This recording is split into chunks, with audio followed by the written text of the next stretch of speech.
by the narration that I'm going to give has committed crimes, then you vote in the affirmative. Serious reasons to believe that Rigathi Gachagua has committed crimes under sections 45, in the last 2 years, 1A 46 of the Anti-Corruption and Economic Crimes Act, and sections 2, 3, 4, 7 of the Process of Crime and Money Laundering Act. And Mr. Speaker, our allegation here is that the Deputy President, in the last 2 years, has amassed wealth that during the short period that I was able to do research, totals to about 5.2 billion, which is inconsistent with his known sources of income and with his last declaration of income. Mr. Speaker, it will be remembered that during the presidential debate, the Deputy President did declare that he was worth 800 million. It is also known by virtue of the gazettements by the Salaries and Remuneration Commission that he earns $1 million or thereabout per month, and therefore he needs to show where he got the money to amass these properties. The import of my allegation is twofold. Number one, 22 companies. There is what we call unexplained assets under the Anti-Corruption and Economic Crimes Act. And number two, there is money laundering. Mr. Speaker, in my motion, I have listed a total of 22 companies. 22 companies in his office and that I believe the Deputy President has been using properties. Number one, using unexplained to sources amass, Mr. Speaker, to award himself through conflict of interest businesses in his office and in government. And number two, to purchase properties using unexplained sources of income. Mr. Speaker, it will be remembered that yesterday during the televised interview, the Deputy President went through all the companies and they did not deny that either of them belongs to him. All he did was to say that he registered some of them before he became Deputy President. I am not interested in the time that the companies were registered. I am interested in what the companies have done in the last 2 years. And I will demonstrate that these companies have actually done economic crimes against the people of Kenya. Mr. Speaker, I have also listed properties. I have listed a number of properties that the Deputy President has purchased within the 2 years that he has been in office. I have listed Treetops Hotel in Nyeri. I have listed Olive Gardens Hotel. I have listed Queensgate Serviced Apartments. I have listed Wamunyoro Investments Land in Embakasi. I have listed the Aberdare by the defense, Treetops Hotel, Outspan Hotel, Olive Gardens Hotel, and Vipingo Beach Resort. Mr. Speaker, you will be told, as you listen, please know that this man is not fond of telling the truth. The defense, and I will prove to you that some of the properties that I've listed do not belong to Rigathi Gachagua, but they belong to the estate of Rigathi Gachagua. Mr. Speaker, as you listen, please know that this man is not fond of telling the truth. And I will prove to you, I will prove to you, and I want you to listen to me very carefully, that Mr. Rigathi Gachagua, it is true that he was one of the administrators of the estate of his late brother. It is easy to hide under the dead because the dead cannot come to give evidence. But also, there are documents. This is a valid document. I have with me the joint will executor's report on the status of the estate of Rigathi Gachagua as at 27th June 2024. And listen to me. This is a valid document that is part of our bundle of documents, and that also I have seen is part of the documents that came through public participation. And in this document, what the Deputy President has not told Kenyans, and listen to me, because the Deputy President actually committed another crime yesterday, misleading Kenyans. What the Deputy President has not told Kenyans is that in those 2 years, he is the one who has bought the properties of his own brother through coercion. And I am not interested, I have no problem with people owning property. What I have a problem with, and this is what it needs to be explaining to us, where did you get the money to buy these properties? This is the big question. This is a big question. Mr. Speaker, you will be told that when I became Deputy President, I transferred my companies to my two sons. And my two sons are the best entrepreneurs that Kenya has ever produced. They are the best investors that Kenya has ever produced. And then one day they walked into a bank and they got a loan of 600 million. Mr. Speaker, I have looked at the ID numbers of the two sons, and I can confirm that they are in their early 30s. I want Kenyans, Gen Zs, you were in the streets. I want Kenyans to tell me which Kenyan, 23 years old, can walk into a bank. Where do you get the security to secure 600 million loan? I started by saying all you need to do is to believe that His Excellency Rigathi Gachagua has committed crimes. And there is buying properties worth 5.2 billion within a period of 2 years is not reason enough to believe that he has stolen from the Kenyan Republic. What else then will be a reason to believe? If a 28-year-old can be alleged to have walked into a bank and gotten a loan of 600 million, what else is a serious reason to believe that an economic crime has been done?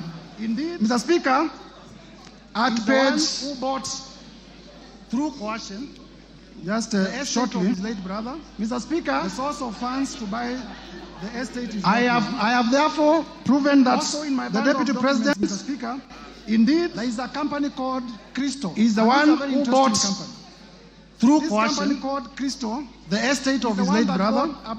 The source of funds to buy the estate is not known.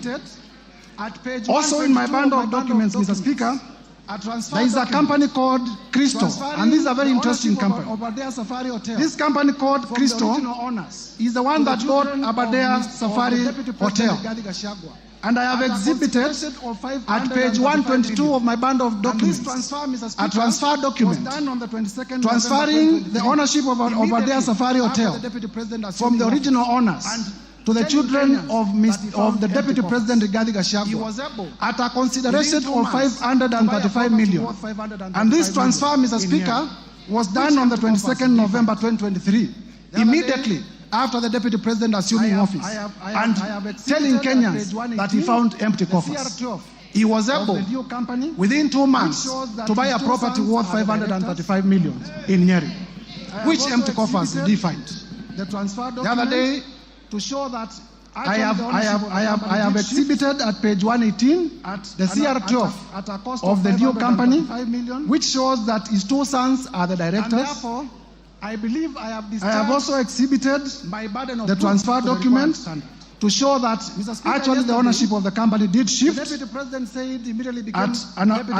a cost of 535 million, not to do business with government. And therefore, I believe I have discharged my burden of proof to the required standard.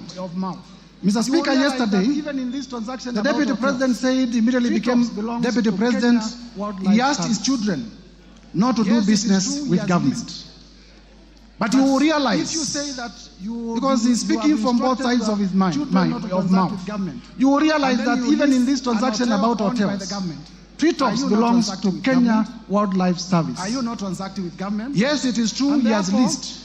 But if you say that you have instructed your children not to transact with government, and then you lease an hotel owned by the government, are you not transacting with government?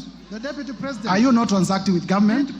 And therefore, the live interview by the Deputy President yesterday is a further ground for the Deputy President to be impeached. I can go on and on and on to show that the Deputy President did purchase Kuruwitu Home Resort at a cost of 250 million from the estate of his own brother. Mr. Speaker, you were told also that Vipingo Ridge, Vipingo Ridge Hotel is a property the children of the Deputy President within the estate of the late brother to the Deputy President. But I have exhibited in my bundle of documents CR12. CR12 is the document that shows the company directors, showing the children of the Deputy President as directors of Vipingo Hotels. then where do they come in? The children of the terms of owning deputy president are not listed in the will as executors of his estate. So one would wonder, Mr. Speaker, because they are not listed as executors of the estate of the Rigathi Gachagua, then where do they come in terms of owning the Vipingo company? It can only be by way of purchase, it can only be by way of money laundering. Mr. Speaker, one other reason why I have provided the 20-something companies and the properties is also to demonstrate character. And therefore, some of these companies have not transacted. It is my prosecution theory that these are special purpose vehicles for purposes of money laundering and for purposes of preparation for money laundering. To launder. And therefore, from government, one would wonder why the deputy president would have so many companies transactions that are not active, except for the reason of waiting for a prime day for them to launder resources from government. Mr. Speaker, I have also listed many companies and suspicious transactions where companies were being paid as much as 100 million from the office of the deputy president. They are paid in the morning, and at noon they are withdrawing the money in cash. You are aware that under our regulations, you cannot withdraw more than 1 million shillings from the bank. But I have listed in schedules where in a single day, as many as 10 transactions, cash transactions, were being done from monies that had been paid from the office of the deputy president. These are serious reasons to believe that the monies were being withdrawn for suspicious reasons. And for that reason, Mr. Speaker, I believe I have discharged. Proceed to ground number 8. I have discharged my burden of proof, and this ground is proven beyond the required threshold, and it should be confirmed as a ground of impeachment. Mr. Speaker, basically, allow me to proceed to ground number 8. The public. Ground number 8 is about breach of Section 132 of the Penal Code and breach of Section 129 of the Leadership and Integrity Act. The evidence, basically, of the video, these are about misleading the public. That the deputy president, Mr. Speaker, on this one, the public that Justice Esther Maina was corrupt. I rely simply because she had made a finding on that was against it. The evidence, Mr. Speaker, of the video in the case of Justice Esther Maina, that the deputy president did mislead the public that Justice Esther Maina was corrupt, simply because she had made a finding that was against it. Mr. Speaker, I also rely on a video that I'm going to play shortly, that the deputy president did attack the National Intelligence Service in a televised television interview in Mombasa. I now request, Mr. Speaker, the media team to play in that televised interview, and you will see it shortly in Mombasa. The deputy president misled the Kenyan Republic on several accounts, which I will discuss after the video has been played. I now request the media team to play the video on NIS in Mombasa. President William Ruto and I were the darling of the Kenyan people. By listening to them, by engaging. Where did the rain begin to hit us?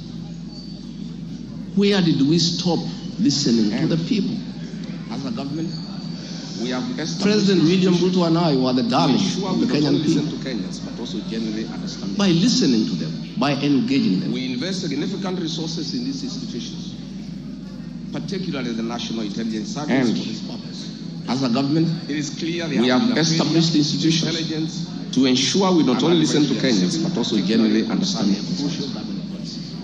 We invest significant resources in this institution, the President of the Republic of Kenya, particularly the National Intelligence Service for this purpose. That it has come to his attention. It is clear there has been a failure in the intelligence of Kenya did not and advice we are receiving, particularly concerning crucial government policies. Anything to do with the finance bill. The President of the Republic of Kenya today has admitted that it has come to his attention that the people of Kenya did not want anything to do with the finance bill. Most President William Ruto, because this information was not available to him. I know President William Ruto. The President, known 2 months ago, that the people of Kenya, and I sympathize with my boss, President William Ruto, because this information was not available to him. I know President William Ruto. Had he known 2 months ago that the people of Kenya did not want anything to do with the Finance Bill 2024, he would not have asked his parliamentary party to push it through. We have a dysfunctional national interest. That is where the problem is. Yet, we have an organization paid by the public. We have a dysfunctional to give him and government such information. And that is where the problem is. The government and the people. And that is where the problem is. At the National Intelligence we have a dysfunctional National Intelligence Service about how the exposed of the president, the government, and the people of Kenya. Property will not have been destroyed. Had the National Intelligence Service have been touched, briefed the president 2 months ago about how the people of Kenya feel, Kenyans will not have died. Property will not have been destroyed. Offices will not have been touched. There would have been no mayhem. Protests across the country. But they slept on the job. For the president to know the truth of what it had to take people to die. Yet property to be destroyed. Paid for by the protests across the country. Brief the president. For the president to know the truth about what the people of Kenya feel. Yet there is an organization paid for by the public to brief the president and the government about the feeling of the Kenyan people. The point I'm making here, with the permission, Mr. Speaker, I request that we pause the video because we have already displayed the context. Mr. Speaker, he is also a member of the point I'm making here is simple. The NIS, now this is the Deputy President of the Republic of Kenya. By virtue of being the Deputy President of the Republic of Kenya, he is also a member of the National Security Council. The NIS is also in membership of the National Security Council. And therefore the Constitution has provided fora where the Deputy President, in case he has any concerns, he can raise them within the official structures of government. Instead of doing that, he chose to be reckless with complete disregard of the office, of the high calling of the office that he holds, the office of the Deputy President. It will be remembered that at this particular time, the country was at a security crisis, and inflammatory remarks would have led to the country disintegrating.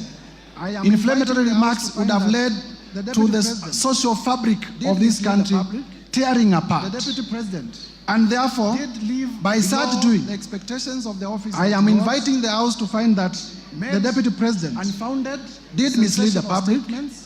The Deputy President did live below the expectations of the office that he holds, and therefore made unfounded sensational statements, and therefore that ground, and therefore that ground should be upheld for his impeachment. The President swore, and I quote, Mr. Speaker, further to that, in the oath of allegiance to office, revealing such matters, the Deputy President swore, and I quote, my knowledge in the discharge of my duties to refrain from directly or indirectly revealing such matters as shall come to my knowledge in the discharge of my duties and committed to my secrecy. By officers. Mr. Speaker, as you would notice in that clip, the Deputy President says that he has been told in confidence. Mark the words, I have been told in confidence by officers of the following. And while aware that he took an oath not to diverge information that comes to him, I'll be inviting this House to find that the Deputy President breached his own oath of allegiance to office. And a person who breaches his own oath of allegiance to office is not fit to hold the office of the Deputy President. Underground 9, Mr. Speaker, I therefore urge members to find that this ground has been proven to the required standard and uphold it for impeachment. Underground 9, Mr. Speaker, on gross misconduct. Gross misconduct has been defined unlawful or improper behavior as the dereliction of duty in the Black's Law Dictionary. Mr. Speaker, gross misconduct has been defined as dereliction of duty, we have alleged that unlawful or improper behavior. Did breach Article 151B of the Constitution in his Mr. Speaker, against the national. We have alleged that the Deputy President did breach Article 151B of the Constitution with the high calling in his utterances against and the National Required Intelligence Service.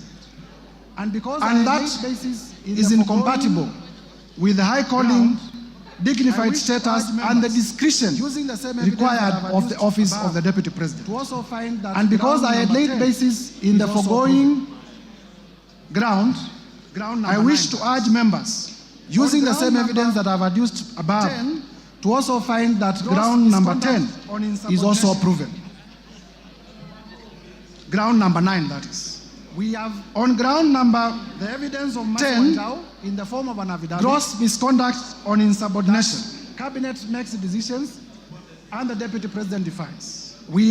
I have video clips. The evidence of Mercy Wanjau in the form of an affidavit. Where the President did direct in fact that Cabinet makes decisions for people and the Deputy President defies. To say that I have video clips of the country in Nyanza where the President did direct in fact he said it is primitive and then immediately for people the Deputy President to say that certain sections of the country cannot receive development by virtue of how they voted in the last elections.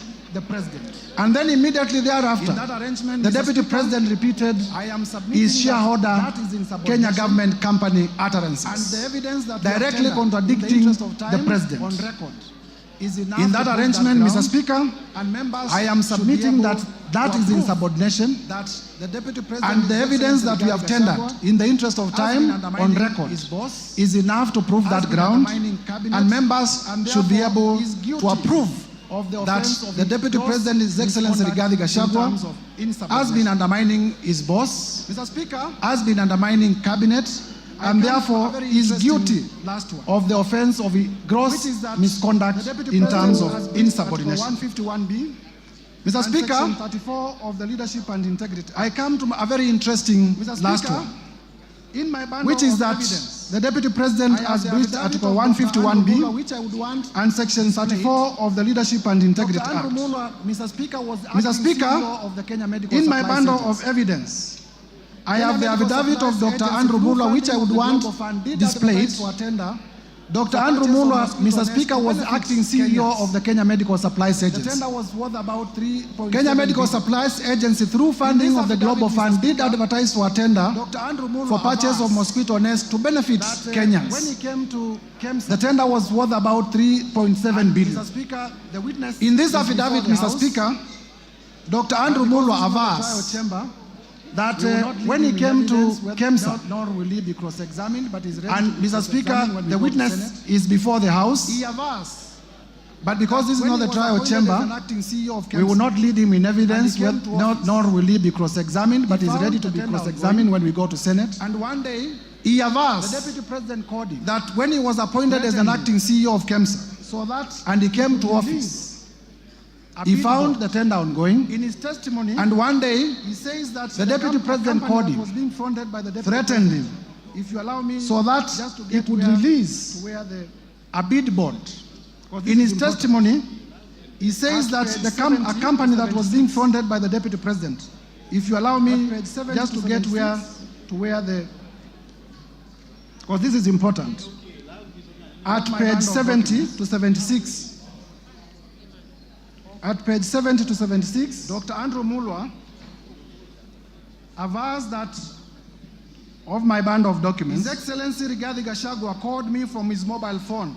The number is provided. Dr. Andrew Muller, on my mobile phone number, avers that and pressured me to surrender to His Excellency Rigathi Gachagua called me from his mobile phone. The number is provided. For the above on my mobile phone number, the number is provided, and pressured me to surrender to his proxy the original bid bond submitted by Sobika Impex for the above tender. He told me that he would send a proxy to collect the original bid bond. Called me and sent me he goes further to state that Dr. Ikuno Rigathi, claiming to be who is a son to Rigathi Gachagua, the Deputy President, called me and sent me a WhatsApp message from his mobile phone number, which is provided, claiming to be acting for and on the instructions of His Excellency Rigathi Gachagua. He asked for Sobika Impex Private Limited's original bid bond for the above tender, which he said His Excellency Rigathi Gachagua was trying to collect from KEMSA. Annexed here to and marked AM1 are the screenshots, and I would like them, they are already displayed on the screen of those messages. He goes further to aver that Dr.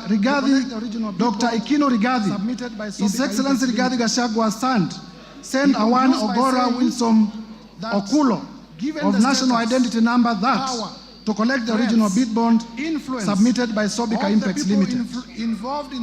He concludes by saying that given the status, power, threats, influence of the people involved in the interference with the investigations and the cover-up of the irregularities surrounding the procurement of treated mosquito nets, I was constrained to surrender the original bid bond to Ogora Wilson Okulo.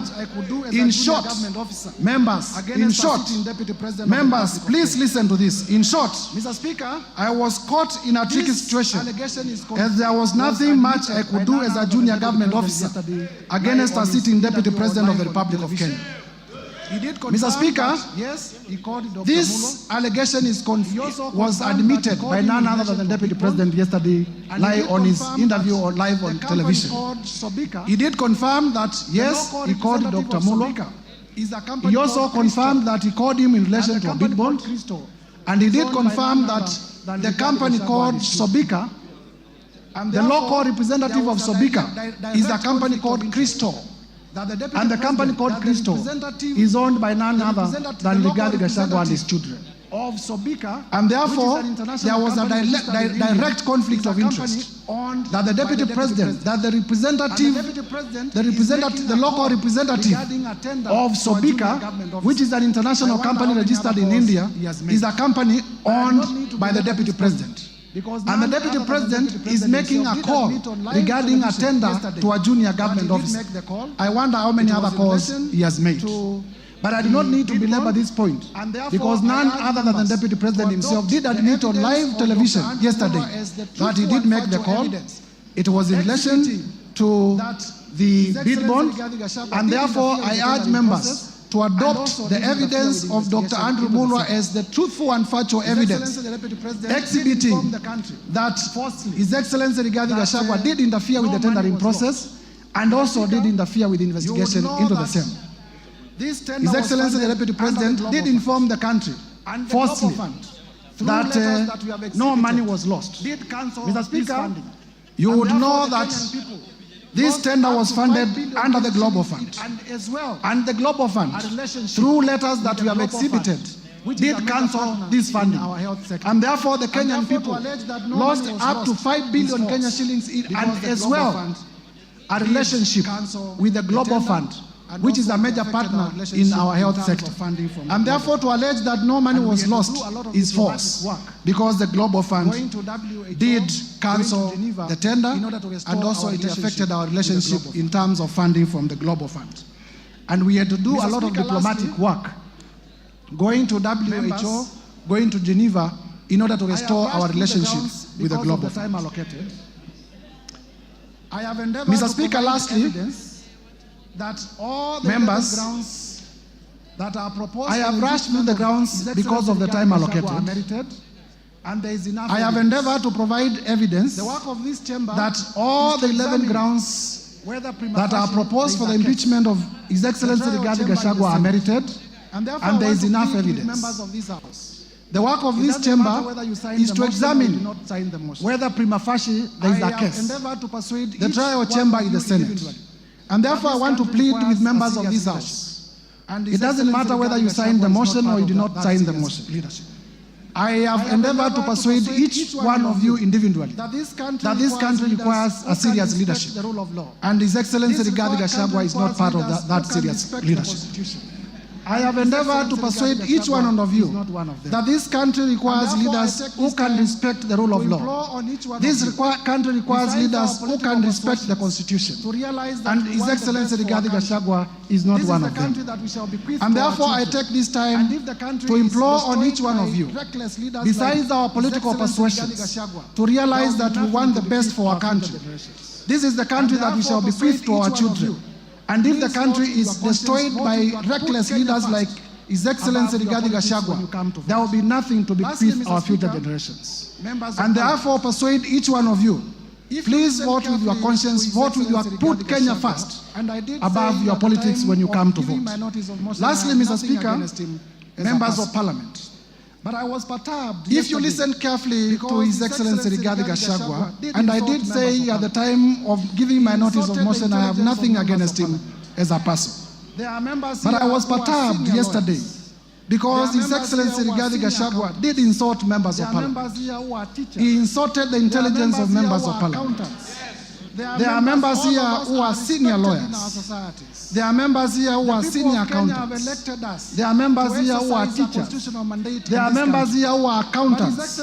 There are members, all of us are respected in our societies. The people of Kenya have elected us to exercise a constitutional mandate in this country.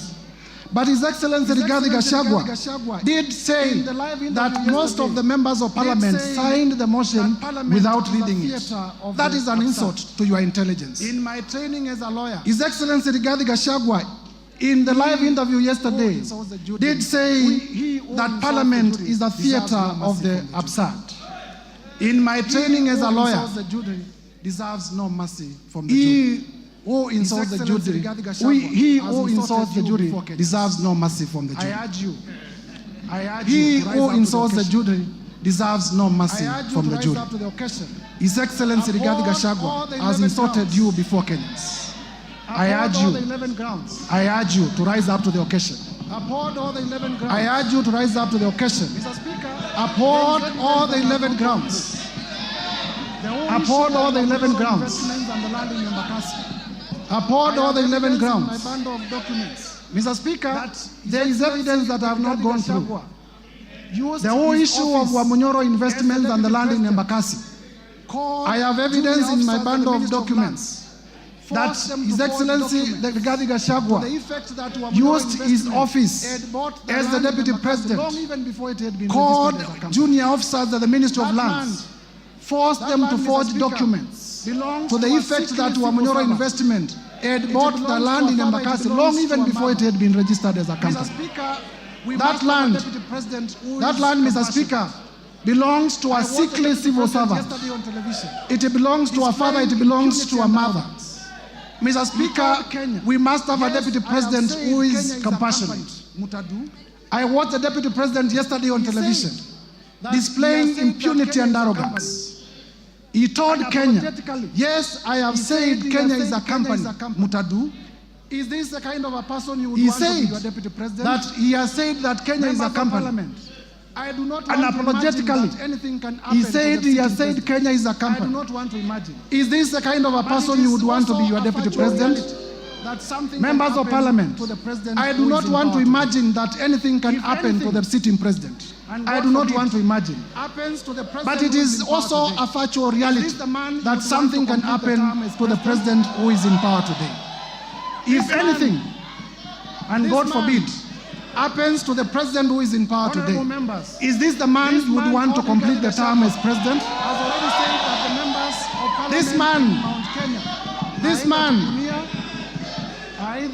honorable members, this man called Rigathi Gachagua has already said that the members of Parliament in Mount Kenya are either Tugunia, I don't know what that means, or are collaborators, and that he will take them home. He has already said that where I come from, we deserve no development in Ukambani. He has said that the people of Nyanza deserve no development. He has said that the people of Western deserve no development nor appointments from the government. He has said that the people of the coast deserve no development from the government. He has said that the people of Northeastern deserve no development from the government. Those are the people you represent. Those are the people you represent. As you rise up to vote, please have the best interest of your people at heart. I urge you, honorable members, as one of your colleagues. I urge you, honorable members, as one of your colleagues, when this motion is finally put to vote, please vote to impeach Rigathi Gachagua. Please vote to impeach Rigathi Gachagua on all the grounds. As I conclude, Mr. Speaker, that colleague members of Parliament, as I conclude, Mr. Speaker, approve this motion.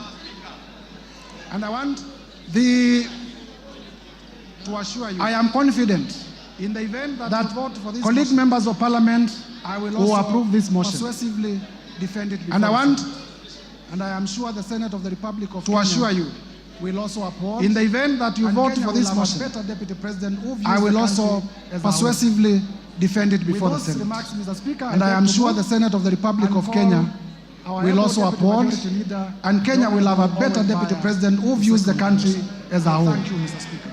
With those remarks, Mr. Speaker, I beg to move and call our able Deputy Majority Leader, the Honorable Owen Bayer, to second the motion. I thank you, Mr. Speaker. Owen Bayer, you have 10 minutes. You may proceed.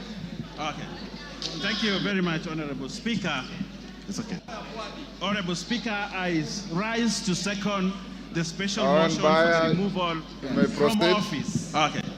Thank you very much, Honorable Speaker. Honorable Speaker, I rise to second the special motion for the removal from office. Yesterday, the Deputy President called the courage and valor in tabling and moving this motion.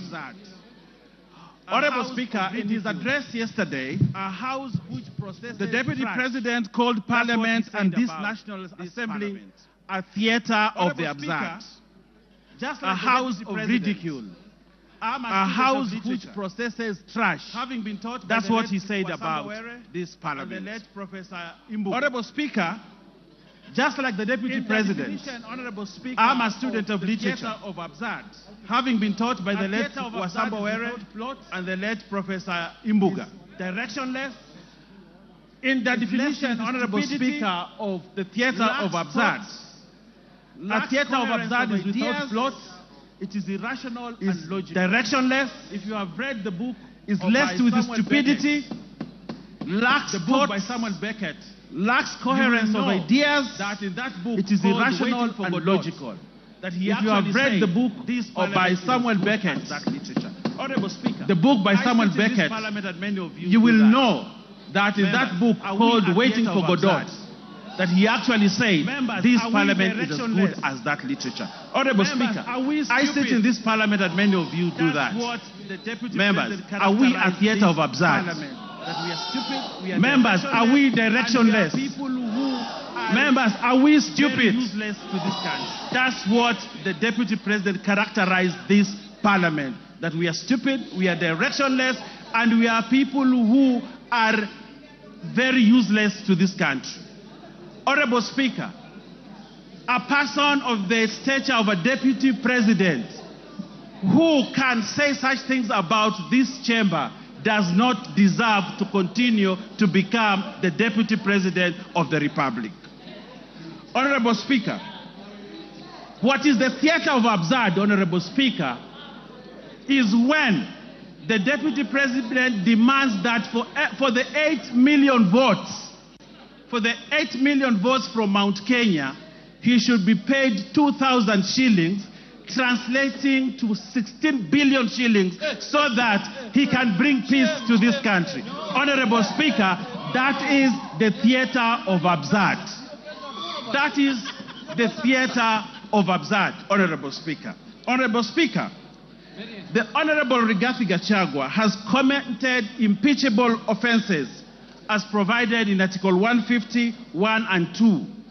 He has grossly violated the Constitution and has committed crimes under national and international law, as has been ably demonstrated by the mover of the motion. Honorable Speaker, looking at the evidence provided by the mover of the motion, Honorable Speaker, that is enough to impeach the Deputy President, and he must stand impeached by the end of the day today. Honorable Speaker, Article 131E of the Constitution says the President is a symbol of national unity. Read together with Article 147(1), that the Deputy President is the principal assistant of the President and shall deputize the President in the execution of the functions of the Presidency. Honorable Speaker, for this to happen, there must be harmony at the top, in spite of how they were elected to office. His shareholding utterances, and we saw the utterances on the TV here, as demonstrated by the mover, on the shareholding. This ensures that there is no harmony at the presidency. But what the Deputy President wants to do is to balkanize this country. Balkanize the country where, like in George Orwell's Animal Farm, there are other people who are more equal than others. And as a parliament, we must refuse to buy into the theory of the Deputy President, Honorable Speaker. Honorable Speaker, the Deputy President has taken himself and wants to be a tribal king of the Murima, ready to break the country, sow seeds of disunity for his own political gain. And this chamber, today, by the end of the day, we must have no Deputy President who wants to balkanize this country. Honorable Speaker, the office of the Deputy President is a high office, as established under Article 130. The authority of his office must be exercised within the provisions of Article 10(2), which anchors the principle of national unity as core. The holder of this office must exercise this article at the highest level ever. Honorable Speaker, as Deputy President, he must be beyond reproach. Like Caesar's wife, Honorable Speaker, like Caesar's wife, he must be above any form of suspicion, beyond reproach. But Honorable Speaker, the utterances and the actions of the Deputy President brings his reputation to disrepute, because he has sown sort of disunity and he has taken a trajectory that is likely to bring balkanization of this country. For that, Honorable Speaker, we cannot continue to have a Deputy President who cannot uphold the oath of his office, and therefore Rigathi Gachagua must go. Honorable Speaker, if you look at the story of Pompey, the wife of Julius Caesar, you realize that although she had been accused of sacrilege, but the court acquitted her. But Julius Caesar actually divorced Pompey, not because of what she had been accused of, but because there was suspicion that he could have done something like that. And on that, only on that, Honorable Speaker, as a chamber, as a parliament, we have the authority and right to say this guy has brought himself to disrepute, he has gone below, and he has portrayed himself as a man who cannot be trusted with the position of a Deputy President of the Republic of Kenya, and therefore Rigathi Gachagua must go. Honorable Speaker, Article 131(2) C and D gives the President and his deputy the responsibility to promote and ensure the unity of the nation and promote respect for the diversity of the people and communities. Honorable Speaker, the Deputy President has presided over the politics of exclusion and has championed the rise and resource allocation to only one region of this country. Has the Deputy President exhibited the values of national unity and diversity? No, Honorable Speaker, he has not. He does not embrace that value, a key value of the Constitution, and therefore this Deputy President must remain impeached, because for him the vocabulary of diversity and unity does not exist in his vocabulary. On that premise, Honorable Speaker, the Deputy President, Geoffrey Rigathi Gachagua, must go by end of today. Honorable Speaker, Article 4, 5, and 6 of the Constitution, read together with the third paragraph of the Constitution of Kenya, reinforces the fact that Kenya is one united, indivisible state. In the same breath, Honorable Speaker, the Constitution establishes the structures of counties as units of sharing resources. However, the Deputy President has established an unlawful and unconstitutional structure of the country as a structure of sharing national resources, where we have now a new structure of shareholders and non-shareholders. Honorable Speaker, that is sacrilege. We cannot establish another structure of resource allocation apart from the one provided in the Constitution. But now we have a new structure where those who are shareholders in the country get more resources and those that are not shareholders don't get resources. For that new structure that he's trying to establish in this country, the Deputy President, Rigathi Gachagua, must go. Honorable Speaker, there was a time in this country, Honorable Speaker, if you allow me to say this, and I will ask you to add me a few minutes more to say this, that there was a time in this country when the Deputy Chief Justice, the Honorable Nancy Baraza, was bundled out of office because of impropriety, because of an issue that Kenyans thought was not proper. Nancy Baraza, just pinching the nose of someone. And she was bundled out of office, the high office of the Deputy Chief Justice of this country. That's what happened, Honorable Speaker. Just pinching a nose. And she was bundled out of office. But here we have a Deputy President who has committed sacrilege, trying to balkanize this country. A Deputy President who has called people names. A Deputy President who has called a member of Parliament a prostitute.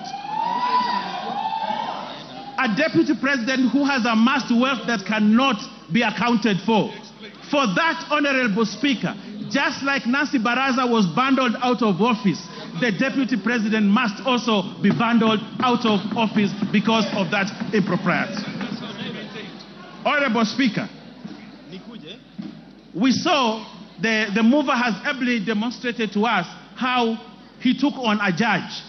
But Honorable Speaker, it is not just a judge, it is a female judge. Honorable Speaker, probably he attacked this judge because she was a woman, a lady judge. Where is the place of women judges or women in this country if we have a Deputy President who has no respect for other female or lady leaders in this country? Honorable Speaker, for the abuse on a woman judge, a lady judge, the Deputy President must go. Honorable Speaker, I know my time is running out, but I want to say this in closing. Honorable Speaker, I want to say this. When you ever face an impeachment motion, Honorable Speaker, you'd rather have a rich dead brother who you can shield yourself with.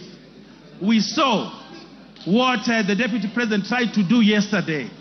But I want to tell him that Kenyans are clever and they read through what he wanted to do yesterday. And they will not buy it. It does not sell. It won't be bought. We know who he is. We know. Give him 1 minute. Finish up. Finish up. He's my friend. Yes, Honorable Speaker.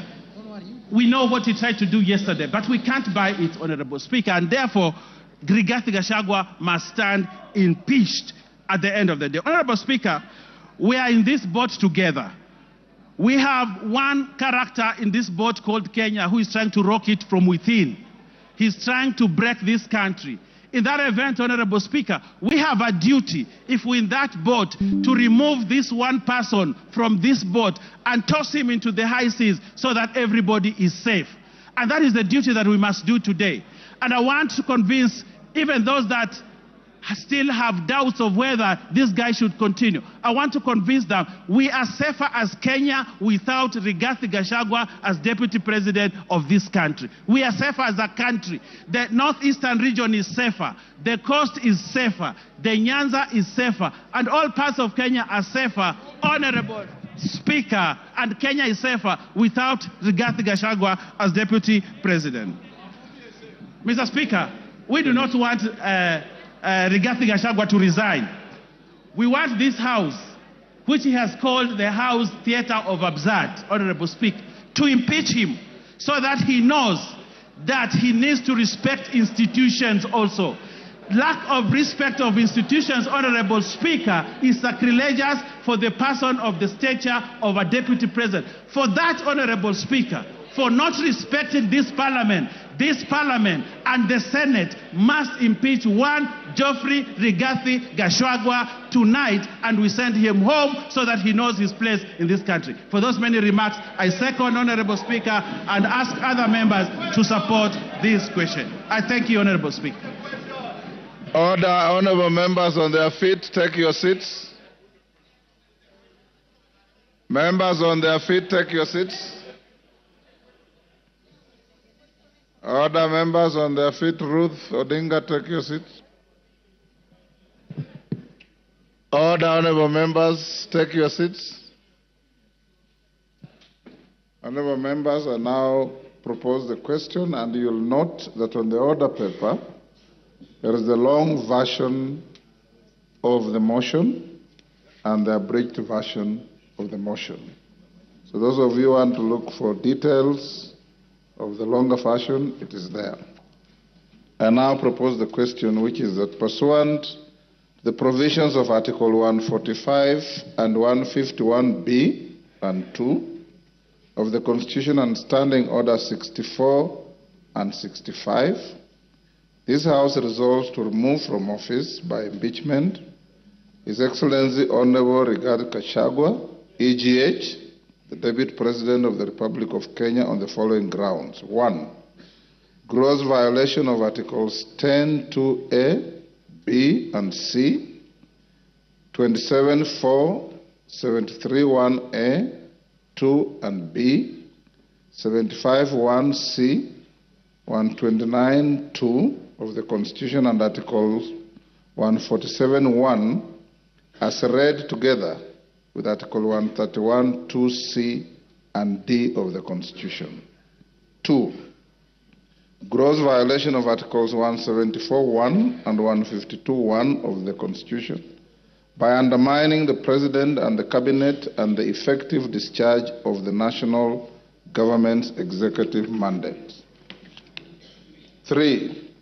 Gross violation of Articles 6(2), 10(2)(a), 174, 1861, 189(1), and the fourth schedule to the Constitution by undermining devolution. 4. Gross violation of Article 161 of the Constitution on the institutional and decisional independence of judges. 5. Gross violation of Article 3(1) and 148(5)(a) of the Constitution on the fidelity to the oath of office and allegiance. 6. Serious reasons to believe that His Excellency the Deputy President has committed crimes under Sections 13(1)(a) and 62 of the National Cohesion and Integration Act. 7. Serious reasons to believe that His Excellency the Deputy President has committed gross economic crimes under Sections 45(1), 46, 47(a)(3), and 48(1) of the Anti-Corruption and Economic Crimes Act, and Sections 2, 3, 4, and 7 of the Proceeds of Crime and Anti-Money Laundering Act. 8. Serious reasons to believe that His Excellency the Deputy President has committed crimes by continuously misleading members of the public through false, malicious, divisive, and insightful remarks that are contrary to the provisions of Section 132 of the Penal Code and Section 29 of the Leadership and Integrity Act. 9. Gross misconduct that is incompatible with the high calling and dignified status of the office of the Deputy President, a member of the Cabinet and the National Security Council. His Excellency the Deputy President has publicly attacked and undermined the work of the National Intelligence Service and its officers. 10. Gross misconduct by openly and publicly insubordinating the President, who is the head of state and government. And 11. Gross misconduct by persistently bullying state and public officers. Honorable members, the motion is supported and the list is attached by 291 members of this House.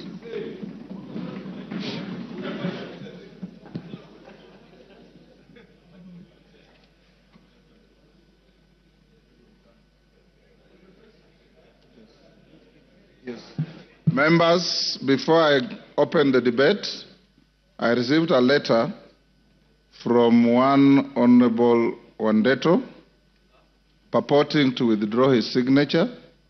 I want to invite the Honorable Member to read the standing orders that are very clear. Once you append your signature to a special motion,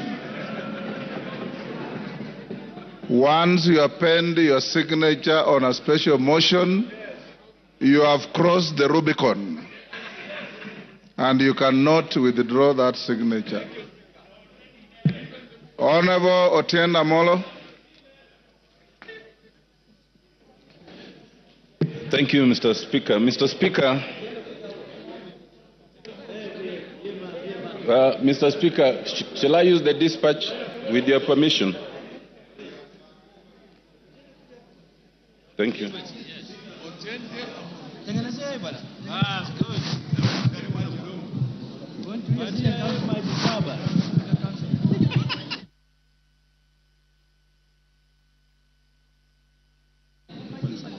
Yes.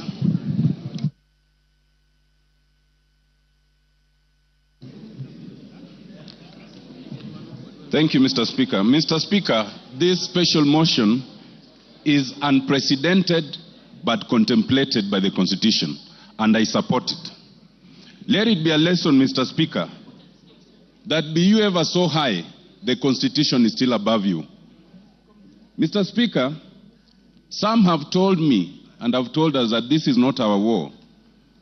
But, Mr. Speaker, they do not know that in circumstances of combat, a bystander is at greater risk than a combatant. You must choose your sides.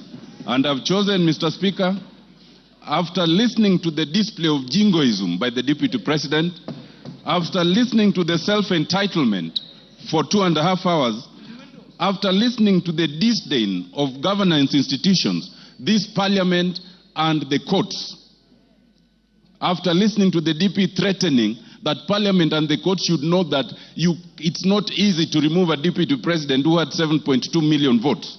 Mr. Speaker, after treating Kenyans as fools by trying to mislead on the intent and purpose of his utterances on the idea of government being a company, it was easy for me to make a decision to cast my lot with impeachment of the Deputy President. Mr. Speaker, there can be much to say on the reasons. It is easy, for example, Mr. Speaker, to talk about the confessions of the Deputy President regarding 600 million that his son under 30 years was able to acquire. And he says, without tabling any evidence, that it was acquired from a bank. But he admits, Mr. Speaker, more importantly, two things. One, that the property in issue was government property irregularly acquired without the usual procurement processes. He also admits, Mr. Speaker, that the son was able to be given, a moratorium of 1 year not to pay anything while enjoying the proceeds. And the DP thinks there's nothing wrong with that. It is for good reason that the anti-corruption laws in this country do not limit themselves to the individual. They go to the spouse and the children. It is for such reasons. Mr. Speaker, it is also interesting that the DP admits to abuse of office. How does it do that? The DP admits to abuse of office on the issue of KEMSA.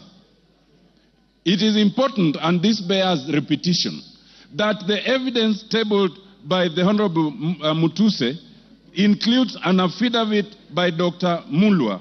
That affidavit at paragraph 5 is very instructive, and it says that the DP's phone calls was aimed at interfering and covering procurement irregularities. And that is on a direct affidavit. But more importantly, if you look at page 69, you will see the SMSs.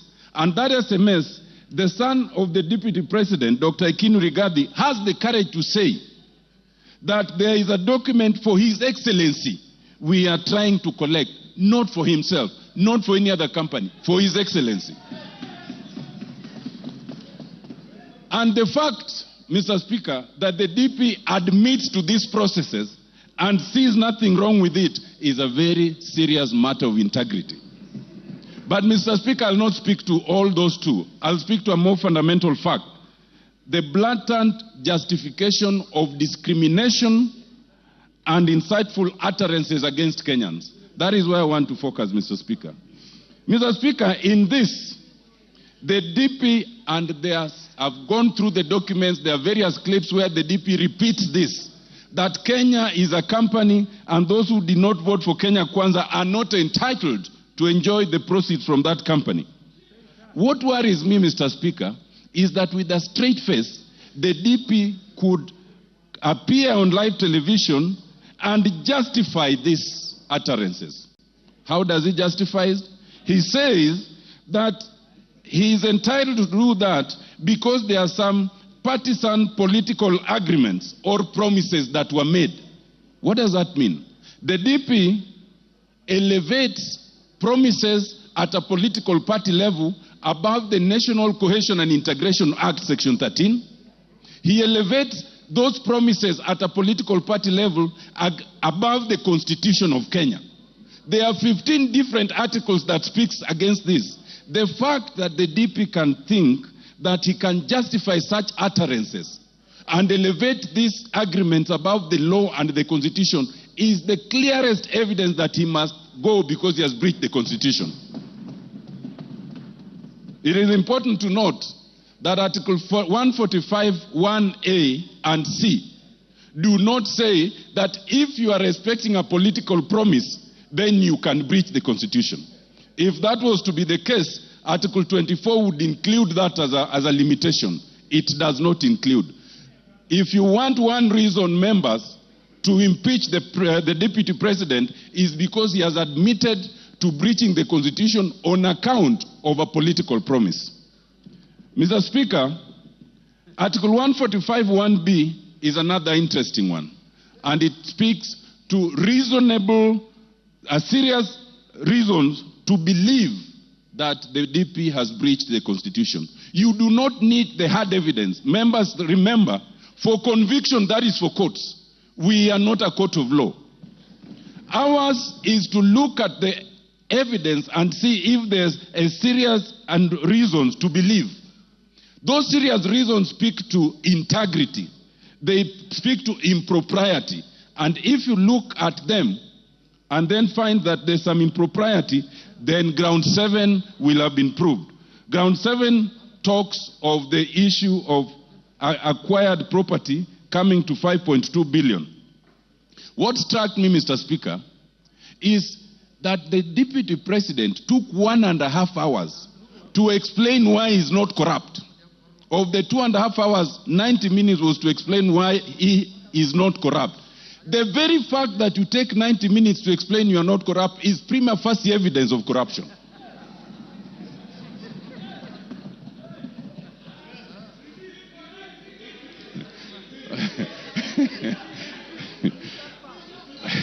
Mr. Speaker, for one who is not corrupt, you can explain it in a sentence, period. To take 90 minutes is in itself prima facie evidence that there's corruption. Mr. Speaker, on the KEMSA issue, other than the affidavit and their interference, the affidavit, the DP then admits interference. Whoever advised the DP to do that live interview could not have had his interests at heart, but has made our work much the easier. because now there are self-incriminations, confessions, and admissions that we can work with. Mr. Speaker, it is clear from yesterday's presentation that the Deputy President can no longer deputize the President. The role of any deputy under the Constitution is to deputize. Mr. Speaker, I crave for just 2 more minutes.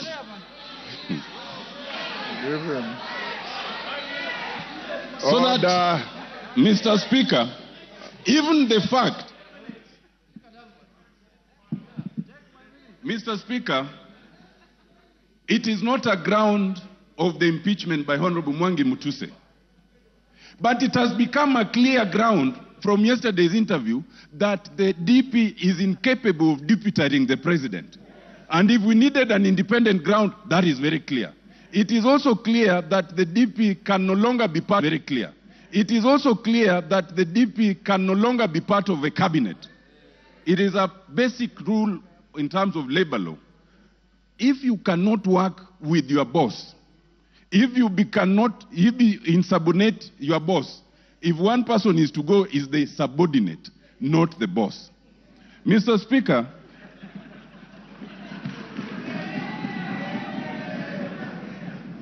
Mr. Speaker, I want to just close by addressing one issue, and it bears address. Some Kenyans,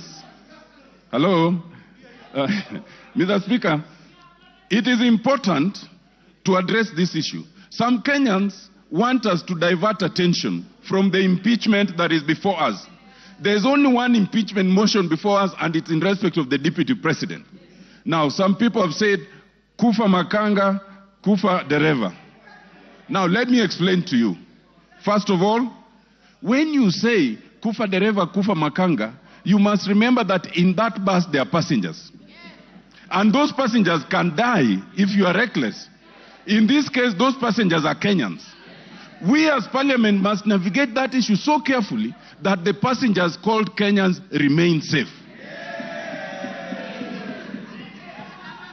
Mr. Speaker, that is extremely important. Why? We are in a very unique position where we have a president and a deputy president, but we do not have an IBC. If anything happens right now, as we are going to, if we impeach the deputy president as we want to, as we need to, the position can be filled even without an IBC. But if there is no president and there is no deputy president, only the speaker can act for 60 days. Within those 60 days, there must be an election. We cannot currently have an election because we have no IBC. To have IBC commissioners, you need a president to nominate the board that will select them. Once the board is nominated and they propose a name, then the name must be forwarded again to us, and it's only the president who can nominate them. In other words, if you say Kufa Dereva, Kufa Makanga, you want absolute turmoil for all the Kenyans to die in that accident. That would be a very reckless act. Mr. Speaker, I am convinced, having looked at the Deputy President, having listened to him, that the Deputy President is not remorseful. He is not sorry for any utterances. He is not prepared to change. He is a man who must be saved from himself by impeachment. Thank you, Mr. Speaker. I support.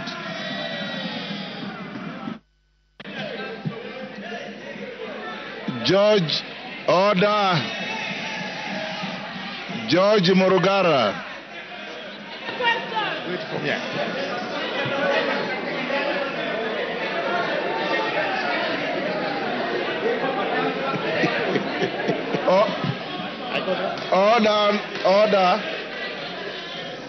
Order, honorable members, order. Order, Bensouda. Freeze. Freeze where you are. Order, members. Order, honorable members. I know the limits of exuberance are high. Order. Beatrice, freeze where you are. I know the levels of exuberance are high, but let's listen to those who are speaking. There's a lot of requests to speak, and I did tell you that in a motion such as this, Dr. Bukose will not ask to put the question. So let's listen to each other. Of course, the canned and band of debate cannot be ruled out in acknowledging good issues and disagreeing. but let's have some decorum. Those of you who speak, you have 5 minutes. If you can finish earlier, the better, so that many more can speak. Go on, Murugara. And members, when you are given permission to speak, if you wish to come to the dispatch box, do so. If you want to speak from where you are, do so. Thank you. Thank you very much, Mr. Speaker.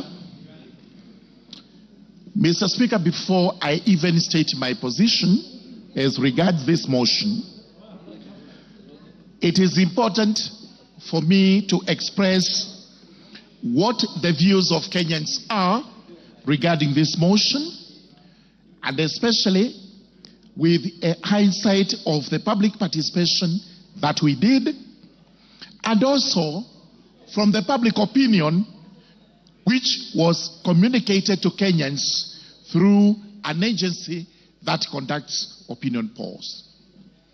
It is vitally important to remind Kenyans that through the public participation that we did on Friday and Saturday, it was overwhelming that Kenyans were in approval of the motion, and therefore we must respect their position. We must also remind Kenyans that an agency by the name TIFA has come up with an opinion polling which again has indicated that Kenyans are in favor of the motion. Therefore, even as we debate today, even as we agonize over this motion, even as we consult the Honorable Mwengi Mutuse, as we have done from time to time, as regards this motion, it is quite clear that Kenyans are in favor of the motion carrying the day. I therefore respect the position of Kenyans, I respect the position of my constituents of Tharaka, and I do confirm that I rise to support the motion. That today, the motion that has been brought to this House to have His Excellency the Deputy President of the Republic of Kenya, the Honorable Rigathi Gachagua, impeached, carries the day by a vote to be taken by the House. I must commend the Honorable Mwengi Mutuse, who is actually my Vice Chairperson in Justice and Legal Affairs Committee, for work excellently done, and repeat the position he has made, that we are not a court of law trying a suspect. We are a House of Parliament which is required to just consider whether the grounds advanced are actually substantiated. Do we have reasons to believe that the grounds advanced are substantiated?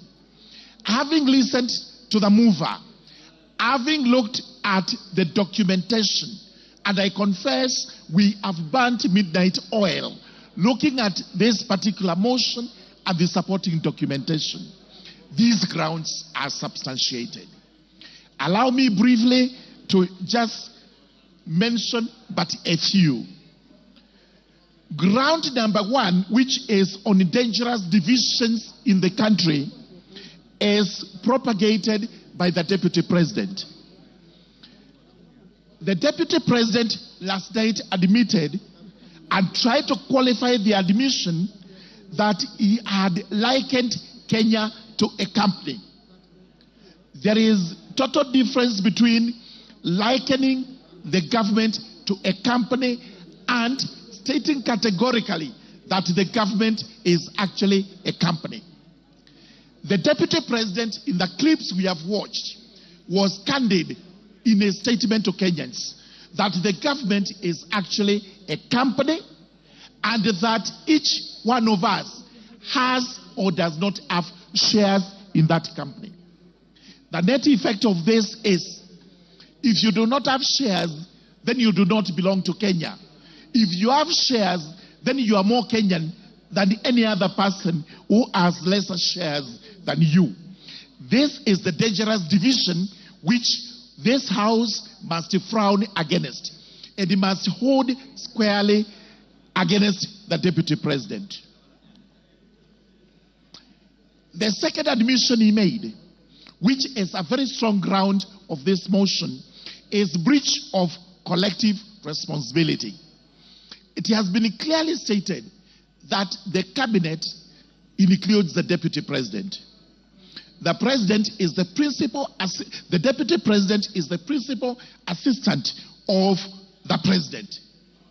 Having breached this doctrine of collective responsibility, and he clearly said he did so because he thought, in his view, in his opinion, it was unconstitutional to have decided the way they decided, clearly shows that the deputy president is not able to work with the government in which he is mandated to work with. To have actually failed to assist the president so that you speak contra to what the president says is itself insubordination, as we have actually been told. The net effect is that even if the deputy president was actually to survive this impeachment motion, our question is, where would he work? He cannot work with the president because he made another admission that this motion actually has the nod of the president. We have not had any PG, we have had no meetings whatsoever regarding this motion, but he is convinced that the president has a hand in this motion. If that is the case and he survives, who will he work with? Who will be his boss? Number two, he says whatever they do in the cabinet tinkers on the unconstitutionality. If that is what his position is, that the cabinet as it sits today would actually make decisions, which decisions they would have to execute at one time or the other, which are unconstitutional, which cabinet will he work with? Therefore, it goes without gainsaying that the personality of the deputy president, His Excellency Rigathi Gachagua, is untenable as far as the presidency is concerned and as far as the cabinet is concerned. 1 minute more. There has been an argument regarding the companies, and Honorable Mutuse has read out the companies, which nobody seems to know exactly why these companies were formed. Exactly what was the ulterior motive of forming these companies. But what I wish to point out regarding the companies, and what Kenyans should know, is that some of the properties under which the deputy president aid, stating that these were properties of his late brother, are actually today his properties. Most important is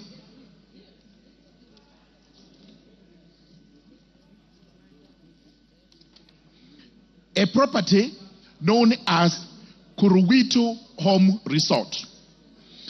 This property was actually sold to another company known as Kuruwitu Properties Limited for Kenya shillings 250,000.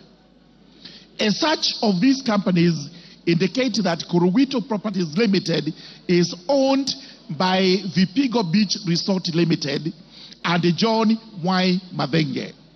We therefore have to ask ourselves, who is Vipigo Beach Resort Limited?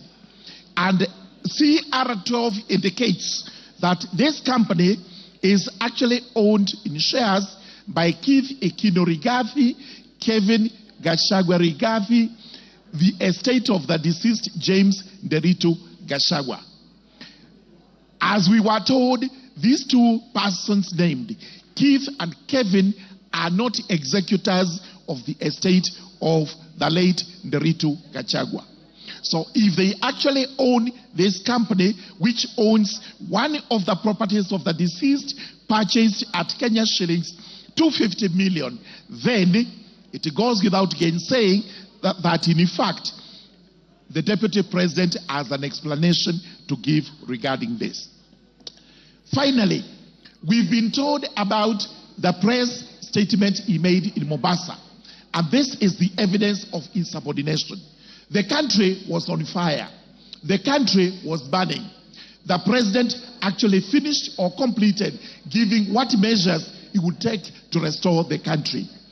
The deputy president went to Mombasa, where he gave a statement which in itself was inciting to Kenyans, casting aspersions on the government, casting aspersions on our agencies, and at the end of the day, we have also seen him casting aspersions on the judiciary, which is supposed to be an independent institution.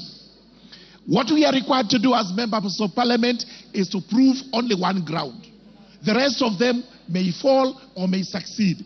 But I can assure you, out of the 11 grounds, there is cogent evidence that the deputy president has committed acts inconsistent with his office, acts which in themselves warrant this House to impeach him today as we go to the vote. As I conclude, I urge the House, let us look at the bigger picture, which is the bigger picture of Kenya as a country. What we are doing is not to try and appease one person. We are trying to do this so that the country is saved. And we have always asked the question, the second in command who does not work with the first in command and his team, of what use would that person be to the country? With those very many remarks, I do beg to support this motion. Thank you. Mishimbogo.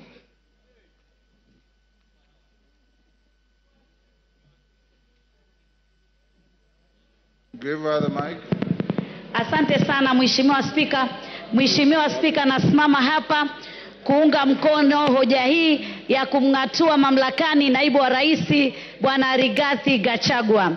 Na naunga mkono kwa sababu katiba yetu kifungu 159 imetupatia sababu mwafaka za kuweza kumng'atua naibu wa rais. Na sababu ya kwanza imezungumzia kukeuka katiba. Na nikiangalia Mheshimiwa Rigathi Gachagua amekeuka katiba, haswa nikiangalia kipengele cha 10 ambacho kinazungumzia maadili ya kitaifa. Maadili ya kitaifa ikiwemo umoja, ikiwemo demokrasia, ikiwemo usawa. Mara nyingi sana amezungumzia mambo ya kwamba nchi yetu ni kama kampuni na ni ya washikadau. Na amesema ya kwamba washikadau hawa ni wale ambao tu wamepiga kura katika serikali ya Kenya Kwanza.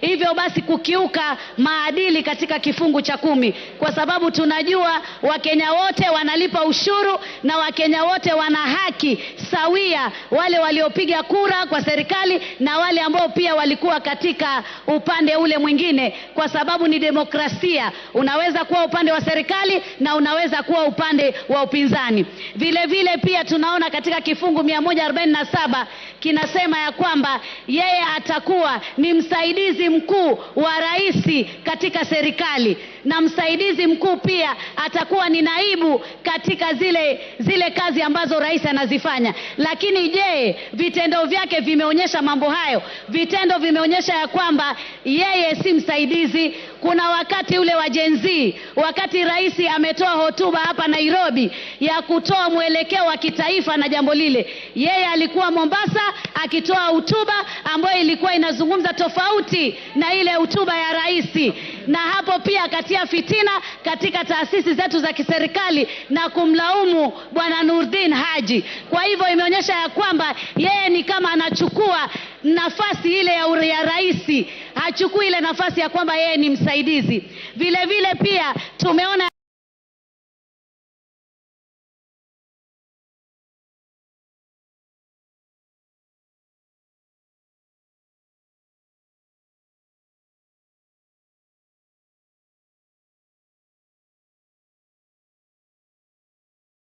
nini Mheshimiwa Rigathi Gachagua, huna heshima kwa kina mama wa taifa hili la Kenya. Vile vile katika huo utovu wa nidhamu, tunaona sehemu ya Nyandarua alinunua shamba ambalo kina mama walikuwa wamelima mahindi, wamelima viazi, wamelima zile mushiri. Alimweka pale MCA na wakavuruga hiyo chakula yote. Angekuwa yeye ana hekima kama kiongozi, angeacha vikue, watu wavune, alafu achukue hilo shamba, lakini ni kwamba hana nidhamu na wala hana kufikiria Wakenya kama naibu wa rais, na wala hana ubinadamu. Vile vile pia sababu nyingine inakuwa ya kwamba ukikosa ufanisi, Kiingereza incompetence. Na mimi nataka niseme alikosa ufanisi kwa sababu alisema anapigana na pombe haramu na anapigana na madawa ya kulevya. Akaja kule Pwani, kazi aliyofanya kubwa ni kutukana viongozi, kusema anajua wanaouza mihadarati, atawataja, atawashika. Aliwashika. Mihadarati iko ama hakuna? Na hii pombe haramu iko Mlima peke yake ama pia iko kule magharibi, iko kule sehemu ya Nyanza na iko hata hapa Nairobi? Tumuulize yeye mamilioni ambayo ameyatumia kwa hiyo kazi yametupatia natija gani? Yamefanya faida gani? Isipokuwa kunyakua ardhi, akiandika kwa jina la mke wake ati atatengeza sehemu za kuweza kunasua vijana kwa jambo hilo. Jambo jingine ni kashfa ya KEMSA.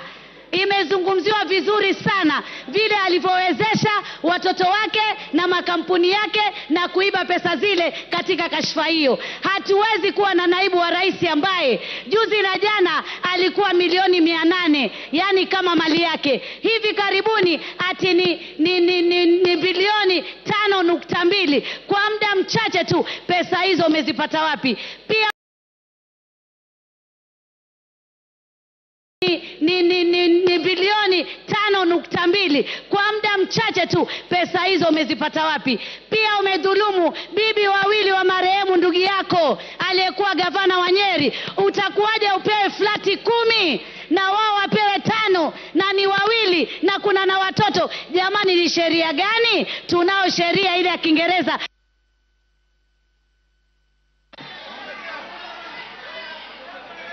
Give her 1 minute. Tunajua hiyo sheria imezungumzia wakati mume amekufa, yani ni mabibi na watoto ndio wanaorithi. Sasa wewe itakuwaje uchukue huo urithi wote? Mpaka hoteli umechukua, ati uliandikiwa, ati ndugu yako alikupa. Jamani, wewe kama makamu wa rais muogope Mwenyezi Mungu na ujue ya kwamba hatuko hapa sisi katika ukabila. Tukiangalia akti ile ya National Cohesion Integration Act inazungumzia yoyote atakayetumia maneno ya matusi, maneno ya kutishia ili kuweza kuleta bughudha katika makabila, yeye anatakikana ashtakiwe na amefanya makosa. Rwanda juzi na jana matamshi ya kikabila yaliwatia katika vita vikali vya kikabila, na wewe leo unataka kuleta vita katika taifa la Kenya. Tuliona molo clashes na hata wewe unasemekana ulikuwa kwa hiyo maneno. Tuliona Time up, Mishi. Faith Gitau.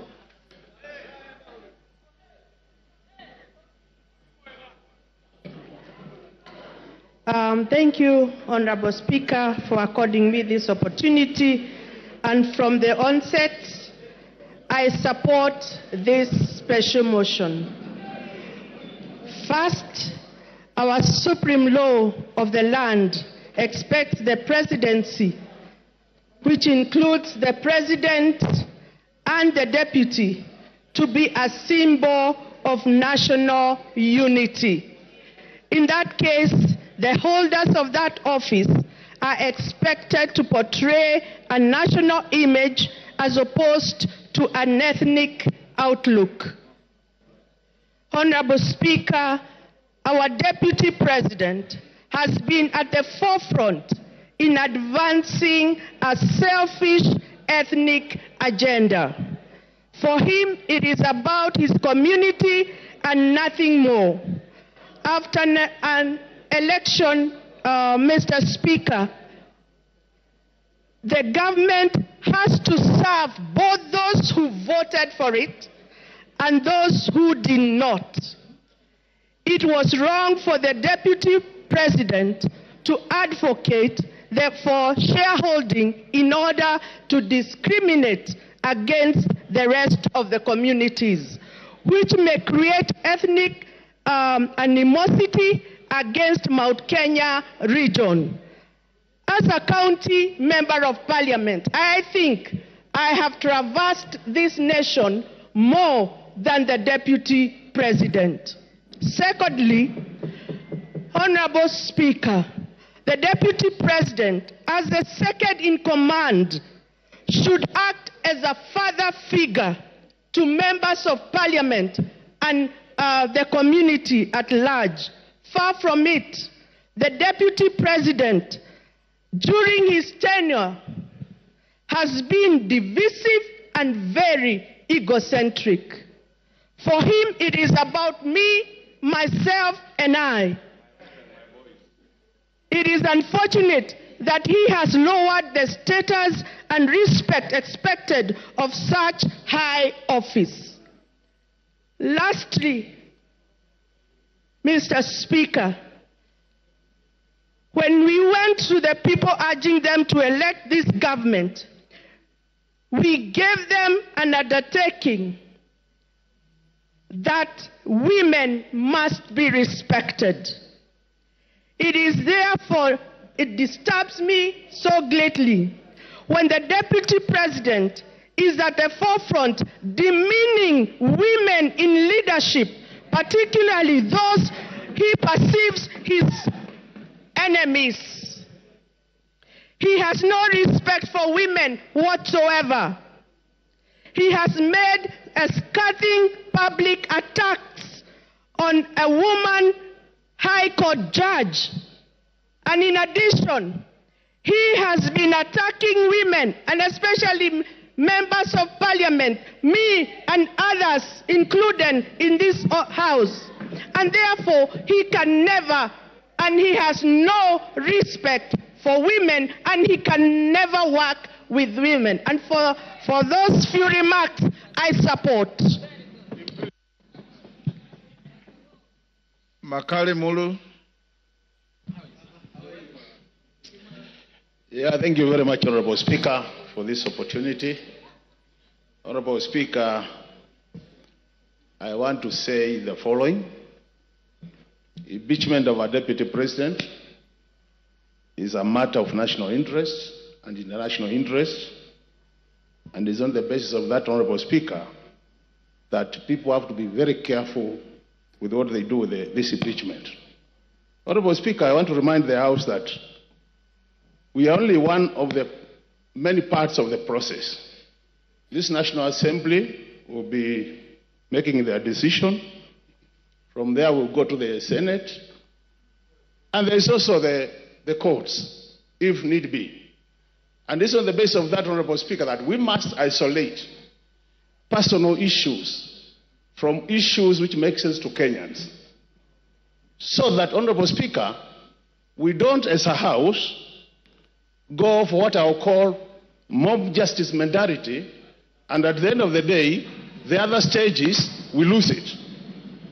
Honorable Speaker, in the past, this House has been thrown under the bus because of this kind of mentality, where we go, make decisions, and out there, when they go to the courts, a number of our acts of parliament have been declared unconstitutional, basically because as members, we come here and we start shouting and assuming that other people there are not watching. Honorable Speaker, what am I saying? I've listened to the grounds of this motion, this impeachment motion, and I've listened to my friend, Honorable Mutuse, making the presentation and trying to justify some of these grounds, Honorable Speaker. I want to pick a few of them and ask myself whether really they meet the expectations in terms of saying that the DP should be impeached on those grounds. The first one, Honorable Speaker, is the issue of demolitions. In this country, Honorable Speaker, when you go to our constitution, it clearly says that Kenyans have a right, they have their own rights, made a decision to carry out demolitions.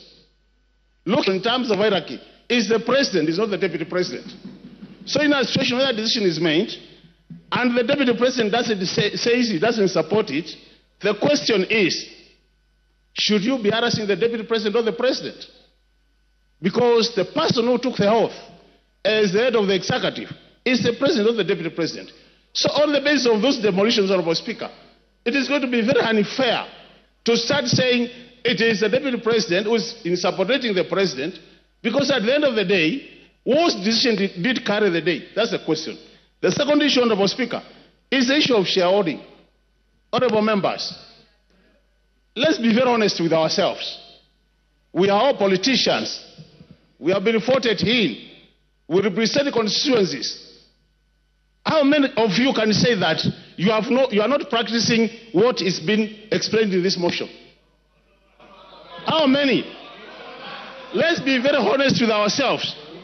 Let's be very honest with ourselves that most of you, majority of you, are doing exactly what is being said in this motion. It's only that don't say it publicly. That's the truth of the matter, Honorable Speaker. Honorable Speaker. Yes, Makali, there's a point of order.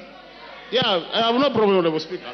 Yeah. I hope I'll be saving my time. Mr. Speaker, on a point of order, my name is Steve Mogaka from West Mogrango.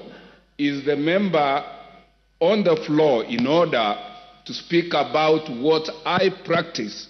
What does he know about what I practice? Can he restrict himself to what he does and not start throwing aspersions on members of parliament as if he is in their minds and he is in their practices? He's not. Is he not out of order?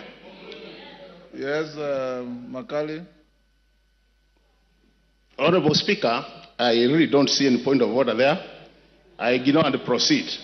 Honorable Speaker, the issue of the judicial officer who is being accused as one of the grounds for this. Honorable Speaker. Order, Makali. And Honorable Speaker. There's another point of order here. Point of order. Take your seat. Yeah. Give Farah the mic. Mr. Speaker, is the Honorable Makali, somebody I have a lot of respect for. In order to compare a member of parliament who represents a constituency and the functions of that member and somebody who is the deputy president of the Republic of Kenya who represents the four corners of this country, and say that because the members of parliament go and develop, my presumption is that he thinks the CDF funds for one constituency cannot be taken to another constituency. But that's a different thing when it comes to national resources and the deputy president of the Republic of Kenya. Makali, wind up, your time is up. You know, Honorable Speaker, I hope this is not just to drive me not to say what I wanted to say, Honorable Speaker. I can see a very deliberate move to curtail me from saying what I want to say. Do you want Honorable Speaker, from Nimrod Mbai? Honorable Speaker, you know the thing is, Honorable Speaker, and Honorable Speaker, you need to protect me on a serious. You have been protecting everybody who has spoken. Unless also, Honorable Speaker, you're on the same side of those who are supporting. Because on a serious, Honorable Speaker, I don't think it's fair. You have been protecting everybody else. You can't protect. Order. Honorable Makali Mulu. Order, Honorable Makali Mulu. You've been sitting here since we started. Order, Makali. Not a single previous speaker attracted a single point of order. If any came, the speaker will allow it. Not a single person raised a point of order. In fact, I'm being gracious by asking you, Nimrod Mbai wants to inform you, do you want this information? If you don't want it, you go on. But for you, order, Makali Mulu. You know, when you lose your cool, you also lose the argument. So just be composed, say your bit. The speaker has no dog in this fight. Just say what you want to say, finish, and we give space to somebody else. And any member who wants to stand on a point of order, it's within your standing orders. He has said he doesn't want your information. Go on. You know, Honorable Speaker, with all due respect, people have been making their contribution here since morning. Nobody has been shouting point of order. So, and it's my democratic position to oppose the motion. Order. Honorable Speaker. Go on. Honorable Speaker, I've been elected by the people of Kitui Central to come this house 3 times. And nobody can assume that I cannot make my contribution. Honorable Speaker, I've been saying, on the matter of judicial officer. Wind up. The judicial officer has been accused of corruption-related matters, Honorable Speaker. And there is a court case, or as we are speaking. Are we running away from accountability as a country? When do we allow the courts to do their work up to the conclusion that as a house we want to make this as a ground for impeachment, Honorable Speaker? This is what we are saying. There is separation of power, Honorable Speaker, and we should respect that. Telling Honorable Speaker, the India of officers has been called by the DP. Just called. How many of us here since morning have been called by the President? How many of us here this morning have been called by the Deputy President, pleading with us to either support or oppose? Can you be impeached on that note? On a serious note, we need to be serious as a House. And that's why I'm saying, Honorable Speaker, from where we are seated as a House, you go for mob justice mentality, you lose it at the top there, you are trying to reduce the credibility of this House to the lowest level. I know we are already low. I wish we should not reduce it further than where we are, Honorable Speaker. Let's go for strong grounds for opposition of this motion. Is it a situation where a thief has been sent to court to catch another thief? This is a situation. Honorable Speaker, this country has much more serious issues than what we are discussing. Mike Twisi. Your time is up. Order. I will now order. Take your seats. Order. Robert Mbui. Order, Robert Mbui. Give him 1 minute to finish. Yeah, Honorable Speaker. So I was saying, Honorable Speaker, Kenyans have said that Kitwisi in particular said, kufa makanga, kufa ndereva, kufa mechanic. Because Kenyans are more serious issues. And when they die, we want a new renewal of this country, Honorable Speaker. This idea of mob justice, we are not going to allow it in this country. Kenyans have more serious things. I oppose, Honorable Speaker. Millie Odhiambo to speak to the public participation report.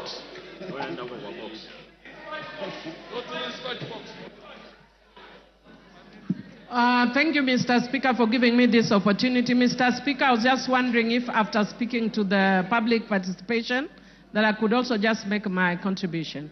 You have 15 minutes within which you have to speak to all those. Okay, thank you, Mr. Speaker. Mr. Speaker, I'll try. Mr. Speaker, earlier on in the morning I had tabled before the House. I am, is it vertically challenged? You are loud enough. Go on. Thank you, Mr. Speaker.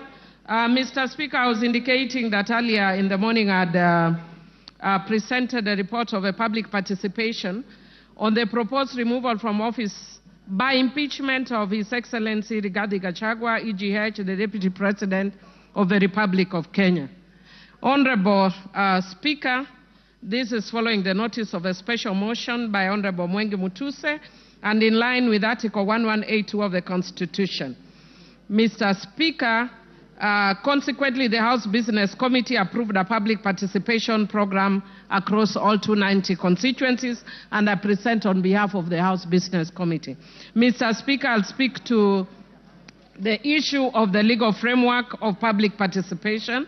And Mr. Speaker, Article 10(2) of the Constitution provides for the participation of the people as one of the national values and principles of governance. Mr. Speaker,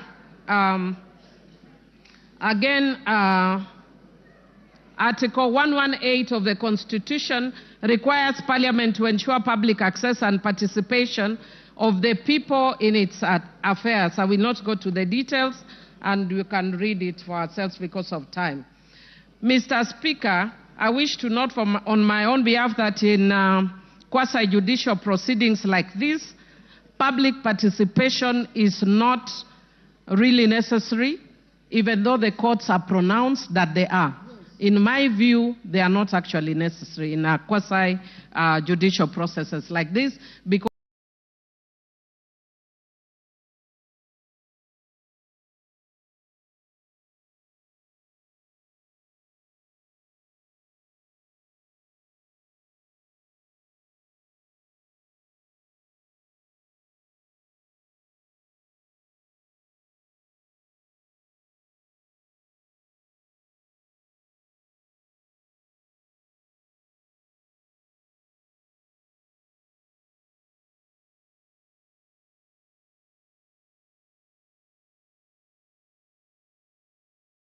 in a quasi like this, by the need to preserve the overarching constitutional principle of acting without unreasonable delay.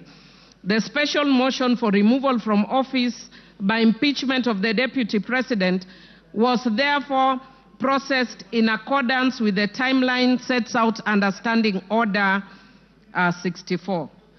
Mr. Speaker, in buttressing the necessity for expedited consideration of special motions, previous speakers of the National Assembly of Kenya expressed themselves on the question of timelines for considering special motions by the House when the special motions were filed proposing the removal by impeachment of the then cabinet secretaries, Honorable Anne Waiguru, Honorable James Macharia, Honorable Kaimenyi, and more recently, Honorable Mithika Linturi.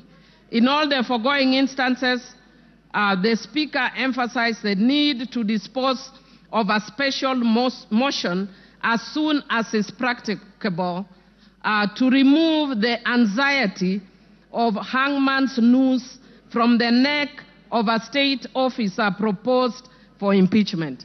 Mr. Speaker, you have seen the level of anxiety that the Deputy President has undergone, and indeed when he was actually giving the press statement yesterday, he was almost in tears. And that is why the House hastens the process so that the emotional turmoil is lessened having gone through this process, Mr. Speaker. Mr. Speaker, the Clerk of the National Assembly published advertisements on the 2nd, 3rd, and 4th of October and invited written submissions via hand delivery, post, or email until the 5th of October 2024. Mr. Speaker, all these were also advertised on the 4th of October and extended to the 5th in each constituency. To assist in this exercise, a public view template was made available to the public in both English and Kiswahili to guide submissions. On the 3rd and 4th of October 2024, 40,000 copies of the public view templates were also circulated as newspaper pullouts.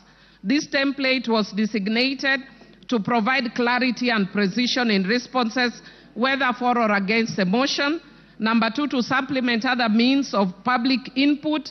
And 3, to ensure both qualitative and quantitative feedback was captured, which is actually as has been directed by the courts in the past. Mr. Speaker, I just want to indicate that many means were used, including radio, TVs, and other means to publicize this process, including Twitter, or formerly, currently X, or formerly Twitter, and Facebook pages. Mr. Speaker, the public was invited to submit views either in support or in opposition of the special motion or offer other views. Mr. Speaker, I wish to laud Kenyans for their growing consciousness on their civic rights and duties. Mr. Speaker, people participated in various ways, as was witnessed both on electronic and social media, Mr. Speaker. And Mr. Speaker, many Kenyans who are participated very expressively. Mr. Speaker, I think many of us saw people expressing their views in many ways, some of which I will explain later. However, Mr. Speaker, by the nature of newsmaking, we saw the areas where the views were expressive, but much less in the areas where the views were not that expressive. Mr. Speaker, if you look at the report, and I want to download the parliamentary team, they have even captured photos of members of the public giving their views in constituencies very peacefully. But Mr. Speaker, as I want to repeat, that by the very nature of newsmaking, what we will see are the dramatic scenes. And those we saw, I don't think it is shame as such, it's their right and they can share. Mr. Speaker, I wish to indicate I wish to report that based on all that, over 200,000 responses were received, of which 65.1% supported the motion, while 33.81% opposed the motion, and 1.09% offered neutral or other alternative views. Mr. Speaker, some of the members in contributing have actually alluded to some of those alternative views. I've heard the Speaker right before me talking about the issue that Kenya has very many pressing issues.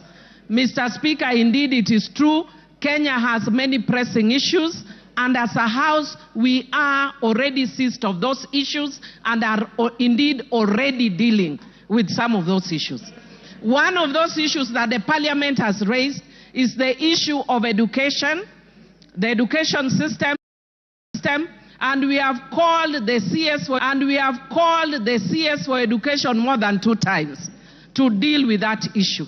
Again, on the health issue, we have also invited the CS for health amongst other officials. So indeed the House can chew and walk at the same time.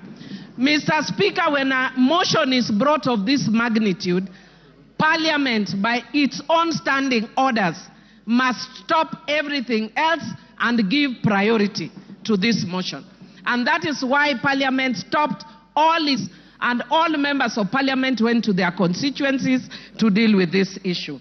Mr. Speaker, I wish to indicate that given that this is a very special public participation process, the first of its kind, Mr. Speaker, since the Constitution was promulgated, there were some challenges, but which did not affect the overall product of public participation. Mr. Speaker, some of those challenges were as follows. Mr. Speaker, there was political interference at public forums such as Bomas of Kenya and Murang'a. Mr. Speaker, there was violent disruptions in areas like Olkalau, Kipipiri, and Nyeri Town. Mr. Speaker,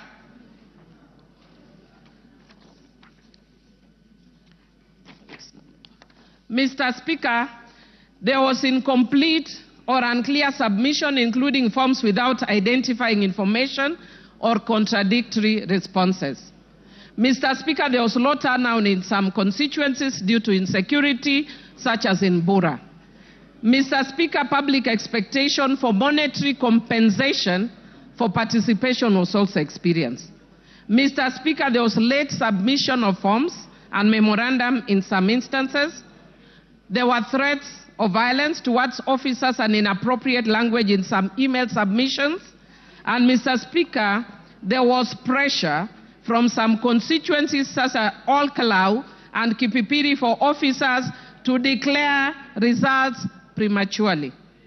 On the whole, Mr. Speaker, most places in the country went on uninterrupted.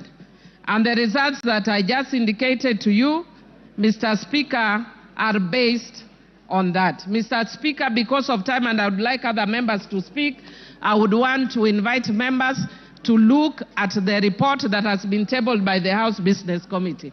Mr. Speaker, I'll just speak very briefly on my own account. Mr. Speaker, I wish to indicate on my own account as a member of Suba North constituency that what we are going through post-2010 Constitution, I want to agree with the honorable member that has spoken and said that it's a very important process because indeed it is. Mr. Speaker, it is a defining moment constitutionally and a first of its kind since 2010. It is both a legal and a political process. Mr. Speaker, the Supreme Court in the Sonko's case confirmed that impeachment is not just about civil liability or criminal culpability, but it's about accountability, political governance, as well as policy and political responsibility. Mr. Speaker, I'll speak very briefly to that in the end, but I want to speak to the issue of grounds. I'll be very brief, Mr. Speaker. Mr. Speaker, there are 3 grounds that have been given under Article 150 of the Constitution. Mr. Speaker, I want to speak to the issue, the 3rd ground, which is gross misconduct. Mr. Speaker, I have actually looked at the Constitution and there is no definition of gross misconduct.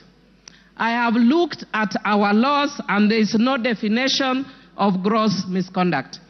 Mr. Speaker, Black's Law Dictionary defines gross misconduct as a dereliction of duty, unlawful or improper behavior. Mr. Speaker, on that account alone, virtually every ground that has been stipulated here would amount to gross misconduct. Mr. Speaker, speaking as a governance expert, perhaps it's one of the areas we may want to change in future in the Constitution. Because I was saddened when Nancy Baraza was removed from office for just touching somebody's nose only. Even pinching. Yeah? Touching somebody's nose. So, Mr. Speaker, what I would like to say, Mr. Speaker, is based on these grounds, it is easy to impeach. Mr. Speaker, if you just had me 1 minute, please. Mr. Speaker. Okay, you have 1.5. Thank you, Mr. Speaker. Mr. Speaker, I would just want to say that I've been by nature, I know I'm a very tough person, but by very nature, I'm also very empathetic. And I've been sympathizing a lot with the Deputy Speaker, especially, Deputy President, sorry, especially when he prays, because I'm also a prayerful person. But Mr. Speaker, I would want the Deputy Speaker to learn from this. Deputy President. Sorry, Deputy President. Sorry, I don't know why I keep going to Honorable Gladys. Mr. Speaker, in my book which I've just released, Rig or Be Rigged, Principle 9, the power of words, taming the tongue. Mr. Speaker, if the Deputy President had been quiet, he would have carried many people in this House. But he did not tame the tongue. And every time he spoke, he's just showing further and further division of the country. And I feel sad as a country that many people, even my friends, because I have many friends in central Kenya, who are calling me, are not calling me from a governance perspective. They are telling me, please save us Mount Kenya. Mr. Speaker, when will we ever reach a point as a country when we look at governance issues and not ethnic parochial issues that have divided the country for a long time, Mr. Speaker? Mr. Speaker, I do empathize with the Deputy President, and I wish the hand he extended to the President, he had done it much earlier.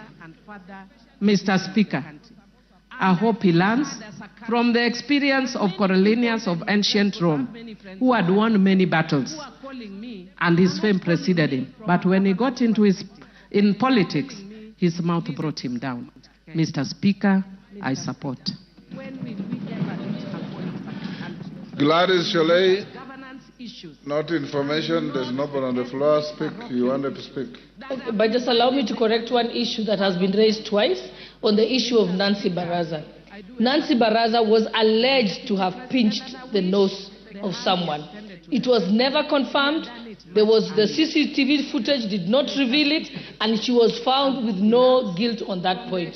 So as a woman leader, I want to correct that. Nancy Baraza served this country faithfully. So let us correct the Hansard.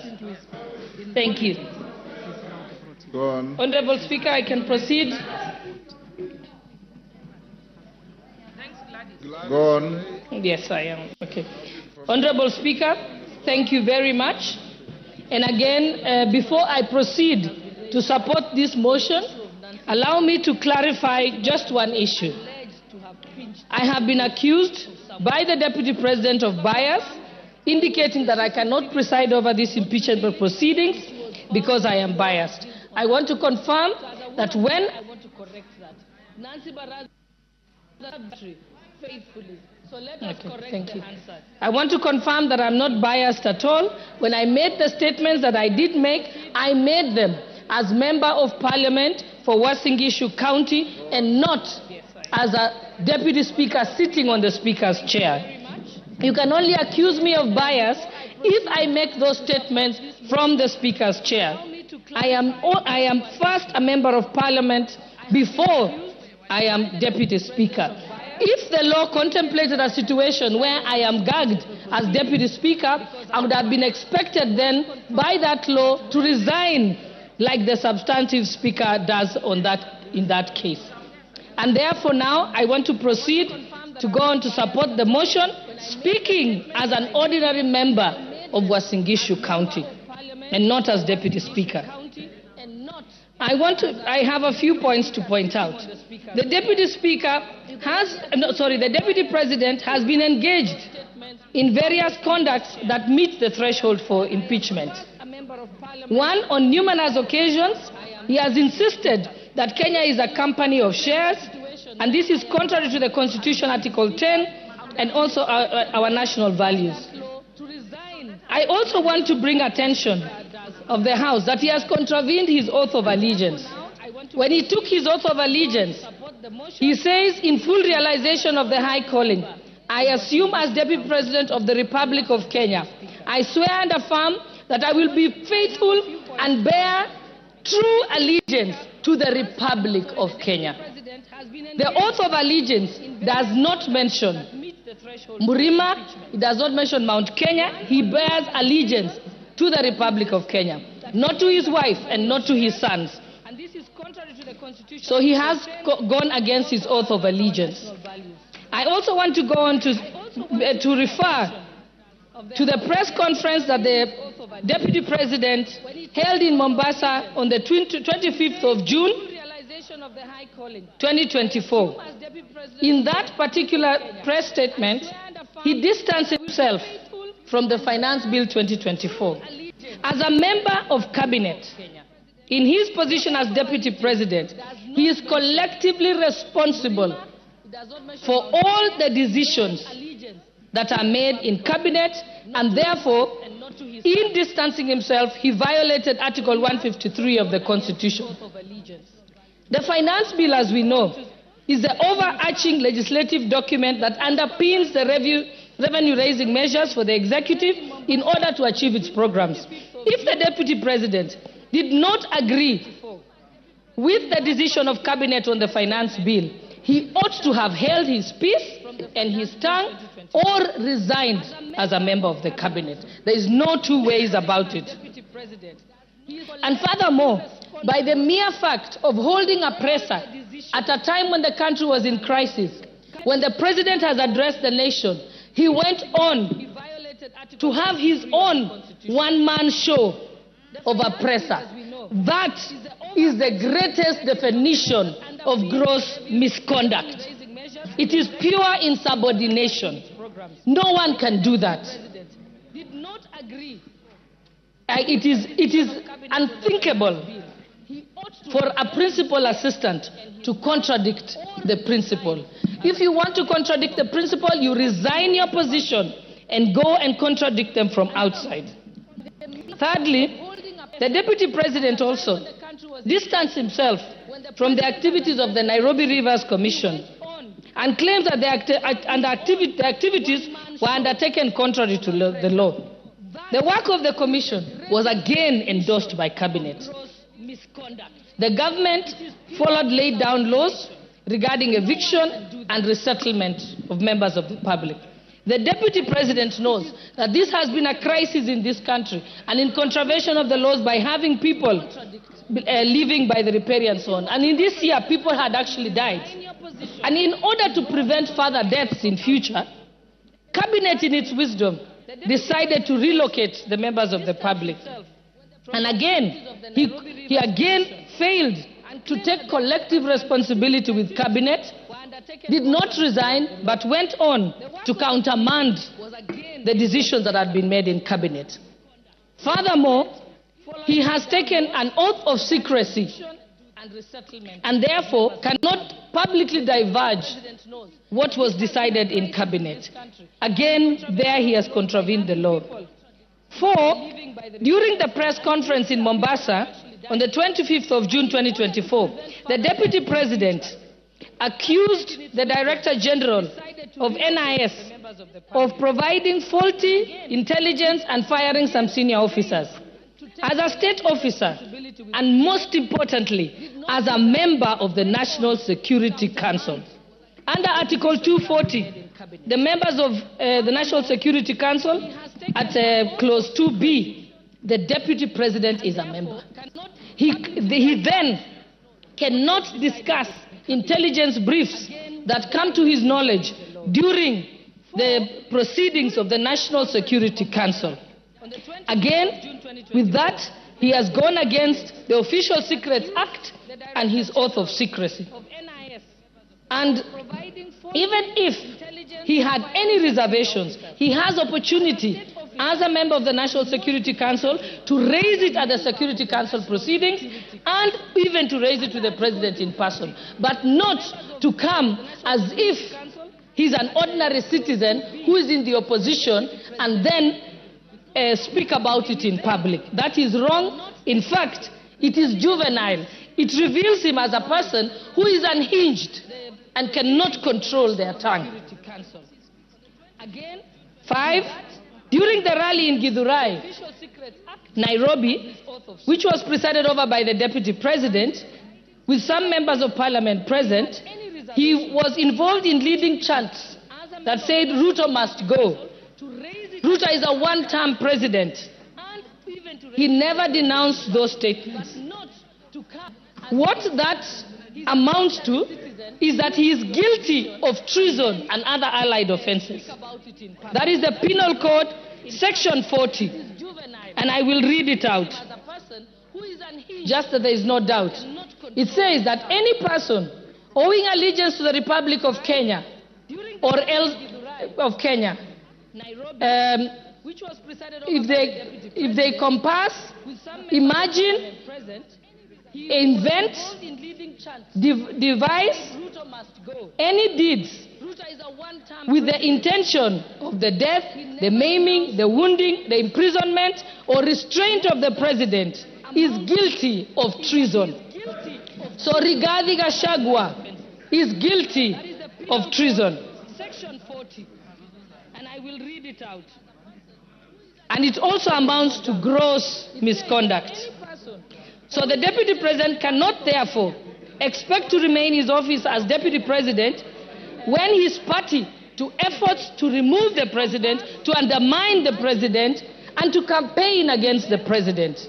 His tenure as a principal assistant is not tenable by any interpretation or meaning.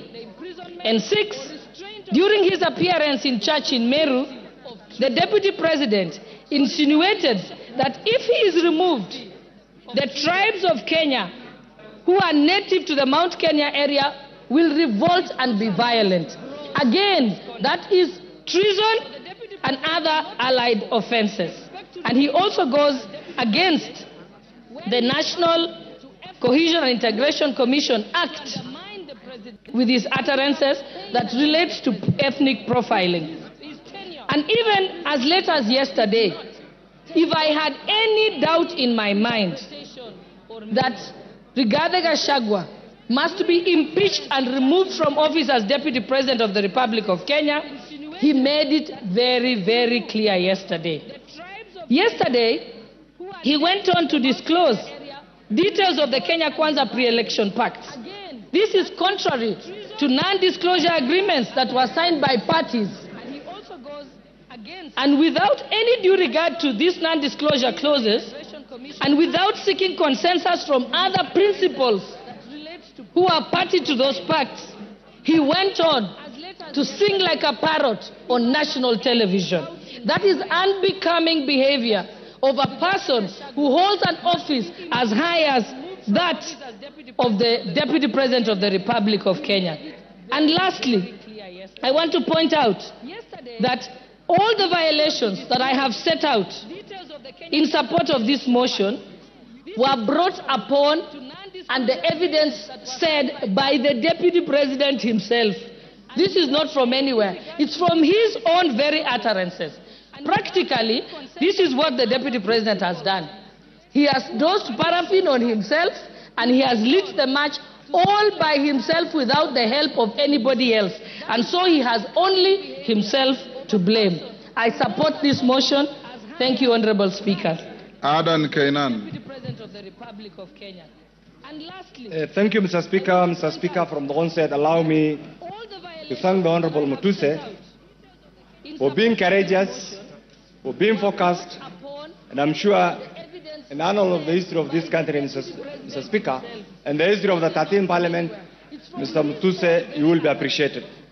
Mr. Speaker, having said that, I've also gone through this impeachment clauses, Mr. Speaker. The 11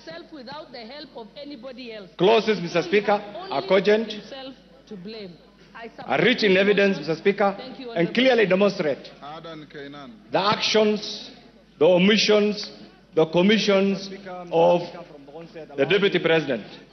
Mr. Speaker, I've had an opportunity to reflect, because there's one thing that the DP has been using, that is a truthful man. I went back to the ironic definition, how a truthful man is supposed to be described in the Bible, in the Quran, in a civil society, Mr. Speaker. And in those definitions, Mr. Speaker, I have missed an iota of resemblance on anything that I can associate with those actions and the activities of the Deputy President, Mr. Speaker. Mr. Speaker, these clauses, we are a member of Parliament. We as members of Parliament, Mr. Speaker, our work is to protect the Constitution. Our work is to oversight, and our work is to do one of these things that have been demanded today by this impeachment, Mr. Speaker.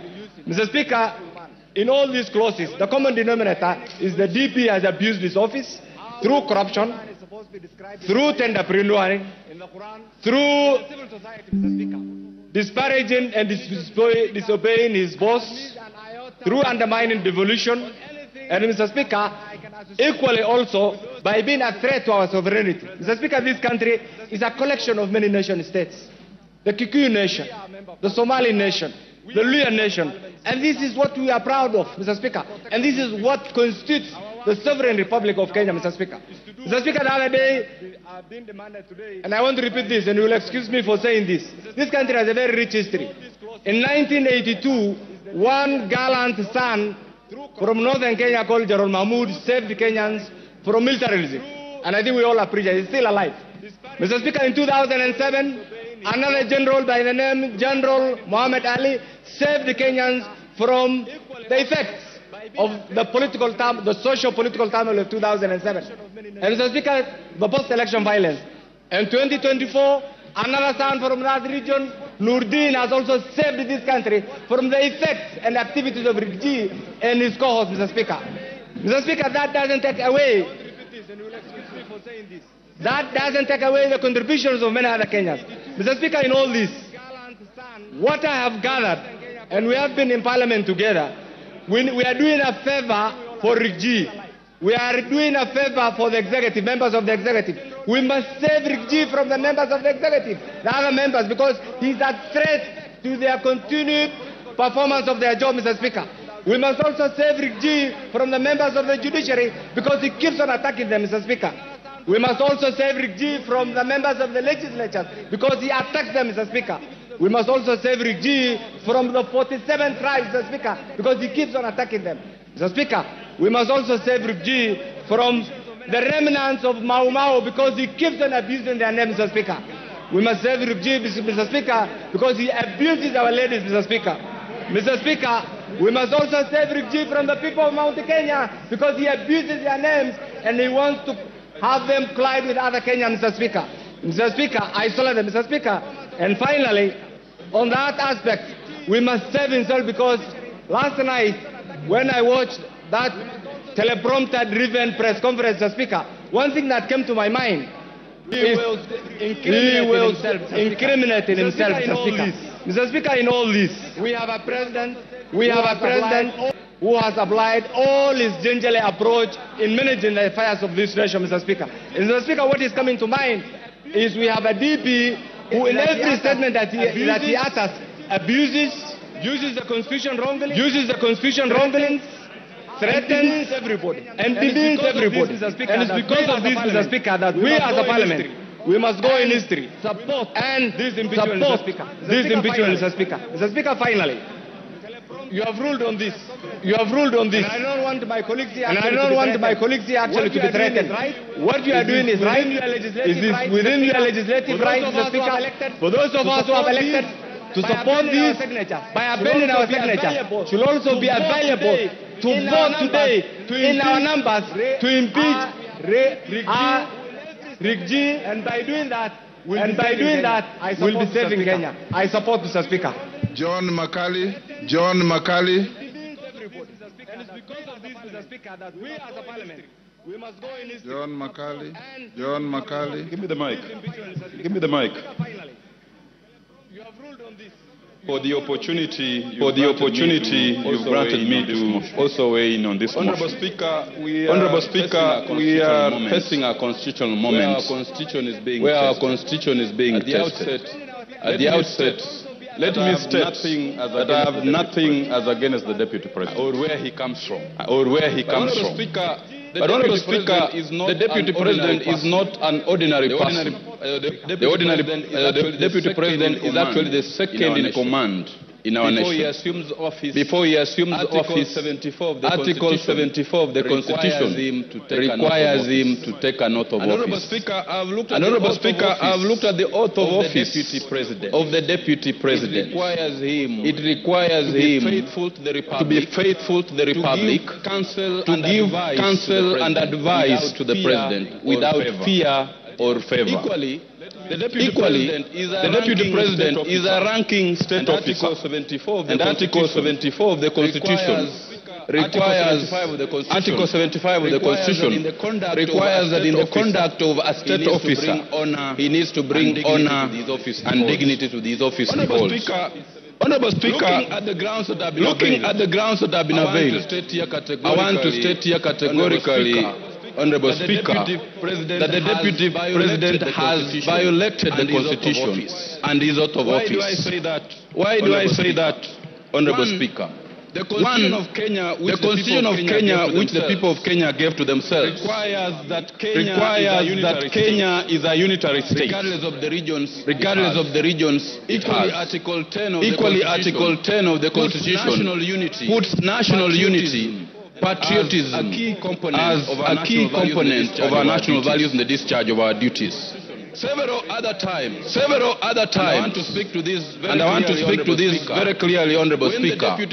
When the Deputy President, the truthful man he says he is, attended a church service in Bungoma, and we actually requested that we had several other problems which needed to be handled, specifically blocked road programs, employment opportunities. The Deputy President, the truthful man that he is,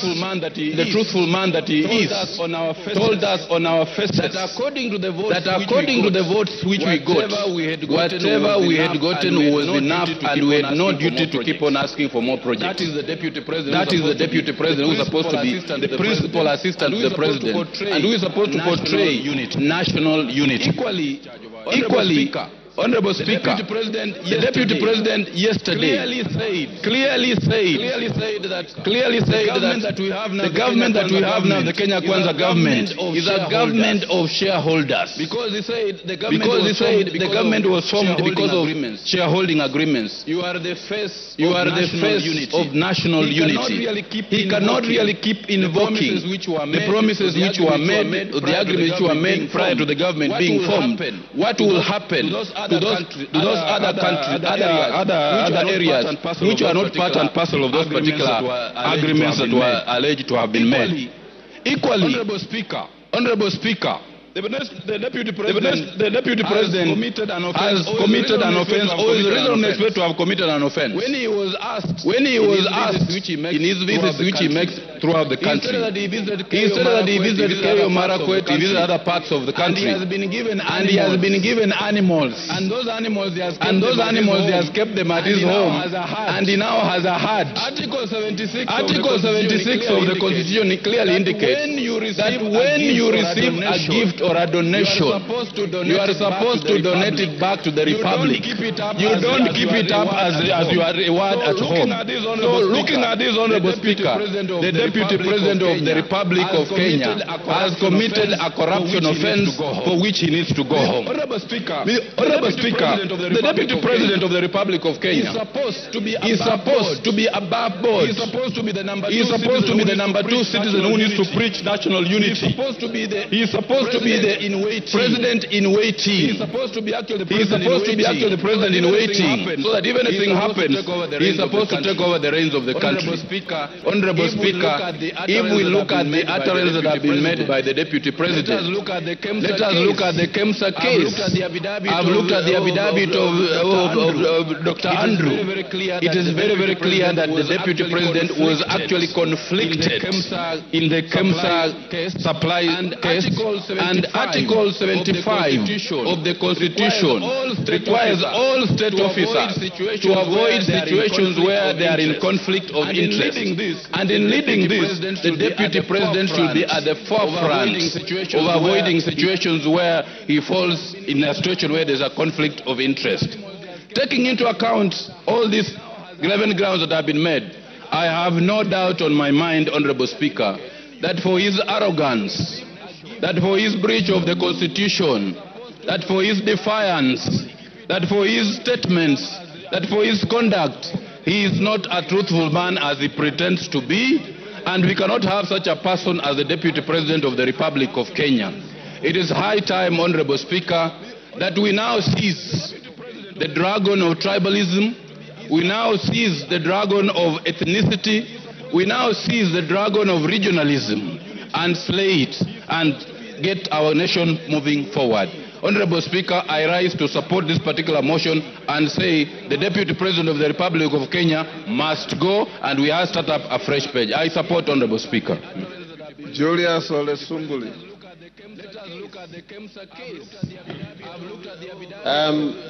Mr. Speaker, I come from an older period, being a member of KANU and having served in the KANU government. And I find some things rather difficult to understand. Because, Mr. Speaker, this position of Deputy President is a new one. It came in 2010. The position of Vice President had very, very good gentlemen. I still recall the way the office was occupied by the Honorable, unfortunately late, George Saitoti, Kijana wa Malwa, and indeed, the fine gentleman that we have in politics now, Honorable Kalonzo Musyoka. Those people, Mr. Speaker, understood their job. If I were to stand today and accuse the Honorable Rigathi Gachagua, I would accuse him of only one thing. He does not get it. This particular job, he does not know the job description of a Deputy President. For one, Mr. Speaker, the Constitution of Kenya says that there shall be a president. And then that president will be assisted by a Deputy President. Now, assisted by a Deputy President. That means, Mr. Speaker, that our Constitution foresees a situation where we have one driver and one makanga. And one is not trying to do the job of the other. Now, how did we get into a situation, Mr. Speaker, where we now have two bosses in the country? We have the President, who is the boss, and we have the Deputy President, who says he's also the boss. Now, if there is something that we have to do in this House, is to resolve that dispute. The country cannot run when we have... those people, Mr. Speaker, understood... Give Wamchomba the mic. If I were to stand today... Yes, Mheshimiwa. Mr. Speaker, I rise on a point of order to just ask whether the word makanga is parliamentary. I just need a clarification. The word makanga, whether it is parliamentary language. Is the member in order to use that kind of language today? Honorable Wamchomba. Order. For one, Mr. Speaker. Yes, Millie. Yes, Millie. Says that there shall be a president. I don't know if Honorable Sunkuli has allowed me to inform you. Yes, Mr. Speaker, I just wanted to inform Honorable Sunkuli that you can use those words so long as you put in inverted commas, because you are reporting. So when it is reported, like in the case where people are talking Kufa Makanga, Kufa Dereva, Mr. Speaker, I even wanted to speak to it by saying that it is actually people saying that are crucifying the DP. By saying he should Kufa, the motion here is on the, in quote, Makanga. It's not on the Dereva. So people want to bring the motion on the Dereva in quote, can bring, but the one we are dealing with now is on Makanga. But for Honorable Mchomba, language is dynamic. It's living. It grows. That's why you now find Kiswahili words in the Oxford English Dictionary. And by ordinary usage, every single Kenyan knows what Makanga means. And Sunguli was not mixing languages. He spoke in the manner like he was quoting. Honorable Wamchomba. I will definitely need another extra time. But Mr. Speaker, so our constitution foresees a situation where the president and the deputy president operate in harmony. Now, Mr. Speaker, if your principal job is to assist the president, and your marriage with the president is now irretrievably broken down, the only purpose of this house is to say that there is actually no more marriage, and that the deputy president can no longer perform his duties as a deputy president. And so, if that happens to be the situation, then what remains? I remember the late President Moi telling us that the problem with Africans is that they don't resign until they are kicked out. In this particular situation, because the marriage is irretrievably broken down, it ought to be the case that the deputy president ought to say, as a gentleman, that this thing is not working, I'm going to leave it. He has said that this is like a company. And in a company, people exist in order to have a common good. And the mixture of strategy and vision and deep understanding of their core business is what will bring fruits to this job. Mr. Speaker, I believe myself that there are two mistakes that have been made here that need to be looked into by this House. One is that the Deputy President ought to believe in the Republic of Kenya. Because if I look at the number of times, if I Google the number of times the Deputy President has pronounced the word Mount Kenya, and the number of times he has pronounced the name Kenya, the number of times he has said Mount Kenya are more than the times he has said Kenya. A person who takes the oath to be the Deputy President of Kenya must be a person who pronounces the word the words Kenya more than the one person who pronounces the words of his region. Patriotism.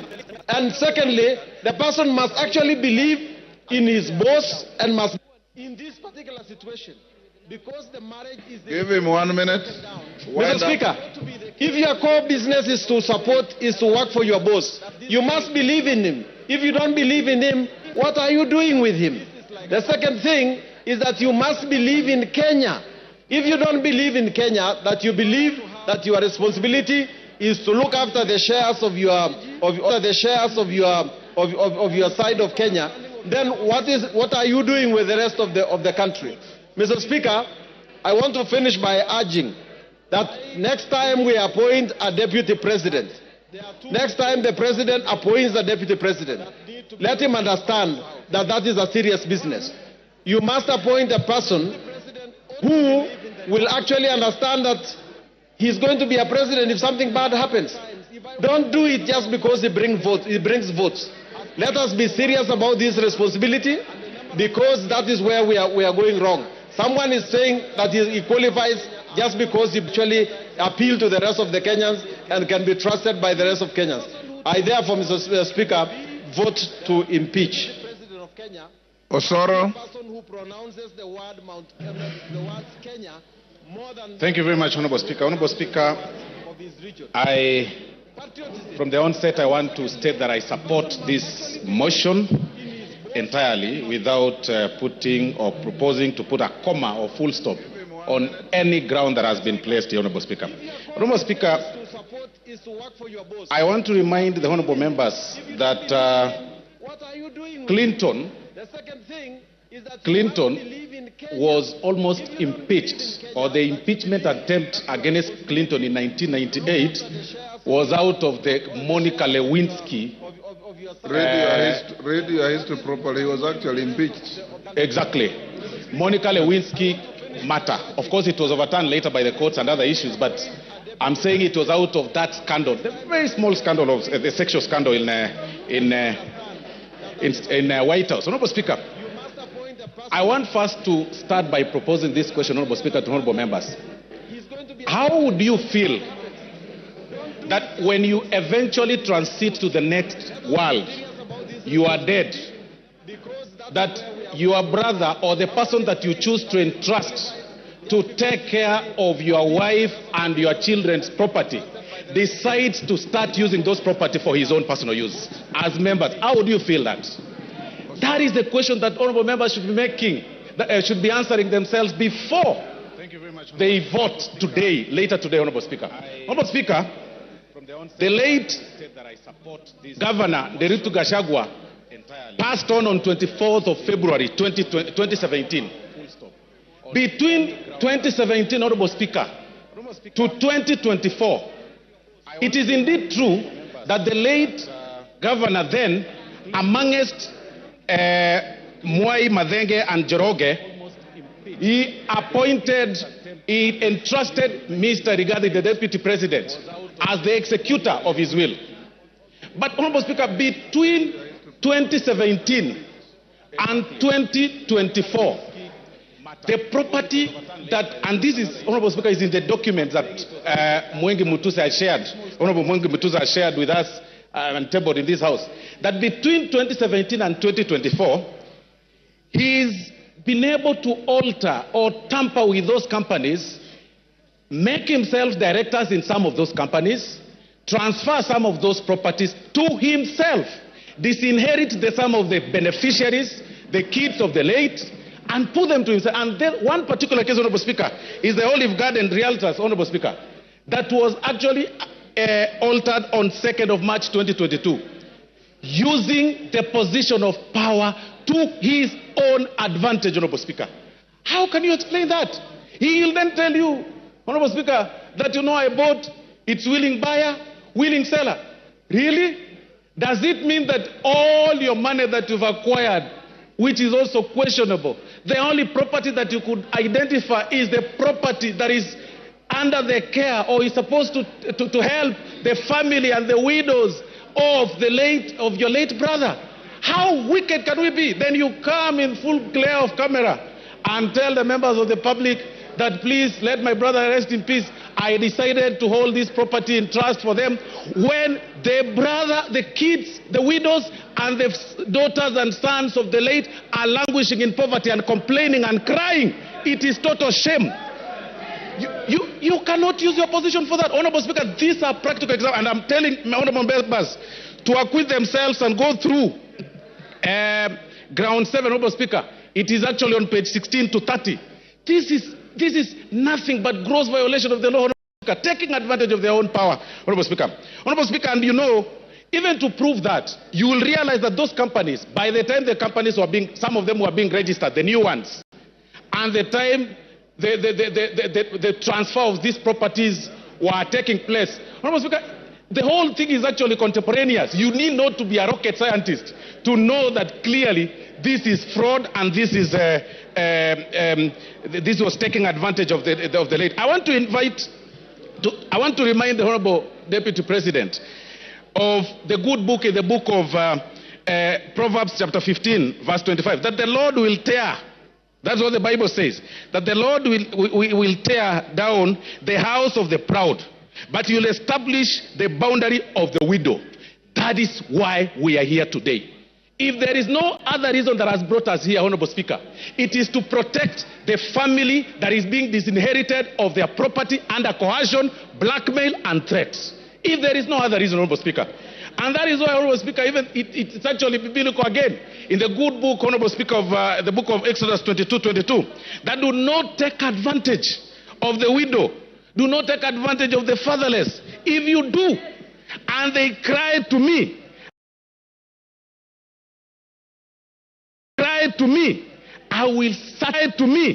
I will certainly hear their cry, and my anger will be aroused, and I will kill you with the sword.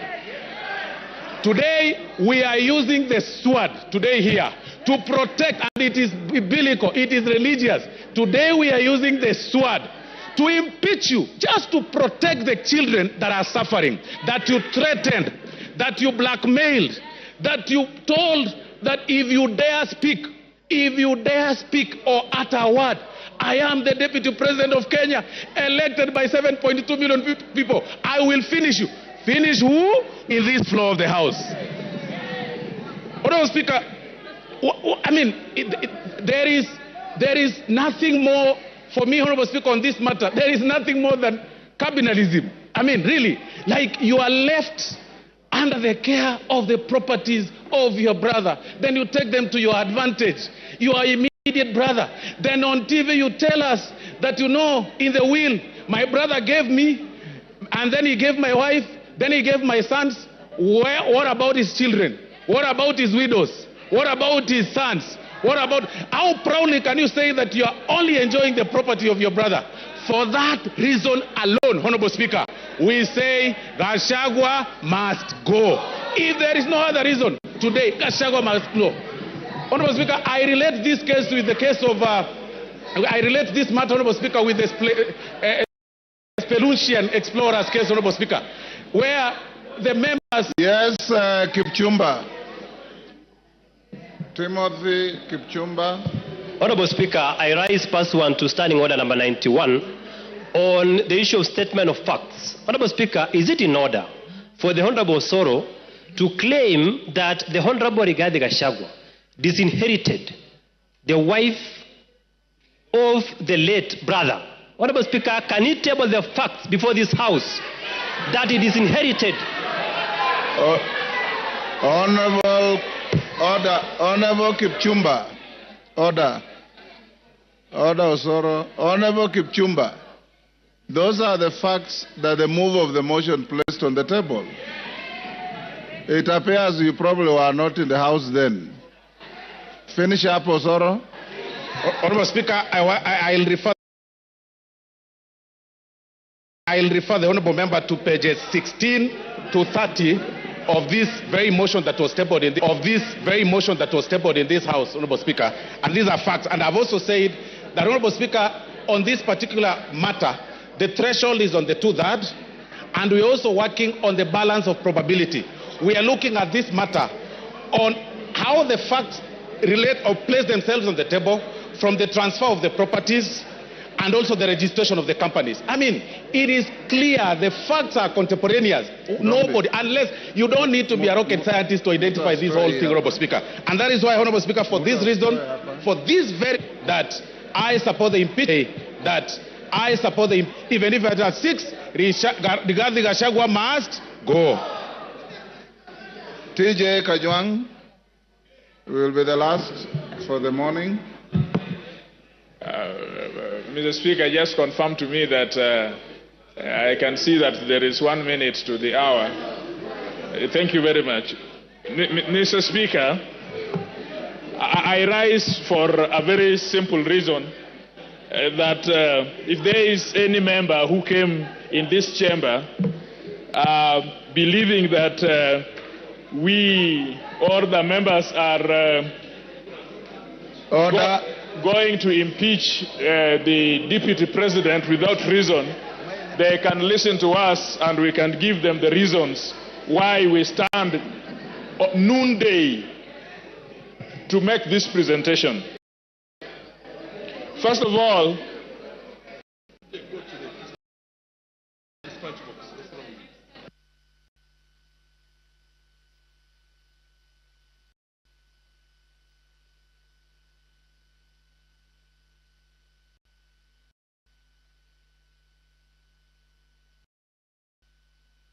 Member for Machakos County, what is the problem?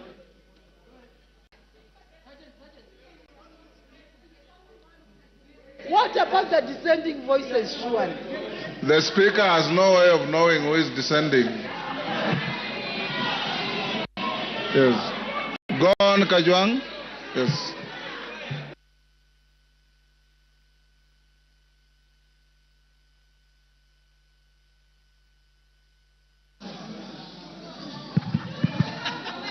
Yes, Ngusia, what is the problem? Mr. Speaker, TJ Kajwang, 1 minute. I have come to make a very small presentation as the member of Ruaraka. First of all, having seen that the motion has been signed by 291 members, this House, single constituencies are 290. If 291 have signed and will vote, Gachagua must go. Number two, we have not come here to vilify anybody. We have come here with facts, we have come here with evidence, and we have come here with the law. I want to be in a country where my son and my daughter, if he qualifies and if he's eligible, will get employment, will do business, will walk proud and tall, not because he comes from Waondo village in Nyanza, but because she or he is eligible. This politics of everybody must come from Mount Kenya. Mount Kenya. Usiguze mlima. Usiguze milima. We must show, Mr. Speaker, that this country is for us all. We must show, Mr. Speaker, that there are no people who are entitled more than the others.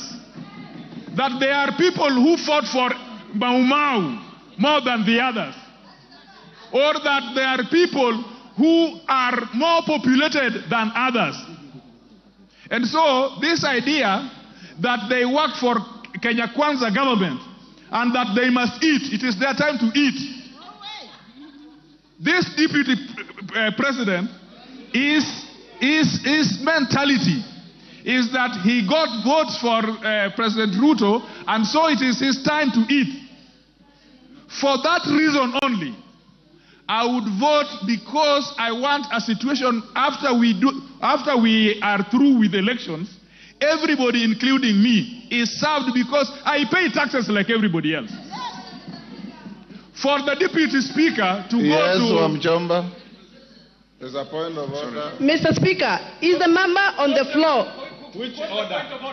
Mr. Speaker, I'm addressing Mr. Speaker. You are not the Speaker. I am addressing Mr. Speaker. Stop heckling. You are not the Speaker. I'm addressing the Speaker. Go ahead. Mr. Speaker, is the member Honorable Kajiang in order to say that there is a mentality that the deputy president has a mentality to eat? Does he have any gadget to measure mentality? Is that a fact? Can you prove?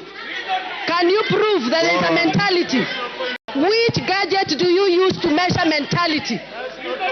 Go on. Check. Mr. Speaker, first of all, pronounce my name properly. I'm not Gachechwa. I am Kajwang, not Kanjwang. Number two, Mr. Speaker, this is a problem. Everybody, I heard them call it Raira, Kanjuang. Some of you must learn that we are in a country for everybody. Nobody is powerful than the other. Nobody comes from a section of community. Today we will show that this country is for everybody. Mr. Speaker, there must be hygiene in leadership. There must be hygiene. You cannot trade with government, and you are the deputy speaker, deputy president. Sorry. You cannot trade with government, and then you are the deputy president. You cannot trade with government and you are a state officer. Even you who are sitting here, stop trading with government. So that you only have one work, which is an elected member of this house. So, evidence has been laid before us. And we are clear on page 16 of this evidence that him and his family, first of all, he thinks that his family, it is all right if his family trades with the government. He has not read the Leadership and Integrity Act. You, yourself, your wife, your mother, your son, your daughter must not trade with government so that we allow enterprises to grow out there. Mr. Speaker, only on that basis, I think that there is a situation here which we must save. The third one, Mr. Speaker, he is principal assistant to the president. If we don't deal with this thing today, all vice presidents or deputy presidents will think that the president is age mate. There must be a distinction between a president and a deputy president. This one, at least the president has allowed him to chair the cabinet. At least the president has allowed him to be the chairman of IBEC. Now, well, the law has allowed him to be the chairman of IBEC. What would happen if, as the chairman of IBEC, he is only giving budget allocations to people from Mrema? What would happen if he is the chairman of IBEC, only giving budget allocations to people of his family? Mr. Speaker, the last thing I want to say, this presidency as it is so dysfunctional that even if we left it today, there would be a problem in presidency in such a manner that would undermine national integrity and national security. I don't need the information. I just have 1 minute to go. Thank you. Finish up. Yes, Finish up. Yes, Mr. Chairman. Mr. Speaker, we are not going to impeach him because of what that speaker had talked about, that we are lynching or that it's a mob. We have carefully considered, and the law is that we are not talking about civil liability or culpability. We are talking about accountability. We are talking about political governance and political responsibility. And so all those things that he has said out there, he must take responsibility for. And we are politicians. We are not a court of law. He will be tried in Senate. Ours is just to initiate this process. And the Senate will ask very pertinent question. He is saying that all these things he got from his brother and so on. They will investigate and find out, did he pay tax for them? When he filed this report and said that he's worth so much, did he say that he also got something from his brother? Now, no, it is not here. You don't know. This thing is asked in the Senate. It is the Senate that is the trial chamber and the investigating. So the Senate will also ask his return forms. He's also asked the KRA forms if this information are consistent. And so, in all the evidence that I've seen, in all the charges I've seen, I return a verdict that Gachagua must do what? Gachagua must do what? Gachagua must do what? Order, members, will you be upstanding?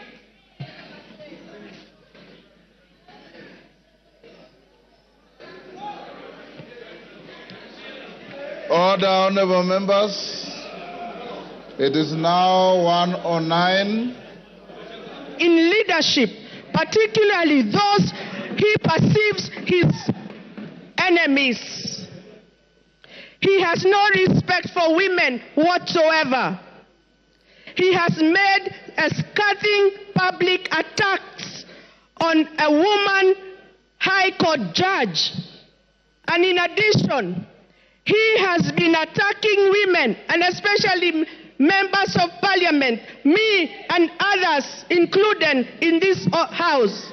And therefore, he can never, and he has no respect for women, and he can never work with women. And for those few remarks, I support. During the press conference in Mombasa on the 25th of June 2024, the Deputy President accused the Director General of NIS of providing faulty intelligence and firing some senior officers. As a state officer, and most importantly, as a member of the National Security Council, under Article 240, the members of the National Security Council, at Clause 2B, the Deputy President is a member. He then cannot discuss intelligence briefs that come to his knowledge during the proceedings of the National Security Council. Again, with that, he has gone against the Official Secrets Act and his oath of secrecy. And even if he had any reservations, he has opportunity as a member of the National Security Council to raise it at the Security Council proceedings and even to raise it to the President in person, but not to come as if he's an ordinary citizen who is in the opposition and then speak about it in public. That is wrong. In fact, it is juvenile. It reveals him as a person who is unhinged and cannot control their tongue. Mtazamaji, tunafikia mwisho wa taarifa zetu, lakini kama unavyoona kwenye runinga hapo, tunaona baadhi ya wabunge wakianza kurejea katika kikao ambacho kitakuwa mchana, kinatarajiwa kuanza mwendo wa saa 8:30, sekunde chache kutoka sasa. Kikao hiki ni cha kuendeleza hoja ya kumbandua nje ofisi naibu rais Rigathi Gachagua. Naibu rais mwenyewe akitarajiwa kufika katika kikao hichi mwendo wa saa 11 jioni, na atakuwa na saa 2 kuweza kutoa utetezi wake kabla ya wabunge kushiriki kura aidha ya kumuunga mkono au kumuondoa. Lakini bila shaka ni matukio ambayo tutakuwa tunaonyesha moja kwa moja kwenye runinga uipendayo Citizen. Kwa hivyo endelea kutazama. Kwa sasa tunakwenda mapumzikoni kifupi tu, lakini tutarejea na vikao vya bunge.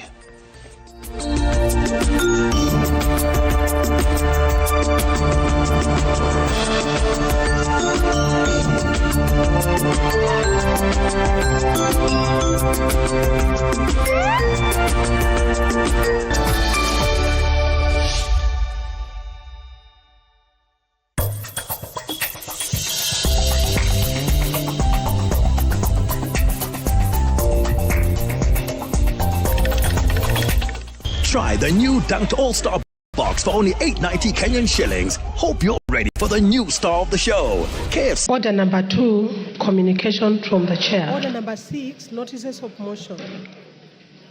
Order number 3, messages. Order number 7, questions and statements. Speak behind a copy and message.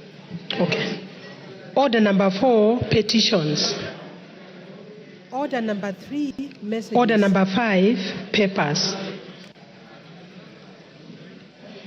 Order number 6, notices of motion. Order number 7, questions and statements.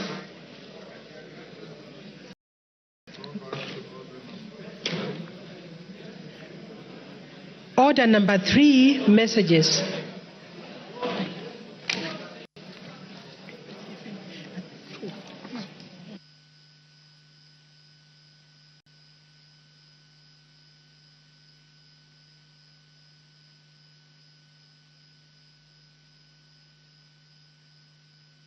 Members on their feet, take your seats.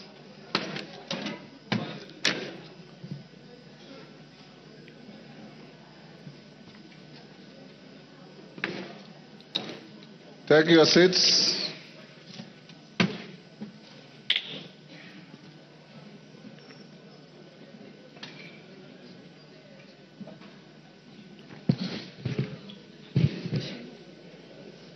Honorable members, I have a message from the Senate. Honorable members, pursuant to the provisions of Standing Order 41-4, I wish to report to the House that I have received 2 messages from the Senate regarding its decision on two bills, namely the Equalization Fund Appropriation Number 2 Bill, Senate Bill Number 30 of 2023, and the Division of Revenue Amendment Bill, National Assembly Bill Number 38 of 2024. Honourable members, the first message conveys that on Tuesday, 17 September 2023, Appropriation Number 2 Bill, Senate Bill Number 30 of 2023, and the Division of Revenue Amendment Bill, National Assembly Bill Number 38 of 2024. Honourable members, the first message conveys that on Tuesday, 17 September 2024, the Senate considered and rejected the National Assembly's amendments to the Equalization Fund Appropriation Number 2 Bill, Senate Bill Number 30 of 2023.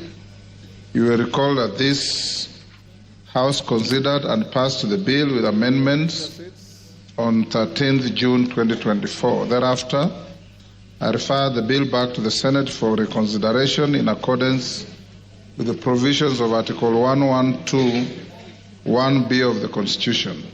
Honourable members, the decision of the Senate on the National Assembly's amendments to the Equalization Fund Appropriation Number 2 Bill, Senate Bill Number 30 of 2023, effectively commits the bill to a mediation committee pursuant to the provisions of Article 112(2)(b) of the Constitution. Honourable members, consequently, the Speaker of the Senate has appointed the following senators to the mediation committee on the bill: Senator Joe Newtu MP, Senator Mohammed Abbas Sheikh MP, Senator Professor Margaret Kamar EGH MP, Senator Tabitha M. Mutinda MP, Senator Daniel Maanzo MP, Senator Beatrice Ogola MP, and Senator Faki Mohammed Mwinyihaji MP. Honourable members, in order to fully the bill, the National Assembly is required to appoint 7 members to sit in the committee. I therefore call upon the majority and minority leadership of the House to nominate members to represent the National Assembly in the mediation committee by 7 p.m. today, Tuesday, the 8th of October 2024. I will then communicate to the House tomorrow the National Assembly members appointed to this mediation committee to ensure timely commencement of the mediation process. Honourable members, the second message conveys that on Thursday, 3rd October 2024, the Senate considered and passed the Division of Revenue Amendment Bill, National Assembly Bill Number 38 of 2023, with amendments. You'll also recall that on 7th August 2024, this House considered and passed the bill with amendments, following which I refer the bill to the Senate for consideration in accordance with the provisions of Article 110(4) of the Constitution. The Senate has now referred the bill back to the National Assembly for reconsideration. Honourable members, with respect to the Division of Revenue Amendment Bill 2024, I direct the clerk to circulate the Senate amendments to the bill to all members. Thereafter, the amendments will stand referred to the Budget and Appropriations Committee. I urge the committee to expedite consideration of the Senate's amendments and report back to the House on Tuesday, 15th October 2024. Conscious of the House that the House is scheduled to proceed on a short recess next week, I direct that the matter be prioritized for consideration on the same day. As and to remind members that conclusion of the National Assembly is required to appoint 7 members to sit in the committee. I therefore call Article 115 of the Constitution by His Excellency the President following rejection of the Finance Bill 2024. This will facilitate disbursement of the requisite funds to account governments and avoid further stalling of operations of the devolved units. The House is accordingly guided. I thank you. Appointed to this mediation committee to ensure timely commencement of the mediation process. Honourable members, the second message conveys that on Thursday... Order number 8, special motion, proposed removal by impeachment of His Excellency Rigathi Gachagua, EGH, Deputy President of the Republic of Kenya. This House considered and passed the bill with amendments, following which I refer the bill to the Senate for consideration in accordance with the provisions. So far, so good with the morning sitting. As I directed in the morning, honorable members, we will proceed up to 4. No, up to 5. The Deputy President indicated he will be here by 4. At 5, we'll call him and allocate him up to 2 hours maximum. Conscious of the House, minority, majority, that the House is scheduled to proceed on. Thereafter, the mover will be prioritized for consideration. When he finishes, the minority, majority leaders will come in, and thereafter, the mover will be called to reply. Which was referred back. We have 5 minutes each, and the interest is overwhelming. The President, following rejection of the if we remain with the 5 minutes, you know, not each one of you will have time to speak.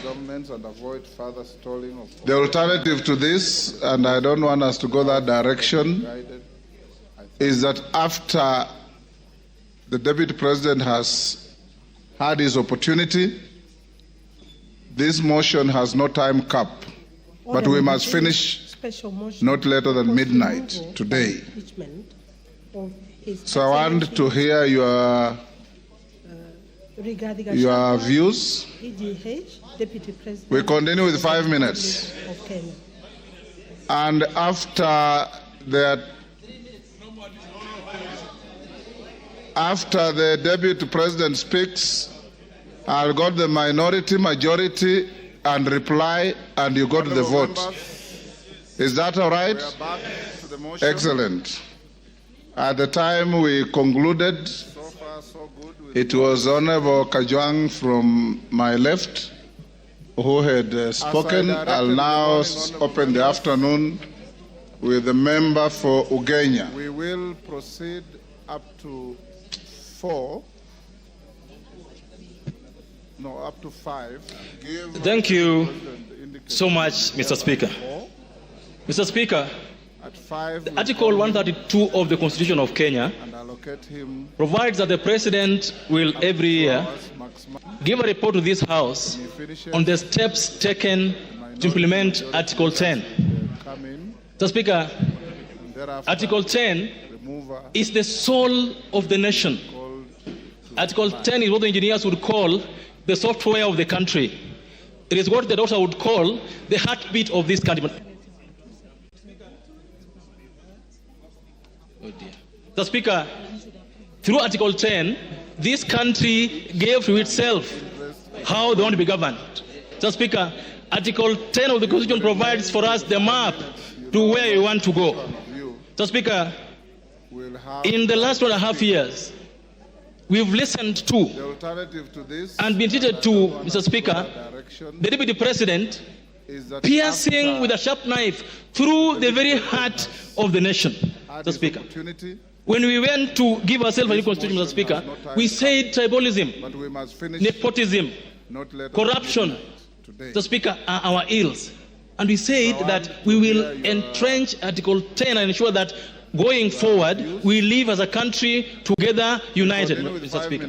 Mr. Speaker, for the last 2 years, the Honorable Gachagua has not only put a knife onto the back of our values and shared principles, but he's kept turning that knife, Mr. Speaker, the level where if we allow him to continue being Deputy President, Mr. Speaker, we are going to risk the loss of the heart of this country, Mr. Speaker. Mr. Speaker, the move of this motion, the Honorable Mutuse, read what appears in Article 10, Speaker. So, Speaker, there is nothing to say about a person who believes that this country should only belong to one region, Mr. Speaker. It has to be clear today that we are not impeaching Mount Kenya. We are not impeaching the Kikuyu. We are impeaching an individual who has refused to follow the law every single day of his life. Mr. Speaker, Honorable Gachagua is the Deputy President of the Republic of Kenya, not the Deputy President of Mount Kenya, Mr. Speaker. He is the Deputy President of Kenya Kwanza, not Mlima Kwanza, Mr. Speaker. It has to be said today that if you are to build together, if you are to run a country that has shared values, shared principles, and shared prosperity, Mr. Speaker, all of us must believe that our leaders will live within the four corners of the law. Mr. Speaker, it is true, and it's been said by Kenyans, that we are all tribal. Of course, we all come from tribes. We also have our own tribal sentiments, Mr. Speaker. We all have our feelings about what should happen to our tribe, Mr. Speaker. Mr. Speaker, it's even been said that Kufa Dereva, for Makanga. It's also been said that all of us sitting here today have some tribal things in our closet, Mr. Speaker. That is true. But, Mr. Speaker, and you are a seasoned lawyer, when you go to court and you are charged, and the others you are charged are not in court, they say Rigathi Gachagua and others not in court. The case here today is that of Rigathi, not others not here today. The case we are dealing with today is the case of Makanga, not Dereva, not passengers. So, Mr. Speaker, we have to deal with a person who believes that his job is to represent Mount Kenya. So, Speaker, on this side sits members of parliament elected by Mount Kenya people. On this side sits members of parliament from Nyeri, from Kirinyaga, from Muranga, from everywhere. Those counties also have governors. Nobody appointed Rigathi to be the benefactor. No one appointed Rigathi to be the custodian of Mount Kenya. No one. Because our constitution provides for leaders from that place to represent them. So, Speaker, by his actions that are against Article 10 of the Constitution, Mr. Speaker, Rigathi has alienated Mount Kenya from the rest of the country. He is fought so hard to be the Mount Kenya kingpin, Mr. Speaker, and I believe that this House must impeach him so that he can go and be the kingpin of Mount Kenya, not the deputy president of this country. That's what we need to do this afternoon, Mr. Speaker. Mr. Speaker, yesterday, I heard him mention the name of our PCS, the name of the Ford Kenya leader, the Speaker Kwanza, not Mlima Kwanza, Mr. Speaker. It has to be said today that if you are to build political arguments are done between parties and among parties, Mr. Speaker. And if, for example, MDG Wayaran has shares in the government, the shares are for the whole country, not for a tribe or for an individual, Mr. Speaker. Mr. Speaker, it is true. Today, I must say that we will impeach him. But all of us here today must also soul search that as you impeach Gachagua, have you lived a better life yourself as a Kenyan? Have you lived a better life as a leader? What have you done in your closet that reflects what Gachagua has done? We'll impeach him, but we must also change our ways as a country, from the president down to all of us who lead this country, Speaker. I support and believe that he must be impeached. Commissioner Patrick Makau. When you go to court, and you are charged, and the others you are charged, you are not in Thank you, Mr. Speaker, for giving me this chance. Mr. Speaker, from the onset, allow me to give thumbs up for one Honorable Ekomas Mwengi Mutuse Massive.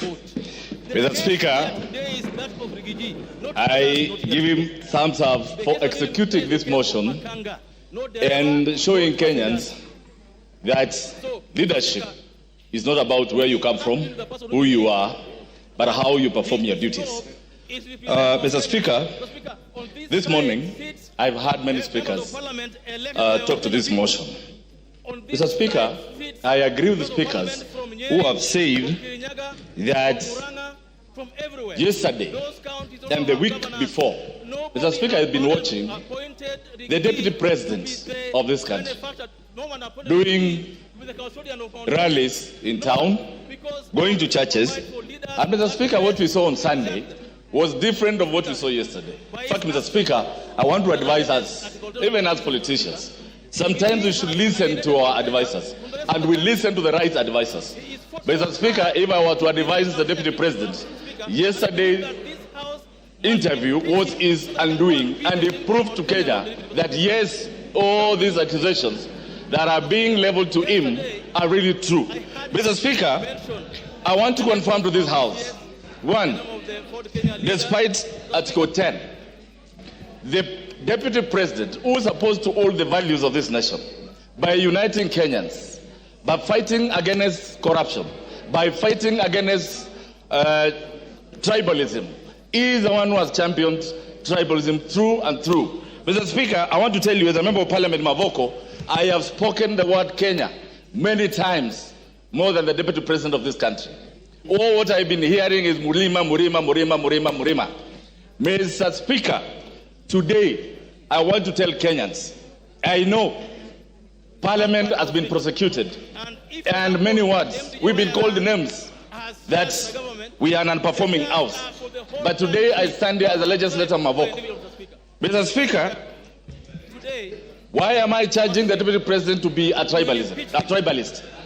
Mr. Speaker, at one time, I listened to the Deputy President on national television saying that he reversed a cabinet decision to reverse the demolitions in Mathare. Why did he do that? He said his people were in Mathare and that he could not sit and see his people's houses demolished. Mr. Speaker, it reminded me when the people of Mavoko houses were being demolished. Personally, I went to him, and Mr. Speaker, I thought he could help me. But the words he used to me are unprintable, and I cannot speak them in this house. Mr. Speaker, today I want to tell him, those people that he was addressing, 30% of the houses that were demolished belong to those people of Murima. They belong to Kenyans. Mr. Speaker, I come from a constituency that is cosmopolitan. Today, as I stand here, Mr. Speaker, we have lost lives. We have had people whose properties had to be auctioned because they had gone for loans for those houses to build.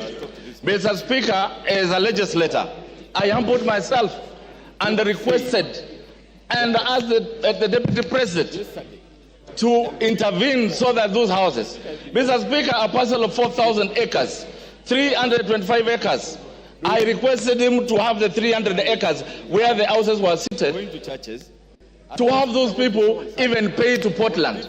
But the names he called me, Mr. Speaker, I cannot call them here. When I hear someone saying there are things which are not personal, Mr. Speaker, I want to tell them, those people elected me to represent them, and their pains are my pains, Mr. Speaker. Today, as I sit here, Mr. Speaker, the same Deputy President came to Machakos, and he said the Kamba votes are very little, they cannot bring in a president. He went ahead and said the Kamba votes, Kitui, Machakos, and Makueni combined are less than 1 million. I want to remind the Deputy President that the Kamba vote is more than 3 million. I want to remind him that Kamba nation produced Gay who took care of Kenyatta in prison. That same Kamba nation produced Munyao Kisoi, who flew the flag of Kenya during Independence Day. That same flag produced Mwindi Mbingu, the former freedom fighter, who is my grandfather, Mr. Speaker. I want to remind him that same Kamba nation. I want to tell Kenyans, I know Parliament has been prosecuted.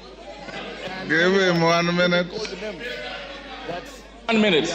Mr. Speaker, that same Kamba nation that you said their votes were useless, they are the ones who are running every night now, calling for them to come and save you in this budget motion. Mr. Speaker, I want to remind him that every tribe in this country is important and he should live to respect them.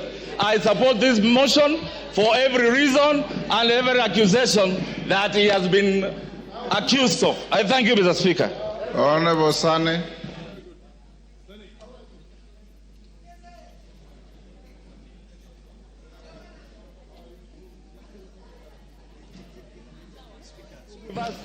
Mr. Speaker, before I want to bring out 3 assertions which are highly distorted, emanating from His Excellency the Deputy President Gachagua. One, that he is a co-president. In every general election, 6 ballot papers are being issued to voters. And of the 6, 1 is for the presidency, and all Kenyans have voted His Excellency President William Samoei Ruto. I did not, and no Kenyan voted Gachagua for any position other than being escorting the deputy president to State House. Nobody, the president to State House. He was not elected. So the claim that he had acquired 7.2 million voters is unfounded, unfactual, and is just mere hallucinations, Mr. Speaker. So he's not a co-president, he is just merely an assistant to the president. A second thing, Mr. Speaker, he always talks of being trained in paramilitary exercises or acquired paramilitary training. He is supposed to be a symbol of harmony, a symbol of unity, not to intimidate, not to tell the citizenry that indeed he is military trained. That in itself bespeaks volumes on who his character is, Mr. Speaker. One other thing, yesterday he has made disparaging remarks on the Speaker of the National Assembly and the Speaker of the Senate. The fact that his impeachment is coming in front of this House today and thereafter proceed to the Senate, it wasn't befitting for him to speak disparaging, derogatory remarks on our Speaker and the Speaker of the Senate. On to the impeachment motion, Mr. Speaker. Article 150, I think the threshold has fully been met in impeaching the Deputy President Gachagua. His loyalty to the president is questionable. His visits, whenever the president goes out of the country, the deputy president is never seen to see him off. Whenever the president comes into the country, the second principle is always not available to receive the president. He gives press releases that contradicts the president, talks too much, giving epithets that make our president, demean our president, projecting our president a liar on several occasions. Yesterday, all Kenyans have heard that it is His Excellency the President Ruto who taught me how to respond to civil servants, how to address intelligence officers like Nurdin Haji, like the CID officer Amin. That in itself depicts lack of respect for the presidency. Mr. Speaker, it is clear in our constitution that he is the second in command, as espoused in Article 147.3, as read with 134. This he has failed. He has also shown massive erosion of the position of the executive, not being the assistant and showing the unity so expected of him, Mr. Speaker. Mr. Speaker, the Deputy President severally pronounced himself on matters discriminating Kenyans, that he has gotten his share of cabinet secretaries in his region. Cabinet secretaries belong to all Kenyans, and I think that doesn't befit. He has addressed public servants in public, and in all aspects he has violated Article 232, which is the same principles that is expected for the executive. Finally, Mr. Speaker, he also talked ill of public participation. The courts have declared themselves that public participation was well done, and yesterday it was clear that he was contemptuous that the public participation done by the National Assembly did not meet the required threshold, and that, I believe, is also being so contemptuous of this House. With those few remarks, I support the impeachment. Thank you. Rafael Wanjala. The Speaker of the Senate. The fact that his impeachment is coming in front of this House today.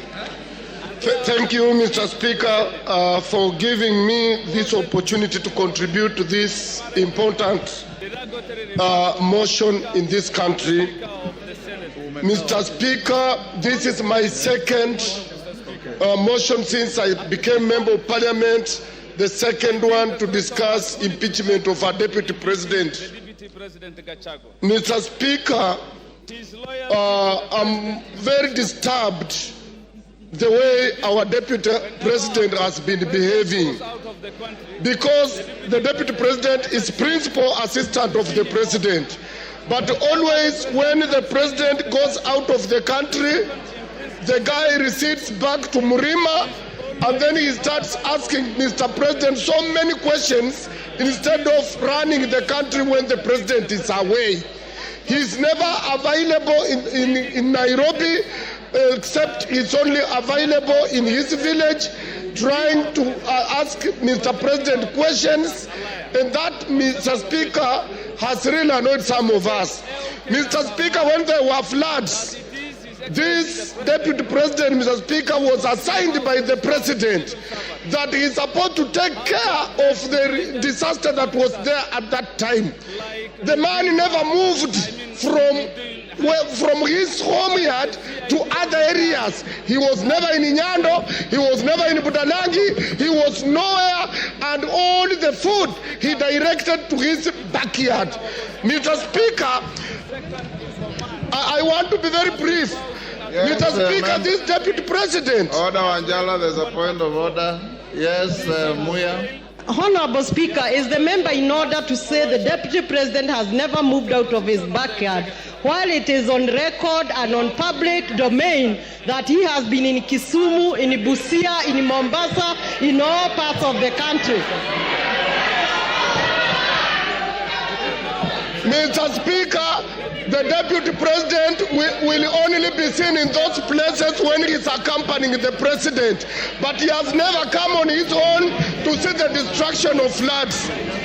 Mr. Speaker, these people of EACC did a service to this country. Because for you to be elected, you must go through EACC. Mr. Speaker, this Deputy President was a DO. And Mr. Speaker, he was a DO, and as a DO, he was sacked on 30th July 1997 as a DO.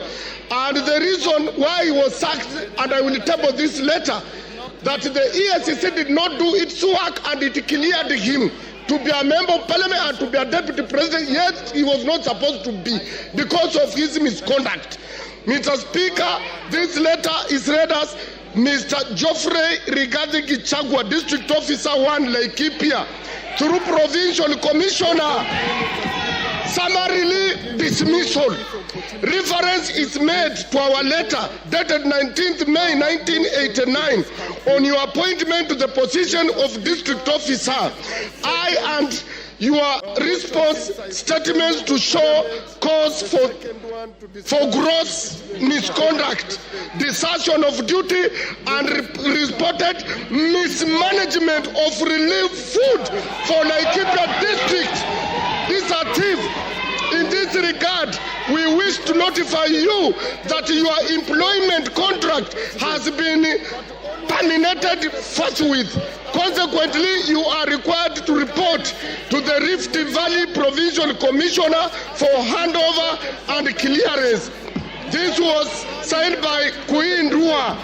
Mr. Speaker, this was a wrong man to be in this office in the first place. This one, for Kenya to grow, Gachagua must go. For to stop tribalism, Gachagua must go. For Kenya to unite, Gachagua must go. I tabled the letter and I support the motion. Kagusha. Honorable Speaker, Honorable Speaker, Honorable Raphael Wanjala has produced a photocopy of a document that we cannot get its authenticity. Honorable Speaker,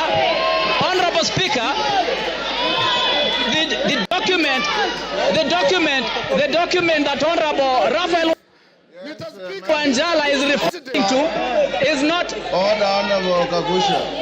Order. Take your seat, Honorable Kagusha. Honorable Kagusha, first, from where you are sitting, you have not seen the document. Secondly, the Speaker is fully conversant with the rules of admissibility. And I'll look at the document and I'll direct you on how to use it. I thought I had given you an opportunity to contribute. You are going at a tangent that is totally unnecessary. If you want to contribute, that is what I had given you. If you are not ready to contribute, I give somebody else. Thank you, Honorable Speaker. I want to stand, and I stand guided. Honorable Speaker, I want to stand to oppose the motion to impeach the Deputy President. Honorable Speaker, the reason why the new constitution brought about the issue of having a deputy president position, which is not an appointed position anymore, but a position that the president and the deputy would be conjoined together at the point of election, so that the two of them can be able to work together. And that is what the country desired. That is what our people of this Republic of Kenya voted for in 2010 in the new constitution. Honorable Speaker, I want to believe that when we have been able to get the two of them, we should be able as a country, as much as practically possible, ensure that whatever misunderstanding and whatever differences that may appear or may exist between the two of them, yes, Kagombe. We get... Kagusha, hold. Honorable Gigi Kagombe, what's your point of order? Mr. Speaker, is the honorable member in order to disparage the constitution and mutilate it in the manner he is doing by disputing the provisions of Article 150 of this parliament to remove a sitting deputy president?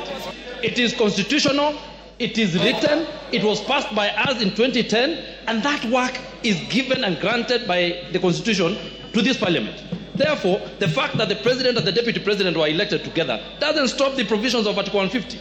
So therefore, he should withdraw. Honorable Speaker, you know there's a reason why Honorable Kagombe is called Kagombe and not Kigombe.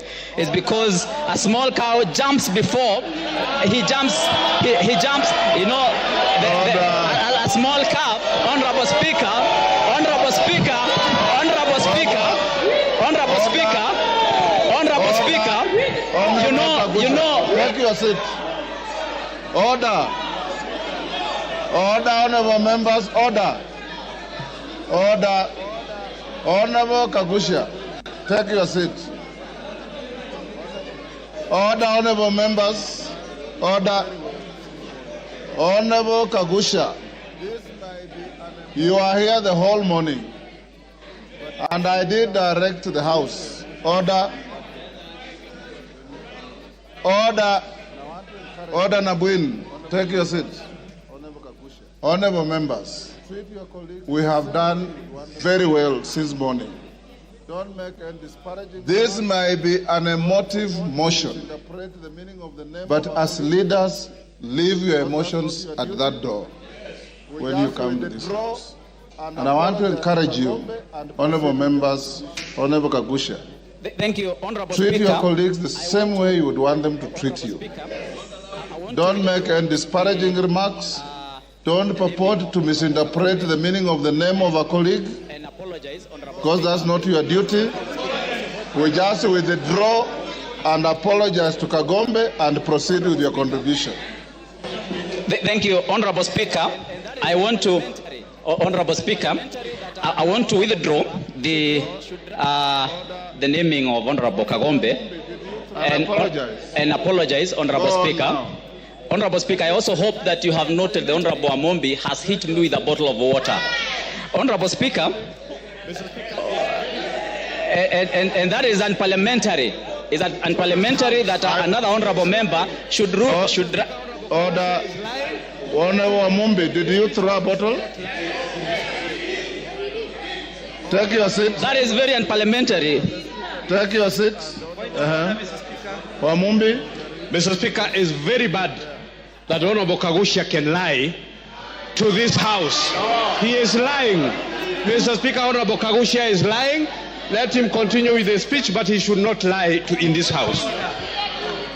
Order, honorable members, to the extent that the Speaker didn't see and Honorable Kagusha is not claiming any injury, let's leave it there.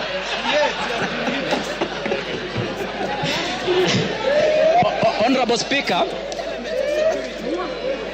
Honorable Speaker, I am of the opinion we have a respectable gentleman by the name Henry Kissinger, and Henry Kissinger did state that the quest for peace and order has two elements. They did say that are sometimes treated as contradictory.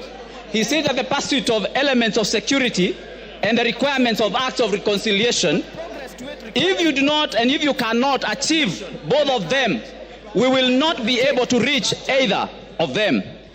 The road to diplomacy, Honorable Speaker, Henry Kissinger did say that may appear complicated and frustrating, but progress to it requires both vision and the courage to undertake that journey. Honorable Speaker, I'm of the opinion that when we have our two senior-most gentlemen in this republic having such kind of a disagreement or an issue that is a misunderstanding, we should seek the way of reconciliation.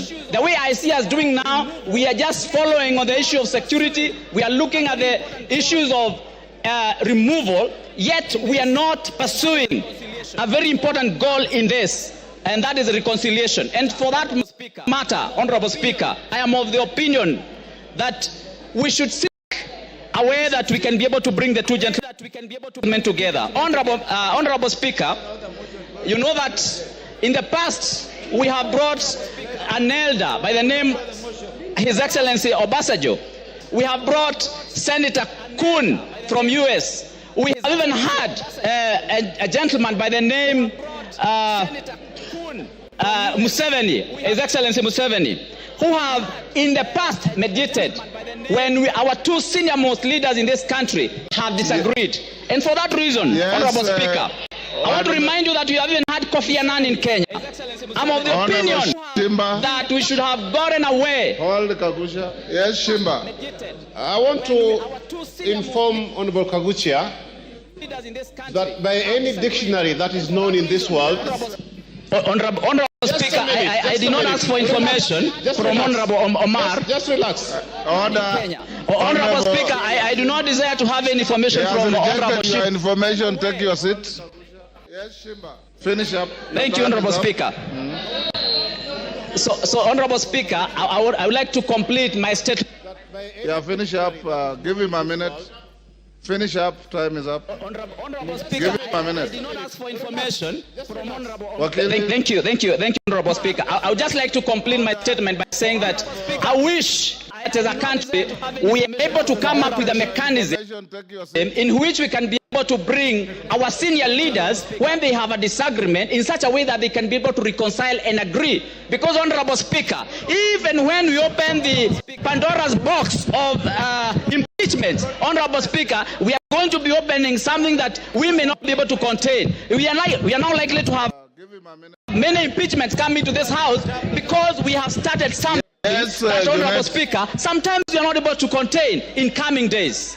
Thank you, Honorable Speaker. He's off the floor, Jeanette, so you cannot raise. I'd just like to complete my statement by saying that I wish that the Speaker, I wanted to clarify that the matter before the House is not a disagreement of anyone. It is a motion that has been tabled by Honorable Mutuse that has 8 counts, 11 grounds. Mr. Speaker, we are discussing a motion that contains 11 grounds. We're not discussing any disagreements of anyone with his wife, with his boss, with his children, with his mother, with his uncle, with his cousin, with his farmer, with his cook. We're not discussing those things, man.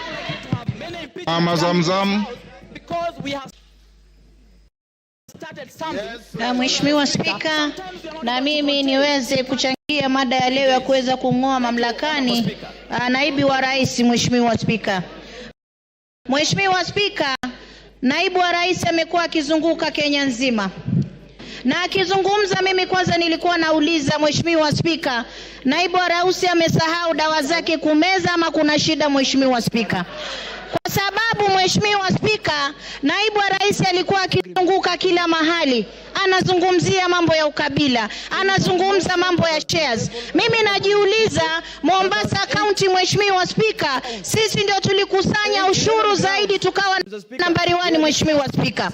Lakini naibu wa rais akizungumza, anazungumza mambo ya shares, mambo ya mlima, mambo ya nini. Na Mheshimiwa Spika, ukiona naibu wa rais anaweza kumkosoa rais mbele ya wananchi, Mheshimiwa Spika. Mheshimiwa Spika, Honorable wa Mchomba. Hold Mama Zamzam, hold her time. Yes, Honorable wa Mchomba. Mheshimiwa Spika.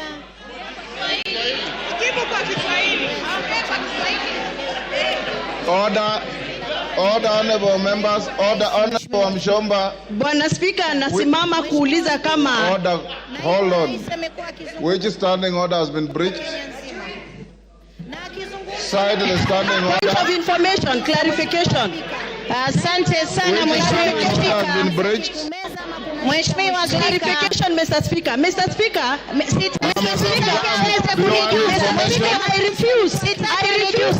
I refuse to be muted when I have something that I need the honorable member to clarify. The honorable member must clarify.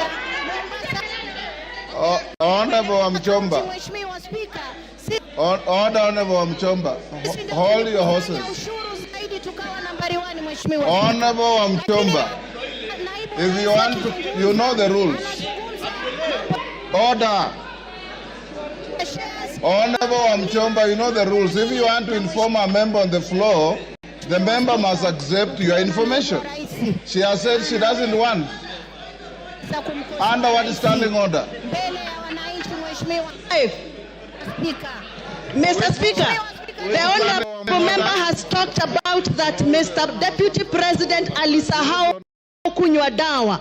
Tungetaka kujua ni dawa gani ambazo mheshimiwa anaongea juu yake.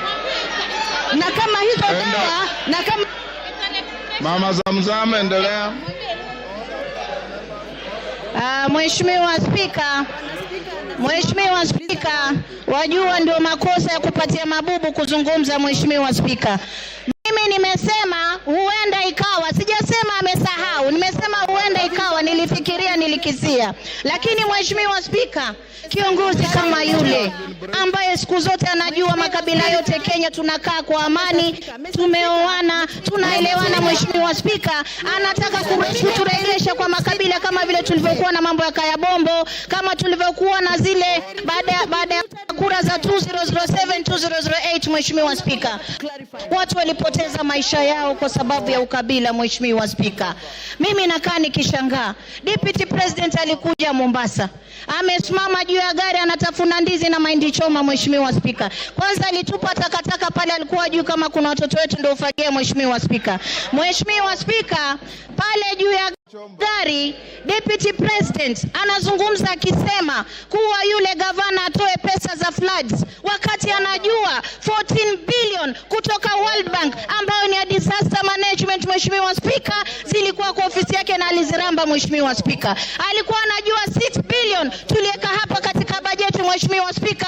hakuzileta Mombasa. Mheshimiwa Spika, yule ni kiongozi wa kugonganisha watu. Mheshimiwa Spika, na ndio maana anajiuliza kwa miaka miwili kampuni 22. Mheshimiwa Spika, hata mimi moja sina.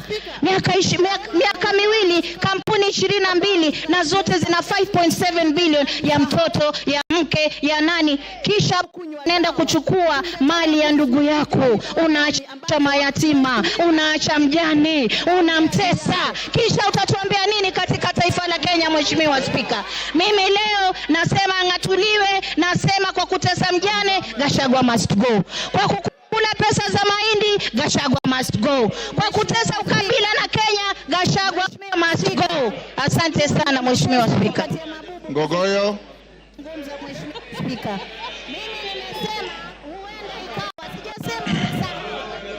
Thank you, Mr. Speaker. Mr. Speaker, sir, I rise to oppose the motion by the Honorable Mwengi Mutuse, Member of Parliament for Kibwezi West. Mr. Speaker, I, representing the people of Kajiado North,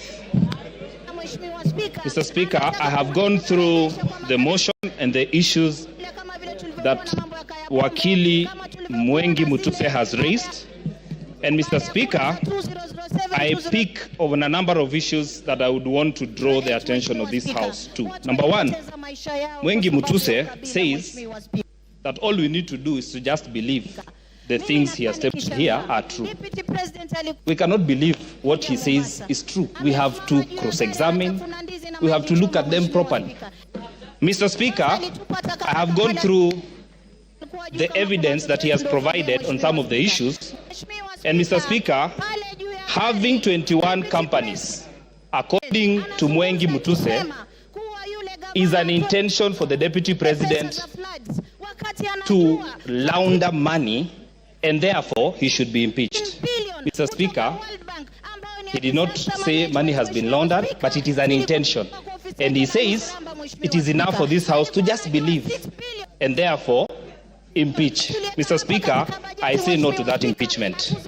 Number two, Mwengi Mutuse, former Chief of Staff in Machakos County Government and the current Member of Parliament, is giving hearsay that he has had. Mr. Speaker, he has said in his submission that they were officers who were coerced to write to change in Ministry of Lands without tabling any evidence from the document that he has provided. Mr. Speaker, this House cannot go with hearsay. It is not possible for you to make a decision out of hearsay. Mr. Speaker, in his accusations, he says that the Deputy President is a Mount Kenya person, makes issues based on Mount Kenya. I'm the Member of Parliament for Kajiado North. He has visited my constituency for a development tour. The executive, through the State Department for Education, Mr. Speaker, constructed classes, courtesy of his visit in Enoma Tasiani Girls Secondary School, a school that rescues girls, specifically from asylum. Mr. Speaker, the only girls' school that we have in my constituency, the Great Kajiado North. Mr. Speaker, Mwengi Mutuse did not mention such issues, but he says, according to him, the Deputy President coerced, did 1, 2, 3, and Mr. Speaker, he wants to say that we just need to believe. Mr. Speaker, impeaching the Deputy President of the Republic of Kenya needs more evidence than what he has provided. I find this to be very shallow, and Mr. Speaker, maybe in the words of the Chief Justice, this is hot air, in my opinion, Mr. Speaker. Mr. Speaker, I have found very respectful submission from lawyers in this House, a majority of them. Mheshimiwa, point of order number 87, Mheshimiwa Speaker.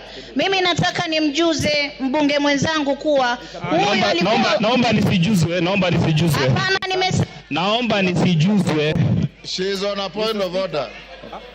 I have gone through the evidence that he has provided. Mheshimiwa Speaker, nataka atoe statement of fact. Mheshimiwa Speaker, huyu mbunge aliyoko hapa, hata kama alikuwa akifanya kazi county hapa, amekuja ni mbunge na ametoa motion hapa. Mheshimiwa Speaker, na mimi nataka nimwelezee mbunge kuwa wasema kule wanaosema kufa abiria, kufa conductor, kufa dereva, huyu conductor ameweza kupickpocket maabiria wote, hawana chochote. Mheshimiwa Speaker, kwa hiyo aende tu nyumbani. Mheshimiwa Speaker.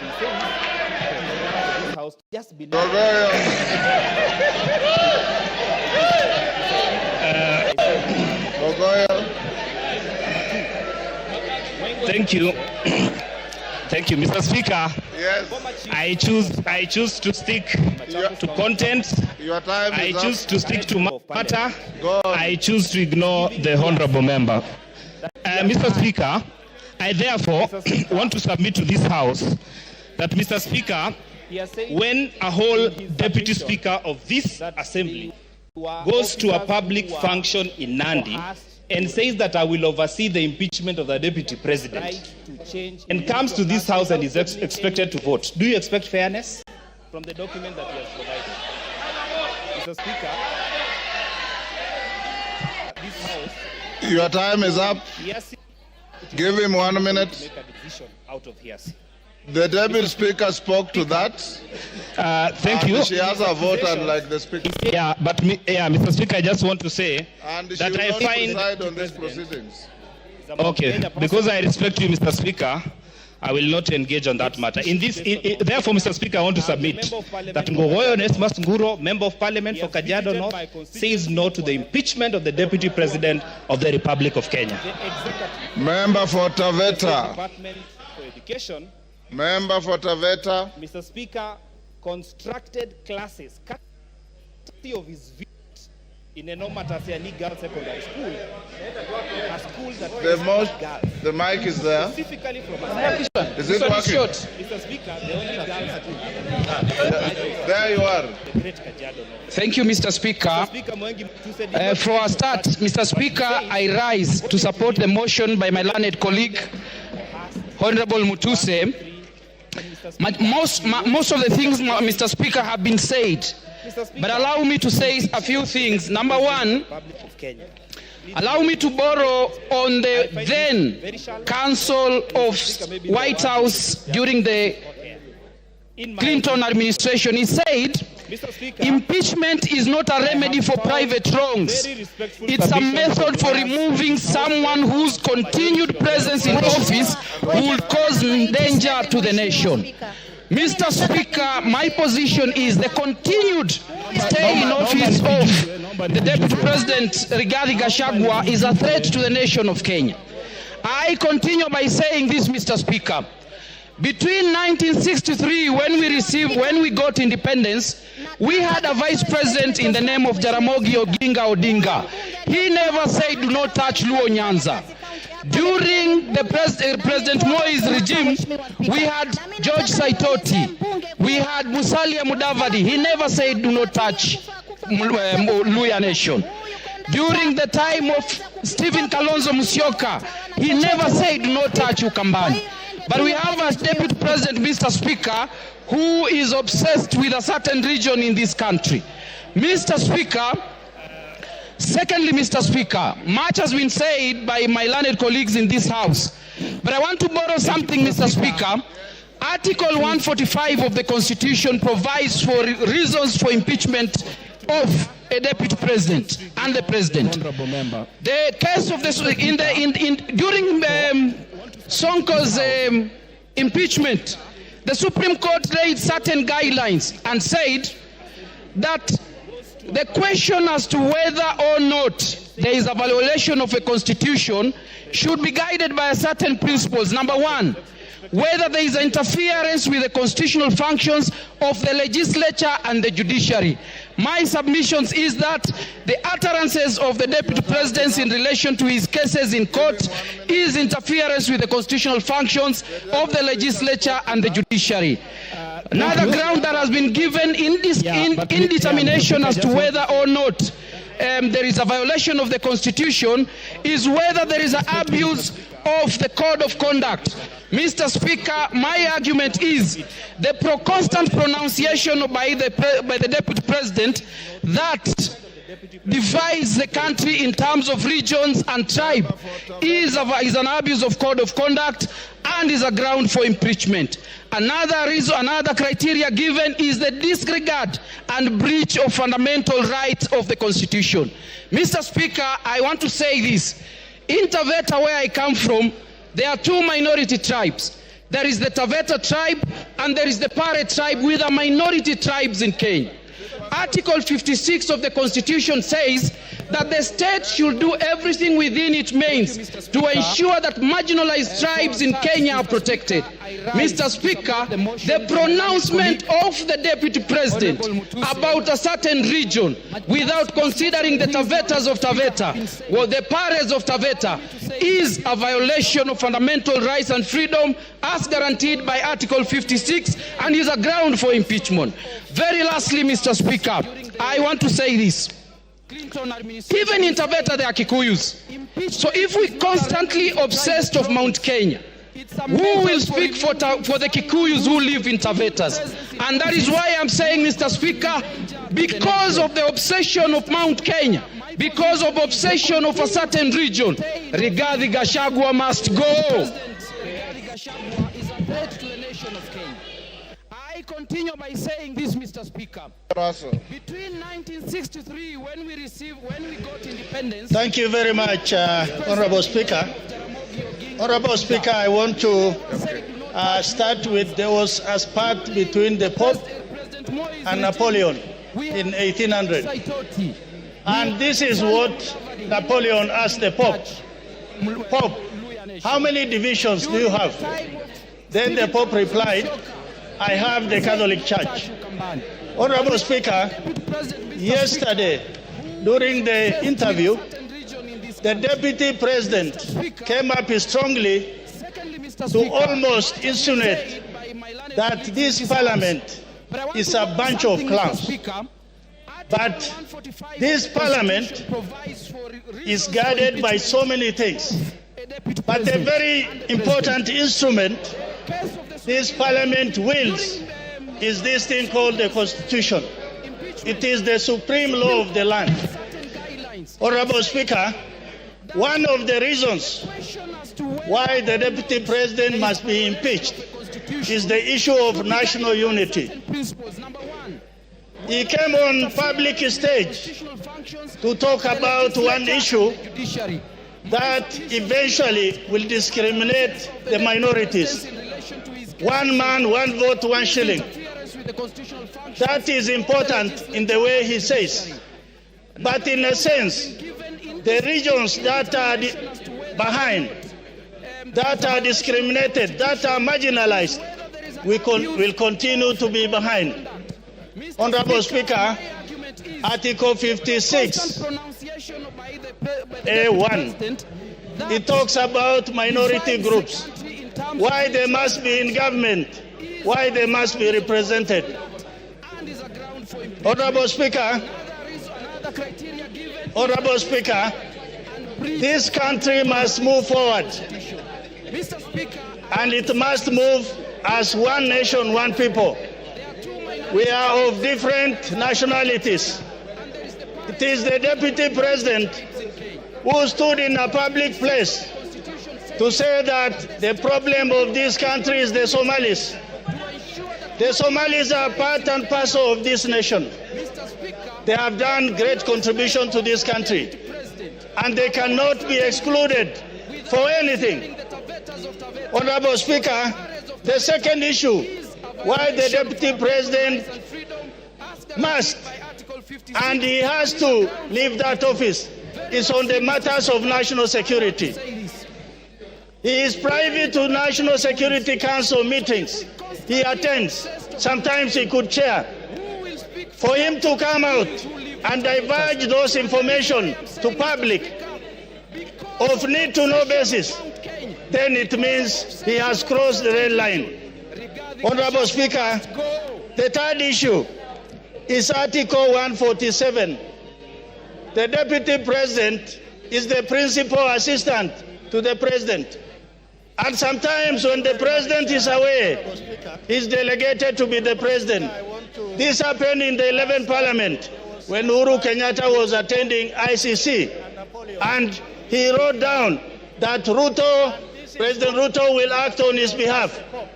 It can happen even this time. If we have a president who is already determined to discriminate some parts of the country, then how do we trust him with power? Honorable Speaker, lastly, he is not assisting or supporting the president. Finance Bill 2024-25 was thrown out by Parliament, was thrown out by the people. Not that people didn't want it, not Parliament didn't want it, because he never supported it. He kept on campaigning against the finance bill. For those reasons, Honorable Speaker, I think the Deputy President must be impeached. Thank you, Honorable Speaker. Farah Maalim. The President must be impeached. It's the issue of national unity. Mr. Speaker, He came on public stage. I want to weigh on this Talk about one issue motion. Mr. Speaker, we are not trying to reinvent the wheel again. One man, one vote, 1 shilling. We have had Deputy President, before that we have had Vice Presidents. But in a sense, one, Andrei Gromyko behind of Russia, that are discriminated, was one time asked why he has remained as the Deputy President for so long. And somebody else said, to be a Deputy President, you have to have the capacity to sit on a block of ice with your pants down and make a green. A Deputy President is no more than a personal assistant to the President. And that's how it's provided for in all constitutions, all over. I haven't seen one in which certain executive authority is given to the Deputy President. In the US, if you remember very well, when John F. Kennedy was the President, there was a brother of John F. Kennedy who was Attorney General, who was called Bobby Kennedy. Bobby Kennedy literally did not think Lyndon B. Johnson was anything. But Lyndon B. Johnson kept tight, watched his cool, and later on he became the president of the U.S. In our own country, Mr. Speaker, can you protect me from our friends? In our own country here, I know many of you are not my age, you're younger than me, but a good number of you are also either my age or slightly older. When Moi was the vice president, which is the number 2, he was so humiliated, so much so that an SSP called Mungai slapped him in the State House in Nakuru when he was going to go and see his boss, who was the president. He did not complain publicly, he did not complain privately, he just went about his business. If you remember very well, when Kibaki was the deputy vice president of this country, which is number 2, he was dropped from being the number 2 and appointed a minister for health in the Moi government. He went to the president, thanked him for giving him the opportunity to be his vice for 11 years. Mr. Speaker, can you protect the House? It's too much sound. Let's go on. He thanked him for giving him an opportunity to serve as his assistant or as the vice president for 11 years and took up his job as the minister for health with a gusto and did a fantastic job as one of the best health ministers we've had in this country. Mr. Speaker, many people have been deputy presidents or vice presidents or number 2 in the executive here. I am glad I have been vindicated because about a year ago, I had said that Rigathi Gachagua is the worst number 2 in the history of this country. And I'm sure now I'm being vindicated. Order. Order, members. Order, member. Is that Masara? Yes. Maintain your silence. Carry on. I said exactly 1 year ago, Rigathi Gachagua is the worst number 2 in the history of this country, whether a vice president or a deputy president. I'm glad I'm vindicated today. I remember when we had almost a collapse of the state and the nation in 2008, and we had the national accord on the floor of this House, and you were also a member of parliament. Raila Odinga was made the prime minister of this country. There was Raila Odinga, and there was also Kalonzo Musyoka, who was the vice president. Technically, in law, Raila was supposed to share 50-50 power with President Kibaki, but he was happy to say that he will support the president. And he supported the president until the term was over. I mean, that is what it's supposed to be. Here is somebody who literally, when this country is on the brink of certain serious problems, goes to Mombasa, and many of us believe that he was part of the so-called whatever, the riots that were there and the goons that attacked Parliament. And then he creates a parallel press conference in Mombasa in which he castigates the policies of his own boss. His own boss, including castigating people whose authority is driven by the appointment by the president and passed by this parliament, passed by this house. Mr. Speaker, this man is bad for this country. There is need, this man is a heartbeat away from the president. God forbid, if anything were to happen to our president, he is the president. He is a danger. There will be no Kenya. 1 minute. If Gachagua has anything to do with, as far as I'm concerned, he did not even give me the benefit of saying that let's be careful with the Somalis, we don't like Somalis. He called us warrior. You know what I mean? He didn't give me even the respect or the courtesy. I could not say Mau Mau. I would say Kikuyus if I want to talk about Kikuyus, or look for any derogatory name. I will not look for that. He didn't give us even that respect of saying the Somalis of Kenya. He said warrior.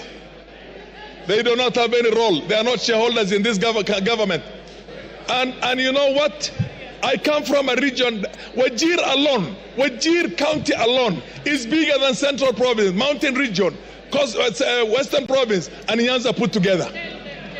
In Nyanza, and you have not gone to Garissa, you have not gone to Mandera, you have not gone to Marsabit, where we share with our Cushitic brothers, you have not gone to Cielo. He's talking about half the country, and he thinks we are from Somalia. Time is up. Your time is up. Yes, Dr. Kogo. Thank you so much, Honorable Speaker. Thank you, my brother, for allowing me to pass on this information.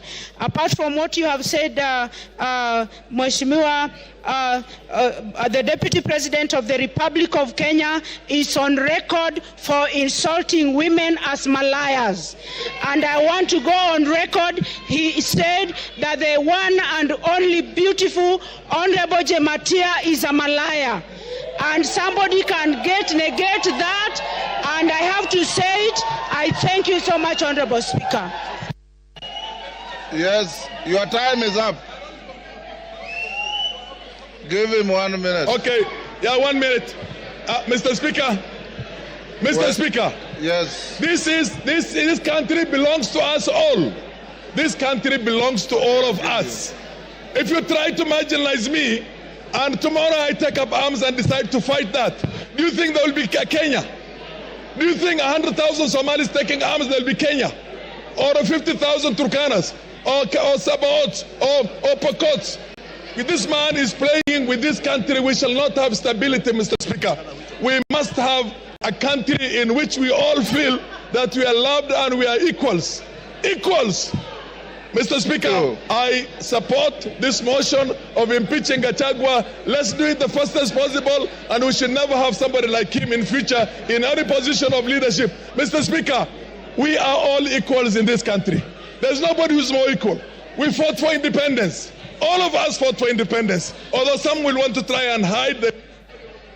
Your time is up. Member for Turkana at the back. That is who? Emathe.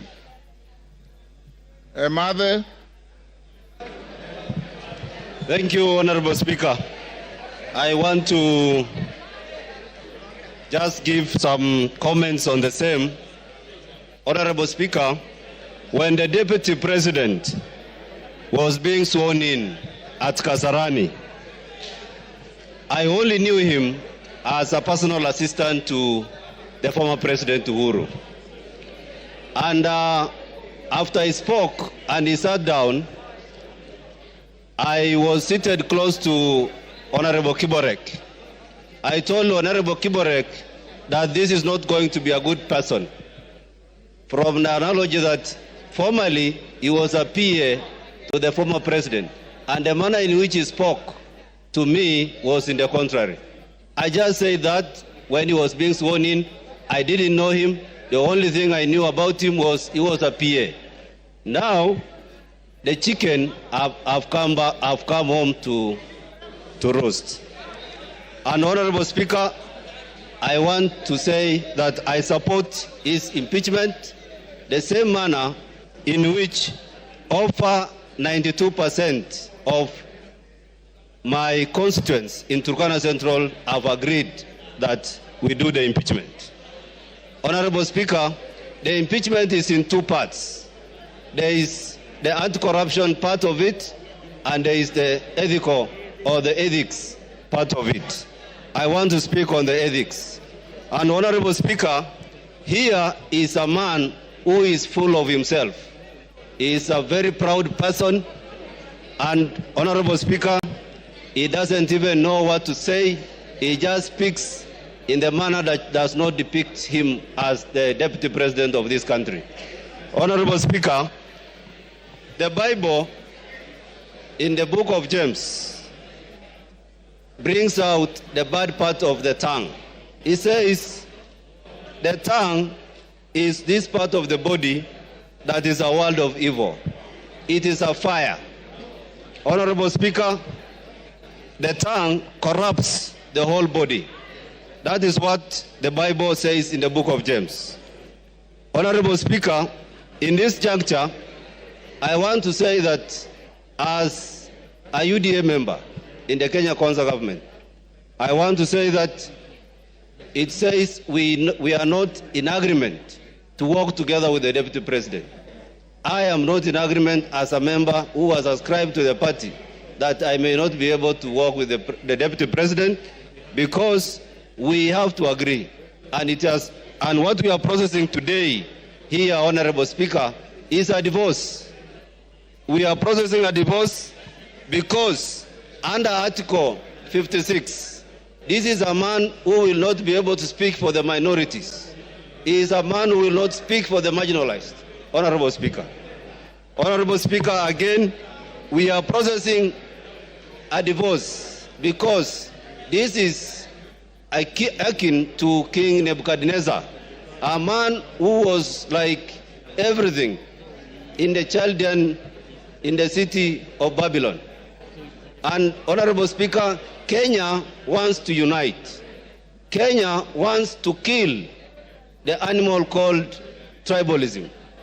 This is not the deputy president that Kenya will require to kill the devil of tribalism. This is not the man who is ready to unite us. This is not the man who does not even know there are Elmolos in this country. He does not know that we have the Dasanach or the Merile in this country. Maybe at some point, because he has never been to Turkana, he does not even know the Turkanas exist in this country. And therefore, Honorable Speaker, this is not the man who can unite Kenya in the office of presidency. And therefore, I support his impeachment. Thank you, Honorable Speaker. Edith Nyenze. Edith Nyenze. Thank you, Mr. Speaker, for giving me this time to say what the great people of Getui West have sent me to come and say. I know that the Bible has been quoted from the two divines in several ways, but I'm also going to quote the Bible, and I'm going to quote from John, from chapter 8, from 7 to 11. And actually, these were teachers and of law and Pharisees who brought a woman to Jesus, and they said that they found the woman in the act.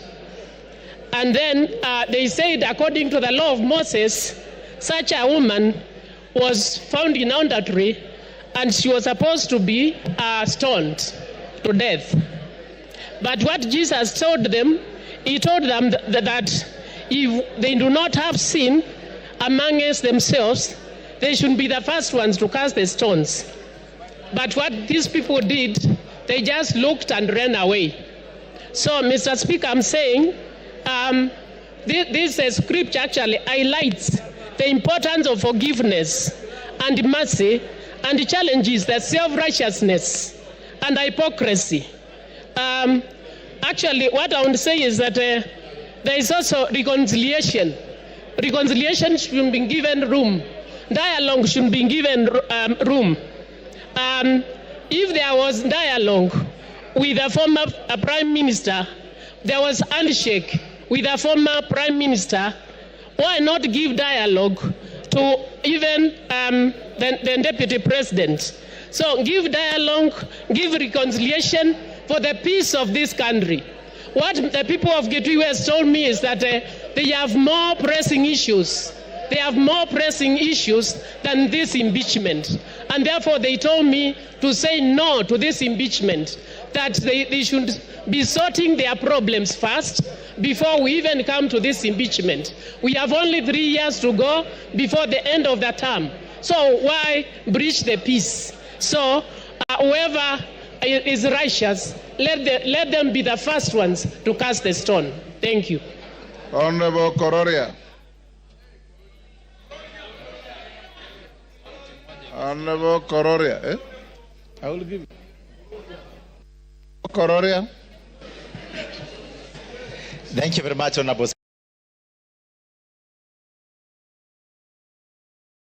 Later, Honorable Speaker, he was not comfortable and satisfied with that.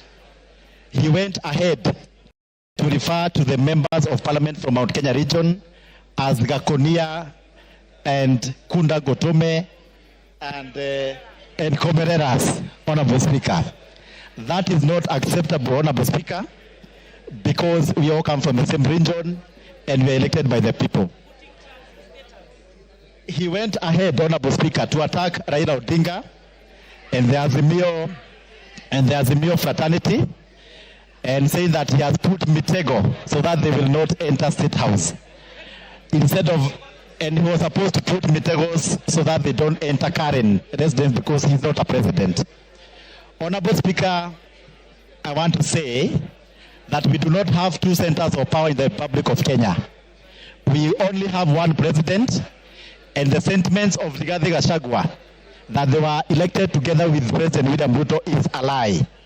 The person who was elected is the president.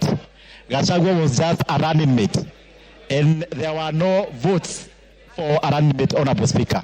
Finally, yesterday during a press briefing, Rigathi Gachagua referred to this Honorable House as a theater of the absurd. And he's coming to this same house today.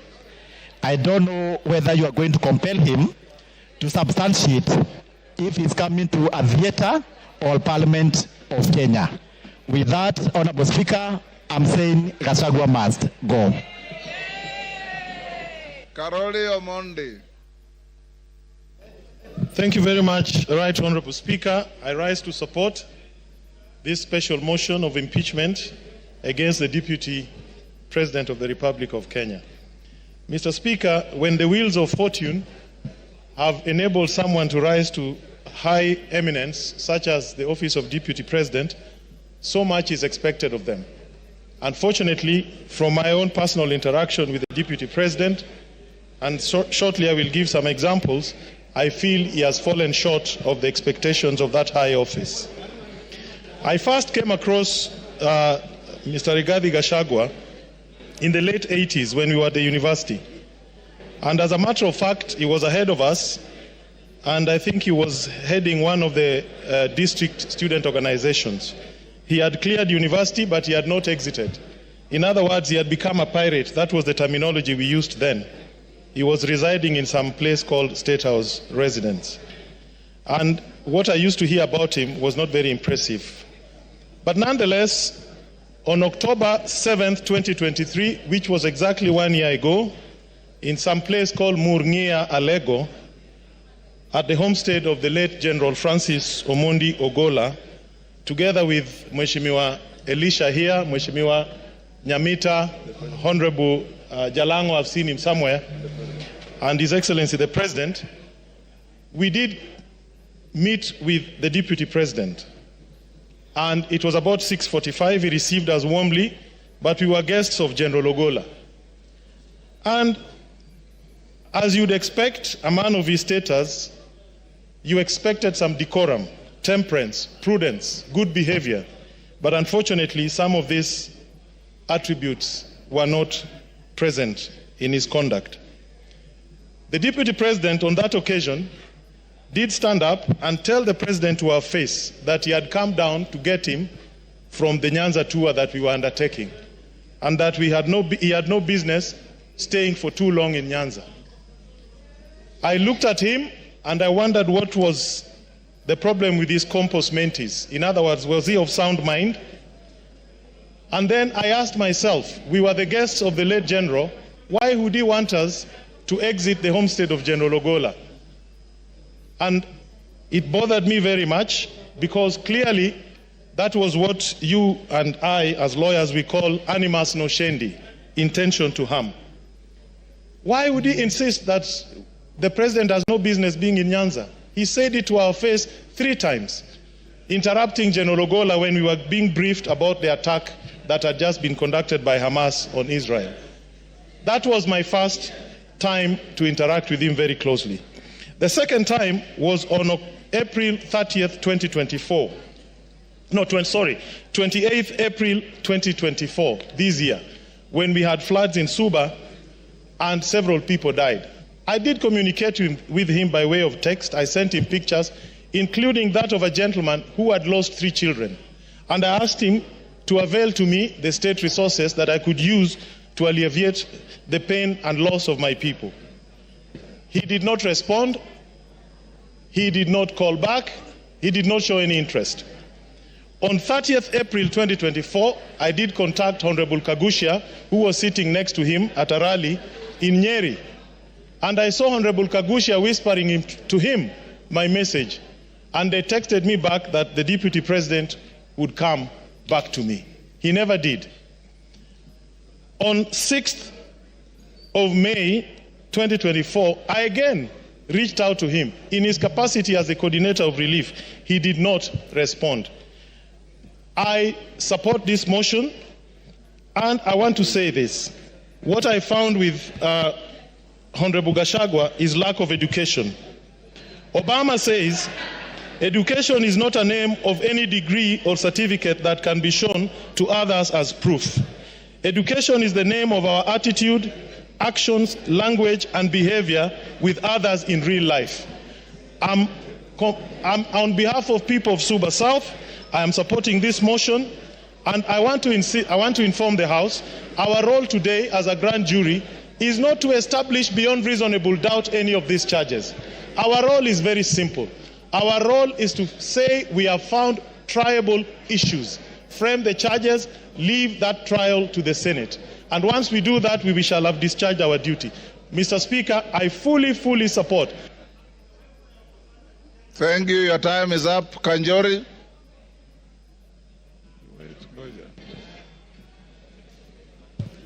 Thank you, Honorable Speaker, for giving me this opportunity. And Honorable Speaker, let me also add my voice to this very important motion. And let me start by saying I support the motion to impeach the Deputy President. Honorable Speaker, it should be understood that this is a motion that this House is making an attempt to save this country from a bad, divisive leader. Honorable Speaker, and allow me to thank the mover of this motion, Honorable Mutuse, for the courage that he has shown, and the 291 members who have signed this motion. Honorable Speaker, I say the courage because, Honorable Speaker, for a very long time, Kenyans have been watching helplessly, including the President of this country. They've been watching helplessly the Deputy President moving around this country, dividing this country into shares and dividing this country in tribal lines.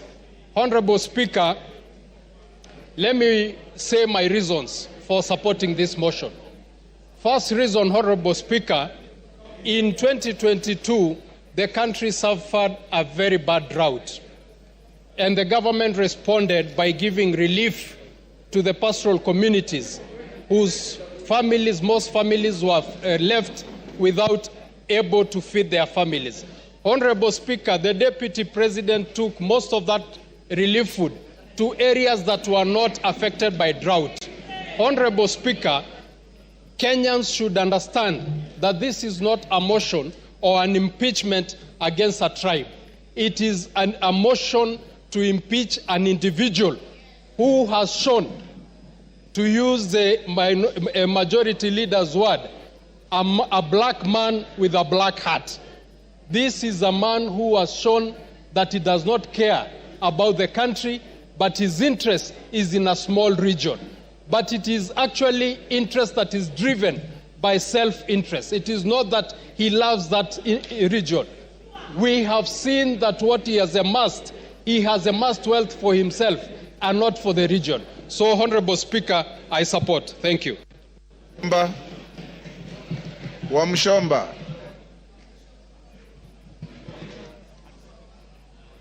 I thought you normally sit this side. Thank you. Yes. The temperatures there are too high. Mr. Speaker. Go ahead. I rise to defend the Deputy President, Rigathi Gachagua, against what I am calling mob justice, a process that has not given him the right of reply, a process that has gone on, presented some fact checks to the villages, and disseminated information to the members of public without giving him the opportunity to defend himself. Hold your horses, Wamchomba. I was consulting with KJ. I didn't hear what you said. Can you repeat?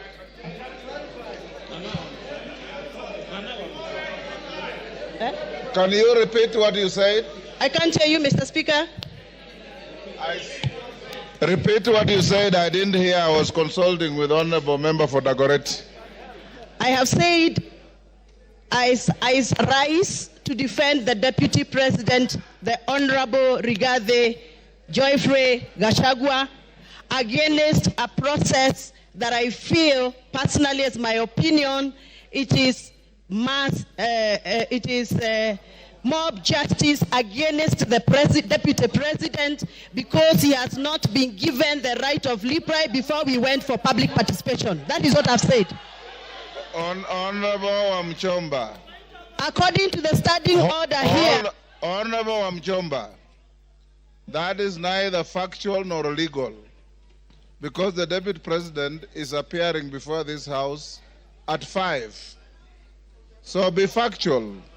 Mr. Speaker, yes. Please allow me to execute my point, ahead, then you can guide. Procedurally, Mr. Speaker, the fact sheets that were distributed in our constituencies had allegations that were read out to members of public as facts. So to me, the fact sheets that were distributed in our constituencies were fact sheets that were communicating facts. But from where I come from, Mr. Speaker, what was typed in those papers was not factual and needed to be interrogated. And I'm glad that the Deputy President is appearing in an hour's time here to come and clear the air. Mr. Speaker, before I defend and I give my submission, I request you to allow me to refer to the standing order number 91 on responsibility for statement of facts. A member shall be responsible for accuracy and facts for whatever allegations that comes and disseminates from this House. Mr. Speaker, this morning we were watching video clips on our television in this House. Those video clips that were played in this House were reported speeches that were reported from various media houses in this country. Mr. Speaker, according to the Kenyan Constitution and the Data Protection Act, it is our duty to clarify information before we disseminate and use it for a quasi-judicial process like we are handling today. Mr. Speaker, I would want your guidance whether those media clips that were used this morning in the floor of this House by the mover of this motion, whether those media clips were qualified to be used in this process of impeachment. Mr. Speaker, my other issue is, I will be glad that the mover of this motion clarifies that the allegation around the corruption issues on procurement matters have been taken through the right areas of Auditor General so that we can have fact to discuss this afternoon. Otherwise, according to me, the allegations that have been tabled by the mover of these motions are mere mudslinging, they are hearsay, they are gossips, and they must stop. And Mr. Deputy President must continue working for this country with all the energy, with all the labor, and with all the love that he has had. And those that feels that Mr. Deputy President has been biased into Mount Kenya politics, please forgive us, but we must tell you, everybody has their home. The Deputy President comes from Mount Kenya, and every good thing starts from Jerusalem. Even Jesus had to start his good work from Jerusalem. We are the Jerusalem. We shall continue allowing the Deputy President to do the work he's been doing in Mount Kenya, even as he tries and attempts to work in other parts of this country. I have personally escorted the Deputy President in other areas outside Mount Kenya. I know Mr. Deputy President has tried. It is barely 2 years before Mr. Deputy President continues with this work. Please allow him space to work. 2 years are not sufficient. even for the members in this house know very well, they have also not been able to do what they promised their voters during campaigns. We are all elected members here, and we know we made pledges, and 2 years are not sufficient for anybody to use that as a basis to judge anybody on the performance. I support that the Deputy President be given the opportunity to serve this country, and those that are attacking the Deputy President for working on behalf of the Mount Kenya region, they must also accept that everybody has a village where they come from, everybody has a home where they come from, and every good thing starts from Jerusalem, just like Jesus Christ did. Asanteni sana, and I refuse. The Deputy President is going nowhere. He's going to stay here to serve us. To serve us as we gave him votes. Thank you very much. Thank you, Speaker. Thank you, Honorable Speaker, for giving me this opportunity to contribute to this very important motion. Mr. Speaker, an English saying goes that a sheep lives its entire life afraid of the wolf, only to be slaughtered and eaten by the shepherd. To the people of Mount Kenya, you know we are farmers. You know we have tea, we have coffee, we have milk, and that is the food crops that we rely on. Mr. Speaker, I happen to be elected as a director of KTDA, where we hold small-scale tea farmers and where we do business for the farmers. Mr. Speaker, we have had a problem, a huge problem, of monies being diverted to the said hotel in Kilifi. Last year, the money that was supposed to be going to distribute fertilizer, 53 million shillings, Mr. Speaker, was diverted to go to personal use at a hotel. Mr. Speaker, as we speak here, as we stand here, the people of Mount Kenya have been burning their tea bushes and factories because we have a glut in Mombasa that has been occasioned by the influence of the Deputy Speaker who was given, by the Deputy President who was charged with the responsibility of making sure that those people who voted the government in benefit and reap from their hard work and their sweat. Mr. Speaker, they will not see the hard-earned money that was supposed to go to their pockets because the Deputy President of the Republic of Kenya, after being charged with the responsibility of making sure that we have guaranteed minimum returns for those farmers, he continued to go and give guaranteed minimum returns to himself and to his family, to his children, to his spouse, and to his colleagues that we have seen they share companies with. Mr. Speaker, as we stand here, we have lost our milk industry. We have lost our coffee industry. You have seen that we have cooperatives where farmers are now stuck with their coffee. Because, again, the person who was charged with the responsibility of making sure that the sheep is safe is the one who went, took a knife, and ate the same sheep. Mr. Speaker, I know there might be some tension and people from the mountain feeling like everybody has been talking about the mountain, but even the mountain people are suffering, even us, because there's someone who just hides under the pretext that he's an honest man, he's a truthful man, but he's a truthful liar, Mr. Speaker. Therefore, I want to say this: the seat of the presidency is a symbol of unity in this country. And when the Deputy President stands and accuses the NIS, like he did in Mombasa, we live in a community, and even the people who are in the intelligence sector live in a community. There is a community, a world community of intelligence. When you disparage such an office, such a high office that is supposed to make sure that you protect and give us protection in this country, Mr. Speaker, that to me is gross misconduct and it is impeachable. Mr. Speaker, when you go to State House and you say that you have put traps for some people not to access State House, yet they are members of this republic, yet they are people that we respect like Raila Odinga, Honorable Raila Odinga. Mr. Speaker, we say that we cannot continue like that because we had lived a very good life before this campaign started from 2022 when people said that we are going to vote not anymore along the tribal lines. But we have seen that we have someone who has been given position of power and he has decided to use it for his own personal aggrandizement. Mr. Speaker, the people who are watching the interview yesterday, they sat and asked, How is it that the people who are of age and people who've been doing business have not been able to access 600 million shillings in a bank? How many business people here have accessed 600 million shillings, and what is their collateral?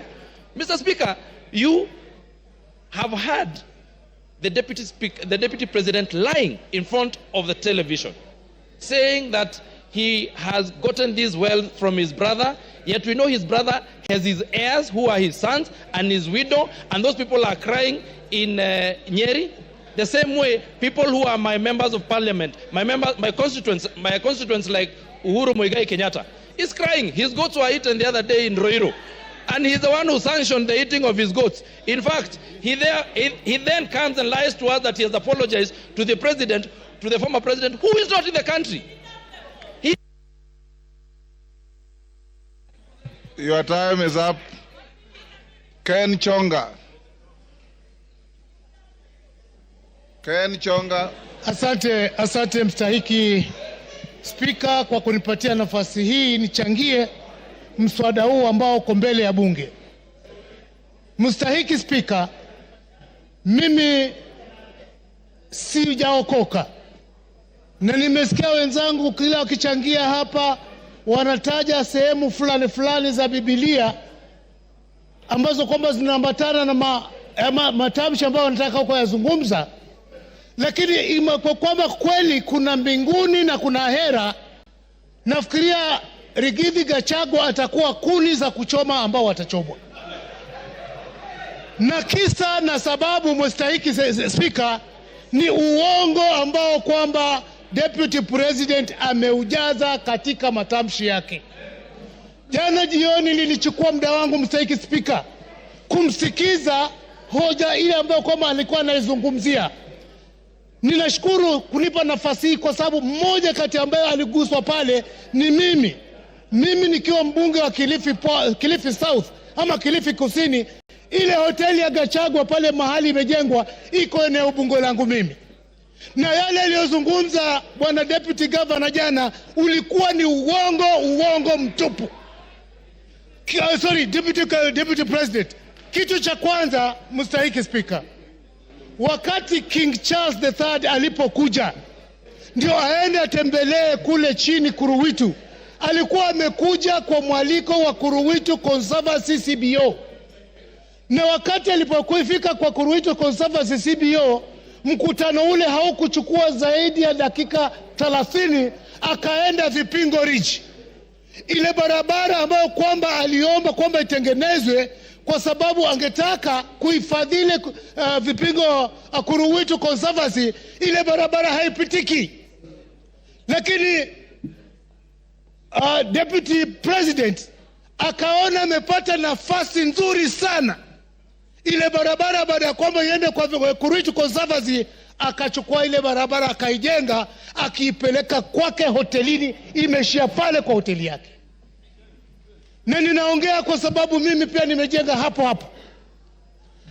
Bwana Deputy President alisema kwamba watu waliomba hiyo barabara ijengwe, kulikuwa na public participation. Ni kweli kabisa, tuliomba ya kwamba barabara ile ijengwe, lakini hii kwamba ni uhusiano wake yeye na wenyeji wa Kuruwitu, kwamba ni uhusiano ambao ni mzuri, wanaelewana, na kwamba hata mbunge eneo hilo anajua. Mimi nasema ashindwe katika jina la Yesu.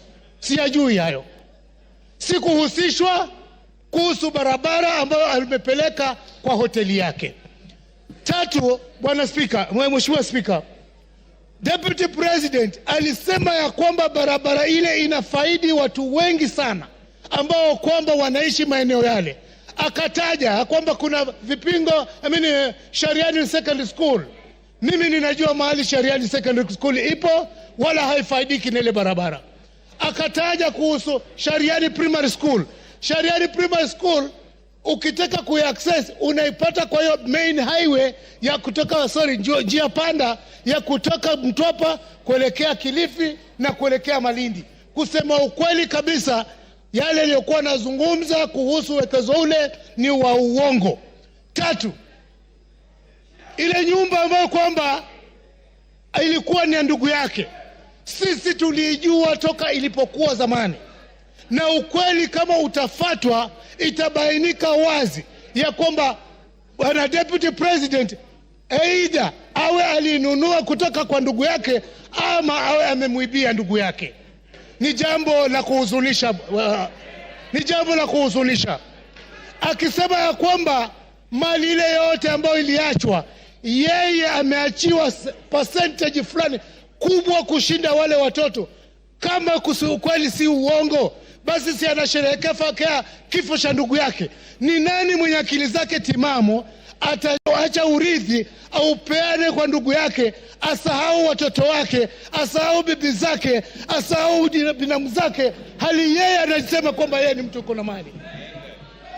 Mimi sijawahi kumuunga mkono kwa lolote, na ninajua nyumba hii iko na hisia tofauti kulingana na masuala ya deputy president. Wakati nilipeleka public participation Kilifi South, 95%.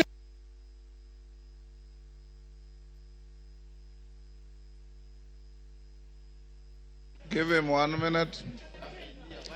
Na asante sana Mstahiki Speaker. Na asije akasema ya kwamba yeye alichaguliwa na watu sijui milioni 7, na ukweli wa mambo ni kwamba sisi ambao tuko hapa kama wabunge, sisi ndio tuna represent wale watu ambao walitualika pale. Kwa hivyo asiseme kwamba sisi hatuna uwezo wa kutoa amri au mamlaka ya kwamba yeye agatuliwe mamlakani. Langu ninasihi, wakati umefika. Unajua Mungu akitaka kukumaliza hukuweka kichaa. Mimi sijasema kwamba deputy president akona kichaa. Ninasema tu ya kwamba matamshi yake kama hata chunga yataelekeza kwamba tumshuku katika akili zake. Asante Mstahiki Speaker. Bashir.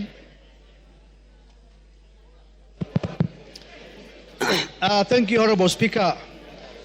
Honorable Speaker, from the onset, I want to make it clear that I support this special motion by Honorable Mutuse. Honorable Speaker, there are 11 counts as contained in this special motion. What these 11 counts in total summarize and talk about is gross misconduct and issues of integrity. The holder of the office of the Deputy President is not a small man.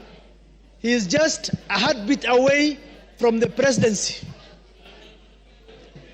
Looking at the behaviors, actions, utterances of Deputy President Rigathi Gachagua shows you that he does not befit to hold the office of the Deputy President.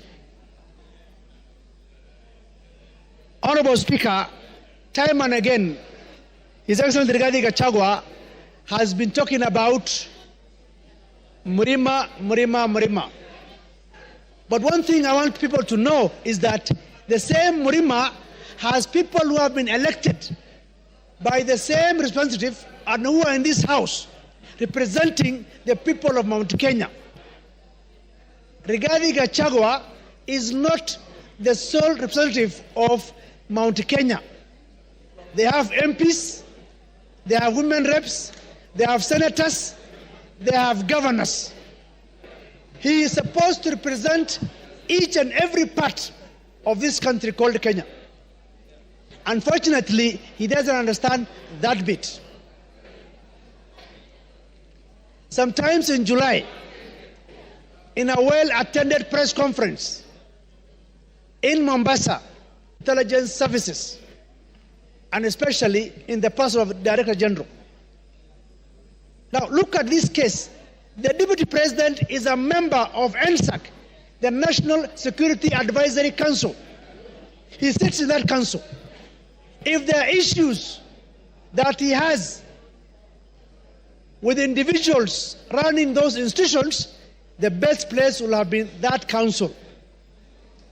Now, you've been the Deputy President of the country. Instead of addressing matters in a perfect and constitutional manner, you address the press and taint the images of such officers. critical officers of security. That itself is quite unfortunate. Honorable Speaker, I listened to the press conference last night. One thing that perturbed me was the issue of His Excellency saying, I have gotten all these wealth from my brother. Now I'm asking myself, he doesn't have wealth of his own that he can tell the people?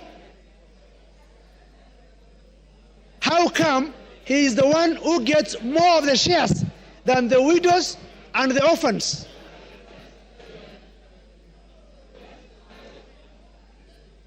It's also unfortunate that the same Rigathi Gachagua was at one point a district officer in 1997. He was sacked for stealing relief food. What is relief food supposed to go to? To the vulnerable people, vulnerable community of that area. He stole the relief food. We cannot continue to entrust one Rigathi Gachagua with the office of the Deputy President of the Republic of Kenya. We call upon this House to make history for the first time under the new Constitution to say that Rigathi Gachagua does not befit to hold the office of the Deputy President of the Republic of Kenya. The President and the Deputy President are supposed to work in harmony. They are not working in harmony. The President sometimes goes out of the country.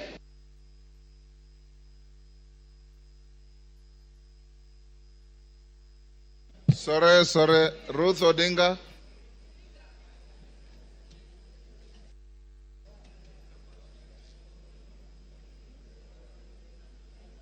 Give her the mic.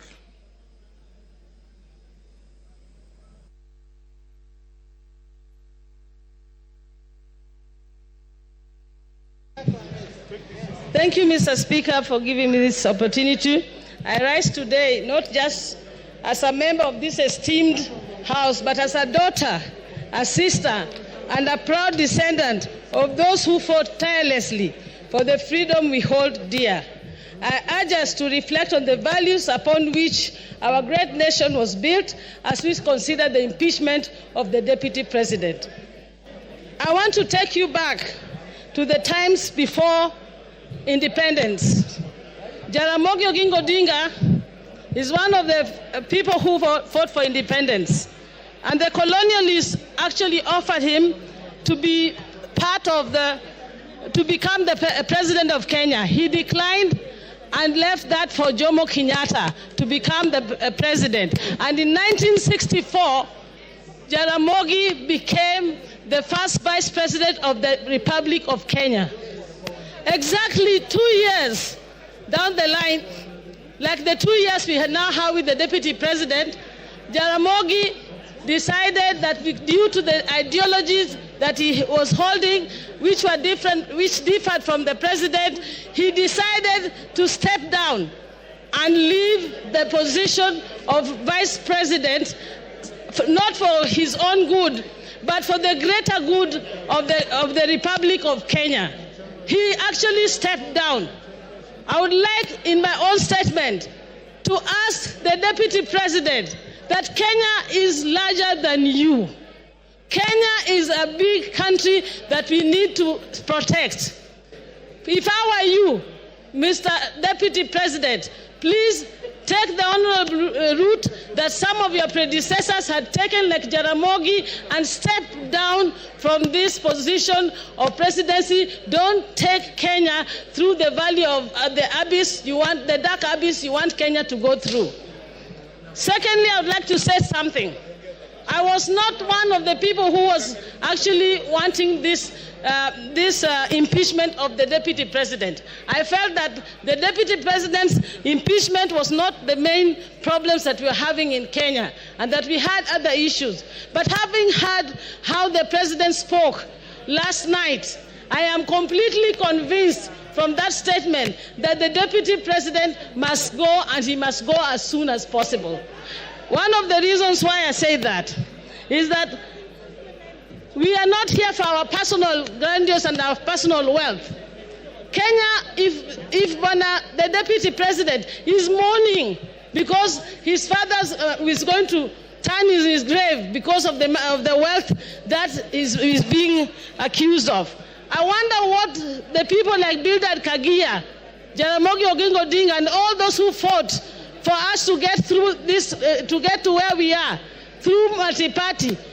Oginga Odinga and all went through house arrest, detention, to make sure that we get the multi-party that we are enjoying in this country, the democracy that we are enjoying. How are they feeling in their grave when now the deputy president is talking about making Kenya a company? What company are you talking about, and shareholders? When Kenya is a country that we have a sovereign country in Kenya. Mr. Deputy President, I was a bit on your side, but you have hanged yourself with your own rope. Whoever informed you to go to the TV yesterday did you a very big disservice. And for that, I support the motion. Mbura Aburi.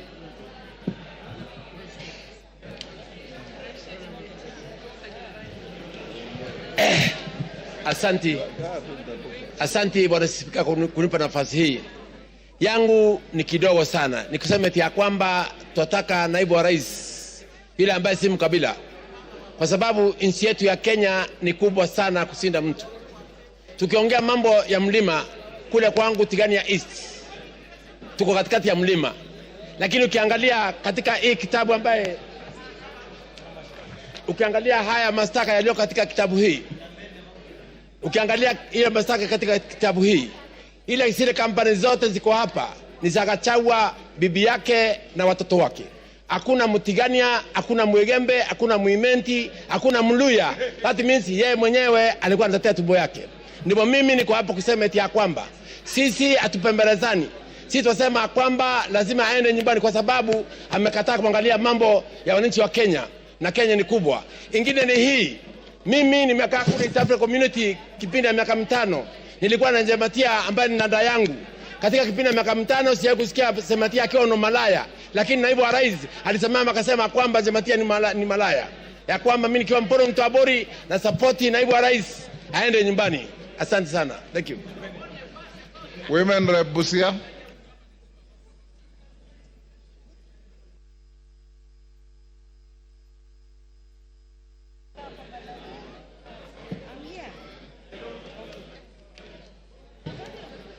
Thank you, Mr. Speaker. I support with a lot of strength this motion because many times I thought I was a tenant in Kenya. And I know I was born and raised in this nation. When a leader of a national figure discriminates openly, I left myself wondering if we can keep allowing to be divided every day, and yet as leaders we must be a factor that unites all Kenyans. I want to ask the Deputy President, what message was he sending to Busians who voted for Honorable Maina in Marachi West, in Butlak sub-county? And what message was he sending to Busians who voted for Honorable Talam in Buhayo West, in Matayos, Busia County? We should be free from Mombasa to Turkana, any person of any race, any tribe, to stand and be elected without being pointed at as this one belonging to a particular region and that one not belonging to our region. Because Kenya is our country and we are here in this country to build it. If we don't join, because if you go as an individual, you are a drop in the ocean. But together as Kenyans, we are an ocean. So I want to ask again, what other thing a principal assistant is supposed to do? According to me, unless you have a shrunken hippocampus in your brain, then you go displaying what your master is doing instead of being the real assistant, of even covering up. One day he says, I was sent all these things I was saying. I was sent all these things I'm saying. It's like he is wearing an oversized coat, oversized trouser, a tumbo cut vest, and oversized shoe. He does not understand his role as a principal assistant. We must unravel from the sins of our fabric in this country, because sometimes you can be wearing a dress or a trouser, but something keeps biting you. Unless you unravel or open up the seam to know what is biting you, you will continue losing blood and become anemic. So people of any nation are stronger than the people in power. All leaders in this nation must be responsible of the utterances they puke every day, because what will our future leaders be saying?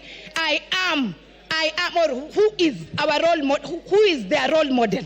All of us must be responsible not to give hate speech anywhere we go.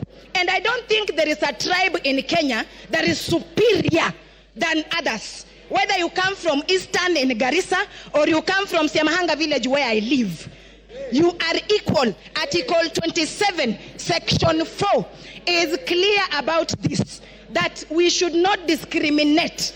When I hear a widow in Mount Kenya being tortured, being snatched property by the deputy president, whether she is Kikuyu and she's a widow, she is representing all the widows in Kenya. So Gachagua return the matrimonial property, the bank accounts, everything that you took from that widow in Nyeri. Because I was raised by a widow and I know what happens when such things happen. A widow should be given their rights, whether you have all the muscle in the nation. And thirdly, a leader who does not respect women, that one is not a leader. Calling women prostitutes. So when a woman is being a prostitute, who is the other prostitute? Then he must be the one. Because if you call me a prostitute, was I doing myself? There must be somebody in a trouser too. And we do not want to be discriminated. We have been dating, marriage, we marry Kikuyu, Luya, Teso, Kamba. That should continue happening than us growing up or children fearing to marry from Mount Kenya or fearing to marry from Nyanza. That is wrong. So Deputy President must go home. We really want him to just take a rest. Thank you, Mr. Speaker. Yes, Muya, what is your point of order? Speaker, I'm standing on standing order number 91 on matters of facts and substantiating what the member is speaking of. The issue of Malaya have been adversely mentioned in this House. Have you as the Speaker received anything to substantiate?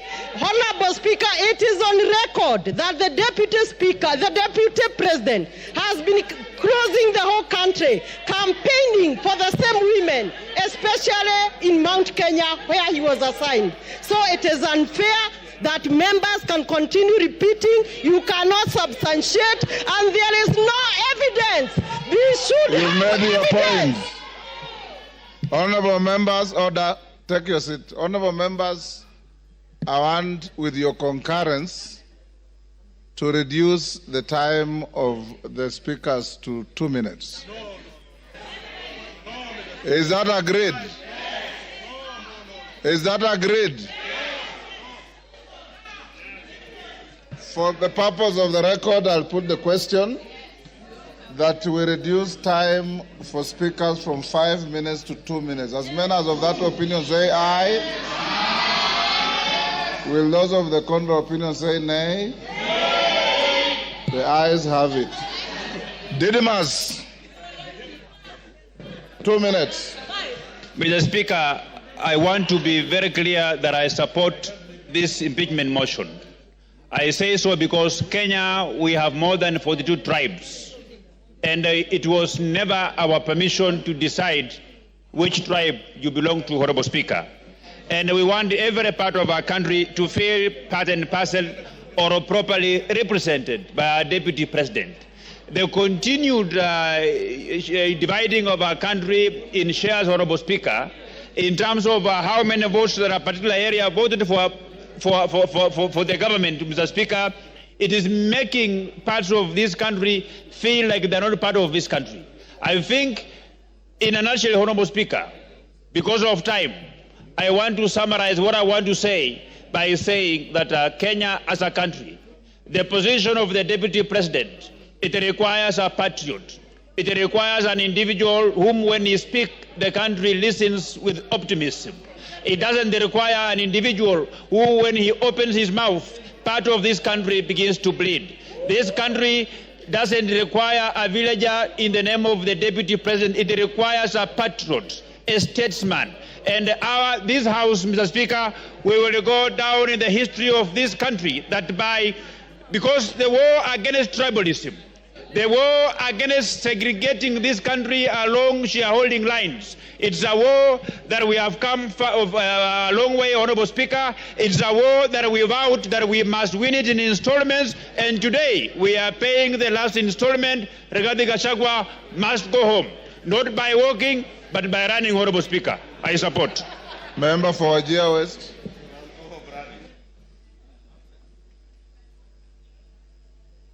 Please here. Thank you, Mr. Speaker, for giving me this opportunity. First, I rise, Mr. Speaker, reluctantly but firmly in support of all the articles of this motion. Mr. Speaker, I say reluctantly because of the following reasons. Normally, Mr. Speaker, as a Muslim leader, I don't rush to support this grave matter like this, to remove the Deputy President of the Republic of Kenya from office after just 2 years of election. But because of the conduct, the behavior of the Deputy President of this country, Mr. Speaker, I have no option but to support this motion. Mr. Speaker, I am a witness who went to the office of the Deputy President of the Republic of Kenya to request for assistance during the drought season, to request for relief food for the people of Wajir West. But the utterances of the Deputy President of the Republic of Kenya was shocking, Mr. Speaker. He told me, Mr. Speaker, and I want to confirm to this House, that the Deputy President of the Republic of Kenya told me you have more than your share. It was shocking. I was dejected, hopeless, and left the office in protest, Mr. Speaker.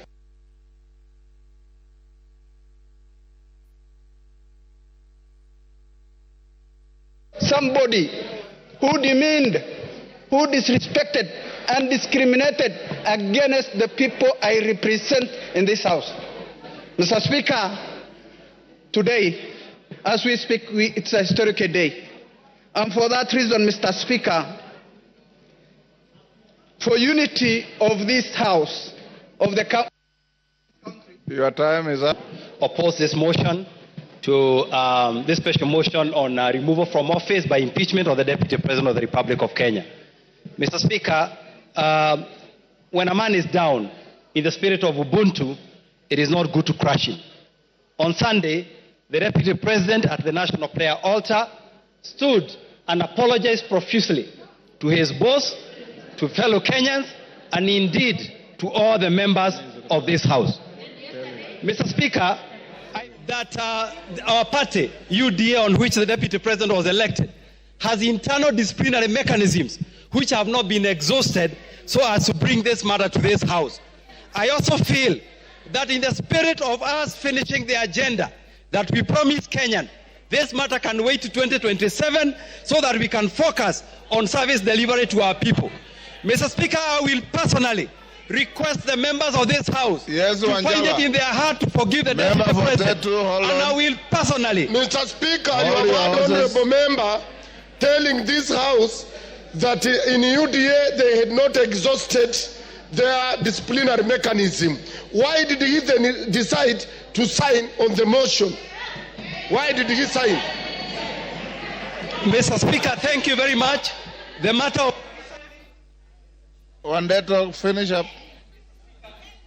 I did not finish. Not exhausted. Go on, you have half a minute. Yeah, Mr. Speaker, the matter of my signing, you talked about it, and the matter is rested. Wanjara can come to your office for further explanation. Mr. Speaker, I personally would like to volunteer to lead other leaders in this country, elders, bishops, to ensure that we sit down with the Deputy President so that if there are any issues that he needs to correct, if there are any issues that he needs to align, he can align so that himself can continue serving the people of this country. He has some good in himself, and that good needs to be preserved so that he can finish his work. So, Mr. Speaker, I rise to oppose. Thank you. Umi.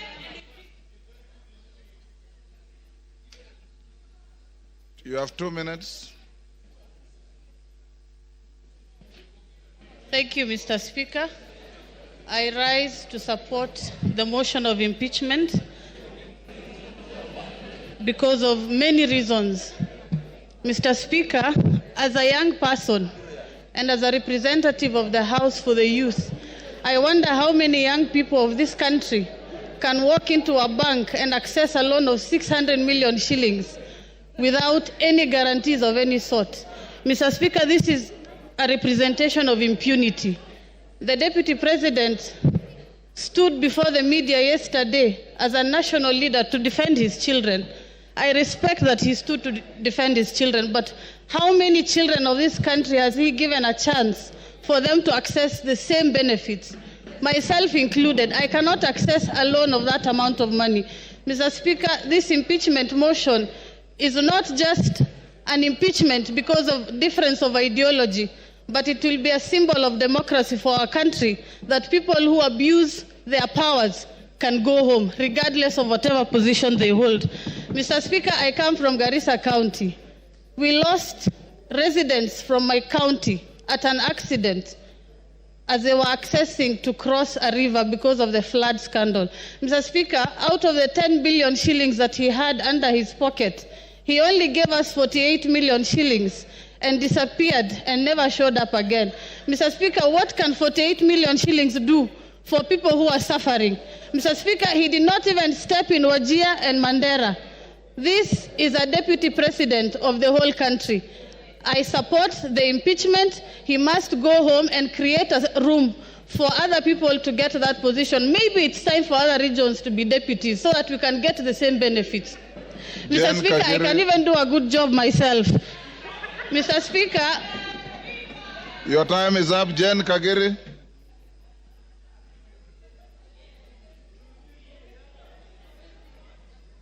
If you read the Constitution, you'll know that you don't qualify to be a deputy president at your age.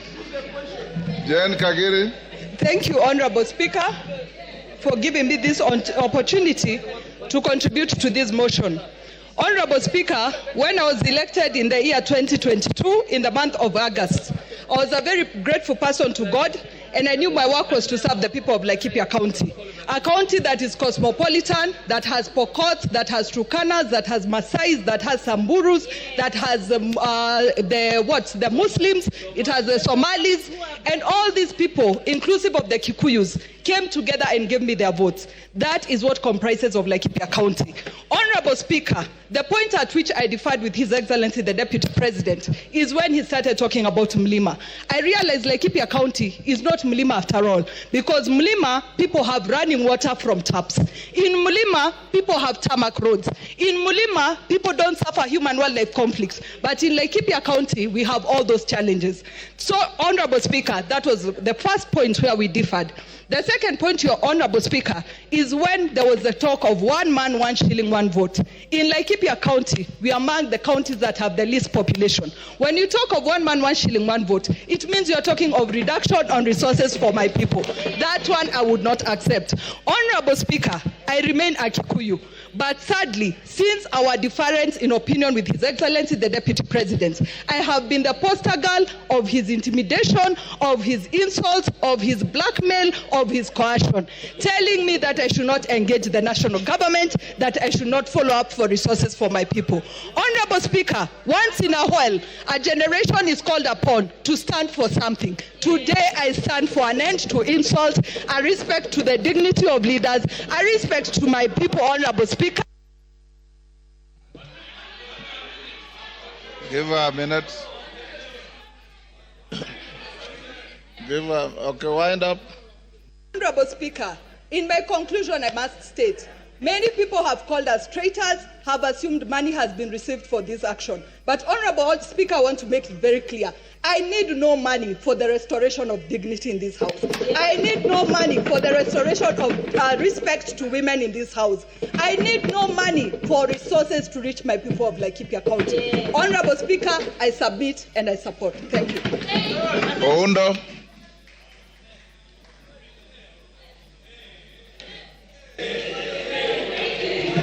Honorable Speaker, thank you for this opportunity.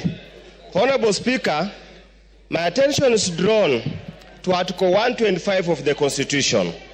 And Article 125 of the Constitution makes reference to the effect that any matter before that the Parliament has got the same powers as High Court.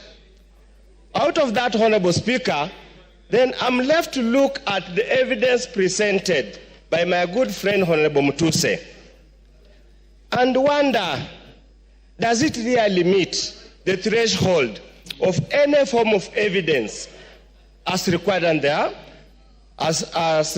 High Court? Honorable Speaker, I have looked at the various options or breaches that constitute impeachment: gross violation, crime, gross misconduct, and so many other things, Honorable Speaker. I'm at pain, Honorable Speaker, going through this to find anything that has been proved beyond reasonable doubt to move this House, Honorable Speaker, to take such a drastic action. Considering, Honorable Speaker, these are people elected under Article 148, and the framers of the new Constitution, Honorable Speaker, deliberately inserted Article 148 to avoid the kind of abuse that had been there in the past. Honorable Speaker, if we get to this level, Honorable Speaker, if we get to this level, everybody will be left wondering, what is the role of Parliament in protecting the Constitution? Honorable Speaker, and I want to rephrase Luke 23, verse 4. I find no case against this. Roku. He didn't ask for it. Roku. He didn't ask for any addition. Thank you, Mr. Speaker. Thank you, Mr. Speaker. Mr. Speaker, from onset, I rise to support this motion. Mr. Speaker, when I'm standing here, I'm thinking about the children of the most remote places in the Republic of Kenya. I'm thinking about the children in the remote places in Turkana, in Mandera, in Bere, very remote places, Mr. Speaker. It reminds me on Article 10 of our Constitution, which talks about the national values and principles of governance.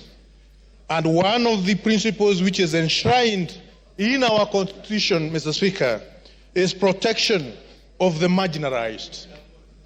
We have seen the Deputy President of the Republic of Kenya, who in many occasions has forgotten that he represents even the most marginalized places, corners of our country.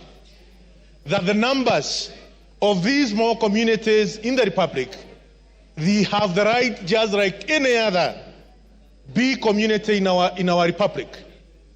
We have seen the smirk, the arrogance, the contempt which the Deputy President of the Republic has to the minority groups in the Republic of Kenya.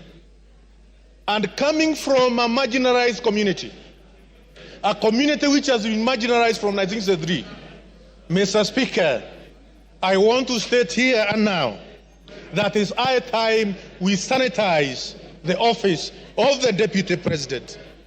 Mr. Speaker, last week on Sunday, I was in... Your time is up. In Narok. Your time is up. Irene Mayaka. Thank you, Honorable Speaker. Honorable Speaker, I also stand to support the motion by my good brother, the Honorable Mutuse, in impeaching the person of the Deputy President of Kenya. Honorable Speaker, under unwarranted discrimination in contravention of Article 27, Part 3 and 4 of the Constitution. The Deputy President has in so many occasions expressed that he only considers people he considers shareholders. Honorable Speaker, on the 2 occasions that the Deputy President came to Gusiland, on the first occasion while addressing leaders, he told us that the reason why, as Kisses, we should not demand for more things from the government is because we always vote for Mutu wa kitendawili, to quote him. On the second occasion, the Honorable Deputy President told us that siku hizi wa Kisii tumejaa jela kushinda wa Kikuyu. I'm wondering, Honorable Speaker, when did he do the statistics to note that sisi kama wa Kisii, we are the most criminals in this country? And Honorable Speaker, as I finish, I just want to remind the Deputy President. Yesterday, he spent a lot of time reminding us that he is an orphan. And yet he forgot that there is one orphan that the Deputy President kept saying that he has put for him mitego in State House. The Honorable Deputy President forgets that even the Right Honorable Raila Amolo Odinga is an orphan. Why did he forget that he was putting for him mitego? I just want to tell the Deputy President that because of the utterances that you make against people of Kenya, you must go and you will go home. I thank you.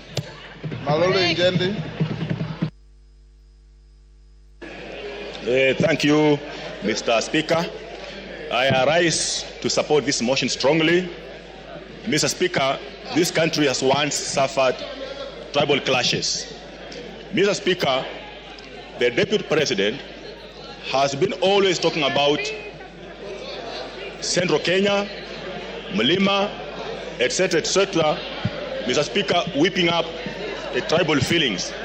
Mr. Speaker, if we allow the Deputy President to continue holding that particular position in the country, Mr. Speaker, what will happen in this country is that most of these other tribes will feel domination of this particular community, will feel intimidation by this community, and they will rise up, gang up against the community of Central Kenya, not because they are liking it, but because of his sentiments and because of what he speaks. Mr. Speaker, this person has been in office for 2 years, but he appears not to have had the conscience to know the kind of office he's holding, and that's why he speaks the way he speaks of regions. Mr. Speaker, I wonder how. Order, honorable members, order. I wonder how a person holding that kind of office can keep on talking of Kuweka Miteko State House for people who did not vote for this government, not to enter, not to access. Mr. Speaker, because of Kuweka Miteko, kila mahali kwa kona State House has affected some of us when he was still very active in State House, blocking us from accessing State House. Mr. Speaker, the whole issue of shares, I want to tell people from Western Kenya, we are suffering from this because of his input and insisting, embarrassing the president. When he wants to help persons from West Kenya, he says those people don't deserve to have the share they're having in the government. Thank you, Mr. Speaker, I support. Robert Mbui. Robert Mbui. Yeah, thank you, Mr. Speaker. Being in leadership, I'll give you 5 minutes. Thank you very much, Mr. Speaker. Thank you very much. Mr. Speaker, I've noticed, listening to the arguments that have been passed here this afternoon, and also earlier in the morning, I've noticed that it's getting a little personal, and I'm feeling a little jittery, because I know the subject matter is a person who is a family man with a wife and children, and friends and relatives, and they're all listening. So I think maybe I will start by reading the Bible so that we can bring down the temperatures. Ephesians chapter 4, verse 32 says, "Be kind, compassionate, and forgiving to each other in the same way God forgave you in Christ." Now, verse 31, Mr. Speaker, says, "Put aside all bitterness, losing your temper, anger, shouting, and slander, along with every other evil." Mr. Speaker, as a member of Azimio la Umoja One Kenya, I didn't believe in the leadership of Kenya Kwanza. I opposed it from the beginning. Mr. Speaker, I am vindicated now because I can tell the people of Kathiani that I said that this government is rudderless, is leaderless, is planless. And Mr. Speaker, is also merciless, because within a very short time, the center can no longer hold. Mr. Speaker, former Senator, now Governor James Orengo, famously said in Senate that governments eat their own people. Former leader of majority of the National Assembly, Duale, was eaten by his government. Today is a CS. Former Deputy Speaker of the Senate, Kithure Kindiki, was eaten by his government. Now he is also a CS. Former Chair of Budget of this National Assembly was eaten by his government. Today is the majority leader. I don't know. We are now eating Rigiji. Where will he end up? Mr. Speaker, I have an issue of concern, Mr. Speaker. Yes, Majority Leader. Honorable Speaker, is a deputy leader of minority to assert that I was eaten by my own government, Honorable Speaker. Well, as he knows, I was never eaten by any government. I only stood firm against tyranny. I stood firm against the bullying that I experienced under that regime. The same bullying I have stood firm against our deputy president today, who has been bullying members of parliament. And I have only put my chest forward to defend the rights of all these members, including the Honorable Robert Mbui, who was Honorable Speaker, when the Deputy President visited Kathiani. He said to the Honorable Mbui that these Kambas are too few. They can never make a president. Kalonzo can never be any. I've seen in this house the vigor, the passion from morning. I mean, it is a first bill, or rather it's a first motion, where this house has gone up to public participation in the constituencies. Mr. Speaker, I only wish that the energy that we are expending here to send a question to all Kenyans about one individual was being used to fight the issues that are failing us in our education, in our health sector. People here, the cost of living has gone too high. People have no jobs. Mr. Speaker, those are the things that this House should passionately deal with. But Mr. Speaker, for a whole day, and from, I don't know, even the last week or 2 weeks, to deal with that one matter, Mr. Speaker, I think that we are losing direction. And it is important, Mr. Speaker, that we deal with the things that are affecting our people. Because, Mr. Speaker, if you look at the education sector, I talked about it here the other day. We don't even have classes for grade 9 going into JSS. Mr. Speaker, the funding model for university has failed. Mr. Speaker, the insurance sector, NHIF, is having a problem, Mr. Speaker. How then do we spend taxpayers' money and time to come and deal with a matter of one single individual, Mr. Speaker? Now we are told that this person, Mr. Speaker, is a tribalist. But Mr. Speaker, those comments that he made, yesterday he made it very clear.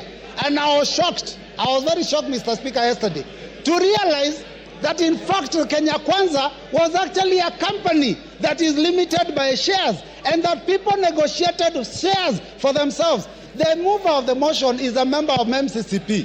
MCCP negotiated shares for Lower Eastern. Mr. Speaker, because we had 2 cabinet secretaries in this government. Now, Mr. Speaker, we only have 1. And I'm telling you, Mr. Speaker, actions speak louder than words.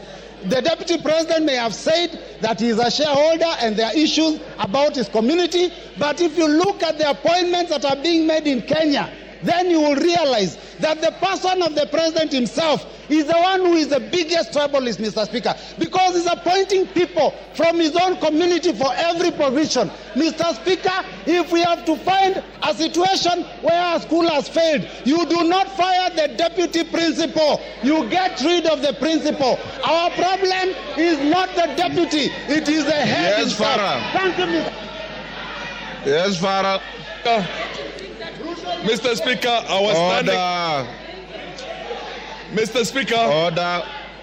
Mr. Speaker. Robert Mbui, you are normally more decent than that. This is a house of. Mr. Speaker, protect me. Mr. Speaker, my point of order is this. This is a house of rules. This is a law-making body.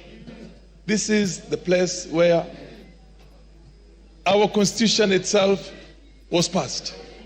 You cannot bring, talk about a president or even any other head of state of a friendly country without bringing a substantive motion. So you cannot discuss the conduct of the president. And by the way, I want to correct you. You might point is out of order. Your point of saying that governments eat their... Take your seat is out of order. Kahangara. Yes, use my.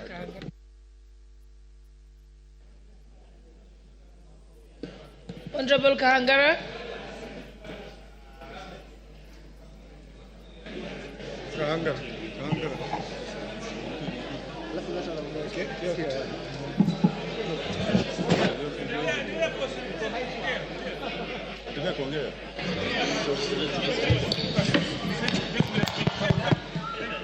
Thank you, Madam Speaker.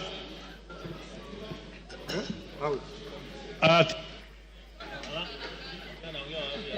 a second, they're going to put for you the mic.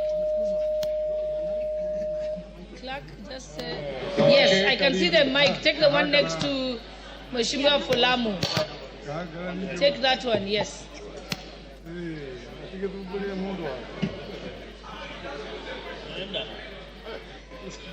He's gone to the one you had given him.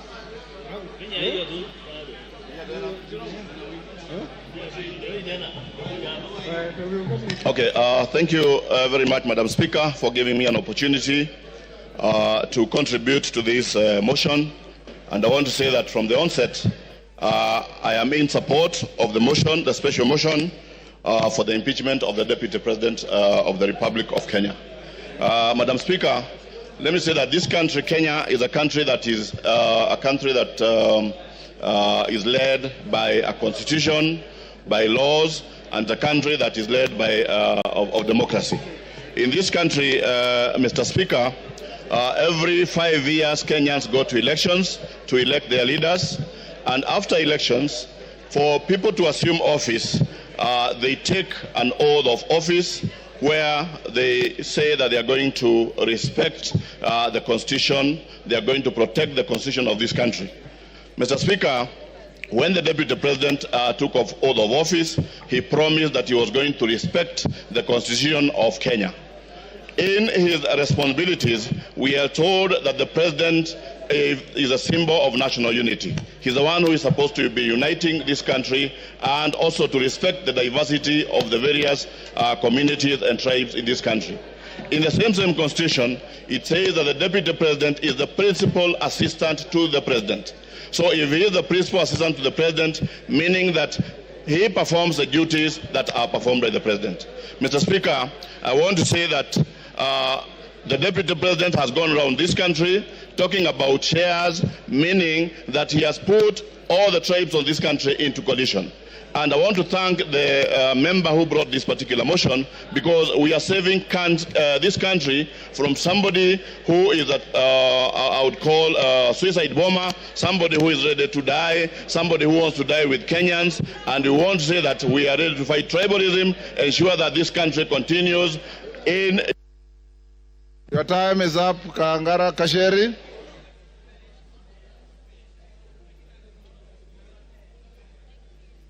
Give Honorable Njeri the mic.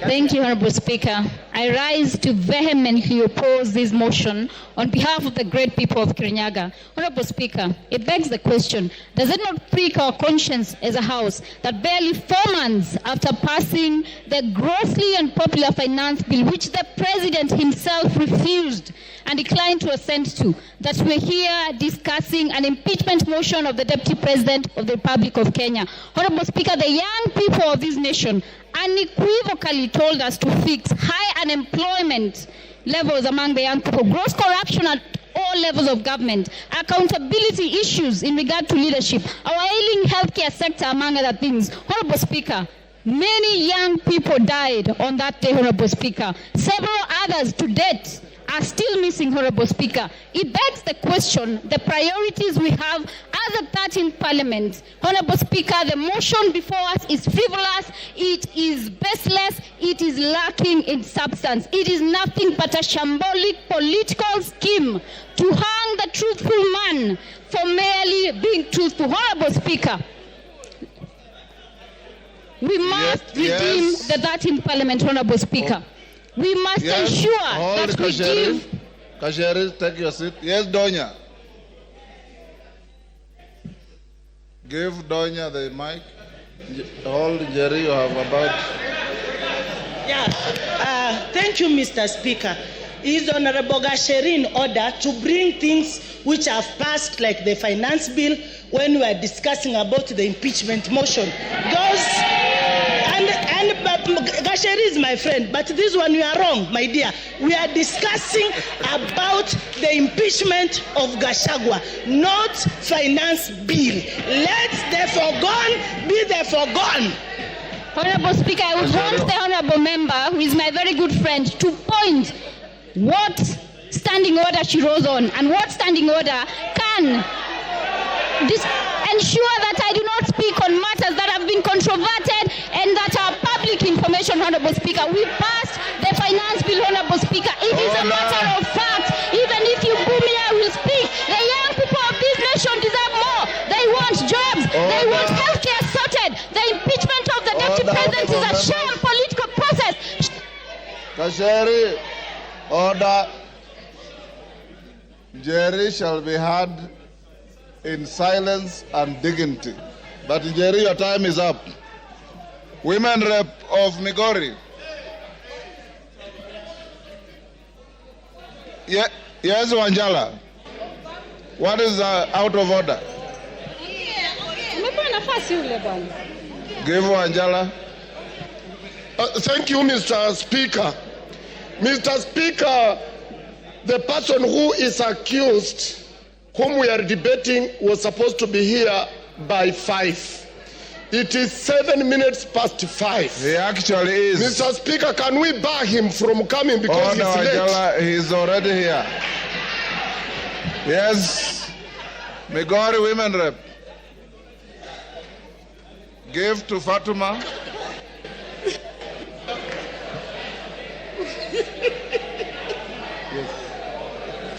I look for you to speak. You had gone out. Thank you, Honorable Speaker. Thank you, Honorable Speaker. Kindly protect me, Mr. Speaker. I can't be heard, Mr. Speaker. Order. Thank you, Mr. Speaker. Order. Excuse me, Honorable Member. Please give me time to speak. Mr. Speaker, thank you for the opportunity you have given me. And as I stand here as a Muslim, I don't know when I'll die. In case I die before the impeachment time, I vote yes, Gachagua must go. Mr. Speaker, I will take you to the Bible, Proverbs 23:10, verse 11. And it says, please keep quiet. And it says, don't move an old stone that marks a border, and don't take fields that belong to the orphans. God, their defender, is strong. He will take their side against you. I want Gachagua to know, the former deputy president of Kenya should know, that when you touch anything of the orphans, it is not Kenya Kwanza, it is not Azimio, but it is God Almighty that will put the fire on you. I will return to the Quran. The Holy Quran in Surah An-Nisa said, surely those who eat up property of the orphans unjustly, they only eat fire into their bellies, and soon they will enter a blazing fire. I am telling the former deputy president of Kenya that you have eaten fire into your belly, and the fire will surely burn you. Mr. Speaker, as I finish, Mr. Speaker, I have heard that the deputy president has 21 lawyers. How much does the deputy president earn to have 21 lawyers? And I understand each lawyer is paid 10 million. And I'm telling Kenyans, it is your taxpayers' money. Your time is up. Rueda. Honorable members, we are coming to an end. Order, honorable members. I've given the floor to member for Lamu East. Asante Bwana Spika. Bwana Spika, umoja wa taifa ni muhimu sana, na vile ilivyofanyika na naibu wa rais ilionekana kwamba hakuna umoja. Nataka ijieleweke kwamba watu wa mlima wanaishi sehemu zingine. Kule kwangu Kiunga niko na watu wa mlima, na kile wanachoona zaidi ni sand dunes. Hawaoni mlima, wanaona bahari. Nataka niseme ile kuzungumzia kuhusu NIS ilikuwa ni grave mistake. Wamekosea sana. Afadhali angetaja Nurdin kama akona shida naye kuliko institution ya NIS. Ni kutufanya sisi tukae dhaifu katika maadui zetu. Kwa mfano Al-Shabaab wataona vipi sisi kama tuko weak. Ingine nasema ukiwa unatukana mwanamke, na tena hii ikuwe kwa mtu yoyote, yule anatukana mwanamke ajue mwanamume yote anatukana mwanamke, mashimo yako 7 kwa kila mtu alioumbwa. Wanaume wanayo, wanawake wanayo. Kama ni malaya basi ni wote wanaweza kutumia kwa malaya. Hii jina ya malaya nimechoka kusikia. Ingine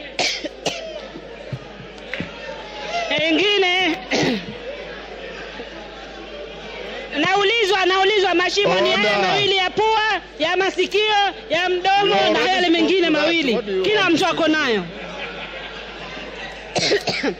Ingine nataka niseme, sisi tunafundishwa Kiislamu kuheshimu wajane na mayatima. Ikiwa kuna mtu haiheshimu wajane na mayatima, basi hairuhusiwi kidini yetu. Asante Bwana Spika. Order. Member for Kipipiri, take your seat. Yes, Milemba. Honorable Speaker, thank you for this. The mood in the House is such that it's already 5. And Honorable Speaker, it's my plea to you that the country is waiting. We move to the next stage so that we may hear the Deputy President speak. Remember, this is a motion which has timelines. Thank you, Honorable Speaker. Order, members. If you listen to the Speaker, when I called out member for Lamu East, I said she was going to be the last one on this. So she is indeed the last one on this. The interaction on the motion. Order. Order, members. The interaction of members on the motion has been very, very intense. Order, honorable members. Member for Machakos, keep your cool, Mami. Keep your cool. Yes, keep your cool. The members who have spoken are many. It is not possible for each and every one of us to speak on the same motion. For those who have spoken, I appreciate you for your tremendous industry for and against the motion. Now His Excellency the Deputy President is in the chamber and he is accompanied, I believe, by his legal team or assistants. We will now move to the next stage. You remember I had advised the House. Order. Joyce Kamene.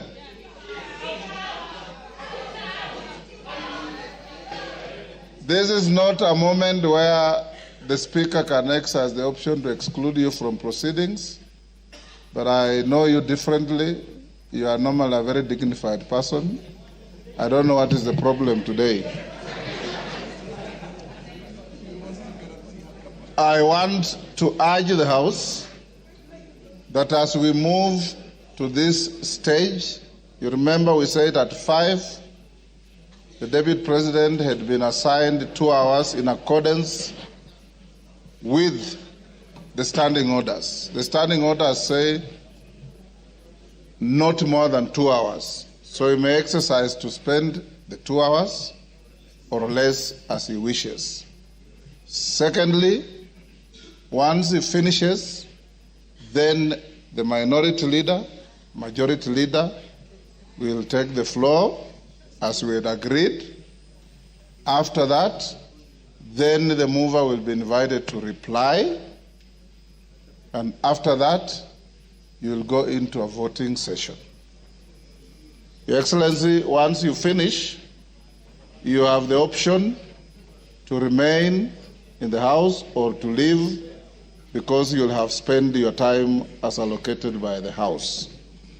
I want to encourage you members to maintain your silence, to maintain your decorum, and to maintain the dignity of both the House and yourselves in listening to the subject to this motion, who is the Deputy President of the country.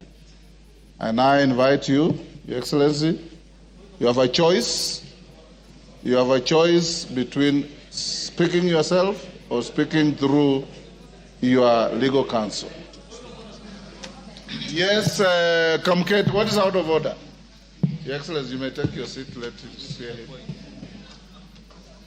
Mr. Speaker, while I did not want to interrupt His Excellency the Deputy President, who is my brother-in-law, Mr. Speaker, yesterday the Deputy President on national television referred to this House in unpalatable terms. And Mr. Speaker, while it is his right to say whatever he wants to say, as a former member himself, Mr. Speaker, would I be in order, Mr. Speaker, that the Deputy President, as a precursor to his speech, apologizes to this House? Mr. Speaker, this House, Mr. Speaker, he used the words, he referred to this House as the theater of the absurd. Mr. Speaker, this House is an honorable House of the people of Kenya. These are elected members of Parliament, Mr. Speaker. This House is neither a theater, neither is there absurdity in this House, Mr. Speaker. So I would request, Mr. Speaker, that the Honorable Deputy President exercises, dignifies this House by offering an apology. I know he has very little support in this House now. You've made your point. But he may get a little support even just from that apology. He has to apologize to this House, Mr. Speaker, before he proceeds with his speech, Mr. Speaker. Thank you very much. Order.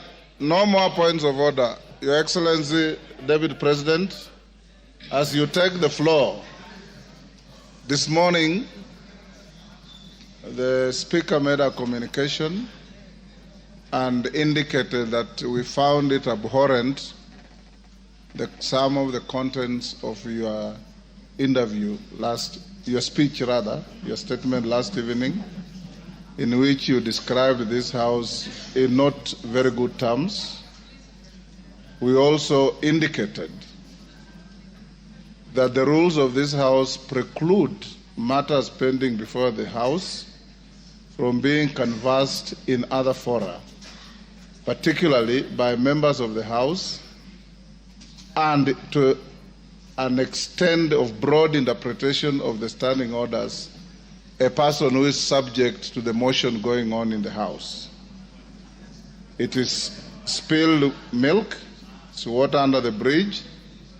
You said what you said, but it is only fair that, being an immediate former member of this House, that you exercise your conscience to hold as to whether this is a theater of the absurd or is an honorable National Assembly of the Republic of Kenya. You may start by addressing that. Thank you very much, Honorable Speaker. And thank you, the honorable members present, for according me this opportunity to prosecute the matter before us. Mr. Speaker, sir, I have tremendous respect for this great institution, having served here for 5 years between 2017 and 2022, and I appear here in a very nostalgic moment that I'm back in the House where I stayed for 5 years, despite the fact that I've come under difficult circumstances. Mr. Speaker,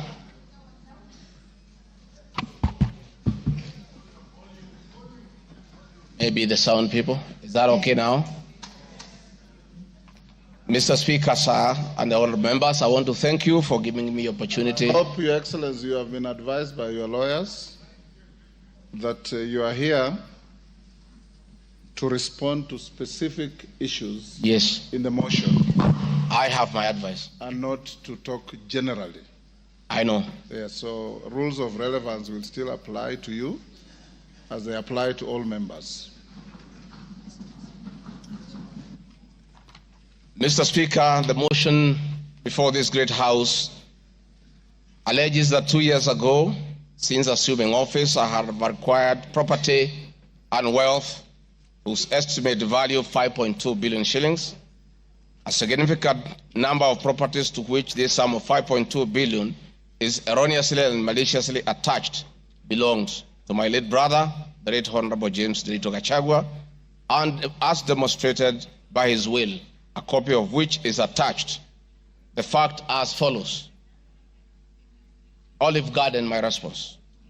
The allegations that I own the Olive Garden Hotel is false.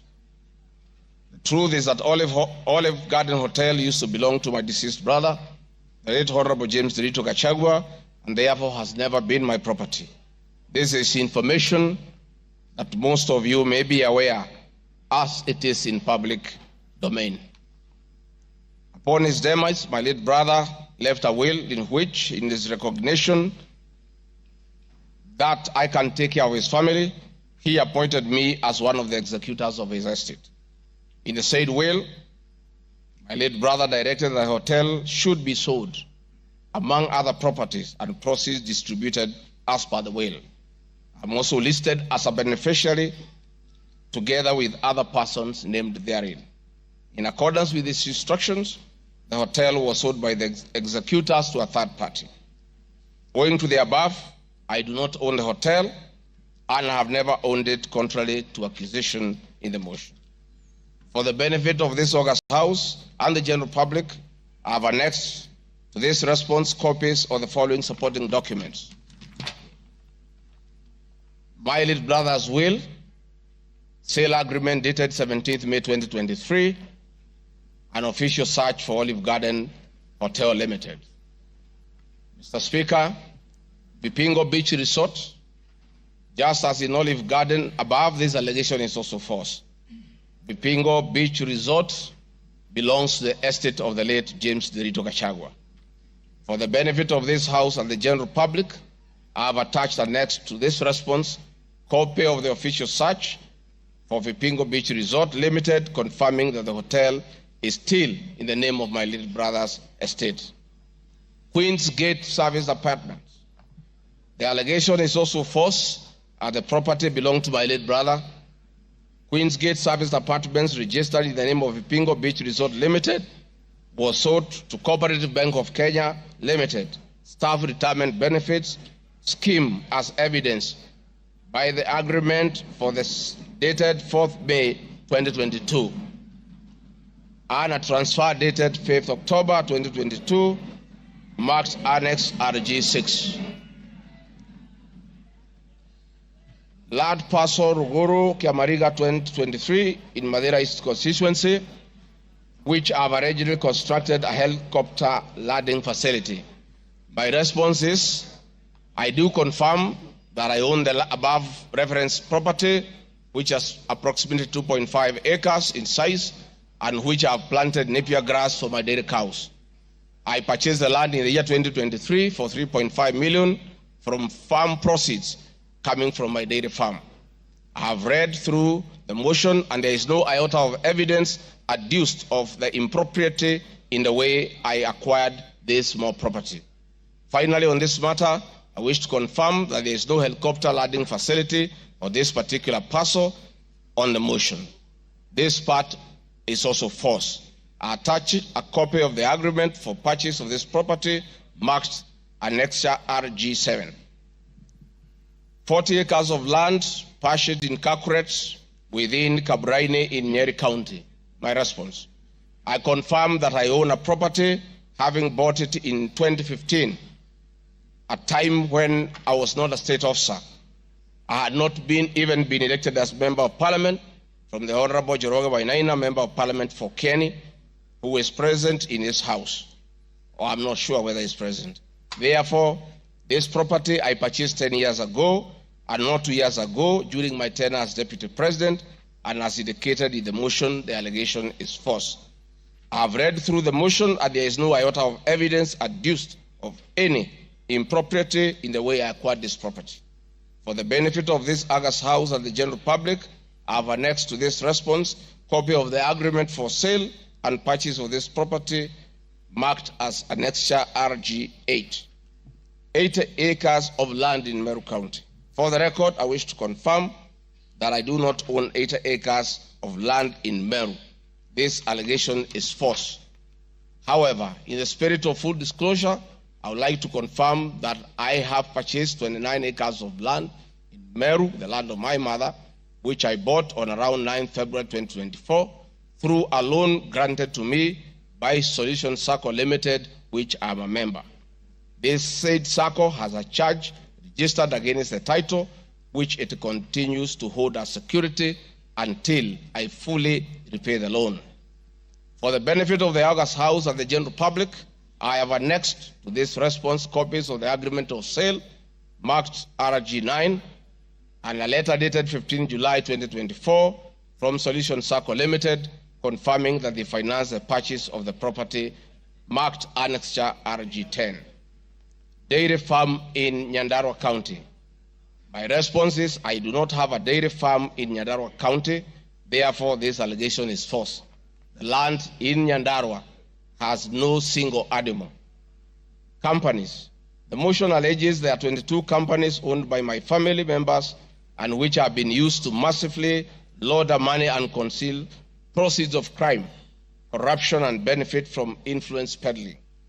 My response is the mover of the motion has listed the 22 companies associated with me and has alleged that they have been used to massively launder money and conceal proceeds of crime, corruption, and benefit from influence peddling.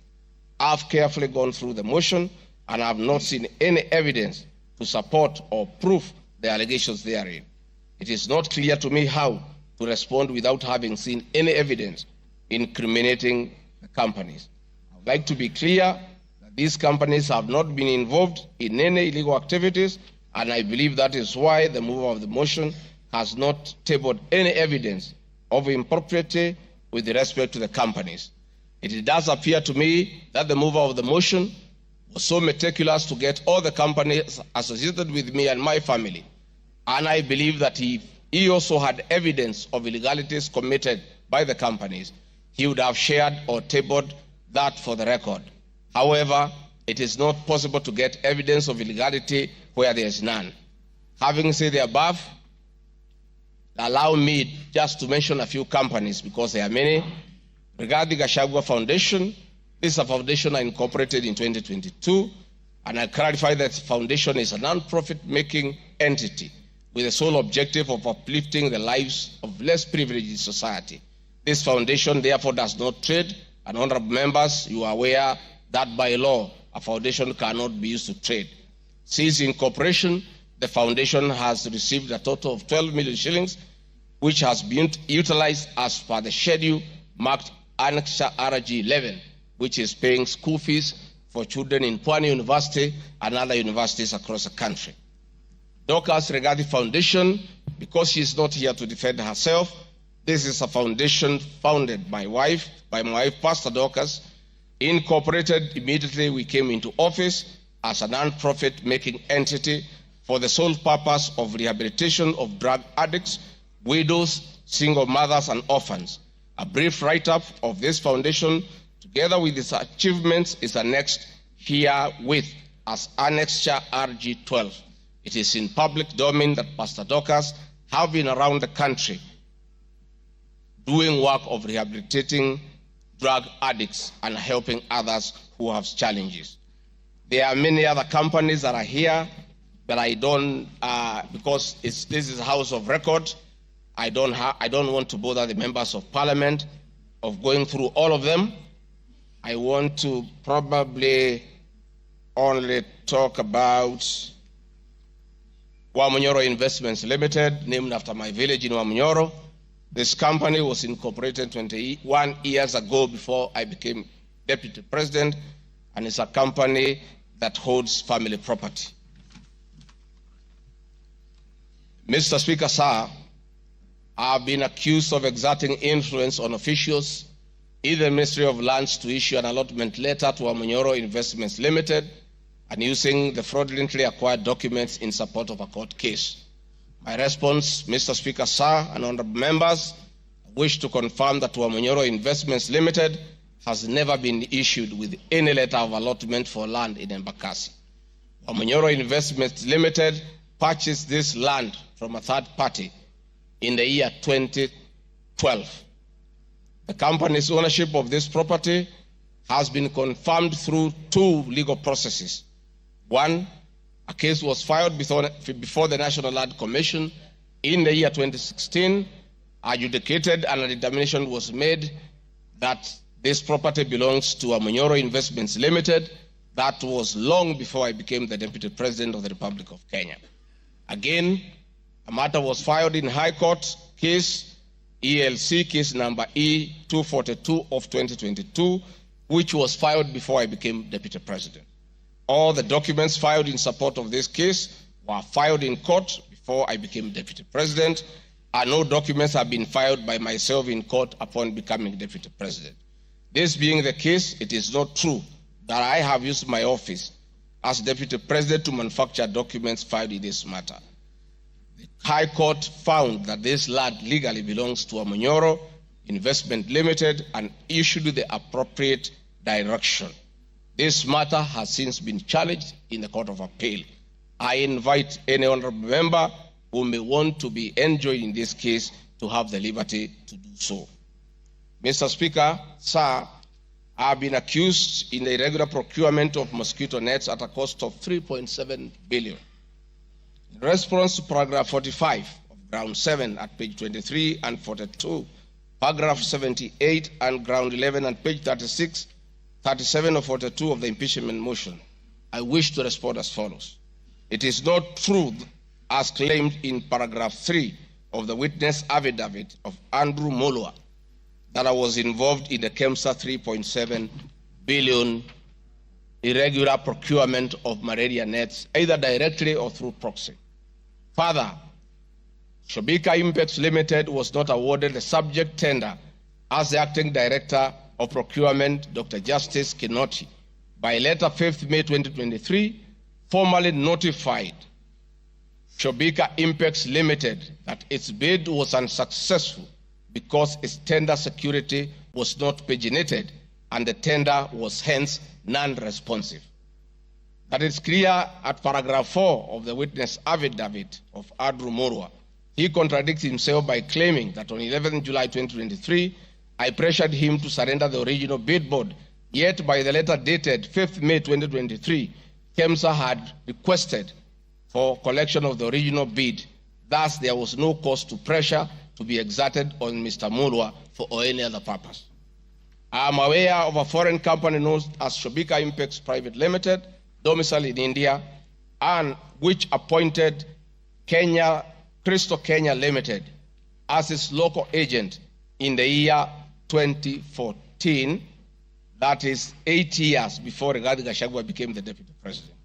To date, Crystal Kenya Limited has complied with the agency terms between itself and Shobika Impacts Private Limited, annexed hereto and marked as Annex RG18 in an appointment agency letter by Shobika Impacts Limited in the year 2014. Sometime in 2023, Kenya Medical Supplies Authority advertised tender number GFATM MOL NFM 2022-2023 for supply of long-lasting insecticidal nets using the international open tendering method of procurement on behalf of the Global Fund. For supply of the nets, as per my understanding, was a pure grant from the Global Fund. I am aware that Shobika Impacts Limited still participates in doing business with and has not been debarred by the Global Fund to date. I believe being technically qualified to provide and deliver the goods subject of the tender document, having the financial ability to do so, and without their participation or assistance from Crystal Kenya Limited, Shobika Impacts Private Limited independently participated and submitted in its bid in response to the subject tender pursuant to an invitation by KEMSA. Having not participated in the subject tender, Crystal Kenya Limited did not submit any of the documents in response to the subject tender. Specifically, Crystal Kenya Limited did not submit a bid board or tender security in its name in response to the subject tender. It is therefore not true that Crystal Kenya submitted a fake bid board with an intention to fraudulently acquire public property. It is also not true that with my sons I used Crystal Kenya to massively launder money, conceal proceeds of crime, engage in corruption, and benefit from influence peddling. Subsequently, via the letter 5th May 2023, KEMSA notified Shobika Impex Limited that it was not successful because the tender security was not paginated, and requested Shobika Impex Private Limited to collect its bid security from the Procurement Office immediately.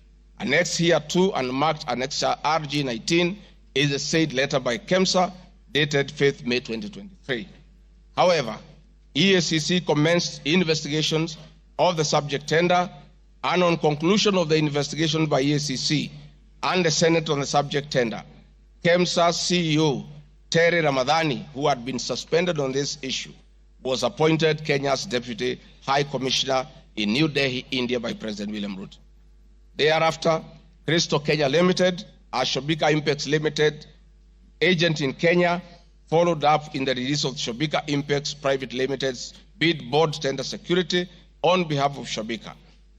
Annexed here to and marked Annexure RG20 is an email from Shobika Impex Private Limited email addressed to Crystal Kenya Limited, together with a letter of even date confirming that Crystal Kenya Limited had authority to collect their bid board. KEMSA was mandated to immediately release the bid board tender security upon determining that Shobika Impex Private Limited was unsuccessful in the subject tender, and that is why they requested that the same be collected from its procurement office. KEMSA did so, as can be seen in its letter dated 11th July 2023, annexed here to and marked Annexure RG21 in the said letter by KEMSA dated 11th July 2023.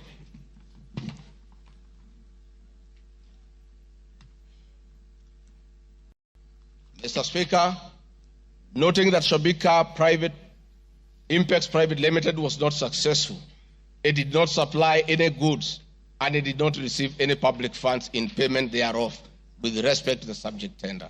Accordingly, I have not committed any crime under Section 45(1), 46, 47(a)(3), and 48(1) of the Anti-Corruption and Economic Crimes Act, and Section 2, 3, 4, and 5 of the Proceeds of Crime and Money Laundering Act.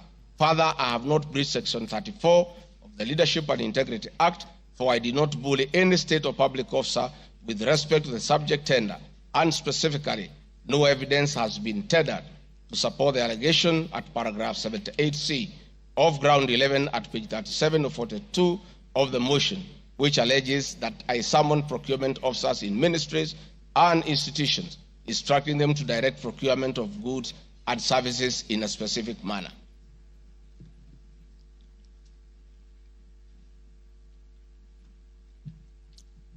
I have been accused of unnecessary and expensive renovation of the official residence of the Deputy President in Karen and Mombasa. Mr. Speaker, firstly, I would like to state that funds for the renovation of the official residence were approved and allocated by this Honorable House based on the fact that the premises had been neglected for a very long time when Dr. William Ruto was Deputy President. It cannot be fair that this House would proceed to impeach me because of an action that these honorable members have approved by way of appropriating monies for the renovations. Mr. Speaker, the contract for the refurbishment of the official residence of the Deputy President, dated 22nd December 2022, was signed by Honorable Katole Metito, the Controller of State House, Office of the President, and Agrobic Investment Limited that was awarded the tender, because the Controller of State House at that time was the accounting officer in charge of the Office of the Deputy President. The report of the Auditor General, Mrs. Nancy Gadongo, dated 24th January 2024, on the Executive Office of the President for the year ended 30th June 2023, gave the opinion confirming that due compliance with the Public Finance Management Act 2012, the report is annexed herewith and marks as Annex RG 23. I would I'd also like to add that the Deputy President, as Deputy President, I'm not involved in procurement processes of my office, whether directly or indirectly. I would also like to state that I do not know the company, AgroPric Investments Limited, which undertook the renovations. I do not know the directors and the company. I did not participate in the tendering or supervising of the same. The motion dated 26 September 2024 alleges that on 29 January 2023, 45 million Kenya shillings was transferred to Bayani Enterprises Limited, which is alleged to be a special purpose vehicle used by me to save on public funds. No evidence whatsoever is contained in the motion showing that the said company is in any way connected to me or that I have any beneficial interest in the said company, which I am neither a director or a shareholder. I categorically refute the allegation, which is false and unfounded. Mr. Speaker, I would also like to confirm that I'm not a director or a shareholder, directly or indirectly, of the company called AgroPric Investments Limited, and I do not know its shareholders or its directors. Mr. Speaker, there is an allegation of dubiously acquiring substantial portion of the sum of 100 million paid to Lusona Events Limited. My response, Mr. Speaker, is just like in the above other matter. I have read the motion and I would like to state that there is no evidence that this company is linked to me. I wish to categorically state that I have no beneficial interest in the said company, and neither am I affiliated in any way to the directors and shareholders of the said company. I would also like to state that I'm not a director or a shareholder of the company and do not know its shareholders or its directors. I do not sit in a tendering committee. I am not the accounting officer of the Office of the Deputy President. I have also not had any complaints against the manner in which the company undertook the work. I am unable to confirm the allegations on funds withdrawn from the account of the company, since I am not a signatory to its account. I am not associated with the company in any way whatsoever. Mr. Speaker, the motion dated 26 September 2024 claims that I am reasonably suspected to be the principal beneficiary of the dubious transactions. However, Mr. Speaker, no evidence has been adduced or annexed to the motion to give credence to the allegations or suspicion. I categorically refute acquiring or benefiting from any funds paid to Lusona Events Limited, and therefore the allegation is false and unfounded. Mr. Speaker, I have been accused of siphoning money through St. Nicholas Rehabilitation and Industrial Training Institute Limited. My response, Mr. Speaker, is that the motion dated 26 September 2024 makes the claim that a payment of 21 million was made to a company called St. Nicholas Rehabilitation Center and Psychiatric Hospital. Then subsequently payment was made to Umalari Motors Limited. The motion claims that it is suspected that the entire transaction was used by me to save on public funds and the payments typify money laundering transaction.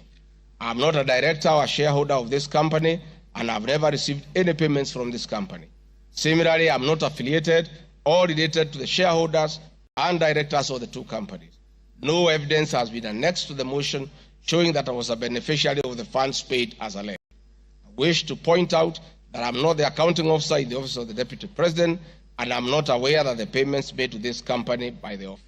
The allegation is therefore false and unfounded. Mr. Speaker, there is an accusation of alleged sensational but false accusations against the Honorable Lady Justice Esther Minor. My response, Mr. Speaker, it is alleged in the special notice motion on ground 4 on page 14, and a gross violation of the Constitution, that I publicly attacked the Honorable Lady Justice Esther Minor and forcefully threatened to bring action against her.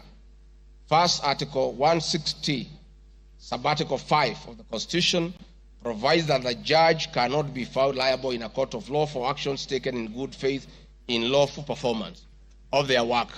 This provision is not a bar on freedom of expression guaranteed under Article 33 of the Constitution, nor a bar of the right to seek redress for legal wrongs simply because a wrong is committed by a judge. They exit multiple legal fora in which to take action against a judge for any actions that are not lawful. My statements were protected speech consequent to a decision by the learned judge in a matter involving my personal assets which I disagreed with and found to be wholly unfair. The matter having been concluded at that stage, my criticism of the decision was not sub judice, nor in any manner prohibited by law. While I respected the ruling of the learned judge, I was in absolute disagreement with it. Contrary to the assertions in the special motion, I did not falsely threaten to bring action against the learned judge. I took actual legal action available to every citizen of Kenya under Article 160B, subsection 2 of the Constitution, which allows any person to petition the Judicial Service Commission for removal of any judge and filed a legal complaint before the Judicial Service Commission, JSC, in March 2024. The complaint being live before JSC, discussion of the conduct of the learned judge in the said manner here would be sub judice. A copy of the complaint is annexed herewith and marked Annexure RG 24.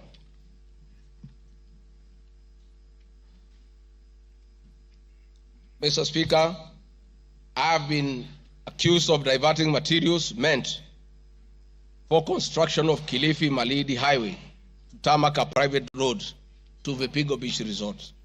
My response, Mr. Speaker, I reiterate that Vipingo Beach Resort is registered in the name of the estate of my late brother, Honorable James Gachagua. Number two, the facts are as follows. King Charles III visited Kenya between 30th October 2023 and 30th November 2024. During his state visit, one of the designated places where King Charles III was to visit was Kuruitu Marine Conservancy, which shares a road with Vipingo Beach Resort. I have annexed a copy of the program for the state visit to Kenya by King Charles III, marked as Annex RG 25, which at page 13 on items 63 and 64 shows his departure and arrival at Kuruitu Marine Conservancy. There are several media reports confirming the visit by King Charles III to Kuruitu Marine Conservancy. I have annexed extracts of the media reports by the Star newspaper dated 7 November and by African News marked as Annexure RG 26. My understanding is that the road to Kuruitu Marine Conservancy was upgraded in respect of this visit, which also to benefit the local community, including amenities like Sheriani Secondary School, Sheriani Primary School, a mosque and a public market as part of the corporate social responsibility. I wish to point out that the alleged road, that is Takaungu Sheriani Vipingo, is a public road and not a private road leading to any property associated with the Deputy President, but a public road. Mr. Speaker, I have been accused of undermining the President and the Cabinet by allegedly making contradictory public statements from the position taken by Cabinet regarding the evacuation of the people residing along the Nairobi River. My response, Mr. Speaker, is that Article 147 of the Constitution provides that the Deputy President shall be the principal assistant of the President and shall deputize the President in execution of the President's functions. Article 28, which states that every person has inherent dignity and the right to have the dignity respected and protected. Article 29C, Mr. Speaker, states that every person has the right to freedom and security of the person, which includes the right not to be subjected to any form of violence from either public or private sources. Section 15G1 of the Land Act states that notwithstanding any provisions to the contrary in this act or in any other written law, all eviction shall be carried out in a strict accordance with the following procedures. Be preceded by proper identification of this taking part in the eviction or demolitions. B, be preceded by the presentation of formal authorizations for action. C, where groups of people are involved, government officials or their representatives be present during an eviction. D, be carried out in a manner that respects the dignity, right to life and security of those affected. E, include special measures to ensure effective protection to groups of people who are vulnerable, such as women, children, the elderly, and persons with disabilities, including special measures to ensure that there is no arbitrary deprivation of property or possessions as a result of the eviction. This includes mechanisms to protect property and possessions left behind involuntarily from destruction, to respect the principles of necessity and proportionality during the use of force, and give the affected persons the first priority to demolish and salvage their property. Critically, our Constitution provides at 147(2) that first the Deputy President shall perform the functions conferred by this Constitution and any other functions assigned by the President. Pursuant to Article 3 of the Constitution, I, as well as every other citizen of Kenya, and state or public officers have an obligation to respect, uphold, and defend this Constitution in performing any of my functions. This, the national values and principles of governance contained in Article 10 of the Constitution, by those state organs, public officers, and all persons, including myself as Deputy President, wherever we make or implement public policy decisions. In addition to this matter, Mr. Speaker, these national values and procedures include the rule of law, democracy and participation of the people, human dignity, equity, social justice, inclusiveness, equality, human rights, non-discrimination, and protection of the marginalized. Adherence to these principles become extremely important when we, as state officers, are contemplating legal evacuation of citizens with a duty to avoid inhuman forced eviction that will be contrary to our Constitution and international law. While campaigning with President William Ruto, and subsequently when I was sworn in as Deputy President, the President and I promised, as a key pillar of the Kenya Kwanza government, that there will be no forced or unlawful evictions, and that all evictions will be human and entail legal compensation. Mr. Speaker, the Office of the Deputy President has undertaken extensive engagement with all parties in regard to cabinet decisions on eviction, which I fully support, including the Nairobi River, which is an entity under the Office of the Deputy President and the County Government of Nairobi. Adherence to these principles become extremely important when we, as state officers, are contemplating legal evacuation of citizens with a duty to avoid inhuman forced evictions that will be contrary to our Constitution and international law. Guideline number 6 of the United Nations General Assembly Guidelines for the implementation of the rights to adequate housing prohibits forced evictions, and that the state should ensure that any eviction under domestic law are fully compliant with international law. The guidelines further require meaningful engagement with communities to ensure that the rights of residents are implemented cooperatively without the need for eviction procedures or police enforcement. Of government directives on the eviction, save for the fact that on being informed that the persons residing along Nairobi River would be evicted and paid 10,000 shillings only, which I and many other Kenyans felt was inadequate compensation for eviction. I insisted that the government should abide by the constitutional dictates and international norms while implementing any cabinet decisions, including eviction, and maintain the dignity of the citizens of Kenyans facing eviction.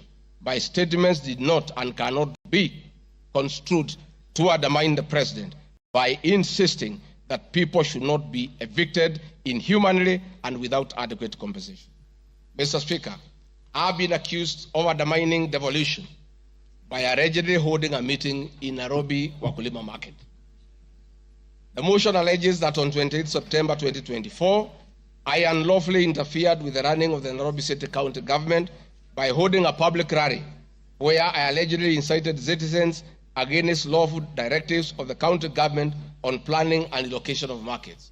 My response, Mr. Speaker, is that the motion alleges that on 20 September 2024, I unlawfully interfered with the running of the Nairobi City County government by allegedly inciting citizens against lawful directives.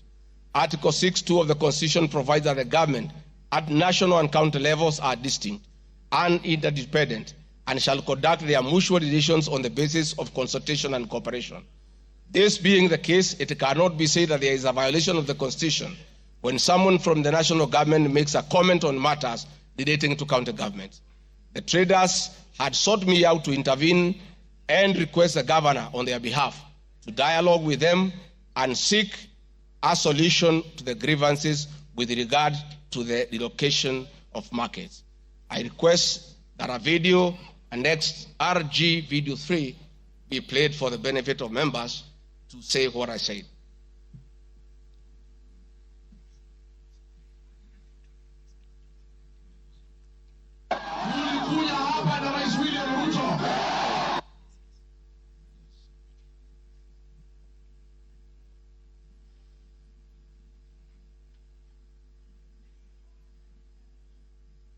Please play the video for us.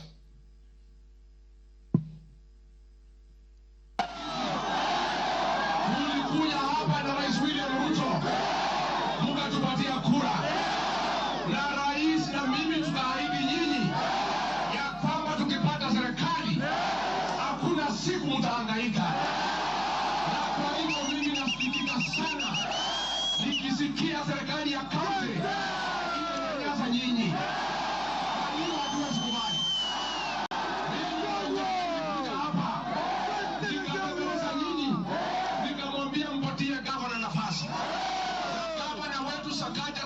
Tukakubaliana ya kwamba akiwa gavana wa Nairobi, Rais William Ruto akiweko, mdogo wake, wafanyabiashara wetu watapata nafasi ya kufanya kazi yao. Na mimi nataka kuomba kwa heshima, wale wote ambaye tumepatiwa nafasi ya uongozi na Wakenya, tukumbuke ya kwamba tulipata nafasi ya kuongoza kupitia kwa kura ya wananchi. Na tukumbuke ya kwamba wakubwa wetu, wadosi wetu ni Wakenya, na hakuna siku tutaweza geuka Wakenya kwa sababu ndio walitupatia nafasi ya uongozi. Si nyinyi mlituandika kazi? Kwa hivyo mimi niseme ya kwamba niliuliza gavana mketi chini, kuwe na mazungumzo, kuwe na maelewano. Watu ni wananchi na wananchi ni watu ya kusikizwa. Mimi niko hapa kumhakikishia ya kwamba nimemuuliza gavana kwa heshima, na mimi sina kiburi. Mimi namuomba akiwa kiongozi wetu hapa Nairobi, asikuwe mtu ya kugeuka watu walimchagua.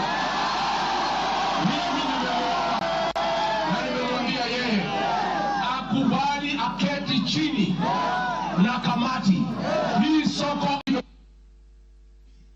Thank you, Mr. Speaker.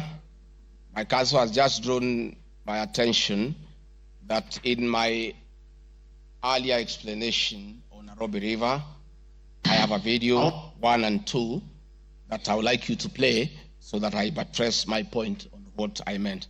Please, video 1 and 2. People of Kenya to work hard. We don't have a choice.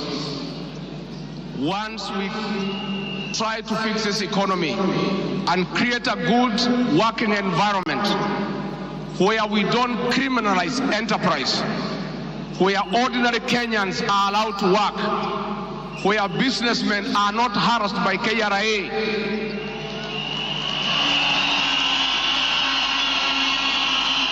where goods belonging to the people of Kenya will never again be touched by overzealous public servants.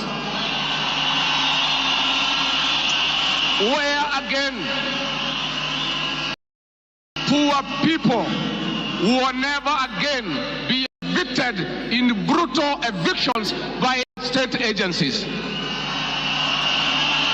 And I say, freedom is here. Now, the number of fatalities from the ongoing forcible eviction by the government has risen to 3, with another tragic loss in Mathare on Monday. An 18-year-old boy died as a bulldozer brought down a church area just moments after President William Ruto left. The young man, who was assisting in salvaging the church's belongings, became a casualty of the demolition. Earlier on Saturday, 2 individuals lost their lives in Mukuru kwa Ruben during a similar eviction exercise. Ben Kirui reports. Monday evening, the ongoing forcible evictions in flood-prone areas tragically ended yet another life. The 18-year-old Ian Otieno lost his life in Mathare moments after President William Ruto left the area where he had been assessing the effects of floods. Bulldozers descended on homes near riverbanks, flattening structures marked for demolition. Winnie Makinda, Ian's mother, struggled to comprehend the loss of her son, a candidate in this year's KCSE. Wakaambia mtu atingatinga usiangushe hiyo kuta, kuna hapo ndani kuna watoto wa watu, wacha kuangusha hapo ndani kuna watoto wa watu. Akaambia mama waache kumpigia kelele. Reports indicate that Ian Otieno was trying to salvage church properties when the bulldozer brought down the wall, leading to his sudden demise. Driver wa tingatinga vile tu alianza kubomoa hata mara ya kwanza huko mbele, alikuwa tu anakani kama hata watu wakimwambia ngojea watu watoe vitu hataki kusikia. Nilichimba hivi, mtoto wangu alikuwa anataka kutoroka, sawa. Unasikia alishika mtoto wangu na hiyo kitu hapa. Mtoto wangu akienda hivi. Mtoto wangu ana hivi. His death led to demonstrations by residents, prompting police intervention. The law enforcers lobbed tear gas canisters to disperse rioting residents. Watu wakachukua mwili, tena tuonyeshe maskari, yenyewe wametulia mtoto.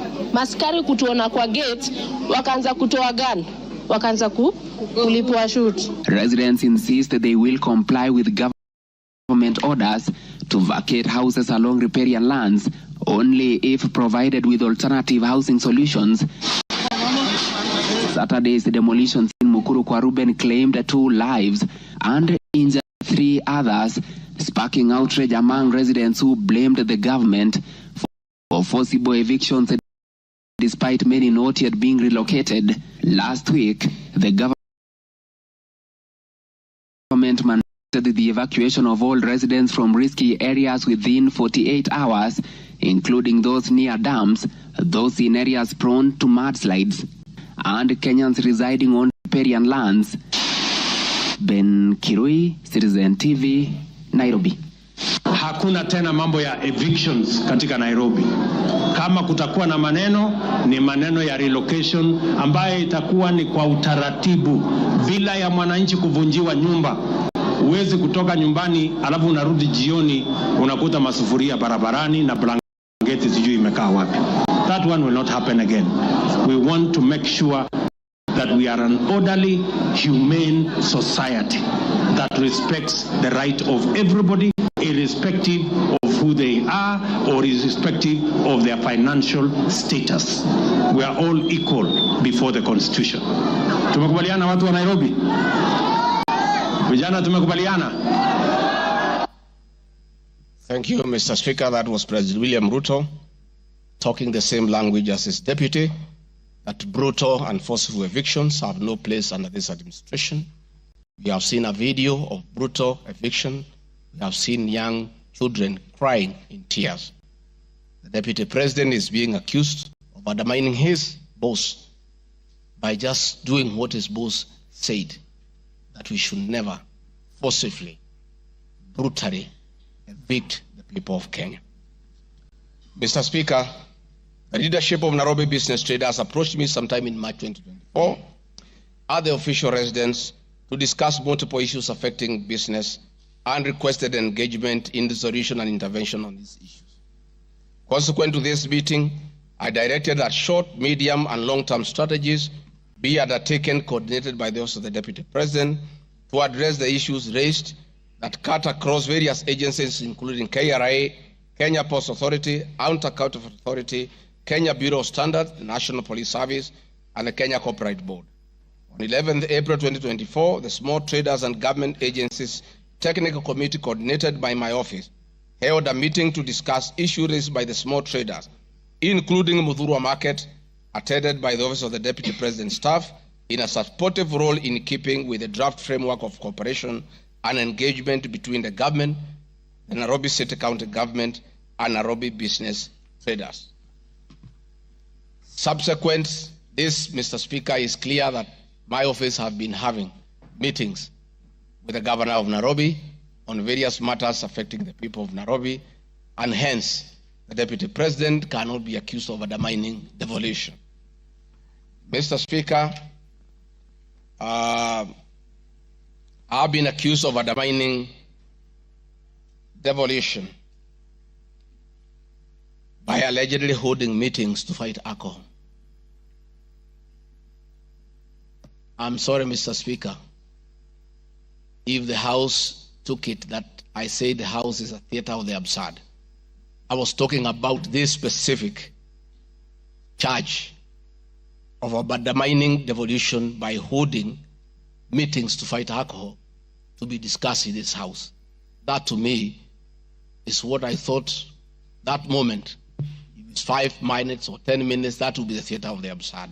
I did not attribute in any way by trying to demean this House that I sat for 5 years, by calling it the theater of the absurd. But this particular charge, Mr. Speaker, drug and alcohol problem in Kenya has been on the increase, and many of our youth have become addicted to alcohol and their lives destroyed because it causes them to drop out of school and start engaging in petty crime to look for money to buy alcohol. I'm a strong advocate for youth rehabilitation from alcohol and substance abuse, which I continue to encourage and support in order to save our future. With regard to alcohol control and regulation, I wish to state that I have held several meetings with the governors in Meru, Chuka, in Mombasa, in Nakuru, in Nyeri, and the efforts that President William Ruto asked me to lead in eradication of illicit brew has been very successful, and we have been working with the governors and county assemblies who have been developing legislation on the control of licensing of alcoholic drinks. If there is one program that has had the best working relationship between county governments and the national government, it is this particular program. I'm a bit emotive about illicit alcohol because I lost my brothers. One who was a medical doctor to alcohol, another who was a farmer to alcohol. I take it passionately. I don't know who complained about this particular charge. I have not seen evidence of any complaint, and I have not heard any person in Kenya complaining that the deputy president is undermining with the devolution by leading the war on illicit brews and drug abuse. Whatever this House decides tonight and the other subsequent House, whatever happens to Rigathi Gachagua, whether he's in or out of office, this war must continue and must be won for the sake of our children. I want us to watch video number 4, RG4. Leaders, those of us who have been elected, Madam Waiguru, Governor Kahiga, Badilisha, Kangata, Wamatangi, what shall we tell our people? Where are we? What shall we tell the people who elected us? When we meet them, what shall we tell them? When our children got wiped out by alcohol and drugs, where are we? We'll have nothing to say. Dede Nyoro, Kimani Ichung'wa, Madenge, mutaambia watu nini? Mukami, mutaambia watu nini? So please, this forum here today, let us be open and candid. Speak from your heart.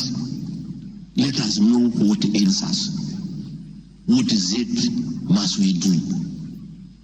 We have the support of the president, and he is waiting. He has told me by 7 p.m. today he wants a report. He cannot accept the situation. He cannot. Neither can I. And none of you should accept the situation. It is not right. It is not fair. It is not acceptable. We must deal with it as leaders. And we are here. We are all leaders. As an OCS, you are a leader. That's why you have been given that responsibility. As an ACC, you are a leader. County Commissioner, wewe ni kiongozi. DCIO, wewe ni kiongozi. Sisi ni viongozi. Na juu ya hayo, sisi ni wazazi. Tafadhalini, tukubaliane, tutafute suluhisho. Na tukipata, tuende tufanye kazi. It is possible. It is doable. It is something that we can do. Thank you, Mr. Speaker. It's very clear that the meeting had all governors, members of parliament who are present here today, policemen, everybody, and we are all in agreement that the war must be won. It cannot, but the deputy president should be impeached for leading the war on alcohol. sensational statements against the National Intelligence Service, its Director General, and officers. Mr. Speaker, during the assumption of office, I took an oath of allegiance in the following terms. Oath or solemn affirmation of allegiance to the President, Deputy President. In full realization of the high calling, I assume as Deputy President of the Republic of Kenya, I do swear solemnly affirm that I will be faithful and bear true allegiance to the Republic of Kenya, that I will obey, preserve, protect, and defend this Constitution of Kenya, as by law established, and all other laws of the Republic, that I will protect and uphold the sovereignty, integrity, and the dignity of the Kenyan people. So help me God. That is the oath that I took in Kasarani. Article 239, Article 3 of the Constitution provides that in performing their functions and accessing their powers, the national security organs and every member of the national security organ shall not act in a partisan manner, further in the interest of a political party or cause, or prejudice a political interest or political cause that is legitimate under this Constitution. Article 239, Sub-Article 5 of the Constitution provides the national security organs are subordinate to civilian authority. In addition to this allegation, I wish to state that the National Intelligence Service holds a very critical role in ensuring the safety and security of our country. They are responsible for gathering intelligence and share it with all our law enforcement agencies to ensure that the country is safe at all times. Consequently, when the country was caught flat-footed with regard to the scope and extent of the public's dissatisfaction with the Finance Bill 2024, which degenerated in a Gen Z protest, it pointed to the failure of the National Intelligence Service in carrying out its mandate. I am persuaded that the National Intelligence Service ought to have known beforehand that the public was completely opposed to the Finance Bill, and they ought to have briefed the President before the protest began, and this would have caused a change of tact by government regarding the proposed bill, and the protest which culminated in the loss of innocent lives and destruction of property could have been avoided. Hence, I expressed my opinion on this in my public media briefing in Mombasa, and my utterances were not any different from what happens in other countries when there is a lapse or failure by the intelligence agencies. The nation has witnessed unfortunate instances of several extrajudicial killings, abductions, and disappearances. I firmly believe that if the National Intelligence Service had acted diligently, these instances would not have been witnessed. Under the Constitution, the government agencies are supposed to be accountable to the Kenyan people, including the National Intelligence Service, and calling them out when a dereliction of duty does not amount to undermining them. I am also aware that the Kenya Kwanza government has been at the forefront in calling out officers who do not seem to understand their work. Recently, my boss, the President, publicly complained that there are some PSs and CSs who did not seem to understand their role. Please play for me video number 5, RG5. On President William Ruto has today described some members of his cabinet as utterly clueless and uninformed about the dockets they occupy. And in a sign of trouble for cabinet secretaries, the State House gates were shut for those who arrived late, with both President Ruto and his deputy Rigathi Gachagua giving a sharp tongue lashing to the latecomers. And our Citizen TV's Timotai Goin reports the atmosphere at the State House Nairobi left little doubt on President Ruto's disappointment with a vast section of his 22-member cabinet.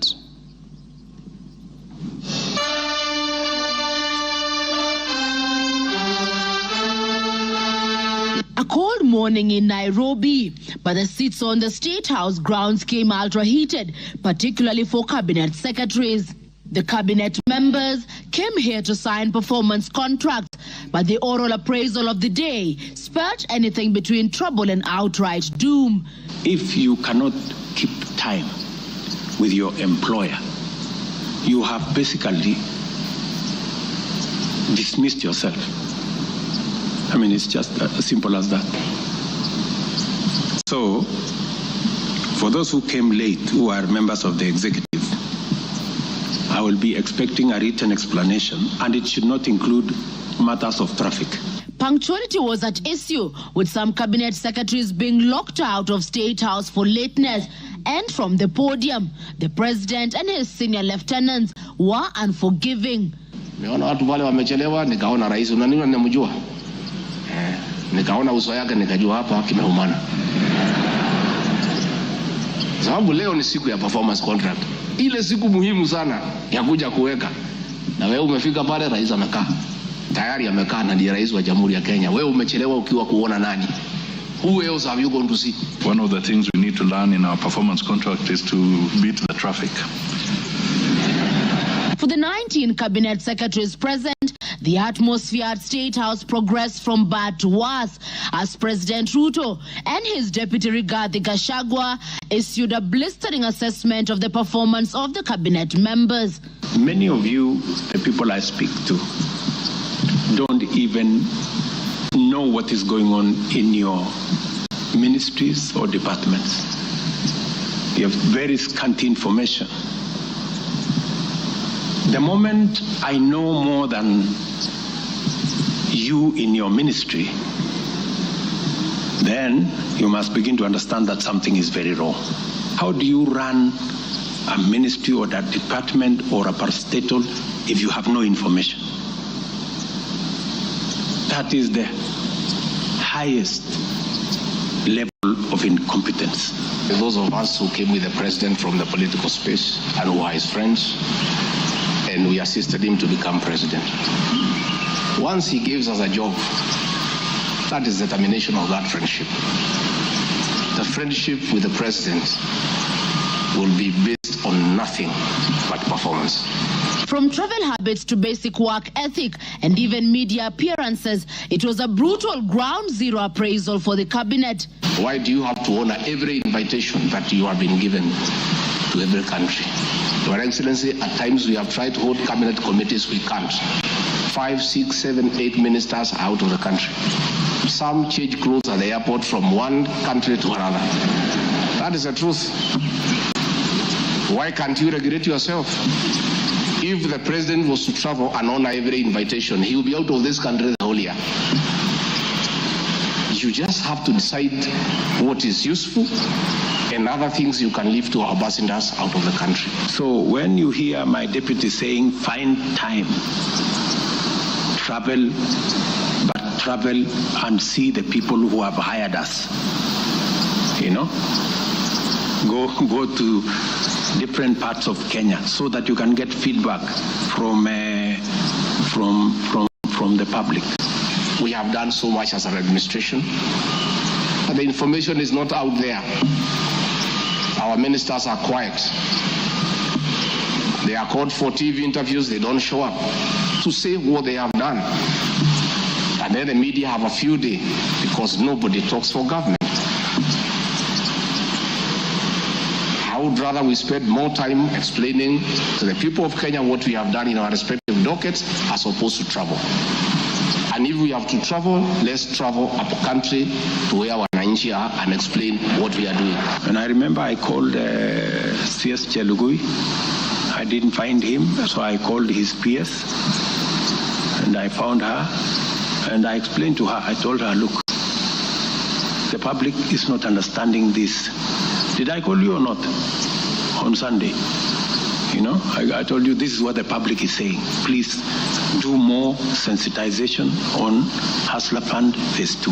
With a very public expression of disappointment in his cabinet, President Ruto has triggered speculation on changes in government as his administration approaches the end of its first year in office.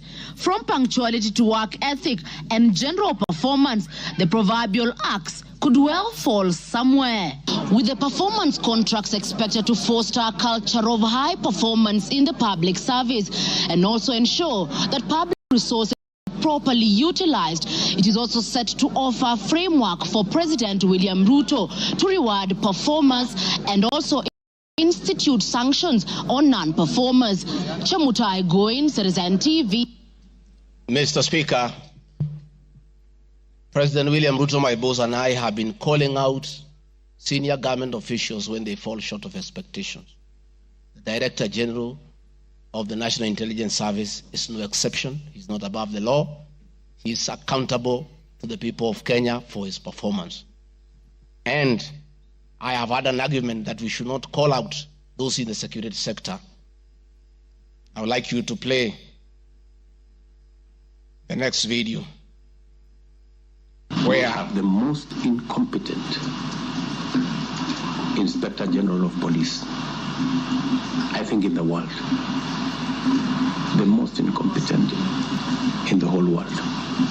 His incompetence may not necessarily play out when things are working, but when things get to a head and you need some decisions to be made, I can tell you for sure, the gentleman we have as an IG cannot make any decision. Nataka tumwambie ule mtu wa sinema mingi anaitwa nani ule mtu? Ule sijui anaitwa DCI, ule anaitwa nini? Ule mtu anaitwa Kinoti. Awache ujinga. Huyo bwana Kiboti awache ujinga. Sio kama tunaelewana. Huyo Kinoti hakuna kitu amefanya kwa hii Kenya ya kisiasa. Yeye ni mtu ya sinema. Anaendesha makesi kwa magazeti. Anatuandikia barua, sijui barua ya kilomita ngapi. Mr. Kinoti, please save your time. Stop writing to us long letters. Leave matters of elections to IEBC. You have no business in IEBC. You have failed as DCI. We don't want you to fail our elections. Tunaelewana? Huyo bwana Kinoti awache hiyo ujinga yake anaendesha pale, kwa sababu anatukasirisha. Huyo bwana Kinoti tunataka tumwambie awachane na watu wa IEBC wafanye uchaguzi. Alipatiwa kazi ya kufanya criminal investigation. He has never done anything. Ile kesi yote anafanya kesi kwa magazeti. Akiambiwa apeleke evidence kule kotini ameshindwa. So, bwana Kinoti, wacha sinema. You have failed and wait for August so that you can... Honorable members, that was President William Ruto as Deputy President criticizing IG Mutiabai, DCI Kinoti.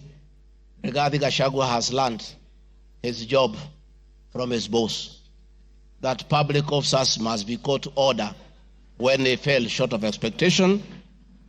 And I never saw anybody bring William Ruto here for impeachment for criticizing the IG or the DCI. This is a very unfair allegation. Mr. Speaker, it is also reported by media that the IMF has already warned about impending unrest during the people's dissatisfaction with the 2023 and 24 finance bill.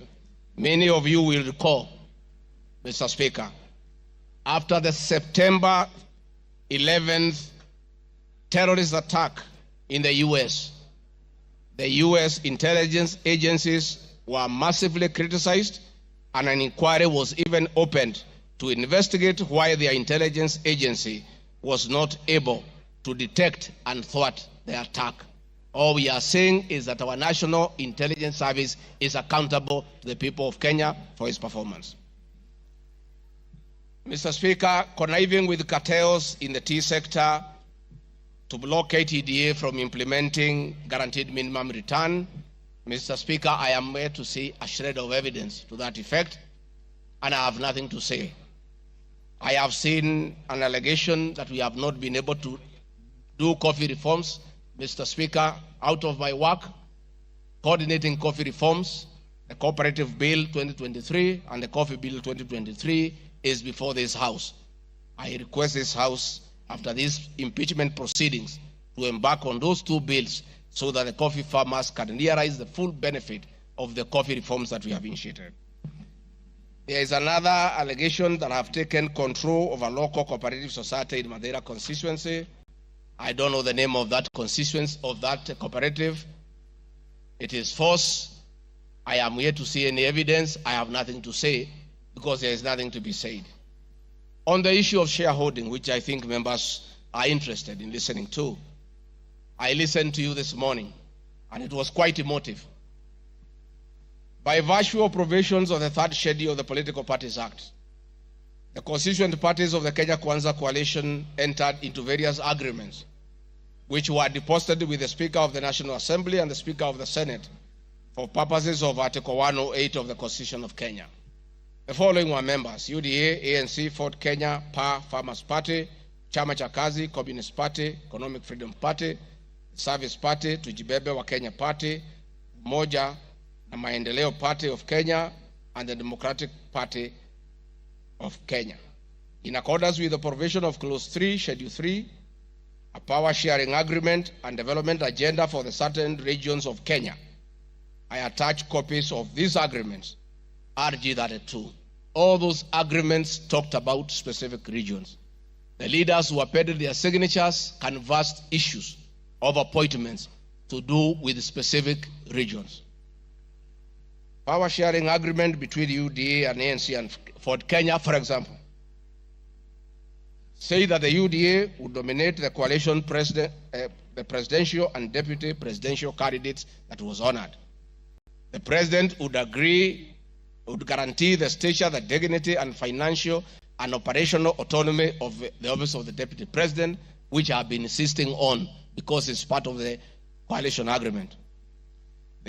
The ANC would be allocated the position of the prime cabinet secretary, which has happened. Ford Kenya would be allocated the position of the Speaker of the National Assembly, and that is why Honorable Masika Wetangula sits here today.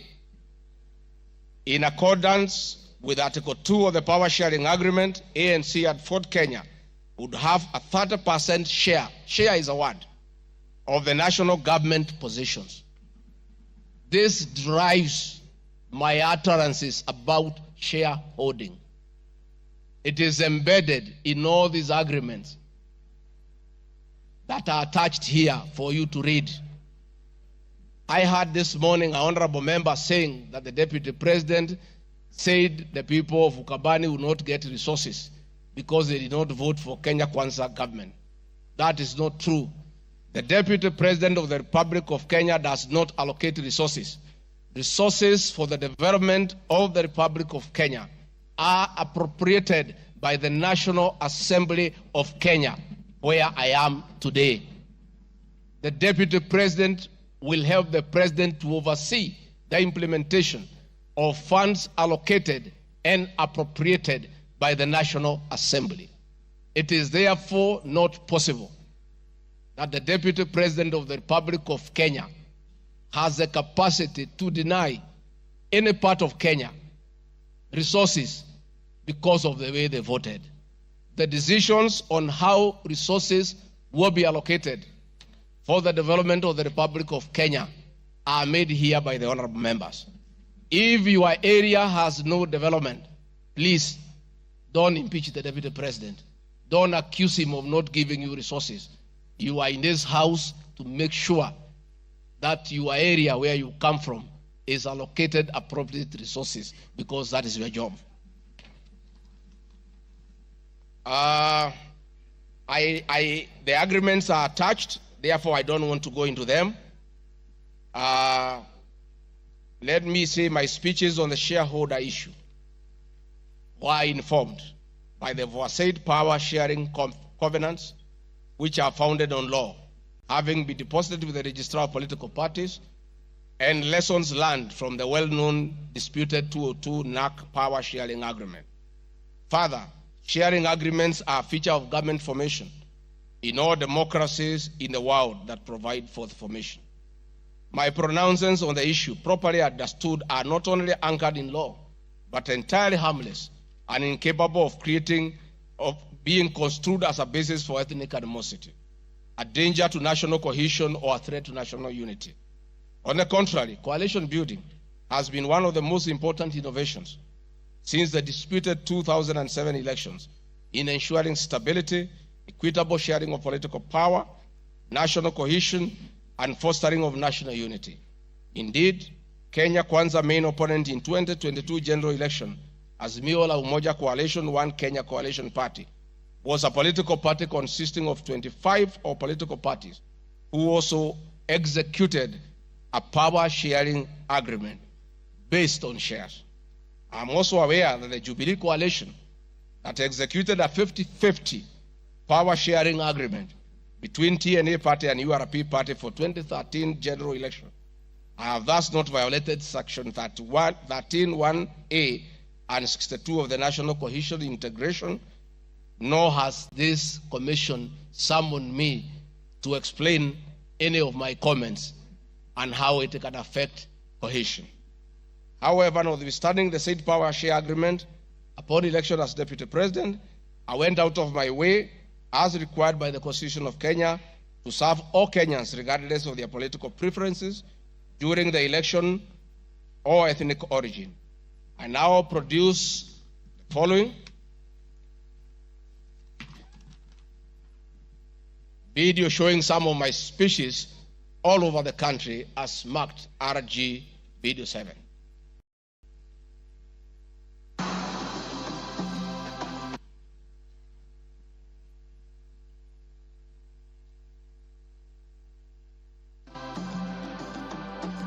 We want to confirm to the people of Nyanza that the Ruto administration will serve all Kenyans, those who elected us and those who did not.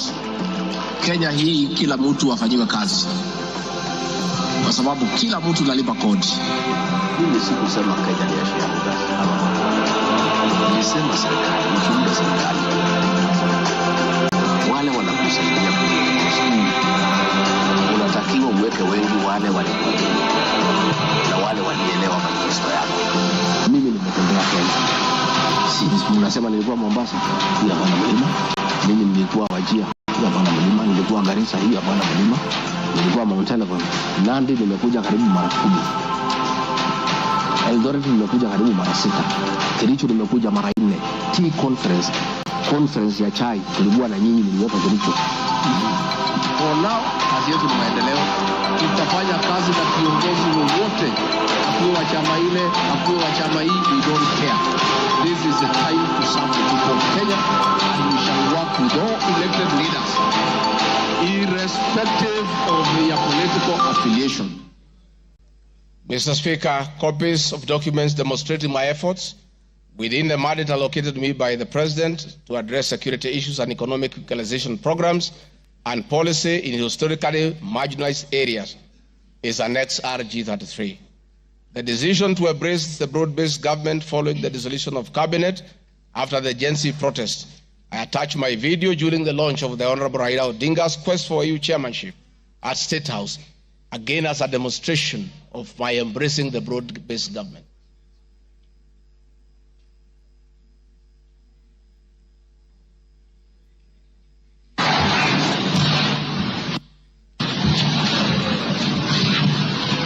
Your Excellency, Dr. William Ruto, President of the Republic of Kenya and Commander-in-Chief of the Defense Forces, Your Excellencies, Heads of States and Government present, Your Excellencies, Ambassadors and High Commissioners and members of the Diplomatic Corps, Heads of Delegations, Members of Parliament and all dignitaries present, good morning. Your Excellency, let me say this is a great moment for our country. What a day, what a moment. We are here, Your Excellency, as a country to unveil Kenya's finest to go and lead Africa. It's a proud moment for this country.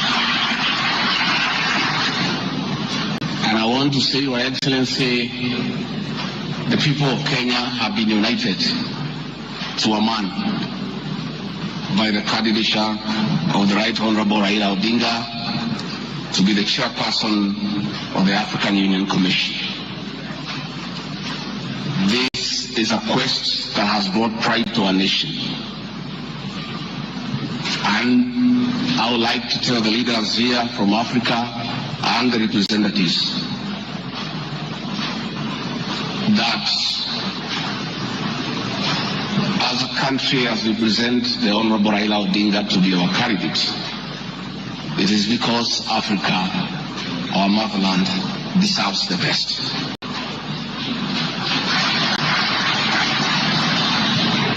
The passion and zeal of the Right Honorable Raila Odinga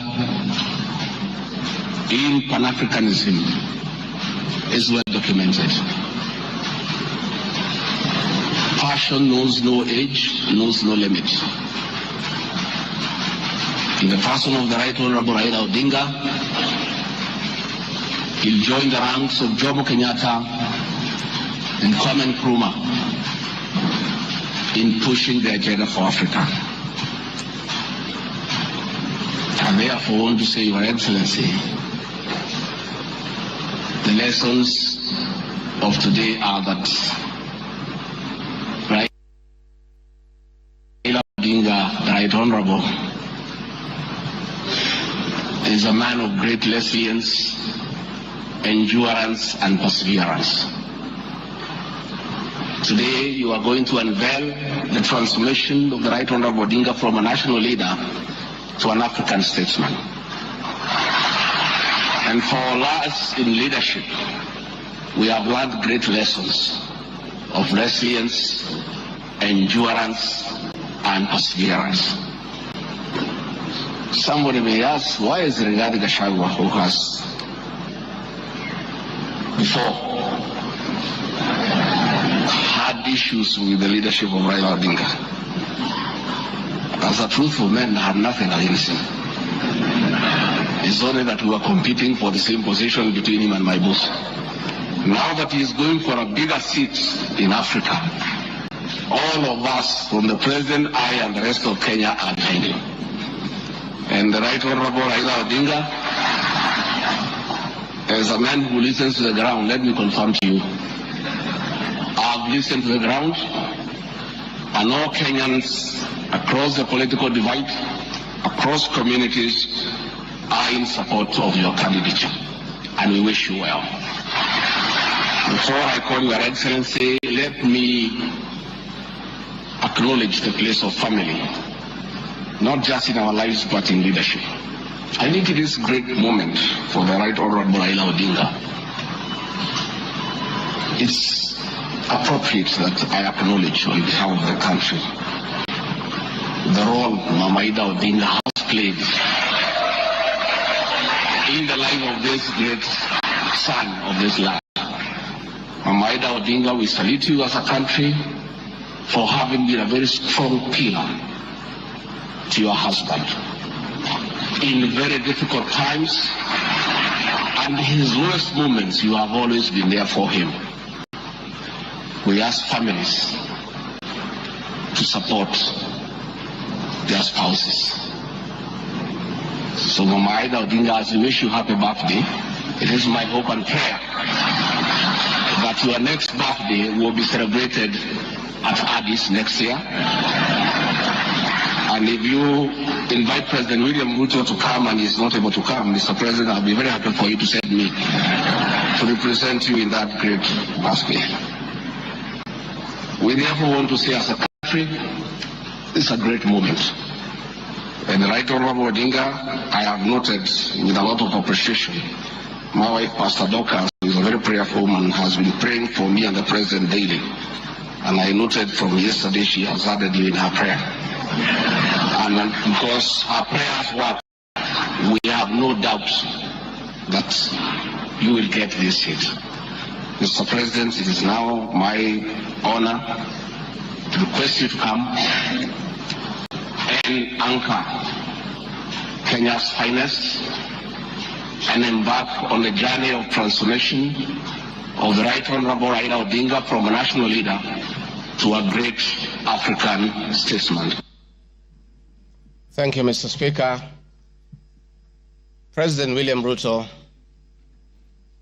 has many times appreciated my people issues and has repeatedly pronounced himself.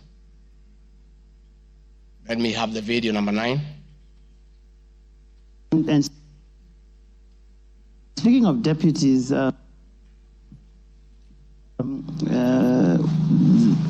you have in the last few weeks named Mr. Rigathi Gachagua as your deputy.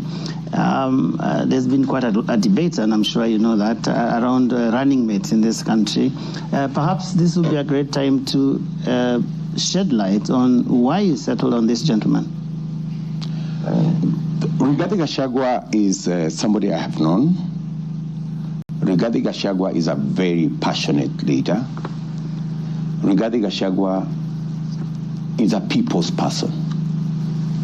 He speaks about the things that I speak about. He speaks about ordinary people. He's concerned about matters to do with farmers. He's concerned about the things that are dear to ordinary Kenyans. And the nexus between me and Rigathi Gachagua is the people. He believes in bottom-up the way I do. And that is why I chose Rigathi Gachagua to work with me.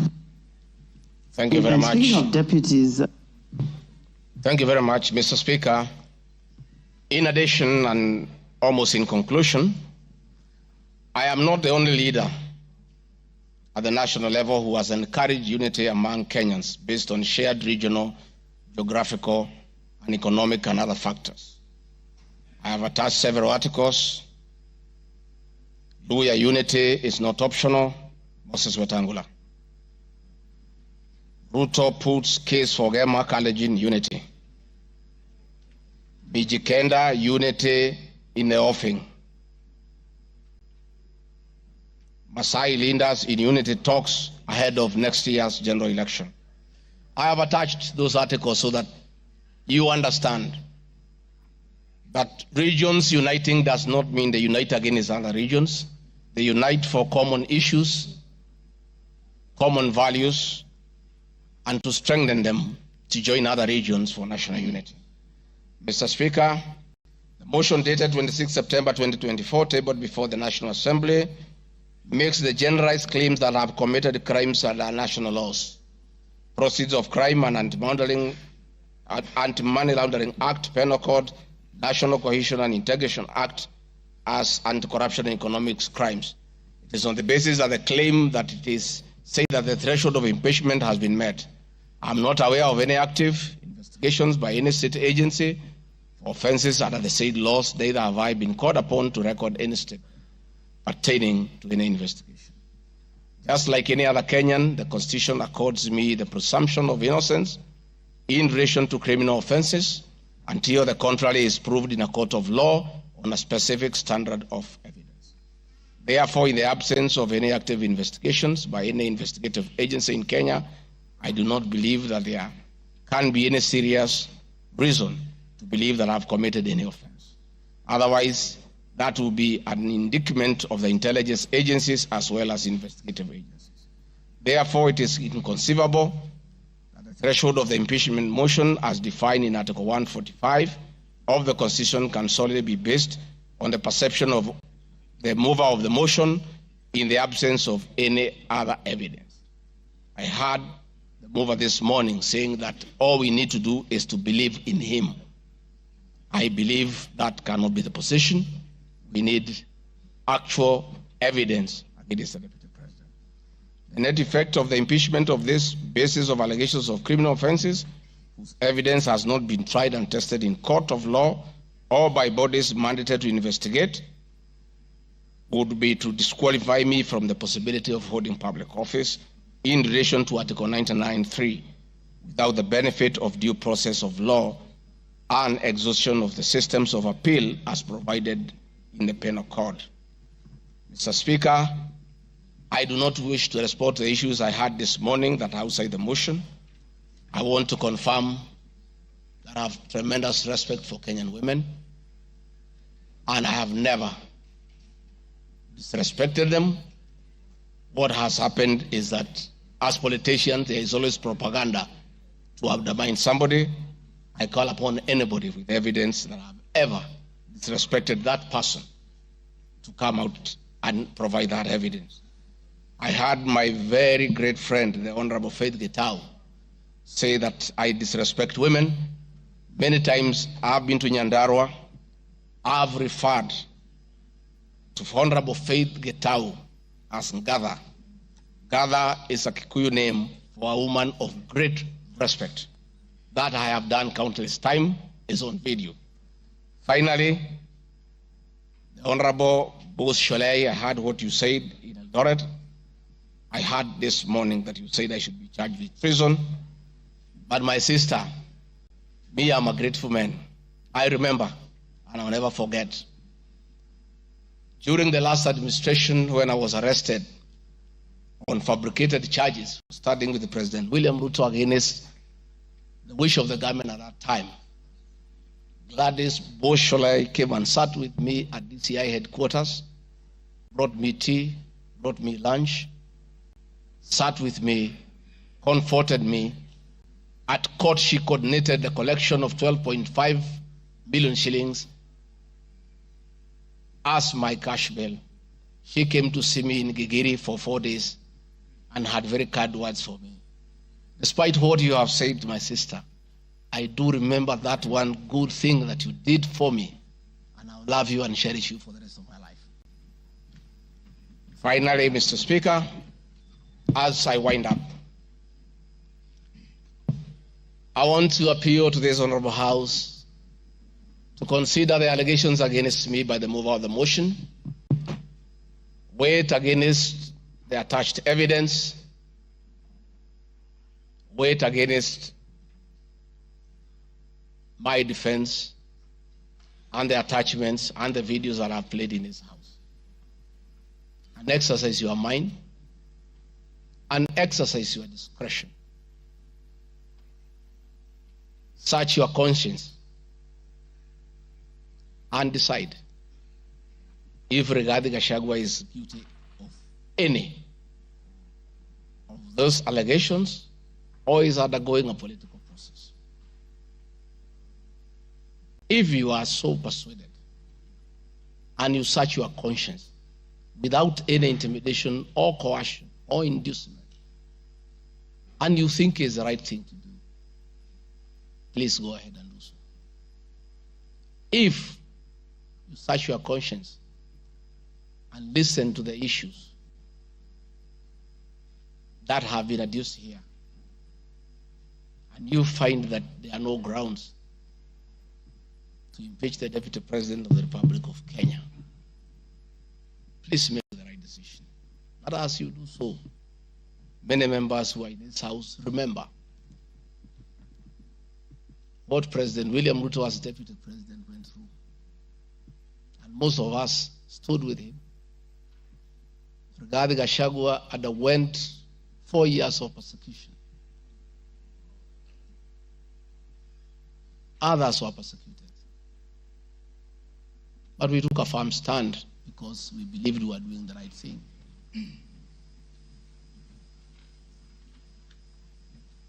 His family underwent humiliation. His friends underwent humiliation. He was a haunted man. And on Inauguration Day, he pronounced himself that freedom is here. Again, under the new administration, the same Rigathi Gachagua, who underwent humiliation and persecution, finds himself in the same space under that administration that he fought for. Try, look, reflect, and apply your conscience and make the right decision. Mr. Speaker of the House, I want to thank you for granting me this opportunity. And my address last night was not in any way meant to disrespect the House. Despite, Mr. Speaker, you having ruled that the matter should not be taken out of the House, it was being discussed in every TV station, in every meeting across Kenya. And Kenyans did not have a chance to also hear my side of the story. So I decided, since the accusations against me were everywhere in the country, the people of Kenya, and more so those who voted for me and President William Ruto, deserved also to hear my side of the story. I have tremendous respect for the National Assembly and your ability and capacity to make the right decision. Mr. Speaker, I want to thank you. Asanteni sana. Thank you very much, Deputy President.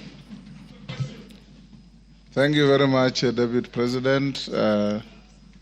I'm sure your fears that you will not be heard fairly have been allayed. You've been heard in absolute silence. You've been heard with total decorum from the House. And members, I salute you for the display of your legislative maturity in giving an opportunity to a subject to a motion in the person of the Deputy President to be heard. What is it, Rosa? The proceedings are still going on. Who is praying? Yes, Senior Counsel. These proceedings are still going on. Yes, indeed. Mr. Speaker, this is a House of Record, and I had wanted to rise under Standing Order 65, 67A, and 67B. Two of those points you've already covered, Mr. Speaker. It is important that the record reflects that although the standing orders do not require that we listen to the witness in silence, indeed we did. Yes, absolutely. Secondly, that there was compliance with the Standing Order 67B2 in giving the witness a maximum of 2 hours. But there's a third one, Mr. Speaker, which I think should go on record. Standing Order 67A also requires that the witness be entitled to appear in person or with counsel. I see that the witness has appeared with at least 3 counsel, all of whose names should come on record, so that the record shows that counsel were actually allowed to the chamber. I see my friend Advocate Ongoya, my friend Advocate Njiru, so that there is no incompleteness of the record. I beg, Mr. Speaker. That is a fair comment. Counsel for the Deputy President, without making any unhelpful speeches, just put your names on record. I'm sure you have a team leader. The team leader will introduce himself and introduce his accompanying colleagues. Ongaya. Thank you so much, Mr. Speaker, sir, and thank you so much, honorable members. The team representing the Honorable Rigathi Gachagua, the Deputy President in these proceedings, is as follows.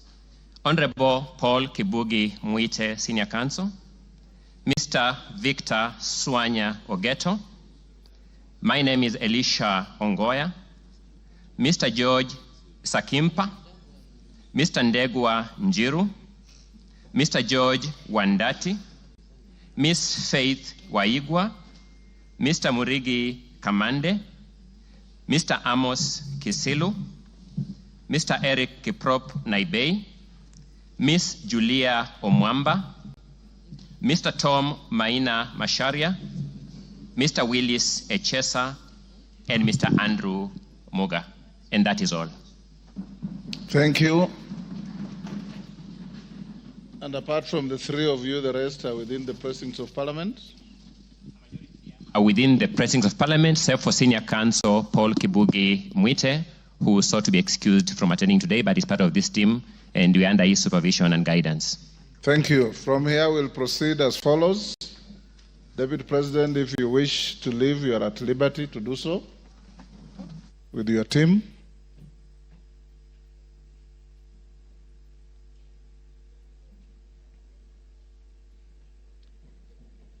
Na mwengi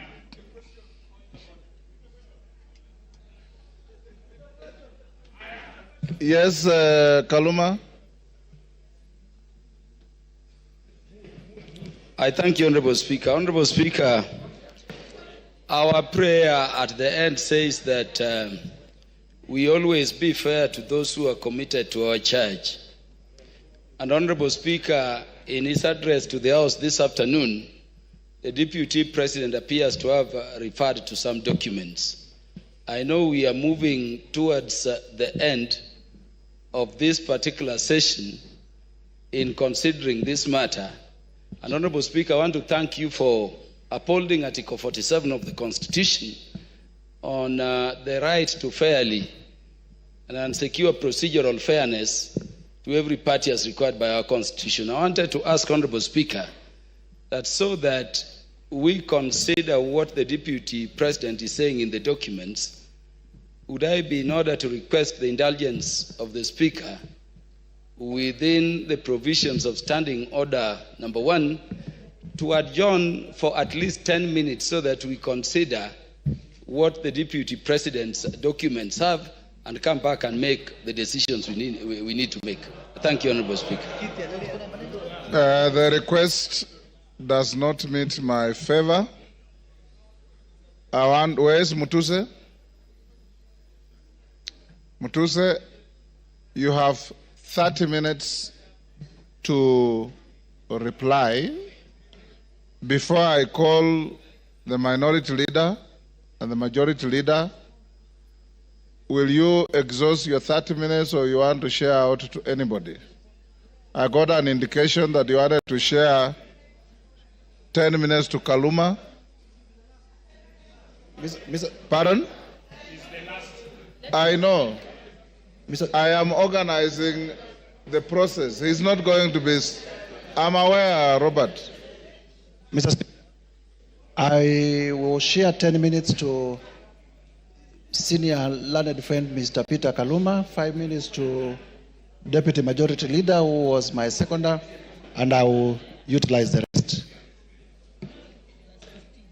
which is 15 minutes. Yes.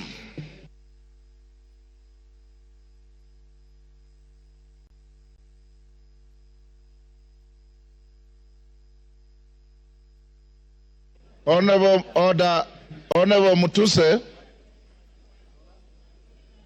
only you has the right to a second bite to the motion.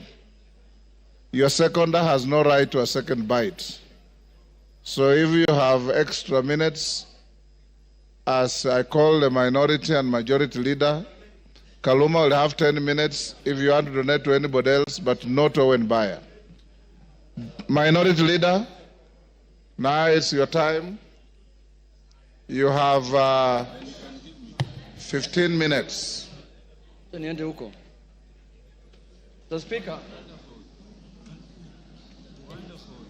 Mr. Speaker, thank you for according me this opportunity.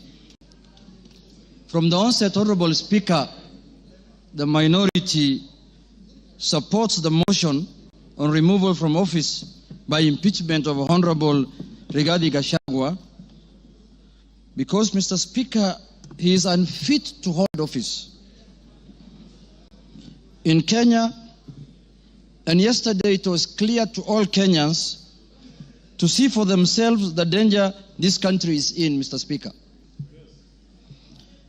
Mr. Speaker, the impeachment of the Deputy President is not merely a procedural step. Rather, it's a reflection of our commitment to accountability and the rule of law in this country, Mr. Speaker. Honorable Speaker, the integrity of government and the stability of our nation is at stake, Mr. Speaker, as we speak this afternoon in this House, this evening, Mr. Speaker. Honorable Speaker, national security is at stake. Honorable Speaker, the economy is at stake. Honorable Speaker, the DP, since he assumed office, we have witnessed nothing but abuse of power, discrimination against communities, insubordination, disregard for the two levels of government, corruption, bullying, and many other actions that undermine the rule of law, Mr. Speaker, as well as actions that are unethical, illegal, and that severely breach public trust as contained in the motion by Honorable Wenge Mutuse, Mr. Speaker. Honorable Speaker, in supporting the removal of the Deputy President from office, we are rejecting the invitation by Honorable Rigathi Gachagua to accept tribal bigotry, Mr. Speaker, skewed resource allocation, and the exploitation and domination of minorities as fait accompli in Kenya, Mr. Speaker. Mr. Speaker, before I move forward, or before I go on with what I wanted to say on the motion, Mr. Speaker, I would like to take this chance first to respond to some of the issues that he has raised in the House a few minutes ago, or the his responses, Mr. Speaker. In the first place, his responses came very late in the day to the House, Mr. Speaker. He tabled his response at 4 p.m. in the evening today, Mr. Speaker. And he should have done it either yesterday evening or this morning, Mr. Speaker, so that the House can get enough time to produce what he has said, Mr. Speaker. Mr. Speaker, one of the grounds that is being accused of Mr. Rigathi Gachagua for impeachment, Mr. Speaker, is the issue of what he calls shareholding, Mr. Speaker. He has said Kenya is a company with shareholding. But in his response, he comes here and tells the House that he did not mean that. What he meant is that he was talking about political parties, Mr. Speaker, and listed the political parties that have formed coalitions within Kenya Kwanza, Mr. Speaker, including Ford Kenya, ANC, PA, and all other parties that have formed what is called the Kenya Kwanza coalition, Mr. Speaker. Mr. Speaker, I want to contradict what he said by saying that political parties are national in nature. Ford Kenya is a national party. ANC is a national party. All the political parties that formed a coalition with Kenya Kwanza are political parties that are of national, Mr. Speaker. Mr. Speaker, in this country, under the Constitution, you are not allowed to form a tribal party. You're not allowed to form a religious political party, Mr. Speaker. You are not allowed to form a Mulima political party, Mr. Speaker.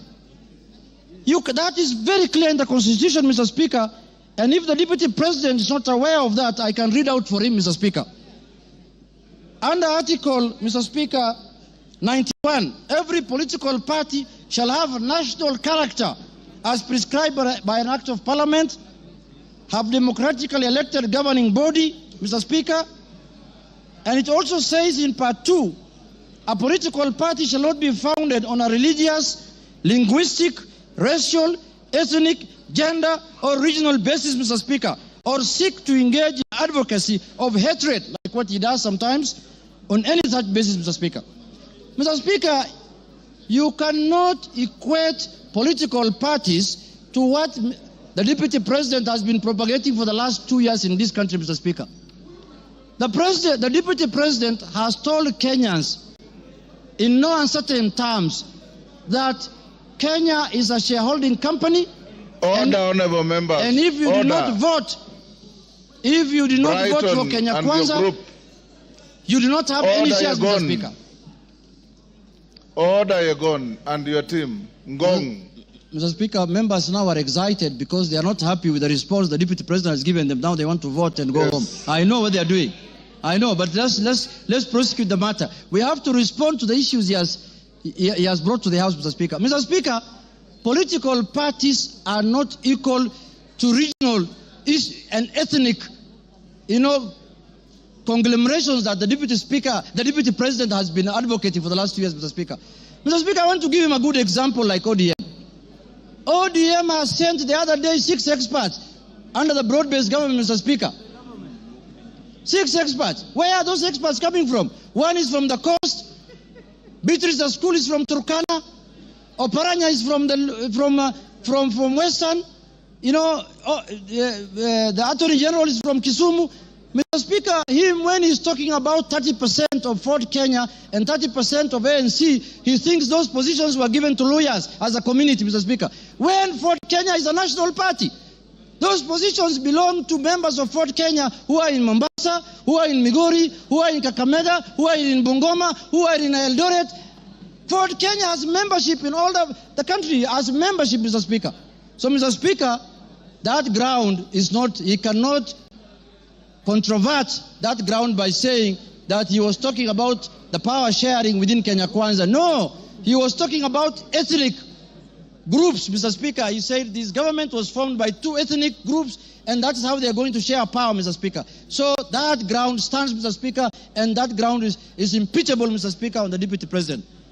The other issue, Mr. Speaker, I want to respond to that he has raised here, Mr. Speaker, is the issue of national security.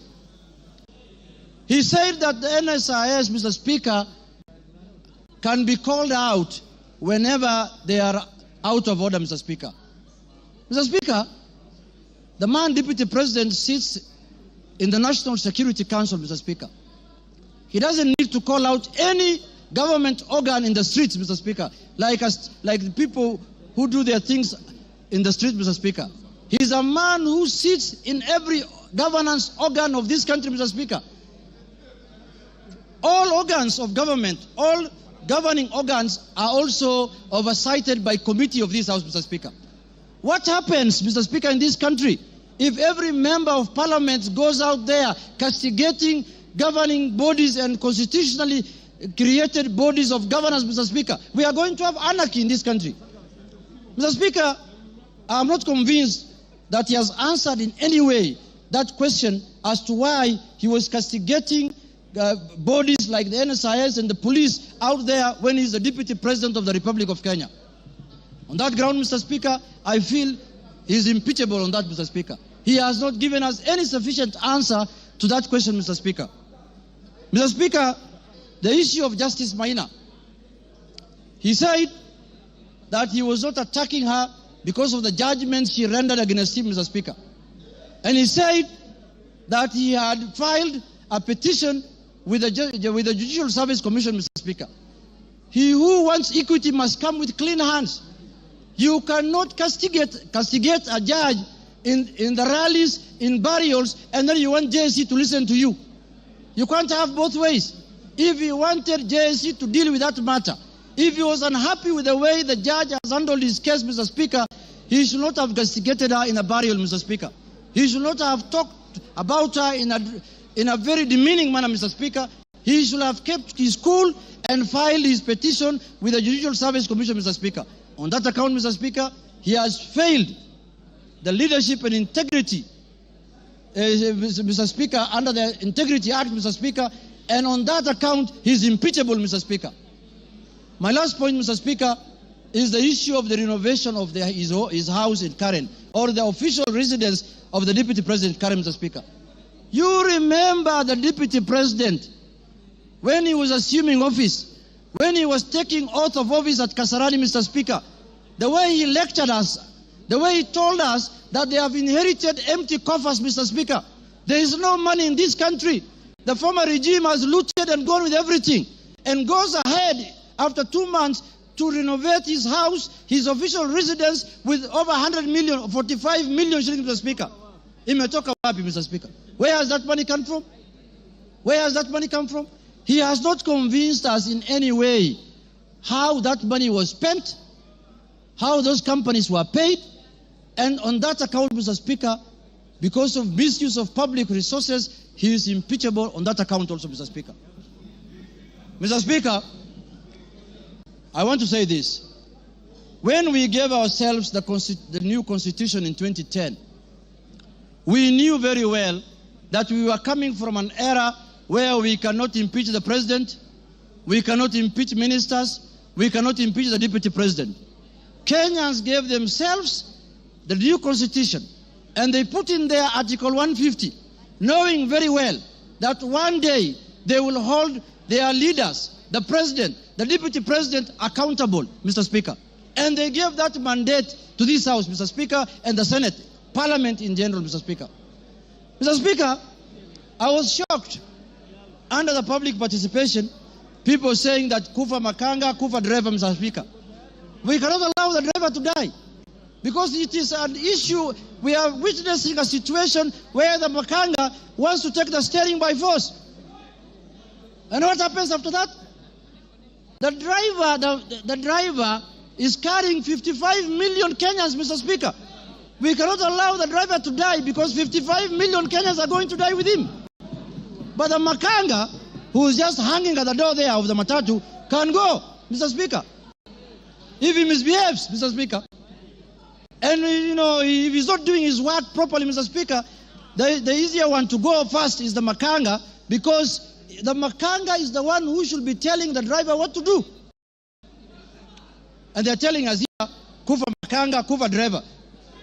The petition of the driver is not with us in this parliament.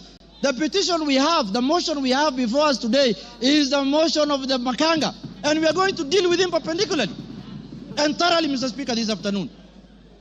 Mr. Speaker, I want to tell the House that us, the people of the minority, the Azimio people, Mr. Speaker, we have lived like orphans in this country for the last 2 years. Why do I say so?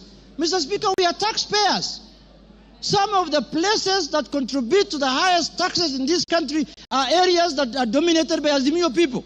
And then somebody comes here and tells me, you are not a shareholder, you are not going to get services, you are not going to get development. What the hell is that? What the hell is that? Does the taxes that are paid by the Azimio people count for nothing, Mr. Speaker? And it is coming from the high office of the Deputy President of the Republic of Kenya, Mr. Speaker. Mr. Speaker, this is the time we are going to correct this thing so that it never happens again, so that we don't have another Deputy President who comes later. Because when we impeach this one, another one is going to be appointed. This is a lesson to the next one, that if you misbehave, we will just take you through this gullet, Mr. Speaker. Mr. Speaker, I want to conclude by saying this. Let us not personalize offices. We don't have any ill will. We don't have any bad faith. We don't have anything that we are holding against the persona of Geoffrey Rigathi Gachagua, Mr. Speaker. We are dealing with the office of the Deputy President currently occupied by one Geoffrey Rigathi Gachagua, Mr. Speaker. The office holder. And let us not personalize. The office does not belong to him, does not belong to anybody. This is a constitutional office, and the Constitution has prescribed how to deal with you when you misbehave in that office, Mr. Speaker. So, Mr. Speaker, for Kenya to become cohesive, Rigathi must do what? Rigathi must? For Kenya to become cohesive.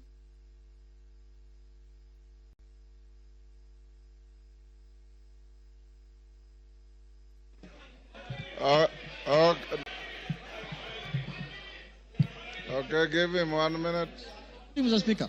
Give him 1 minute. Mr. Speaker, I was telling members, for Kenya to unite, Rigathi must. For Kenya to prosper, Rigathi must.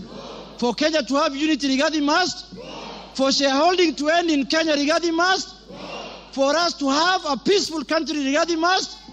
Thank you very much. That is the mood, and that is what we are going to do. Thank you, Kimani Ichung'wah.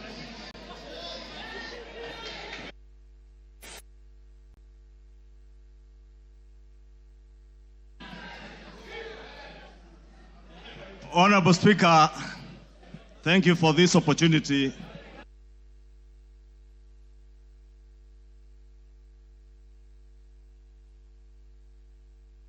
Honorable Ekomas Mutuse, the member for Kibwezi West, approached me with the impeachment motion.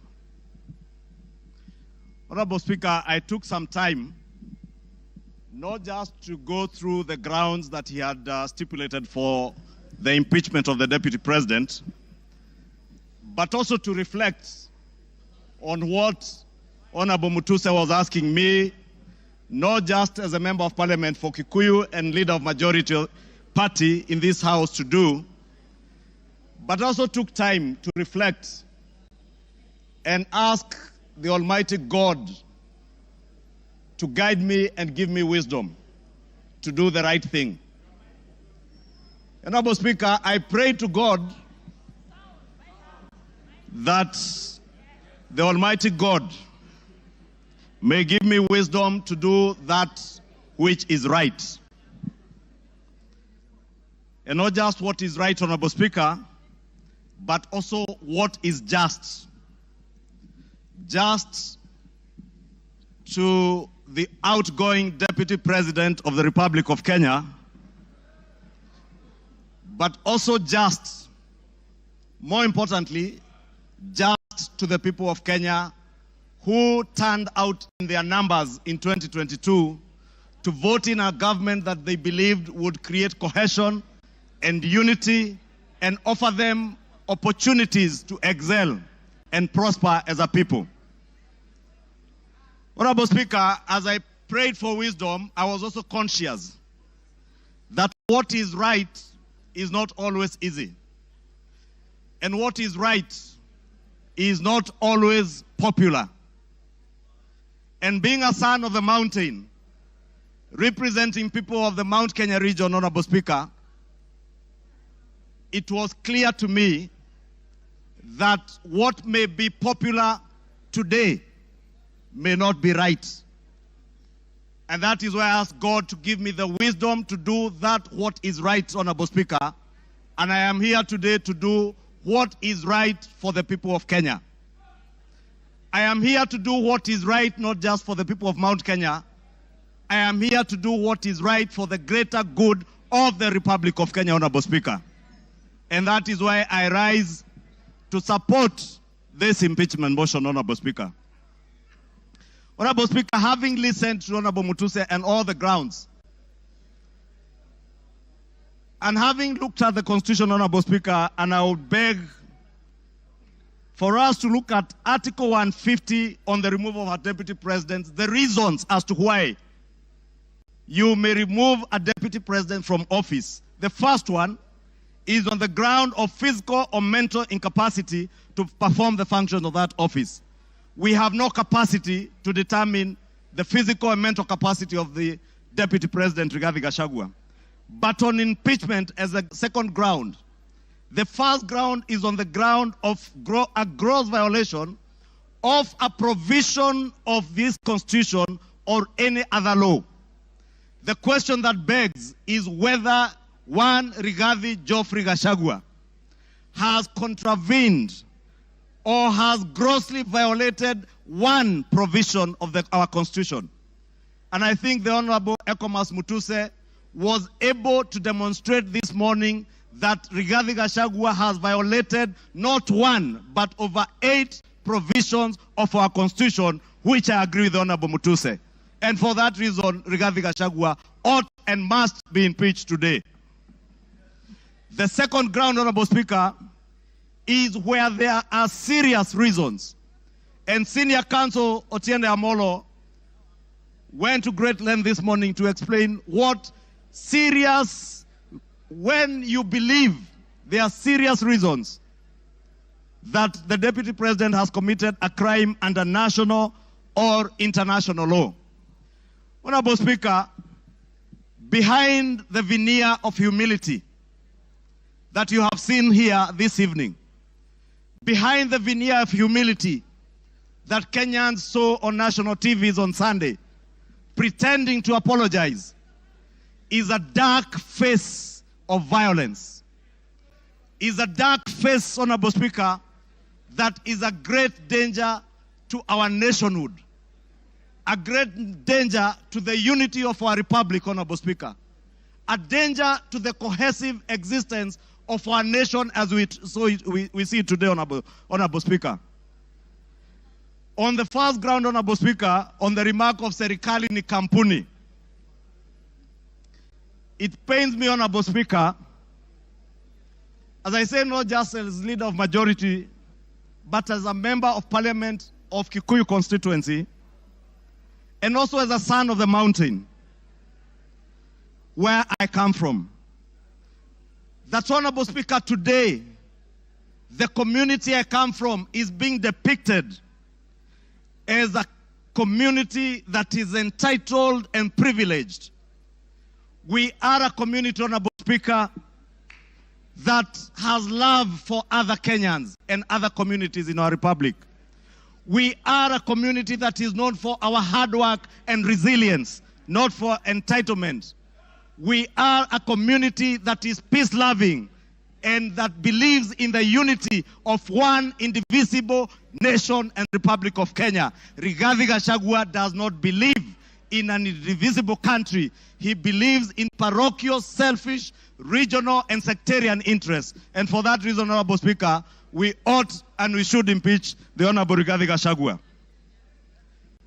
Honorable Speaker, we need to ask ourselves as Honorable Members of Parliament, who took an oath of office, Honorable Speaker, and we swore in the name of the Almighty God that we would obey, respect, uphold, protect, and defend this Constitution. And today, Honorable Speaker, what we are being asked to do is to recall those words of the oath of office that we all took either with the Bible or with the Holy Quran in our right hands, Honorable Speaker, that for a man who has grossly violated our Constitution, whether we will stand up today to be counted as protecting and defending this Constitution by sending home one Rigathi Gachagua, Honorable Speaker. I want to say I rise to the occasion today to do what is right and to reaffirm that oath that I took with the Bible in my right hand, to obey, to defend, and to protect this Constitution that we all sought to defend. And I call upon all of you, honorable members, to defend this Constitution. Honorable members, for Kenyans around the country who watched in disbelief as the Honorable Rigathi Gachagua went to great length, and the Honorable Otiende Amolo told us this morning, if you have to spend 2 hours on national TV to defend corruption and tell the world how you are not corrupt, you are definitely corrupt. Honorable Speaker, the Deputy President with his legal team submitted their defense late at 4 p.m. this afternoon, imagining that we will not have the time to go through this voluminous document. If you go through what Rigathi Gachagua was telling you here, on Olive Garden Hotel, he claims that this hotel was sold by executors to a third party. Honorable Speaker, if you peruse through the documents, the third party that is said to have bought this hotel,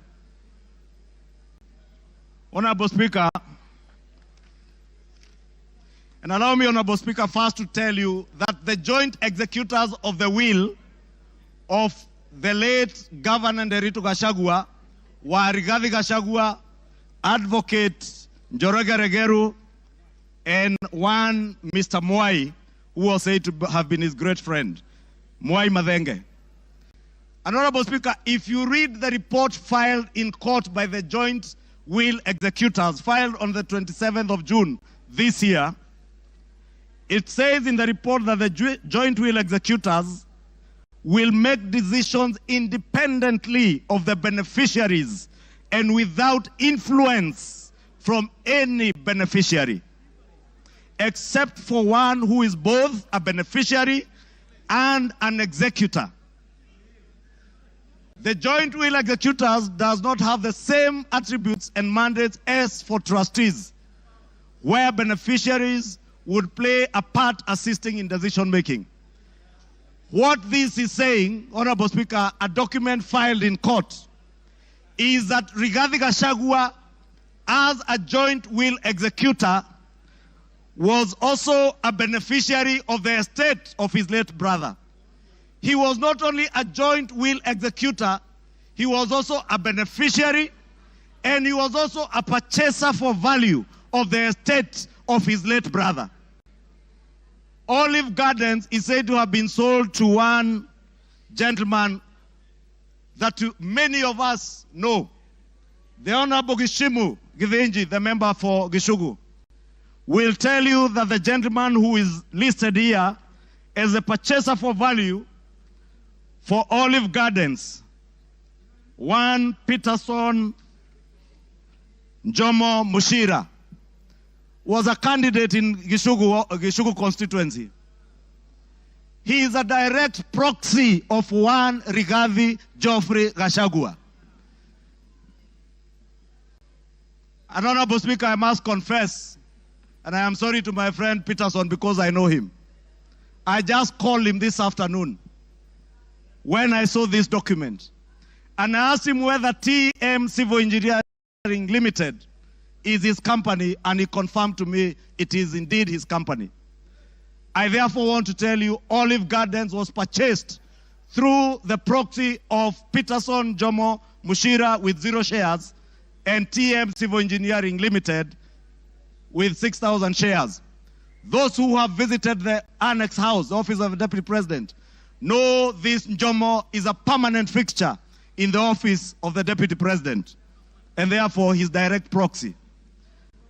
Honorable Speaker, We are also told, Honorable Speaker, that these very hardworking young Kenyans, in the names of Keith Ikino Rigathi and Kevin Gachagua Rigathi, who are listed on the CR12 of the documents that were tabled this afternoon by Rigathi, are shareholders of Vipingo Beach Resort that owns the Vipingo property in Kilifi County, the one the Honorable Chonga was speaking about. Rigathi Gachagua told Kenyans on national TV that this property is still owned by the family and therefore is still part of the estate. Keith Ikino and Kevin Gachagua, his sons, were not joint will executors of the estate of Nderitu Gachagua. And the owners who are listed on this CR12 is Keith Ikino Rigathi, Kevin Gachagua Rigathi, and the estate of the deceased James Nderitu Gachagua. It is a rather ingenious way of trying to hide behind the estate of his late brother.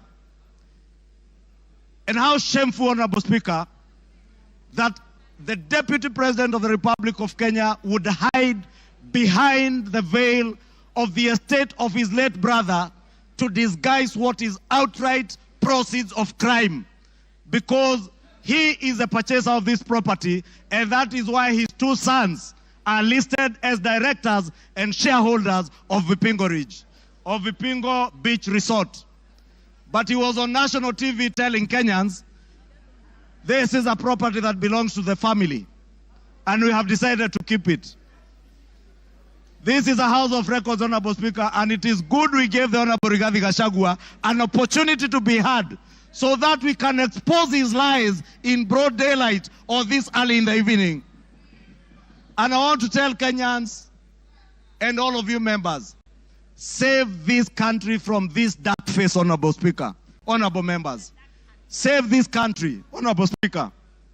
Honorable Speaker, because of time,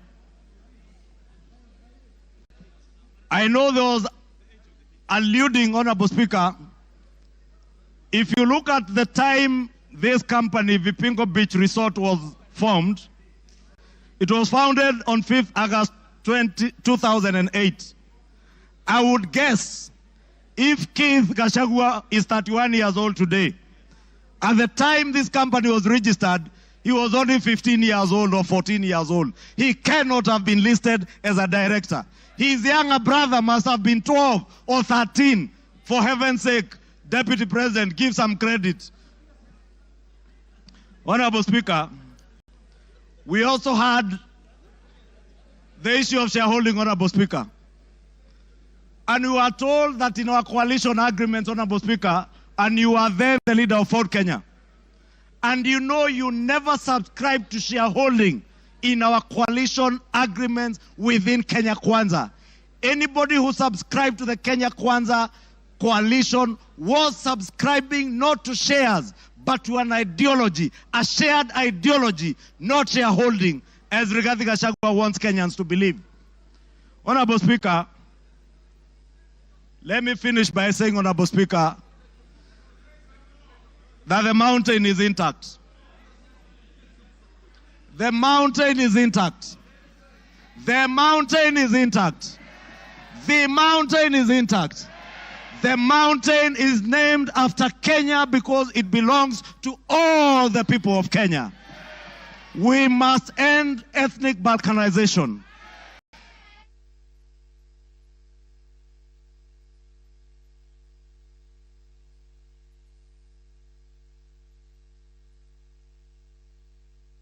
Give him another 2-3 minutes. Honorable Speaker, I was saying to conclude, to end the balkanization of our country into ethnic fiefdoms under the control of warlords, we must send Rigathi Gachagua home today. To end divisive politics in our country, Rigathi must. To end the culture of impunity, conflict of interest, abuse of office, state capture, and corruption in high office, Rigathi must. For accountability for there to be integrity in the political governance of our country, Rigathi Gachagua must. For leaders in high office to bear policy and political responsibility, Rigathi Gachagua must. For national unity, for the fight against graft to bear fruit, for peace and prosperity of our nation as one indivisible whole, one nation under one flag, one people who love their country, who love peace, who want to see a cohesive and working government serving them. Rigathi must. Rigathi must. I submit, Rigathi must go. Thank you. Order. Honorable members, order. The honorable mover has donated his time as follows. Charles Nguna, CNN, you'll start with 2 minutes. Omboko Milemba will follow with 3 minutes. Peter Kaluma will follow with 10 minutes, and then he himself 15 minutes. So, CNN, Charles Nguna. Thank you, Mr. Speaker. Mr. Speaker, let me thank the Kenyans who just expressed their views during public participation on this matter, Mr. Speaker. And to add this, I keenly followed and listened to the Deputy President yesterday, His Excellency. And Mr. Speaker, based on all what is said, we saw a lot of differences, rift, contradictions, divisions, which are totally eminent we are going to have in future, Mr. Speaker. Mr. Speaker, it is inevitable that we are going to have battleground between His Excellency the DP and His Excellency the President. And when the bulls fight, Mr. Speaker, grass suffers, Mr. Speaker. And it's that's why I'm saying that if we continue keeping one of them in the office, Mr. Speaker, Kenyans are going to suffer most, Mr. Speaker. And based on my wisdom, for prosperity and also for development, for what we call prosperity and patriotism, and for us to live in an amicable manner and peaceful manner, Mr. Speaker, we have to separate the two bulls, Mr. Speaker. And the motion today, it is for Rigathi to go, not for William Samoei Ruto. With those few remarks, Mr. Speaker, I support. Omboko Milemba. Honorable Speaker, there's a question which makes me stand to speak on. And I want Kenyans and possibly the members who can listen to me to realize that one issue that has not been answered consistently is the question of chairs. Yesterday I listened to the Deputy President and today also. Whenever he's asked about chairs, Honorable Members, Speaker, can we reduce our levels of conversation? Thank you, Honorable Speaker. Whenever he's asked about the issue of chairs, he picks ANC party agreement and Ford Kenya party agreement. And instead of answering that question, he hides in it. Finally, Honorable Speaker, I'm now holding the reply by Honorable Gachagua, and on page 333, the agreement is annexed. And I want to demonstrate to this parliament that what you have been told was wrong. Because that agreement does not talk about just power sharing for a region. He has avoided intentionally to read the entire paragraph, which says that the sharing of the political parties will also depending further on the need to achieve an inclusive government that reflects the face of Kenya, including the need to accommodate the representation of any future member party and all regions of Kenya. He avoided to read that and therefore gives an impression that there was a power sharing agreement which only confined ANC party to Western only, when ANC party is a national party. Look at this, Honorable Speaker. The only member of the ANC party we nominated was Honorable Dena Hamisi, who comes from Kwale and not Western. So this is an issue which has not been tackled. Two, he is unable to deal with Senior Counsel Otienda Molo's assertion in the morning that how would you elevate the agreements of a political party beyond the Constitution of Kenya? It's very important that as you make your decision, you get that this was a false lie. Finally, Honorable Speaker, in all this we have seen all the techniques of card stacking, of propaganda, which include card stacking, emotional appeal, branding, and that's why we have seen the name of the president being dragged in this matter today. I think the motion on the floor is for the makanga, it's not for the driver. Thank you, Honorable Speaker. I support. I have been advised by the mover that Lillian Kogo will take 2 minutes and Kaluma 8 minutes instead of 10. Lillian Kogo. I thank you so much, Honorable Speaker, and I want to thank all the members who have contributed to this motion. I rise to support. I had not given my voice to it, but Honorable Speaker, as you were speaking earlier, Honorable Speaker, I believe the Honorable Deputy President of the Republic of Kenya was following the proceedings of this House. And one of the matters, Honorable Speaker, that came out so clearly, Honorable Speaker, was the insult on women, Honorable Speaker. Women form a substantive position in this country's national development, Honorable Speaker. And Honorable Speaker, I expected that when the Deputy President came to this House, he was going to address this matter on a special way, Honorable Speaker. But I did not listen. I did not hear him.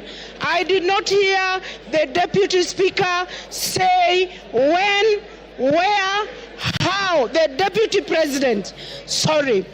I did not hear the Deputy President, one Honorable Rigathi Gachagua, answer to the question of saying that one noble member of this House, the Honorable Jematia, is a Malaya, Honorable Speaker. It concerns me, and I wanted the Honorable Rigathi Gachagua to tell this House where, how, when, who witnessed him sleep with one Jematia and how he felt. We wanted to know, because we are not going to allow women to be used with derogatory language moving forward, Honorable Speaker. It is nobody's, these are our sisters. It is not. Time up. Peter Kaluma. Peter Kaluma.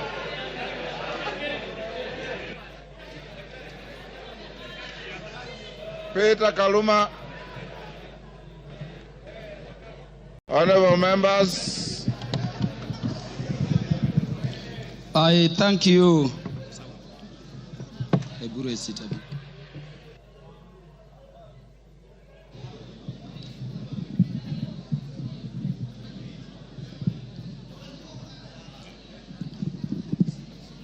Yeah, Honorable Speaker, I thank you in a very special way. Honorable Speaker, I have this benefit of speaking after listening both to the mover of the motion and to the Deputy President, who is the subject matter of this motion. And so, Honorable Speaker, I can look at it from all perspectives.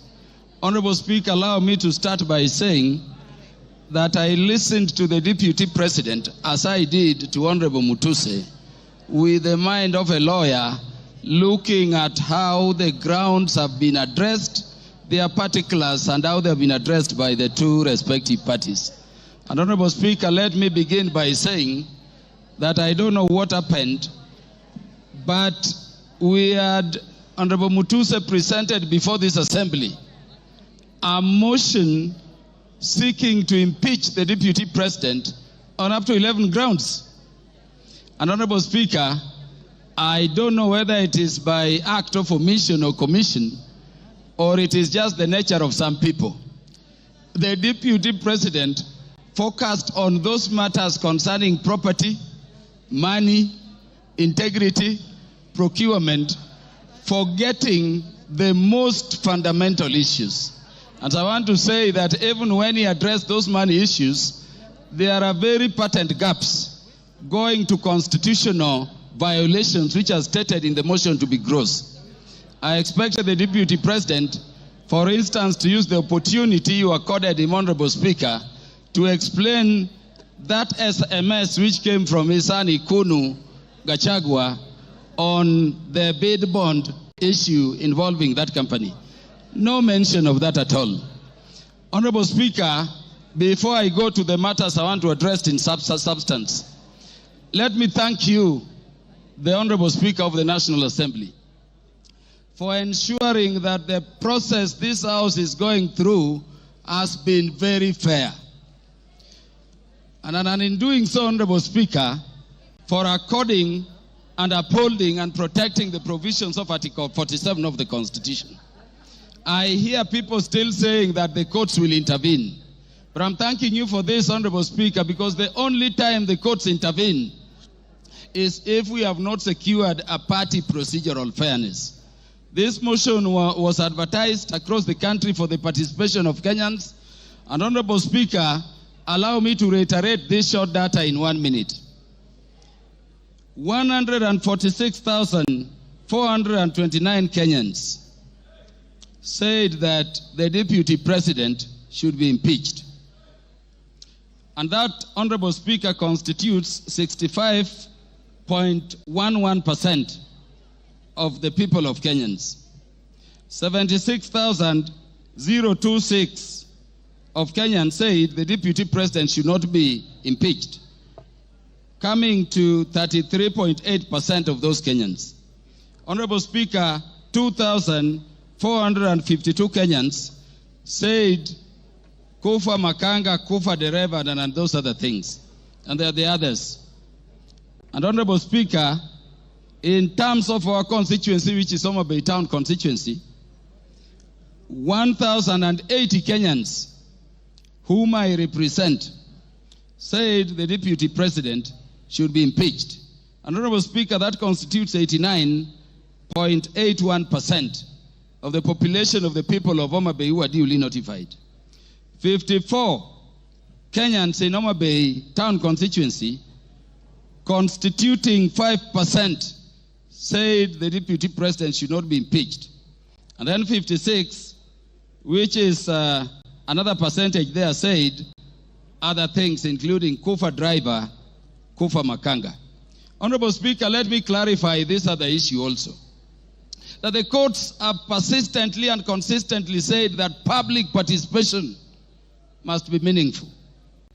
If public participation should be meaningful, and Honorable Speaker, you made it so open, at the county headquarters involving all constituencies, and then all constituency offices remained open on that day, and you notified it to the public, Honorable Speaker, following that order of court, then really, there is nothing much for us to continue debating here.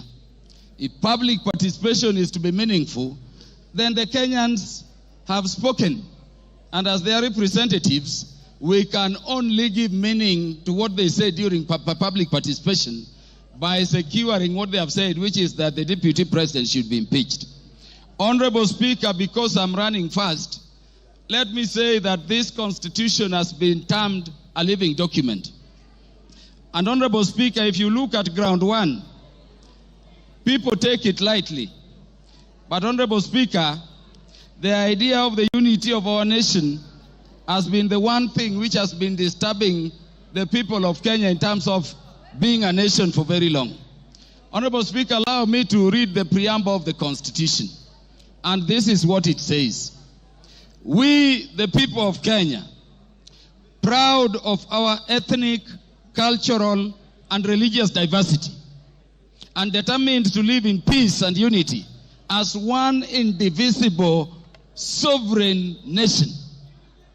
When the Kenyans were making this constitution, they identified the need for unity as one people, as one thing they had to deal with. Honorable Speaker, I request the members to look at Article 4, Sub-Article 2 of the Constitution. It says Kenya is a multi-party democratic state founded on the national values and principles of governance under Article 10 of the Constitution. And Honorable Speaker, people have said so many things about this Constitution. But let me say today, before this House, Honorable Speaker, that Article 10 of the Constitution, if this spirit has a soul, if this Constitution has a spirit, then you can only find it in Article 10 of the Constitution. At Article 10, Sub-Article 2, those national values which were identified by the people of Kenya during constitution making as the things which Kenya needs to address are the following, Honorable Speaker. Patriotism, national unity, sharing and devolution of power, the rule of law, democracy and participation of the people, human dignity, equity, social justice, inclusiveness, equality, human rights, non-discrimination, and protection of the marginalized. Honorable Speaker, at the very heart of a nation is equal ownership and equal sharing in the resources of the nation. It cannot be therefore, Honorable Speaker, that a state officer at the level of the Deputy President is singing to other Kenyans how they are shareholders and they don't belong to this country. And Honorable Speaker, it saddens me that having given him the opportunity, the Deputy President did not proffer a defense, the Deputy President did not offer an apology, but the Deputy President said other people are also doing it. Honorable Speaker, let me say an impeachment motion proceeds in personam. It proceeds against a specific person. You may say Kufa Dereva, Kufa Makanga. Give him 1 minute to wind up. Wind up, Kaluma. Thank you. Honorable Speaker, it does not matter. This motion we have is against a person. You cannot have a motion for impeachment against Kaluma and somebody. Those who are saying Kufa driver, Kufa Makamba, bring the driver and we will also consider it on the merit. And on account of that, Honorable Speaker, this person must go. Honorable Speaker, in the few seconds remaining, let me say that when Westgate came under attack, I lost a cousin in the name of Jackson Port. He was the first one to be shot there. When Garissa University came under attack, Honorable Speaker, I lost Solomon Oludo from Marindi, a son of our land I educated at Ubiero Primary School. Honorable Speaker, we have no problem holding the security apparatus of the nation, to account. But Honorable Speaker, we cannot have a situation where you talk that recklessly in public about our national intelligence service being dysfunctional. For a state which is permanently under terror, target and attack. And by the way, in the Security Committee, each minute, we are fighting terrorists. You cannot speak that way and come back and say it is normal. Honorable Speaker, how can you be a principal assistant to the President when each time the President leaves the country, you are organizing rallies to incite ethnic animosity against your own government? Honorable Speaker, how can you be a principal assistant to His Excellency the President when the President is having a press conference in Nairobi and you are having a separate one instead of standing with him to calm the nation from Mombasa to say that the President, in fact, there is a problem and is a dysfunction in government? Time up. Mutuse, you have 15 minutes. Very good. Thank you, Mr. Speaker. Thank you, Mr. Speaker. Before I begin my reply to the motion, please allow me to table additional documents, being a newspaper advert that was placed by His Excellency the Deputy President in today's newspapers, and also the video of his speech yesterday, because they are material to these proceedings. Go ahead. Request granted.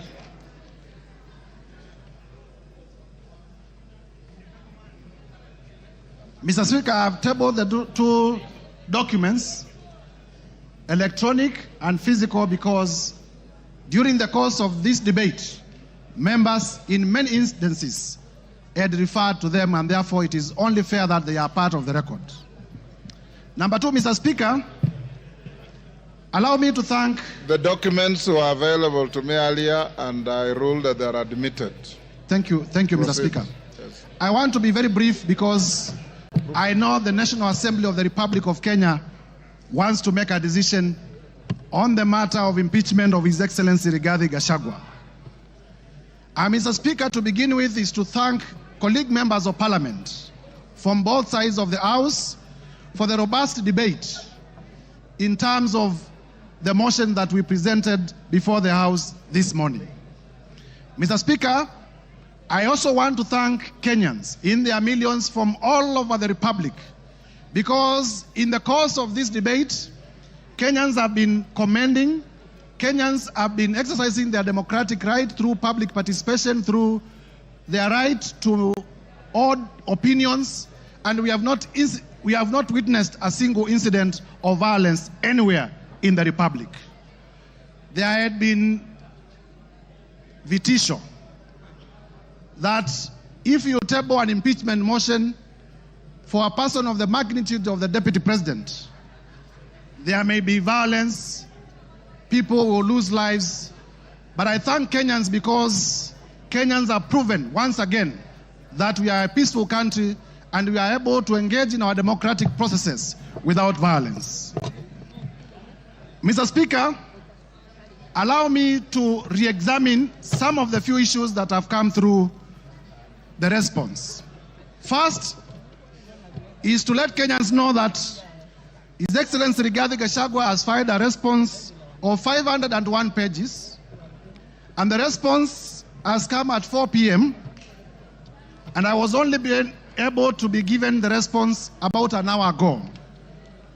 And therefore, in terms of the doctrine of equality of arms, I feel that I needed adequate time so that I may be able, during my reply, to respond to some of the things that he has raised in his response. However, be that as it may, I want to refer members to page 99 of his response. In the morning, I did tell members that His Excellency Rigathi Gachagua has acquired properties through corruption and through money laundering. And when he has come before this House, he has told you that the hotel that he acquired in Nyeri was acquired through a loan. However, the only document exhibited as evidence of that loan is a letter of offer from Credit Bank Limited. There is no evidence exhibited by Mr. Rigathi Gachagua, the current Deputy President, to the effect that the loan was actually finalized, to the effect that he actually got the loan. Mr. Speaker, as a term of the letter of offer, in terms of lien and set-off, and I read, a lien and set-off of a fixed deposits of LN Crystal Kenya Limited for an aggregate amount of 300 million Kenya shillings. Interest accrued shall be credited to your deposit settlement account. Mr. Speaker, in simple terms, what this means is that Mr. Rigathi Gachagua had a fixed amount in cash of 300 million in his account, which was going to be used as a security. I asked Mr. Rigathi Gachagua to tell us where he had gotten this 300 million if my allegations that he's laundering money are not true. And therefore, by virtue of his response, it confirms my assertions that he has monies, he has wealth, he has cash that is suspect. If you may give me my phone. In terms of whether Kenya is a company or not. Do you want information from member for West Mugirango? Yes, you may. Go ahead. Mr. Speaker, I want to inform the Honorable Mutuse that the director for Credit Bank Kenya Limited is one Grace Nyachai, who hails from Nyeri and is a relative of His Excellency Rigathi Gachagua, and therefore I say no more. I thank you, Mr. Speaker. Mr. Speaker, it is important for this House to note that in the morning, I did present evidence of suspicious money transactions. I did present evidence that His Excellency Rigathi Gachagua, either by himself or through relatives or through proxies, has acquired properties that are way beyond his known sources of income, and that evidence remains uncontroverted. Turning, Mr. Speaker, to the issue of whether Kenya is a company owned by shareholders. Mr. Rigathi Gachagua is playing with the intelligence of members of parliament and with the intelligence of Kenyans by attempting to twist facts. First, in terms of the law, companies are registered under the Companies Act. They are not registered under the Political Parties Act. So to come before Kenyans and to say that there were coalition agreements registered and therefore those coalition agreements are companies is to play around with our intelligence, because we know companies are registered under the Companies Act, they are not registered under the Political Parties Act. Further, Mr. Speaker, this Rigathi Gachagua was selectively chosen the sections of the Kenya Kwanza's coalition agreement to rely on, and he has failed to read the document in whole. Under clause 20 of the Kenya Kwanza coalition agreement, that clause provides as follows: that there is need to achieve an inclusive government that reflects the face of Kenya. Rigathi Gachagua chose not to tell us that the coalition agreement also talked about the face of Kenya and not a company of some people to the exclusion of others. Clause 6 of the Kenya Kwanza coalition agreement provides for respect for constitutionalism.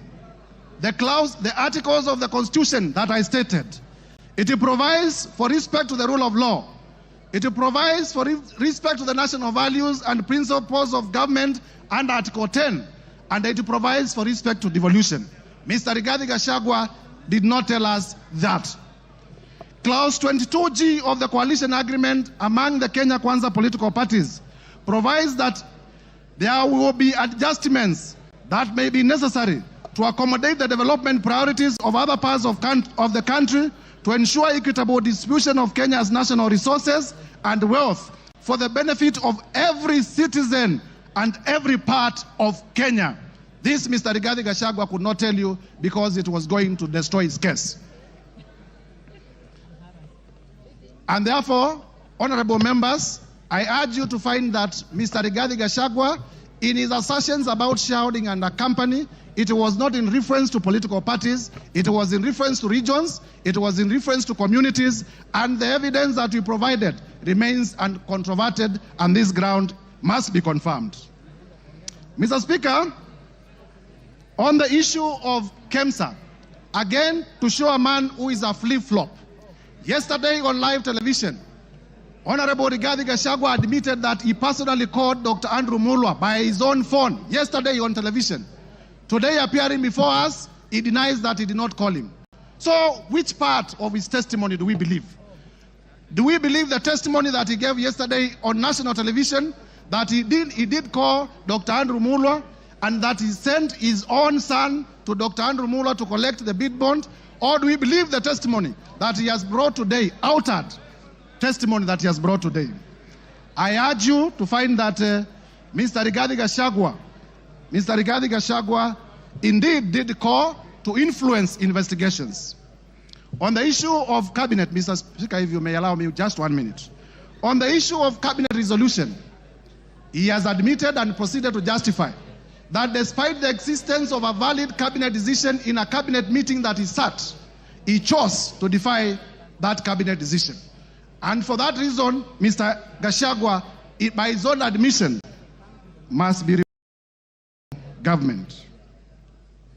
Mr. Speaker, as I conclude, this is the National Assembly of the Republic of Kenya.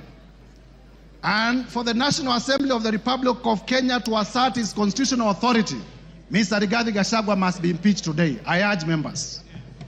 Mr. Rigathi Gachagua, we have heard from members here, has made inflammatory remarks against the women of the Republic. For the respect of the women of the Republic of Kenya, Mr. Rigathi Gachagua must be impeached today. We have heard that Mr. Rigathi Gachagua has disinherited the widows of his own brother. And for the widows of Kenya, beginning from Madeira, to be safe, Mr. Rigathi Gachagua must be impeached today. And therefore, I urge members to find favor with my motion from clause 1 to clause 11. And as you vote to impeach Mr. Rigathi Gachagua. I thank you, Mr. Speaker, I beg to move. and I beg to move. Thank you. Honorable members on their feet, take your seats. Take your seats. Take your seats. Brighton, take your seats. Today you are very mobile.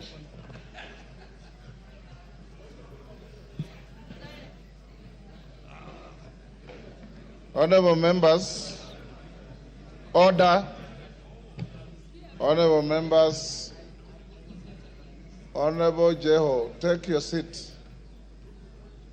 Honorable members, we are coming to the end of this motion.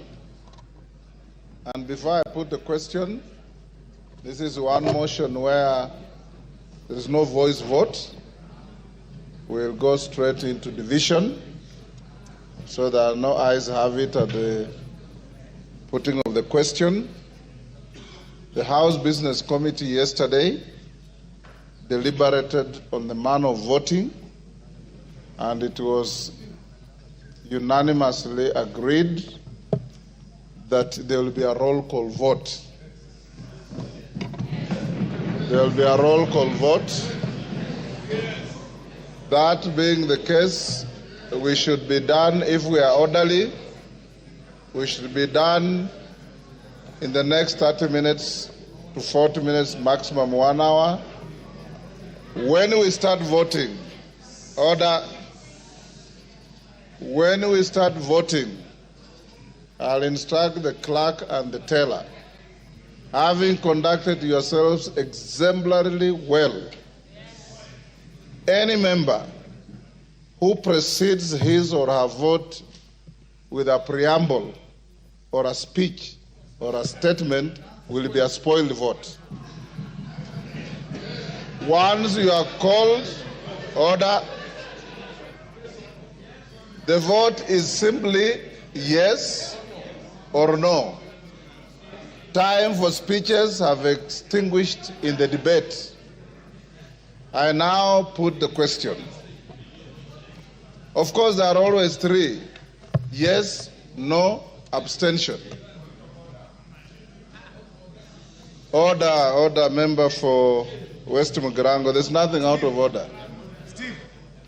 Honorable members, I now put the question, which is that, pursuant to the provisions of Articles 145 and 151B and 2 and Standing Order 64 and 65, this House resolves to remove from office by impeachment His Excellency Honorable Rigathi Gachagua, EGH, the Deputy President of the Republic of Kenya, on the following grounds. 1. Gross violation of Articles 10(2)A and B and C, 27(4), 73(1)A, 2 and B, 75(1)C, 129(2) of the Constitution, and Article 147(1) as read together with Article 131(2)C and D of the Constitution. 2. Gross violation of Articles 147(1) and 152(1) of the Constitution by undermining the President and the Cabinet and the effective discharge of the national government executive mandate. 3. Gross violation of Articles 6(2), 10(2)(a), 174, 186(1), 189(1), and the 4th schedule to the Constitution by undermining devolution. 4. Gross violation of Article 161 of the Constitution on the institutional and decisional independence of judges. 5.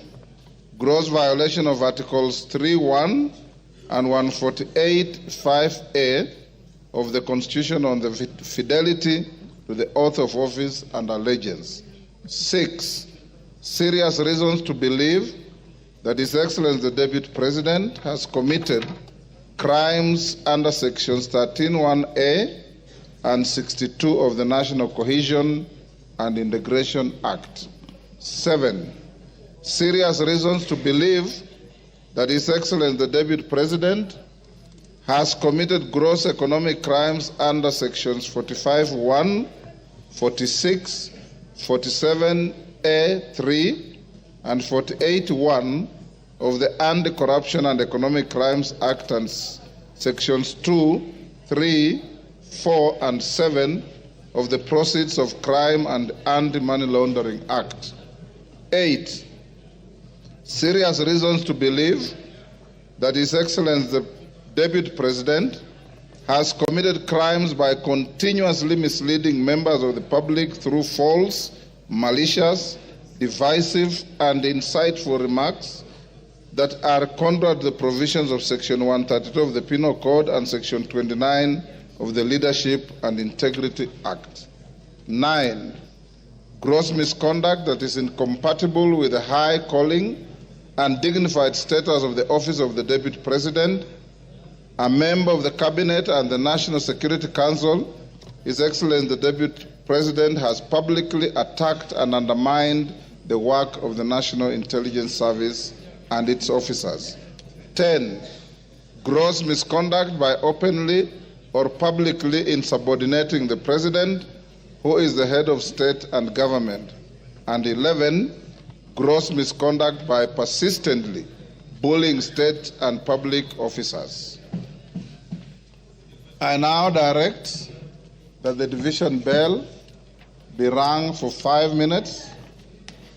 Then thereafter, we will go into voting process. As we do so, can the whips give a... Yes, Jeanette? Mr. Speaker, I propose that only the whips should be allowed to go out of the chambers, Mr. Speaker. The rest should remain seated. Yeah. Only the whips should be allowed to go out, Mr. Speaker. The rest of the members can sit and hold their things on the. That's the rule. That's the rule.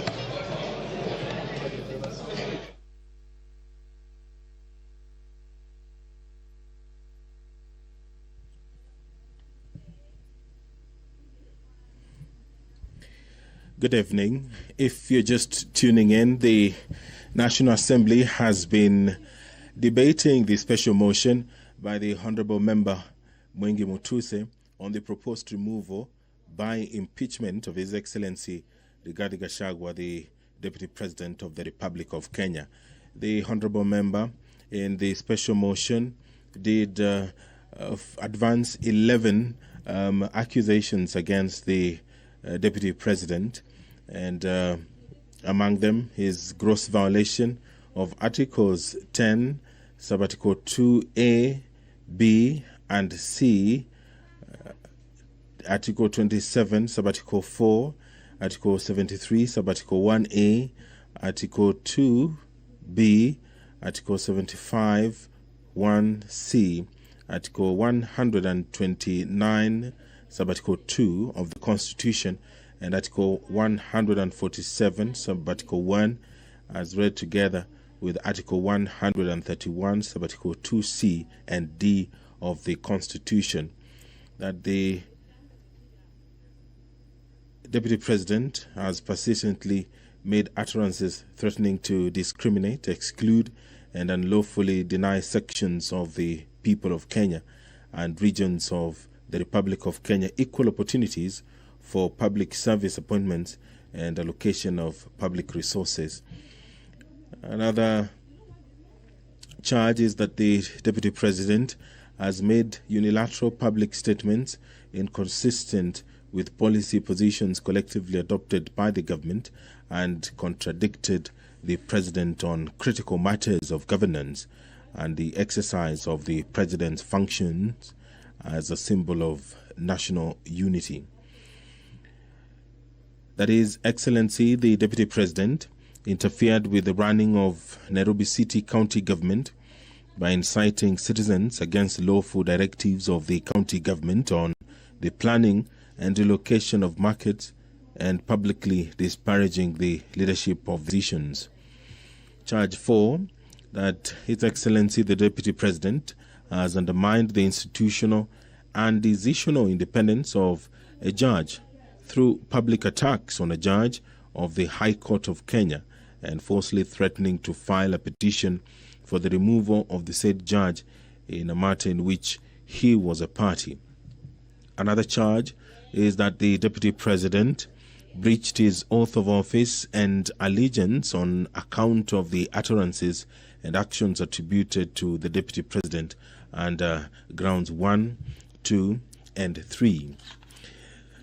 Charge 6, that the Deputy President has persistently made inflammatory, reckless, insightful public utterances over the last 2 years in contravention of the law.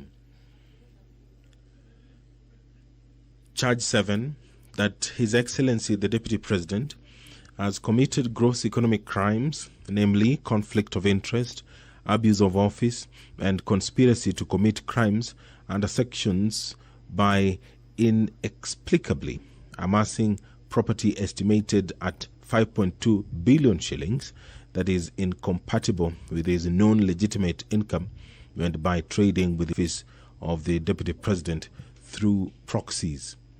Another charge is serious reasons to believe that His Excellency the Deputy President has committed crimes by continuously misleading members of the public through false, malicious, divisive, and insightful remarks that are contrary to the provisions of Section 132 of the Penal Code and Section 29 of the Leadership and Integrity Act. Charge 9, gross misconduct that is incompatible with the high calling and dignified status of the office of the Deputy President, a member of the Cabinet and the National Security Council. His Excellency the Deputy President has publicly attacked and undermined the work of the National Intelligence Service and its officers. Charge 10, gross misconduct by openly or publicly insubordinating the President, who is the head of state and government, and Charge 11, gross misconduct by persistently bullying state and public officers. The Deputy President was some minutes after 5 p.m. given the opportunity by the National Assembly to defend himself against these 11 allegations that have been leveled in this special motion which the members of the National Assembly have been debating today. And right now,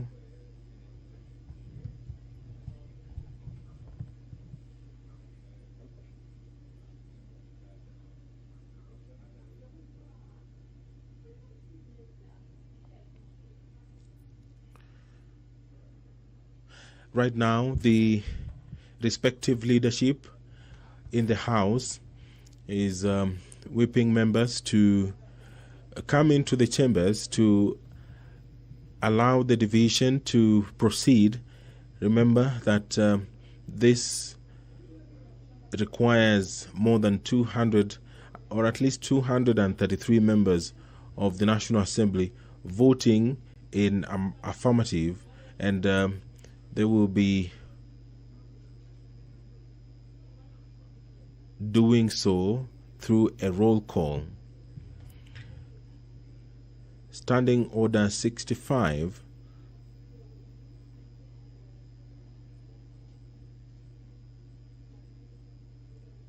Standing Order 65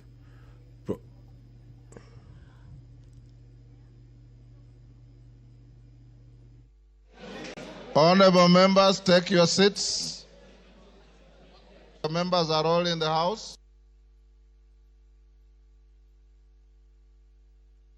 Take your seats.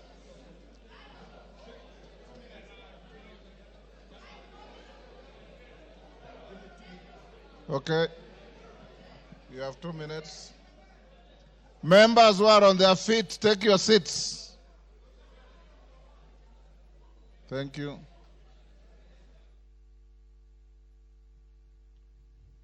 Standing Order 65 of the National Assembly provides for the procedure for removal of the Deputy President.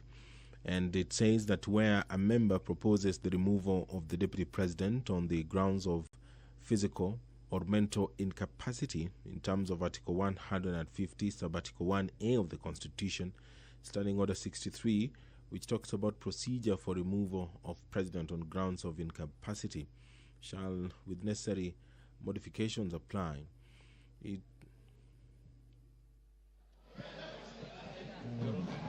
have to do something about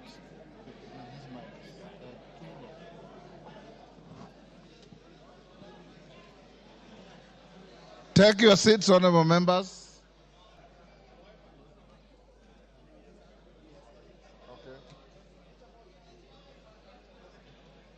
Okay. Are all your troops in the house? I want to draw the bar.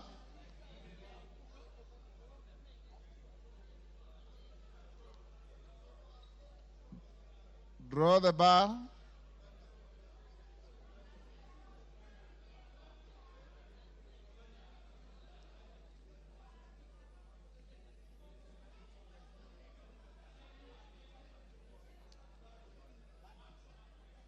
Take your seats.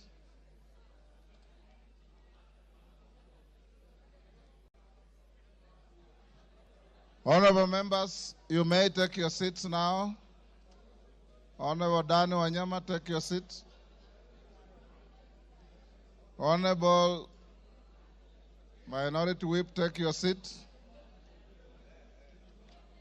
Honorable members, I have been given the following as whips, as tellers. For the ayes, the Honorable Zaire Janda MP and the Honorable Jared Okello MP. For the nays, the Honorable Onesmus Ngogoyo and Honorable Jane Njeri. You may come, the clerks at the table. Now the voting order, the voting will be as follows. Order. We will start by calling out the Honorable Samal, member for Isiolo. Is it West? Isiolo North. You all know Honorable Samal has a condition and he needs to be assisted. So the clerk tell us will go to where he is. The clerk and one on either side. Go and take Honorable Samal's vote.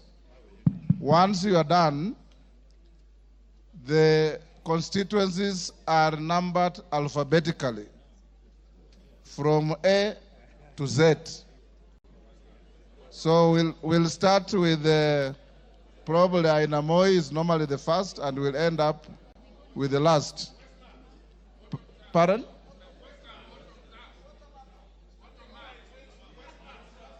Yes. Okay, Njoroge, take the vote of Honorable Samal, Honorable Kosge, and Honorable Wanyonyi. Then go alphabetically for everybody else. And when voting is going on, members, you must remain in your seats. You must remain silent and let the process go on uninterrupted, the same way you have been orderly the whole day. Of course, I put the question, pardon? Yes?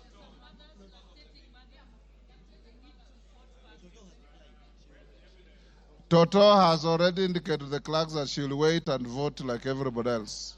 So she's not in a special case. Is Mother Wangari also lactating? I didn't know that.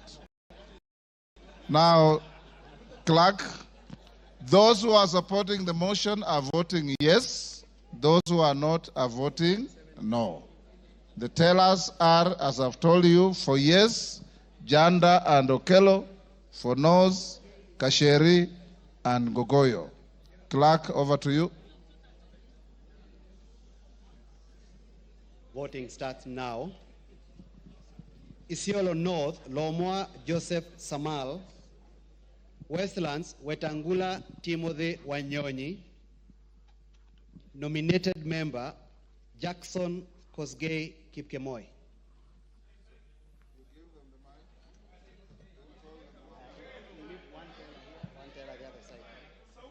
Who will go there?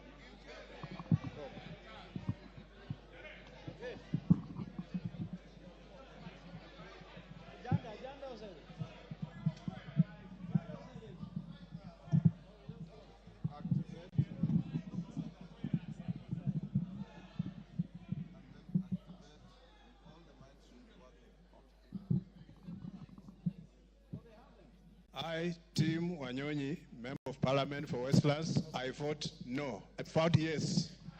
I vote yes.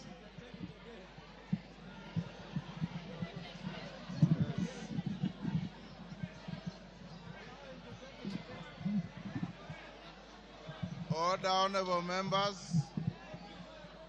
He has voted yes. Order. I, Jackson Kipkemoi Koskei, nominated Member of Parliament, I vote yes. Yes. I'll stop them.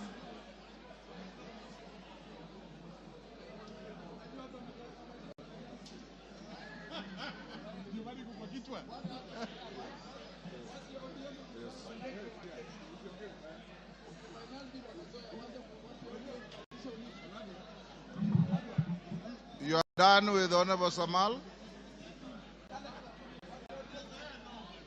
He can't talk. Honorable members, for the rest of the members, when your name is called, don't repeat your name. Just vote yes or no. Okay, go ahead, Njoroge.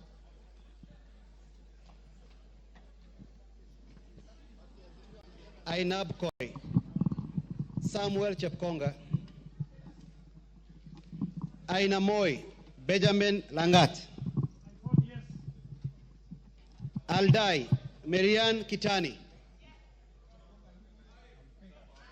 Alego Usonga, Samuel Atandi, Awendo, John Walter Owino, Bahati, Irene Joki, Abdi Omar,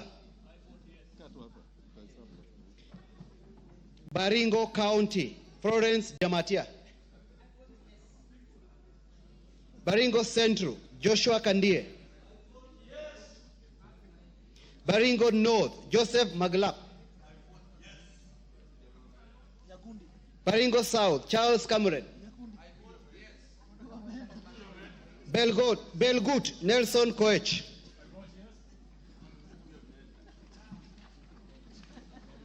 Bobasi, Innocent Obiri,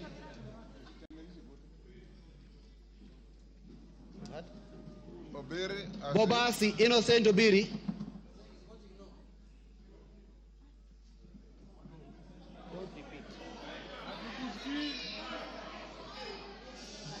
Bamachoge Borabu, Nolfason Obadia,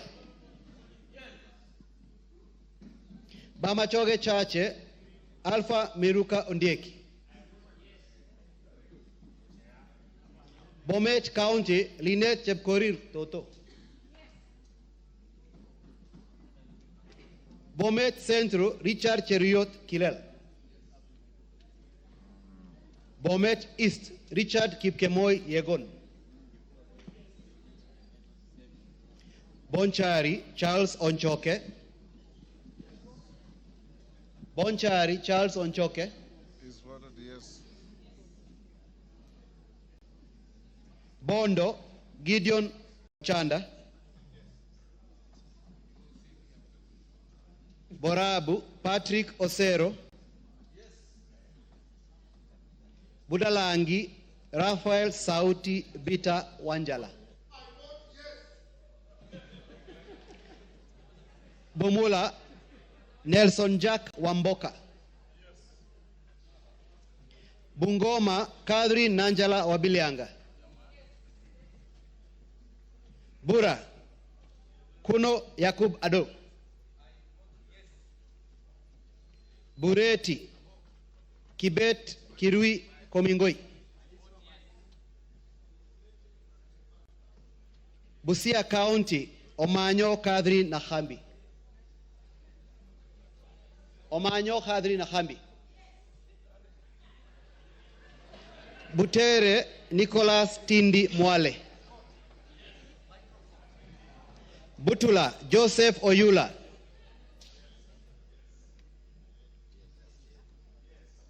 Buuri Muruidhania Rindikiri Mugambi. Central Imenti Moses Nguchine Kilima. Central Imenti Moses Kilima Nguchine. Changamwe Omar Mwinyi. Chebalungu Victor Kipngetich Koech. Cherangani Patrick Simiyu Barasa.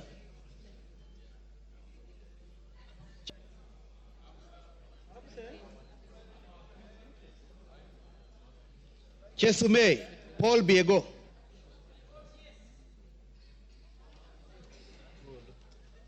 Chuka Iganga Ngombe Patrick Ntwega Munene. Dadab Farama Alim. Dagoretti North Beatrice Elachi. Dagoretti South John Kerry Waweru. Eldama Ravine Musa Sirma. Eldas Adan Kenan. Elgeo Marakwet County Ngerechei Jepto Caroline. Embakasi Central Gadhiro Majadonk Benjamin. Embakasi East Babu Owino Ongili. Embakasi East Babu Owino Ongili.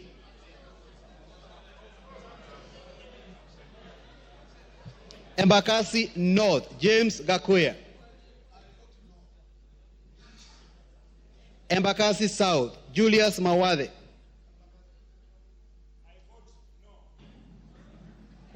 Embakasi West Mark Samuel Mwenje Mureithi.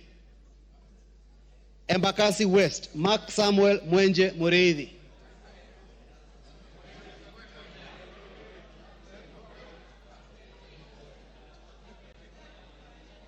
Embu County Double N Pamela Njoki.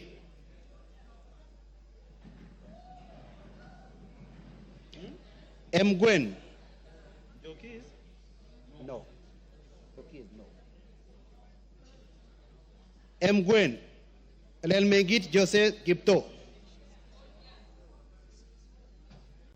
Emuhaya Omboko Milemba.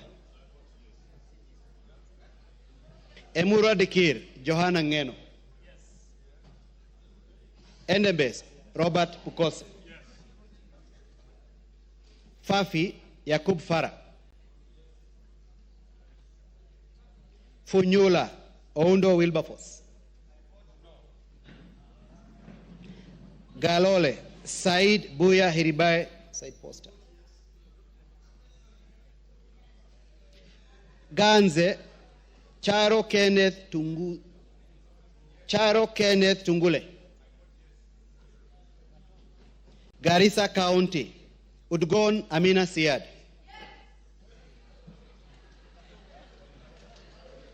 Garissa Township Major Deko Baro. Garsen Ali Wario Guyo. Katanga Wakili Mureu. Gatondo North, Kururia Njoroge. Gatondo North, Kururia Njoroge.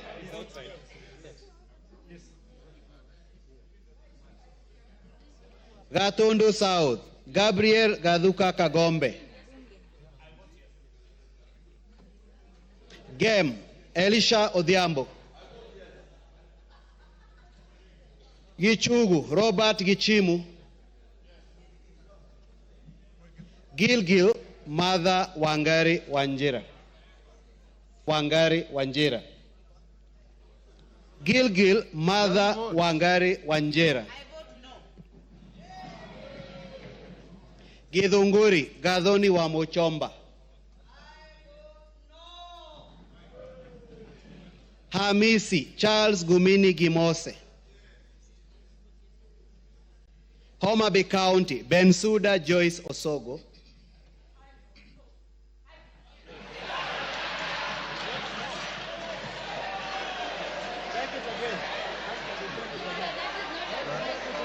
Pardon? Take the vote again. Order, Bensuda, utaitwa tena.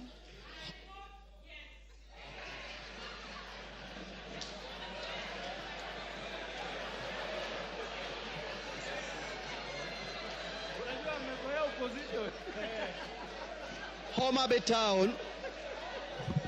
Order, members, order. Homa Bay Town, George Peter Kaluma. Igembe Central, Daniel Karido Kili. Igembe North, Taitumu Julius. Igembe South, John Paul Mwirigi. Ijara, Abdi Ali Abdi. Ikolomani, Shinali Barnett. Isiolo County, Mumina Bonaya.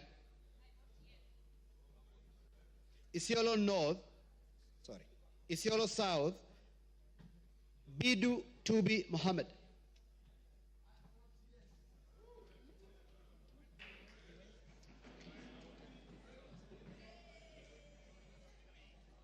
Jomvu Badibadi Twalib.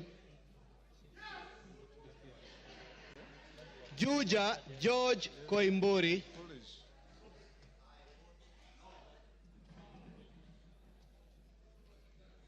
Kabete James Gedua wa Mashukuru. Kabete James Gedua wa Mashukuru. Kabondo Kasipul Ivo Bara. Kabuchai Kalasinga Joseph.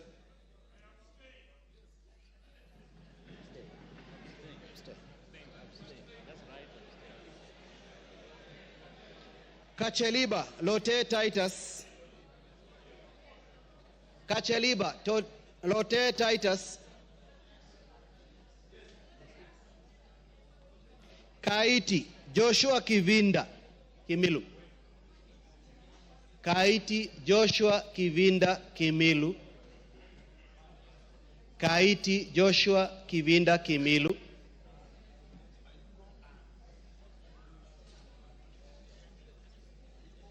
Kajiado County, Lea Sankaire. Kajiado County, Lea Sankaire. Kajiado Central, Memusi Elijah.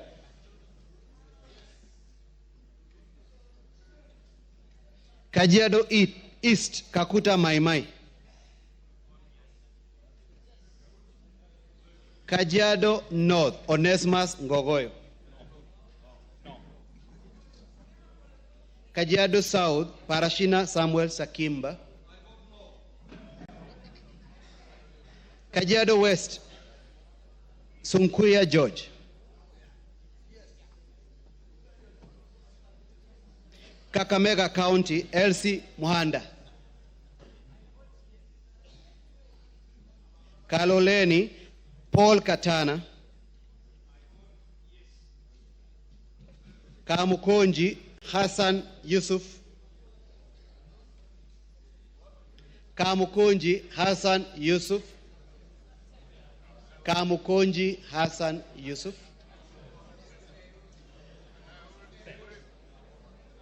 Kandara Chege Njuguna. Kandui John Makali.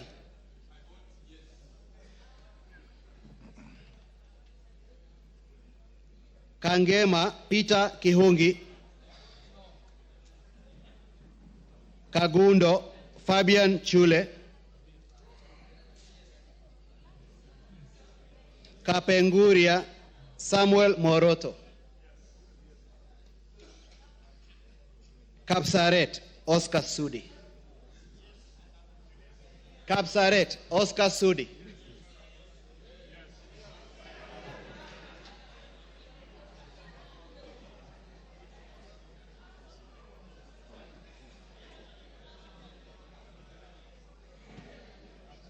Karachuonyo Okwome Andrew Adipo. Kasarani Karauri Ronald Kamwiko. Kasipul Were Charles Ongondo.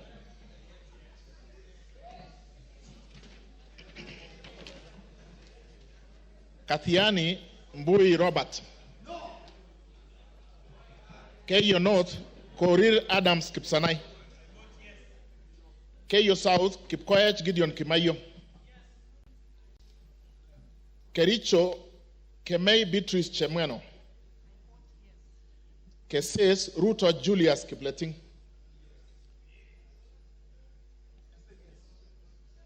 Keses Kuisero Wangaya Christopher Aseka. Kiamba Wanjiko John Jogona. Kiambu Waidaka John Mashua. Kiambu Waidaka John Mashua. Kiambu Town. He's not here. Kiambu Murada Ann Wajiko Mugo. Kibra Orero Peter Ochieng. Kibwezi Mbalu Jessica Nduku Kiko. Kibwezi West Mutuse Ekomas Mwengi. Kieni Wainaina Anthony Njoroge.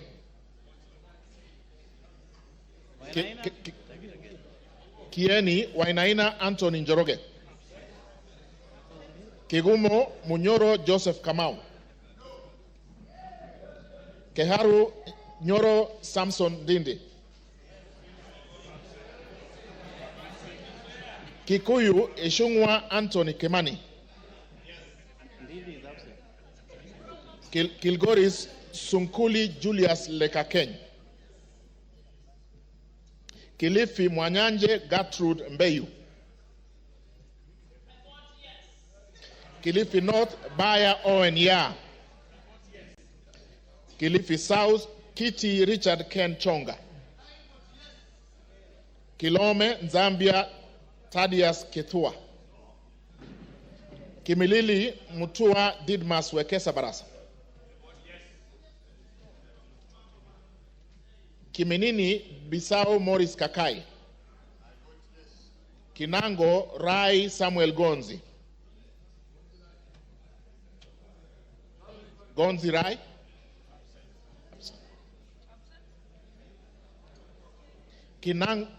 Kinangop Tuku Zakari Kwenya. Voted. It's voted. Kipipiri Muhia Wanjiko.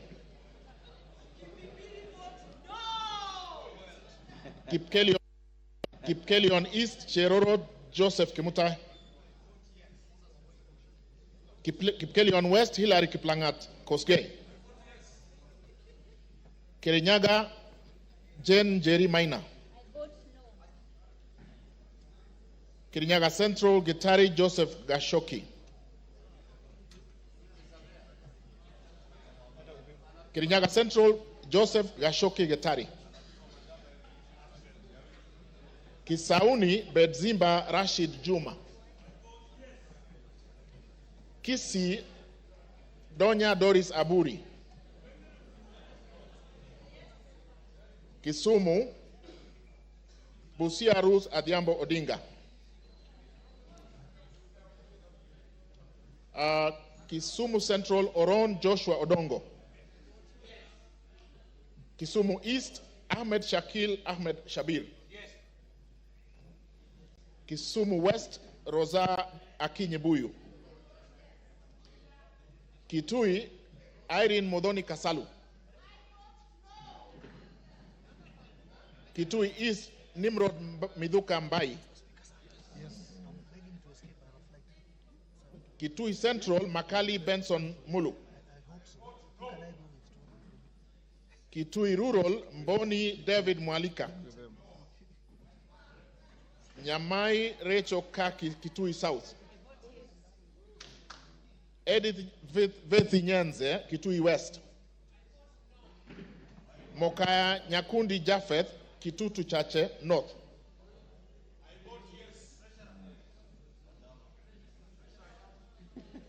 We take it from where? I will repeat from Kitui South. Rachel Kaki Nyamai. She voted. Yes. Nyanza Edith Vethi. She voted. Nyakundi Japheth Mokaya. I vote yes. Kibagendi Anthony.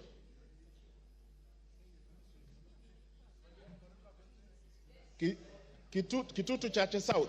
Amesema? No. Kibagendi amesema? Kibagendi. Kitutu Chache South, Kibagendi Anthony. Clive, Kitutu Masabak, Clive Ombane Gisairo.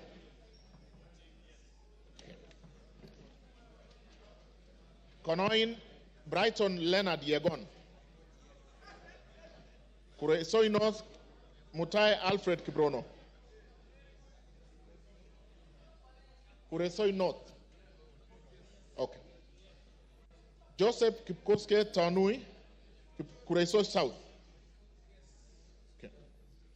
Kuria East, Masairo Marwa Kitayama. Kuria West, Robi Matthias Nyamabe. Kwale, Masito Fatuma Hamisi. Kwanza, Wanyonyi Ferdinand Kevin. Lafi, Abdurrahman Mohammed Abdi. Lakdera, Mohammed Abdikadir Hussein. Laikipia, Jane Wangeshi Kagiri. Laikipia East, Festus Mwangi Kionjuri. Laikipia North, Sarah Paulata Korere. Ndio. Laikipia West, Stephen Washira Karani. Laisamis, Joseph Lekuton. Lamu, Monica Mudoni Marufu. Lamu East, Obor Weida Muhammad. Lamu West, Modama Stanley Moiruri. Langata, Felix Odiwor Kode. Kahangara, Larry, Joseph Mburu Kahangara. Likoni, Mishi Juma Hamisi Mboko. Likuyani, Innocent Maino Mugabe. Limuru, John Kiragu Shege. Loima, Akuja Protas Ewesit.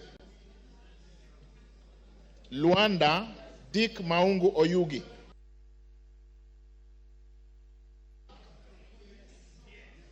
Thank you. Nabii Nabwera Daraja Lugari.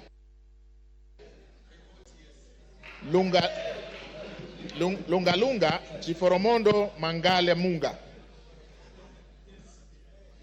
Lurambi Titus Hamala Mkwana. Maara Jafet Miriti Kareke Mbyuki.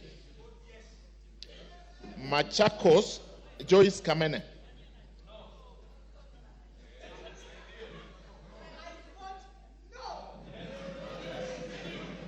Machakos Town, Caleb Mutiso Mule.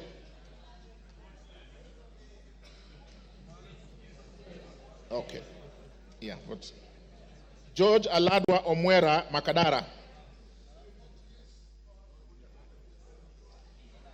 Makweni Kiamba Susan Dunge. Makweni Women Rep Mumo Rose Museo. Absent. Can I repeat? Makweni Mumo Rose Museo. Malava Moses Malulu Injendi. Malindi Amina Laura Munyazi. Mandera North Abdullahi Bashir Sheikh. Mandera Umul Khair Kasim Sheikh. Mandera East Abdurrahman Hussein Wetan Muhammad. Mandera South Abdul Ibrahim Haro. Mandera West Yusuf Adan Haji.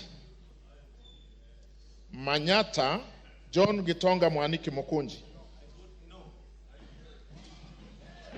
Maragwa Mary Wamaua Waidira Njoroge.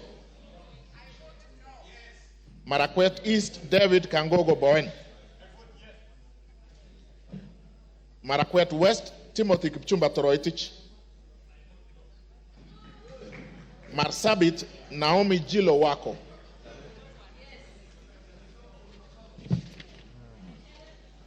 Masinga Mwalio Joshua Mbithi Mutua. Masinga Joshua Mbithi Mutua Mwalio.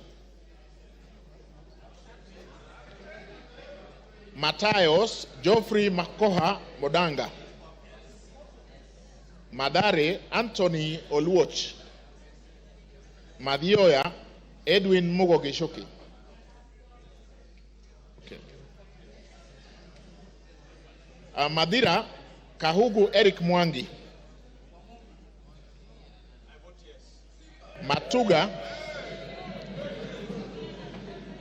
Matuga Tandaza Kasim Sawa.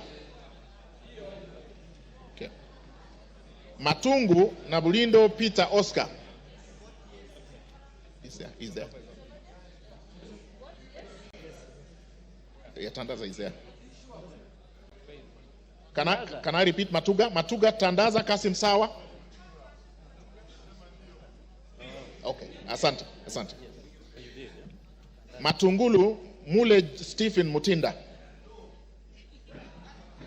Mavoko Kingola Patrick Makau.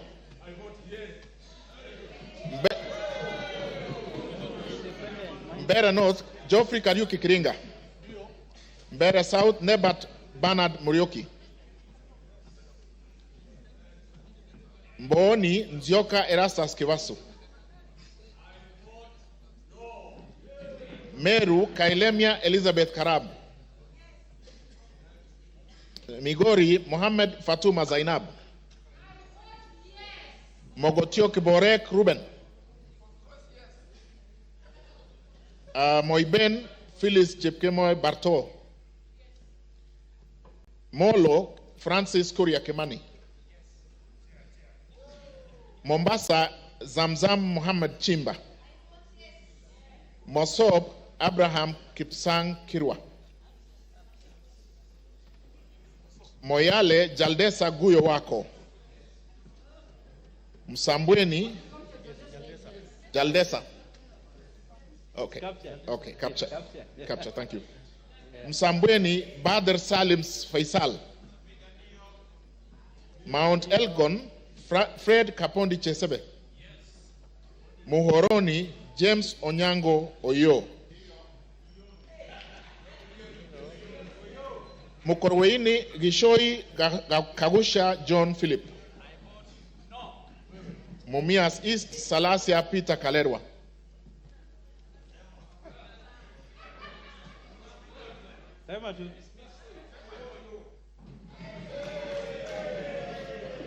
Mumias West Naika Johnson Manya.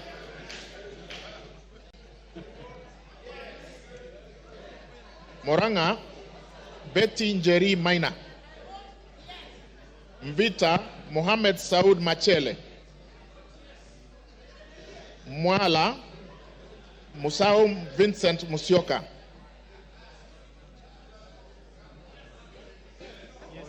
okay, done. Mwatate Peter Mbogo Shake, Peter Mbogo Shake, thank you. Mwea Mary Maingi, Mwingi Central Gideon Muteme Mulyungi, Mwingi North Paul Musimi Nzengu, Mwingi West Charles Ngusi Anguna, Nairobi City Esther Mudhoni Pasaris, Naivasha Kihara Jane Wanjiru Njeri, Nakuru Chelule. Can I repeat Naivasha? Kihara Jane Wanjiru Njeri,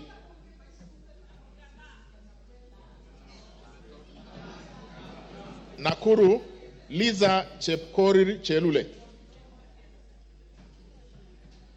Nakuru Town East Gikaria David, Nakuru Town West Arama Samuel, Nambale Mulanya Geoffrey Ekesa, Nandi Cynthia Chepkoske Muge, Bernard Kibor Kitur, Narok Rebecca Nonaishi Tonke, Narok East Lemanken Aramat, Narok North Agnes Mantaine Pareye, Narok South Olentutu Kitilai, Narok West Gabriel Koshal Tongoyo, Navajolo Emmanuel Wangwe, Ndaragwa Gachagua George N, Ndiwa Martin Peter Sowino, Ndia GK George Masharia Kariuki, Njoro Charity Katambi Chepkwony,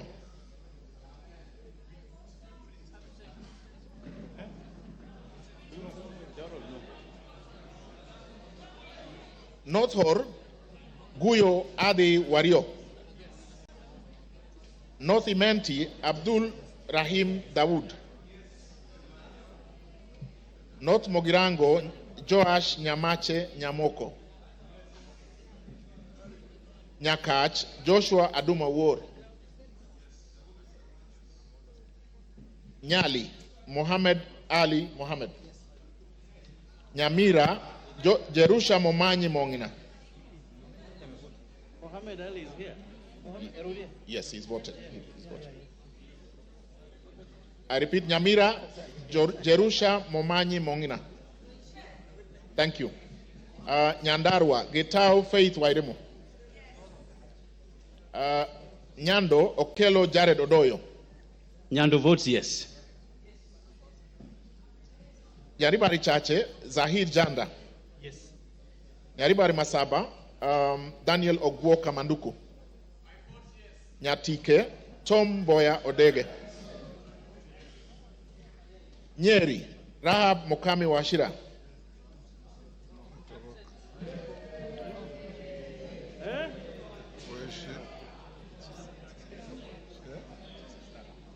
Nyeri Town Duncan Maina Madenge.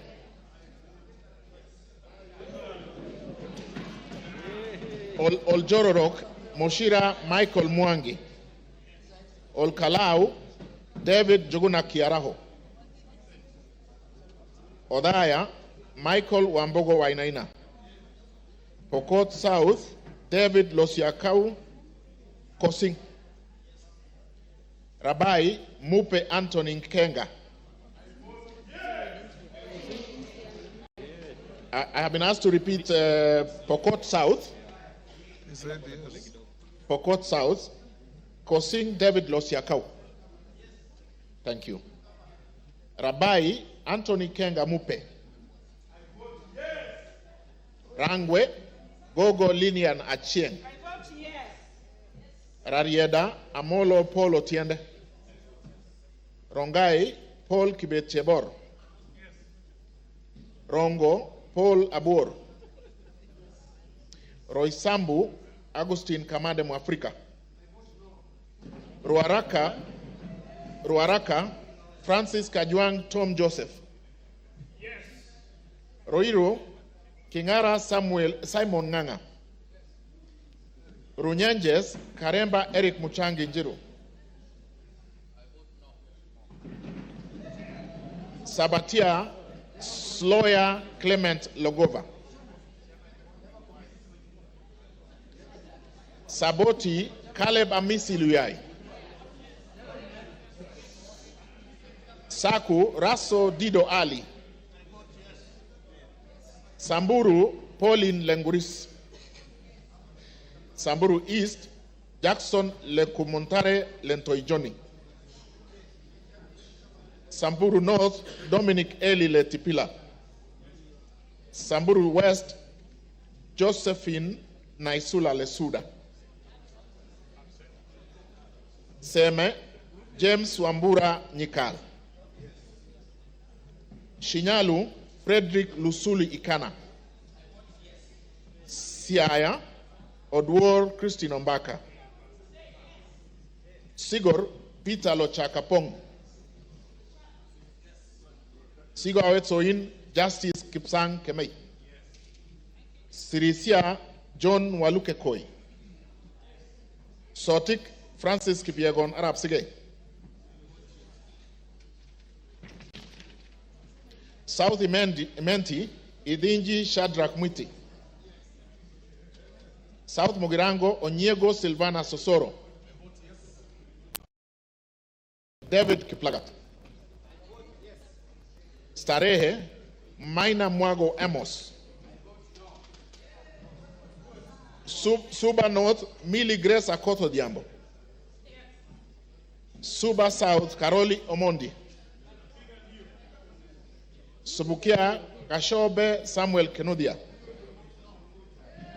Suna East Mohammed Junaid Sheikh Nu. Suna West Peter Francis Masara. Taita Taveta Lydia Haika Mnene Mizigi. Tana River Amina Dika Abdullahi. Tarbaj Hussein Abdibare. Taveta John Okano Bwire. Teso North Edward Kaunya Oku.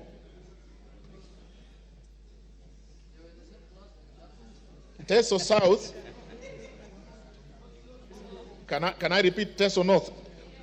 Oku Edward Kaunya. Thank you. Teso North, Oku Edward Kaunya. Yeah, yes. Sorry, Teso South, Otucho Mary Emase. Tetu, Geoffrey Wandeto Mwangi. Daraka, Murugara George Gitonga. Daraka Nithi, Susan Ngugi Nduyo. Thika Town, Nganga Alice Wamboi. Tiati, William Kamket Kasait. Tigania East, Lawrence Purwaburi.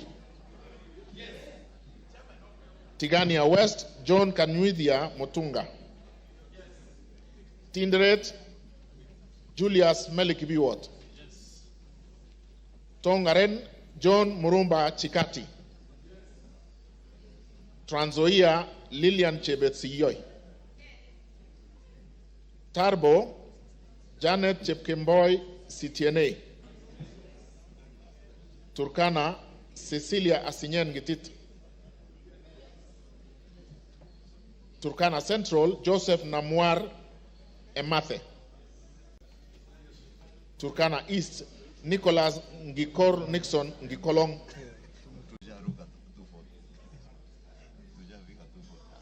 Turkana North, Paul Ekwom Nabuin. is there. Yeah. Okay. Turkana South, John Ariko Namoit. Turkana West, Daniel Epuyo Nanok. Wasingishu, Gladys Chepkoskei Boss. Ugenya, Ochieng David Ouma. Uriri, Nyamita Mark Ogola. Vihiga, Kagesi Kivai Ernest Ogesi. Vihiga, Adagala Beatrice Kahai. Voi, Hamis Chome Abdi. Wajir, Fatuma Abdi Jeho. Wajir West, Aden Daudi Muhammad. Wajir North, Ibrahim Abdi Sane. Wajir South, Muhammad Aden Ado. Wajir West, Yusuf Muhammad Farah. Webuye East, Martin Pepela Wanyoni. Webuye West, Daniel Wanyamasitati. West Mogirango, Mogaka Stephen. West Pokot, Rael Chepkemoy Kasiwai. Westlands, Timothy. He is already voted. Oh, sorry, we have done that, sorry. Undanyi, Mwakuona Danson Mwashako. Basil Robert Ngui Yata. Yata. Is he here? Ali Abdisirat Khalif. Sabina Wanjiru Shege. Joseph Hamisi Dena.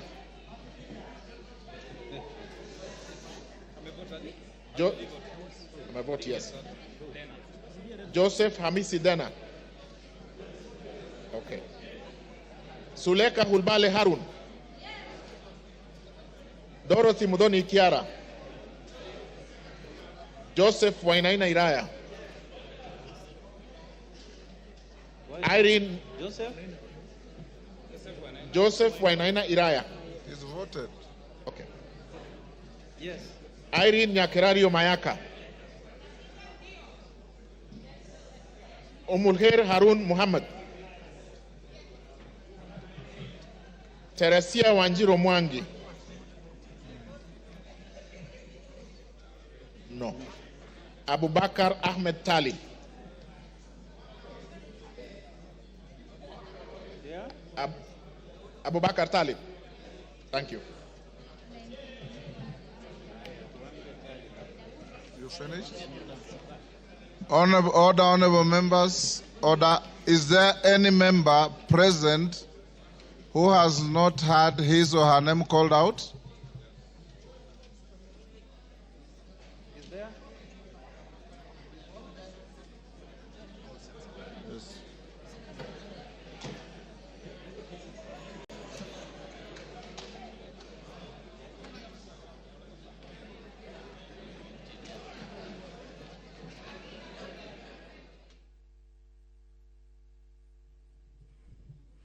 Good evening.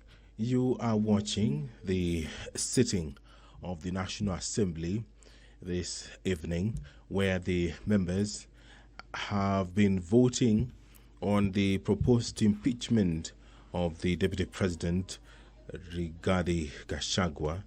It was through a roll call as directed by the Speaker of the National Assembly. And what is currently happening is that the tallying of the votes is underway, and thereafter the pronouncement will be made as to how the members of the National Assembly voted this evening.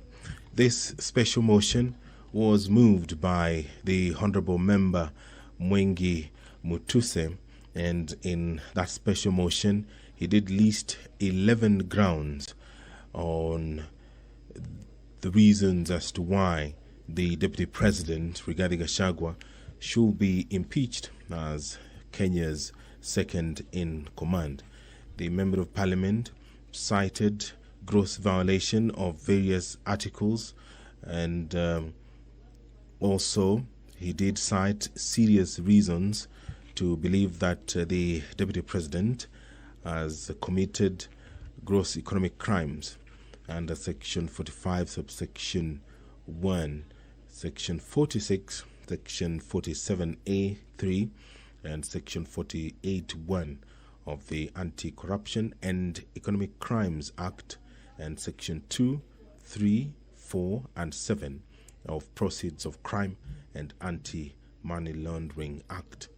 Those are some of the reasons that the Honourable Member believes that this House should take serious consideration of this special motion to dismiss the Deputy President, who we did hear from this evening between 5 and 7 when he appeared before the National Assembly and made his case, defending himself against accusations that have been leveled against him.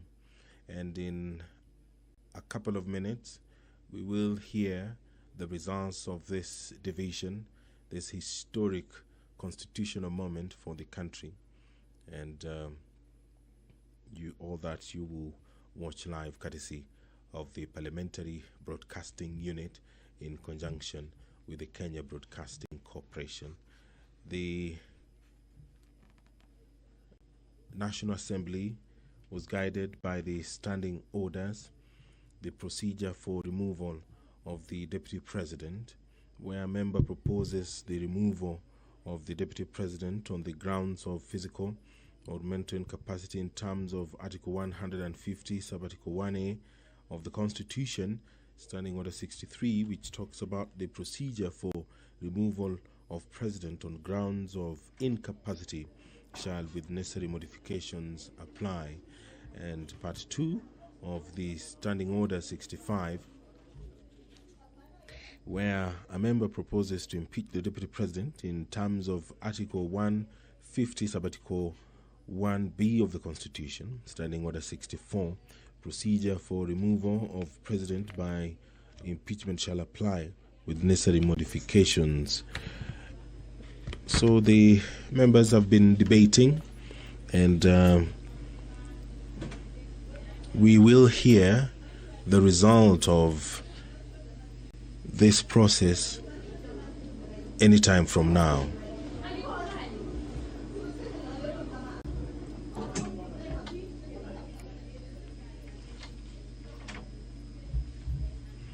Standing Order 64 of the National Assembly provides for the procedure for removal of President by impeachment. Now, the Standing Order 65 borrows heavily from Standing Order 64, and these procedures, they're quite a number, and some of them have been used in this business that the National Assembly began in the morning, and the culmination of it will be hard any time from now. And if you can see on your screen, the Deputy Speaker of the National Assembly, Honorable Gladys Bose, has taken the seat, and that means that she will perhaps be the one who will make the announcement after the tabulation and the tallying of the votes that has concluded, been done. The number required to vote in affirmative, according to the provisions of the Constitution, is 233 members. That is the threshold required to impeach the Deputy President. And there the Speaker has returned the Deputy Speaker had been holding forth briefly, and anytime from now, the Speaker will call for the announcement of the votes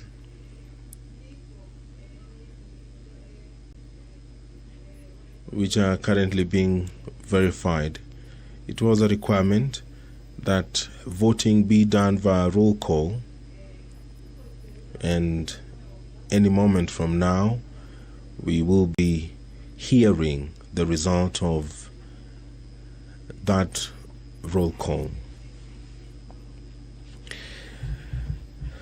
And just a quick recap of the 11 grounds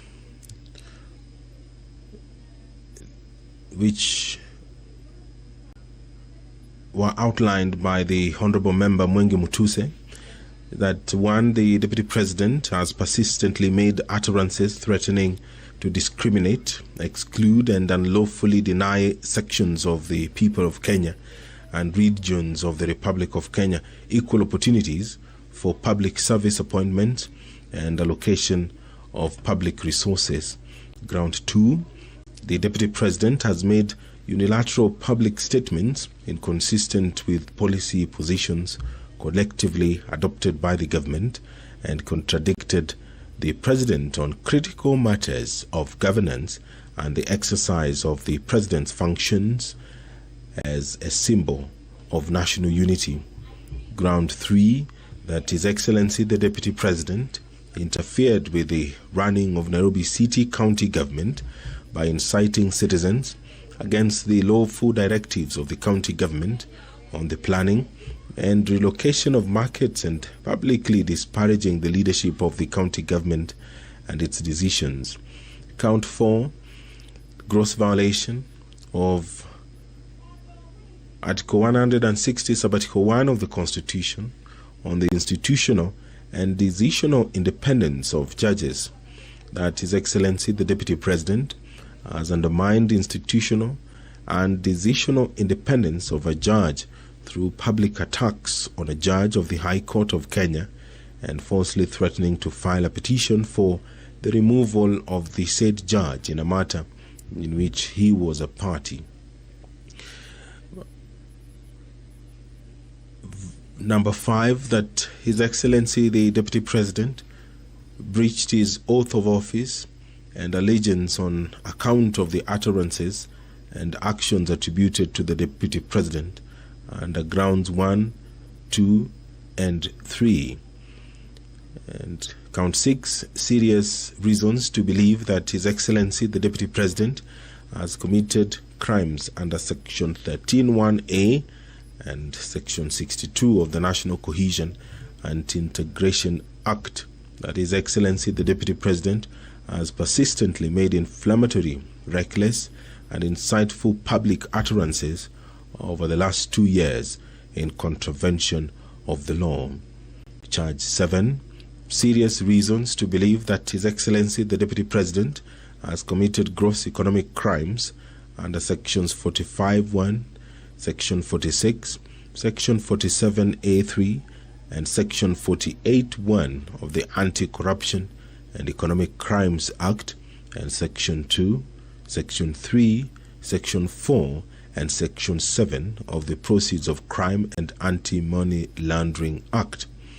That His Excellency the Deputy President has committed gross economic crimes, namely conflict of interest, abuse of office, and conspiracy to commit crimes under sections by inexplicably amassing property estimated at 5.2 billion shillings, that is incompatible with his known legitimate income, and by trading with the office of the Deputy President through proxies.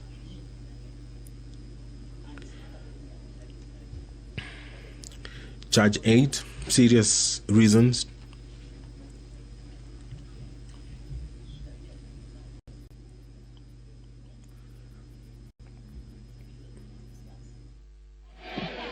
Order, honorable members. Give me that. Give me this. Order. Order. Osoro. Order. Order. not working. Congratulations. Order. Congratulations. Order, members, take your seats. Order. Angol, take your seat. Order, members, take your seats.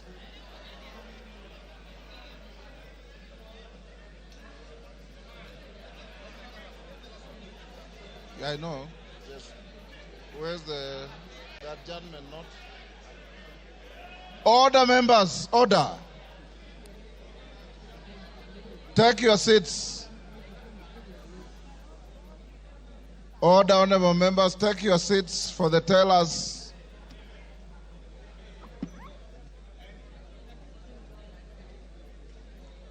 Take your seats.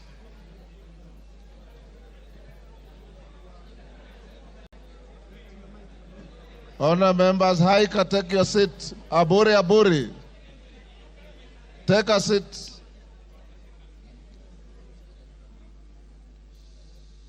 Tongoyos, take your seat. Take your seats, members. All is well that ends well. You have been very orderly, and I must salute you.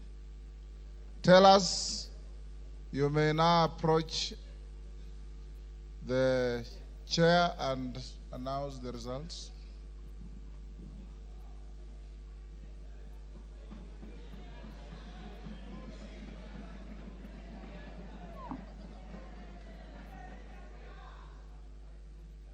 Honorable Speaker,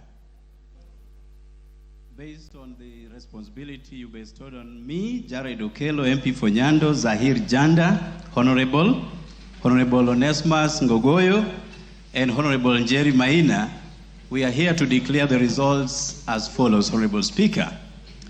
The nays, 44. Abstentions, 1. And the ayes, 281.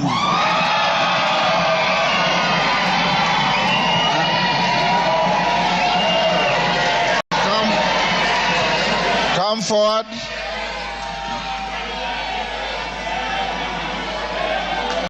Order.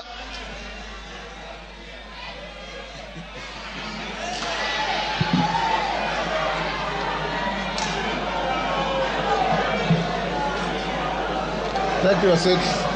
Order, members, order. The House is still in session. Tellers, take your seats.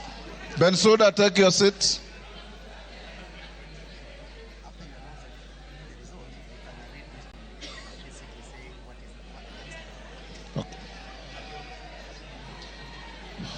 Order, members, order. Members, the results of the division on the motion are as follows. Abstentions, 1. The noes, 44. The ayes, 281. So the ayes have it.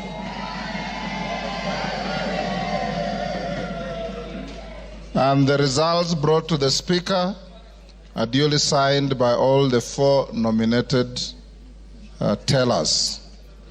Honourable members, I have a short communication following that.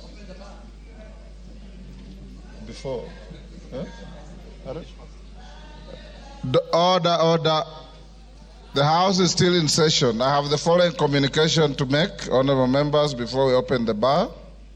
On the decision of the National Assembly on the special motion on the proposed removal from office by impeachment of His Excellency Rigathi Gachagua, the Deputy President of the Republic of Kenya. Honorable members, as I had guided the House earlier in today's sitting, Article 145(2) of the Constitution sets a threshold of at least 2/3 of the members of the National Assembly to vote in support of a special motion for proposed removal by impeachment of the Deputy President of the Republic for the motion to be carried.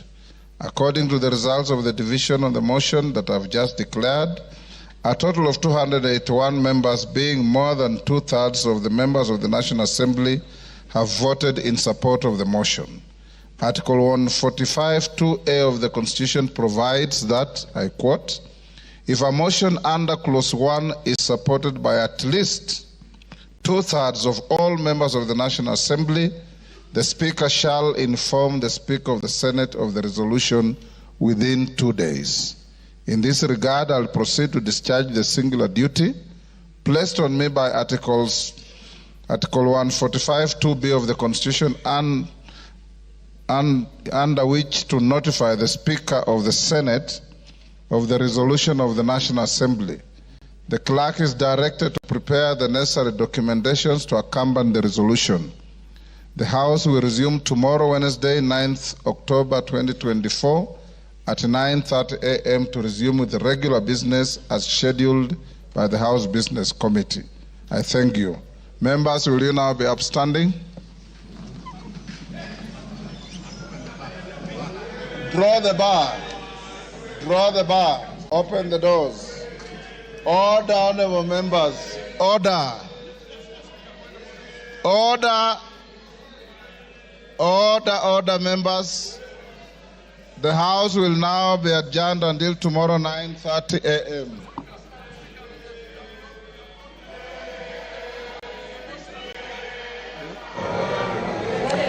And there you have it. History has been made on the floor of the National Assembly today, with Rigathi Gachagua becoming the first deputy president in the history of the country to be impeached by the National Assembly.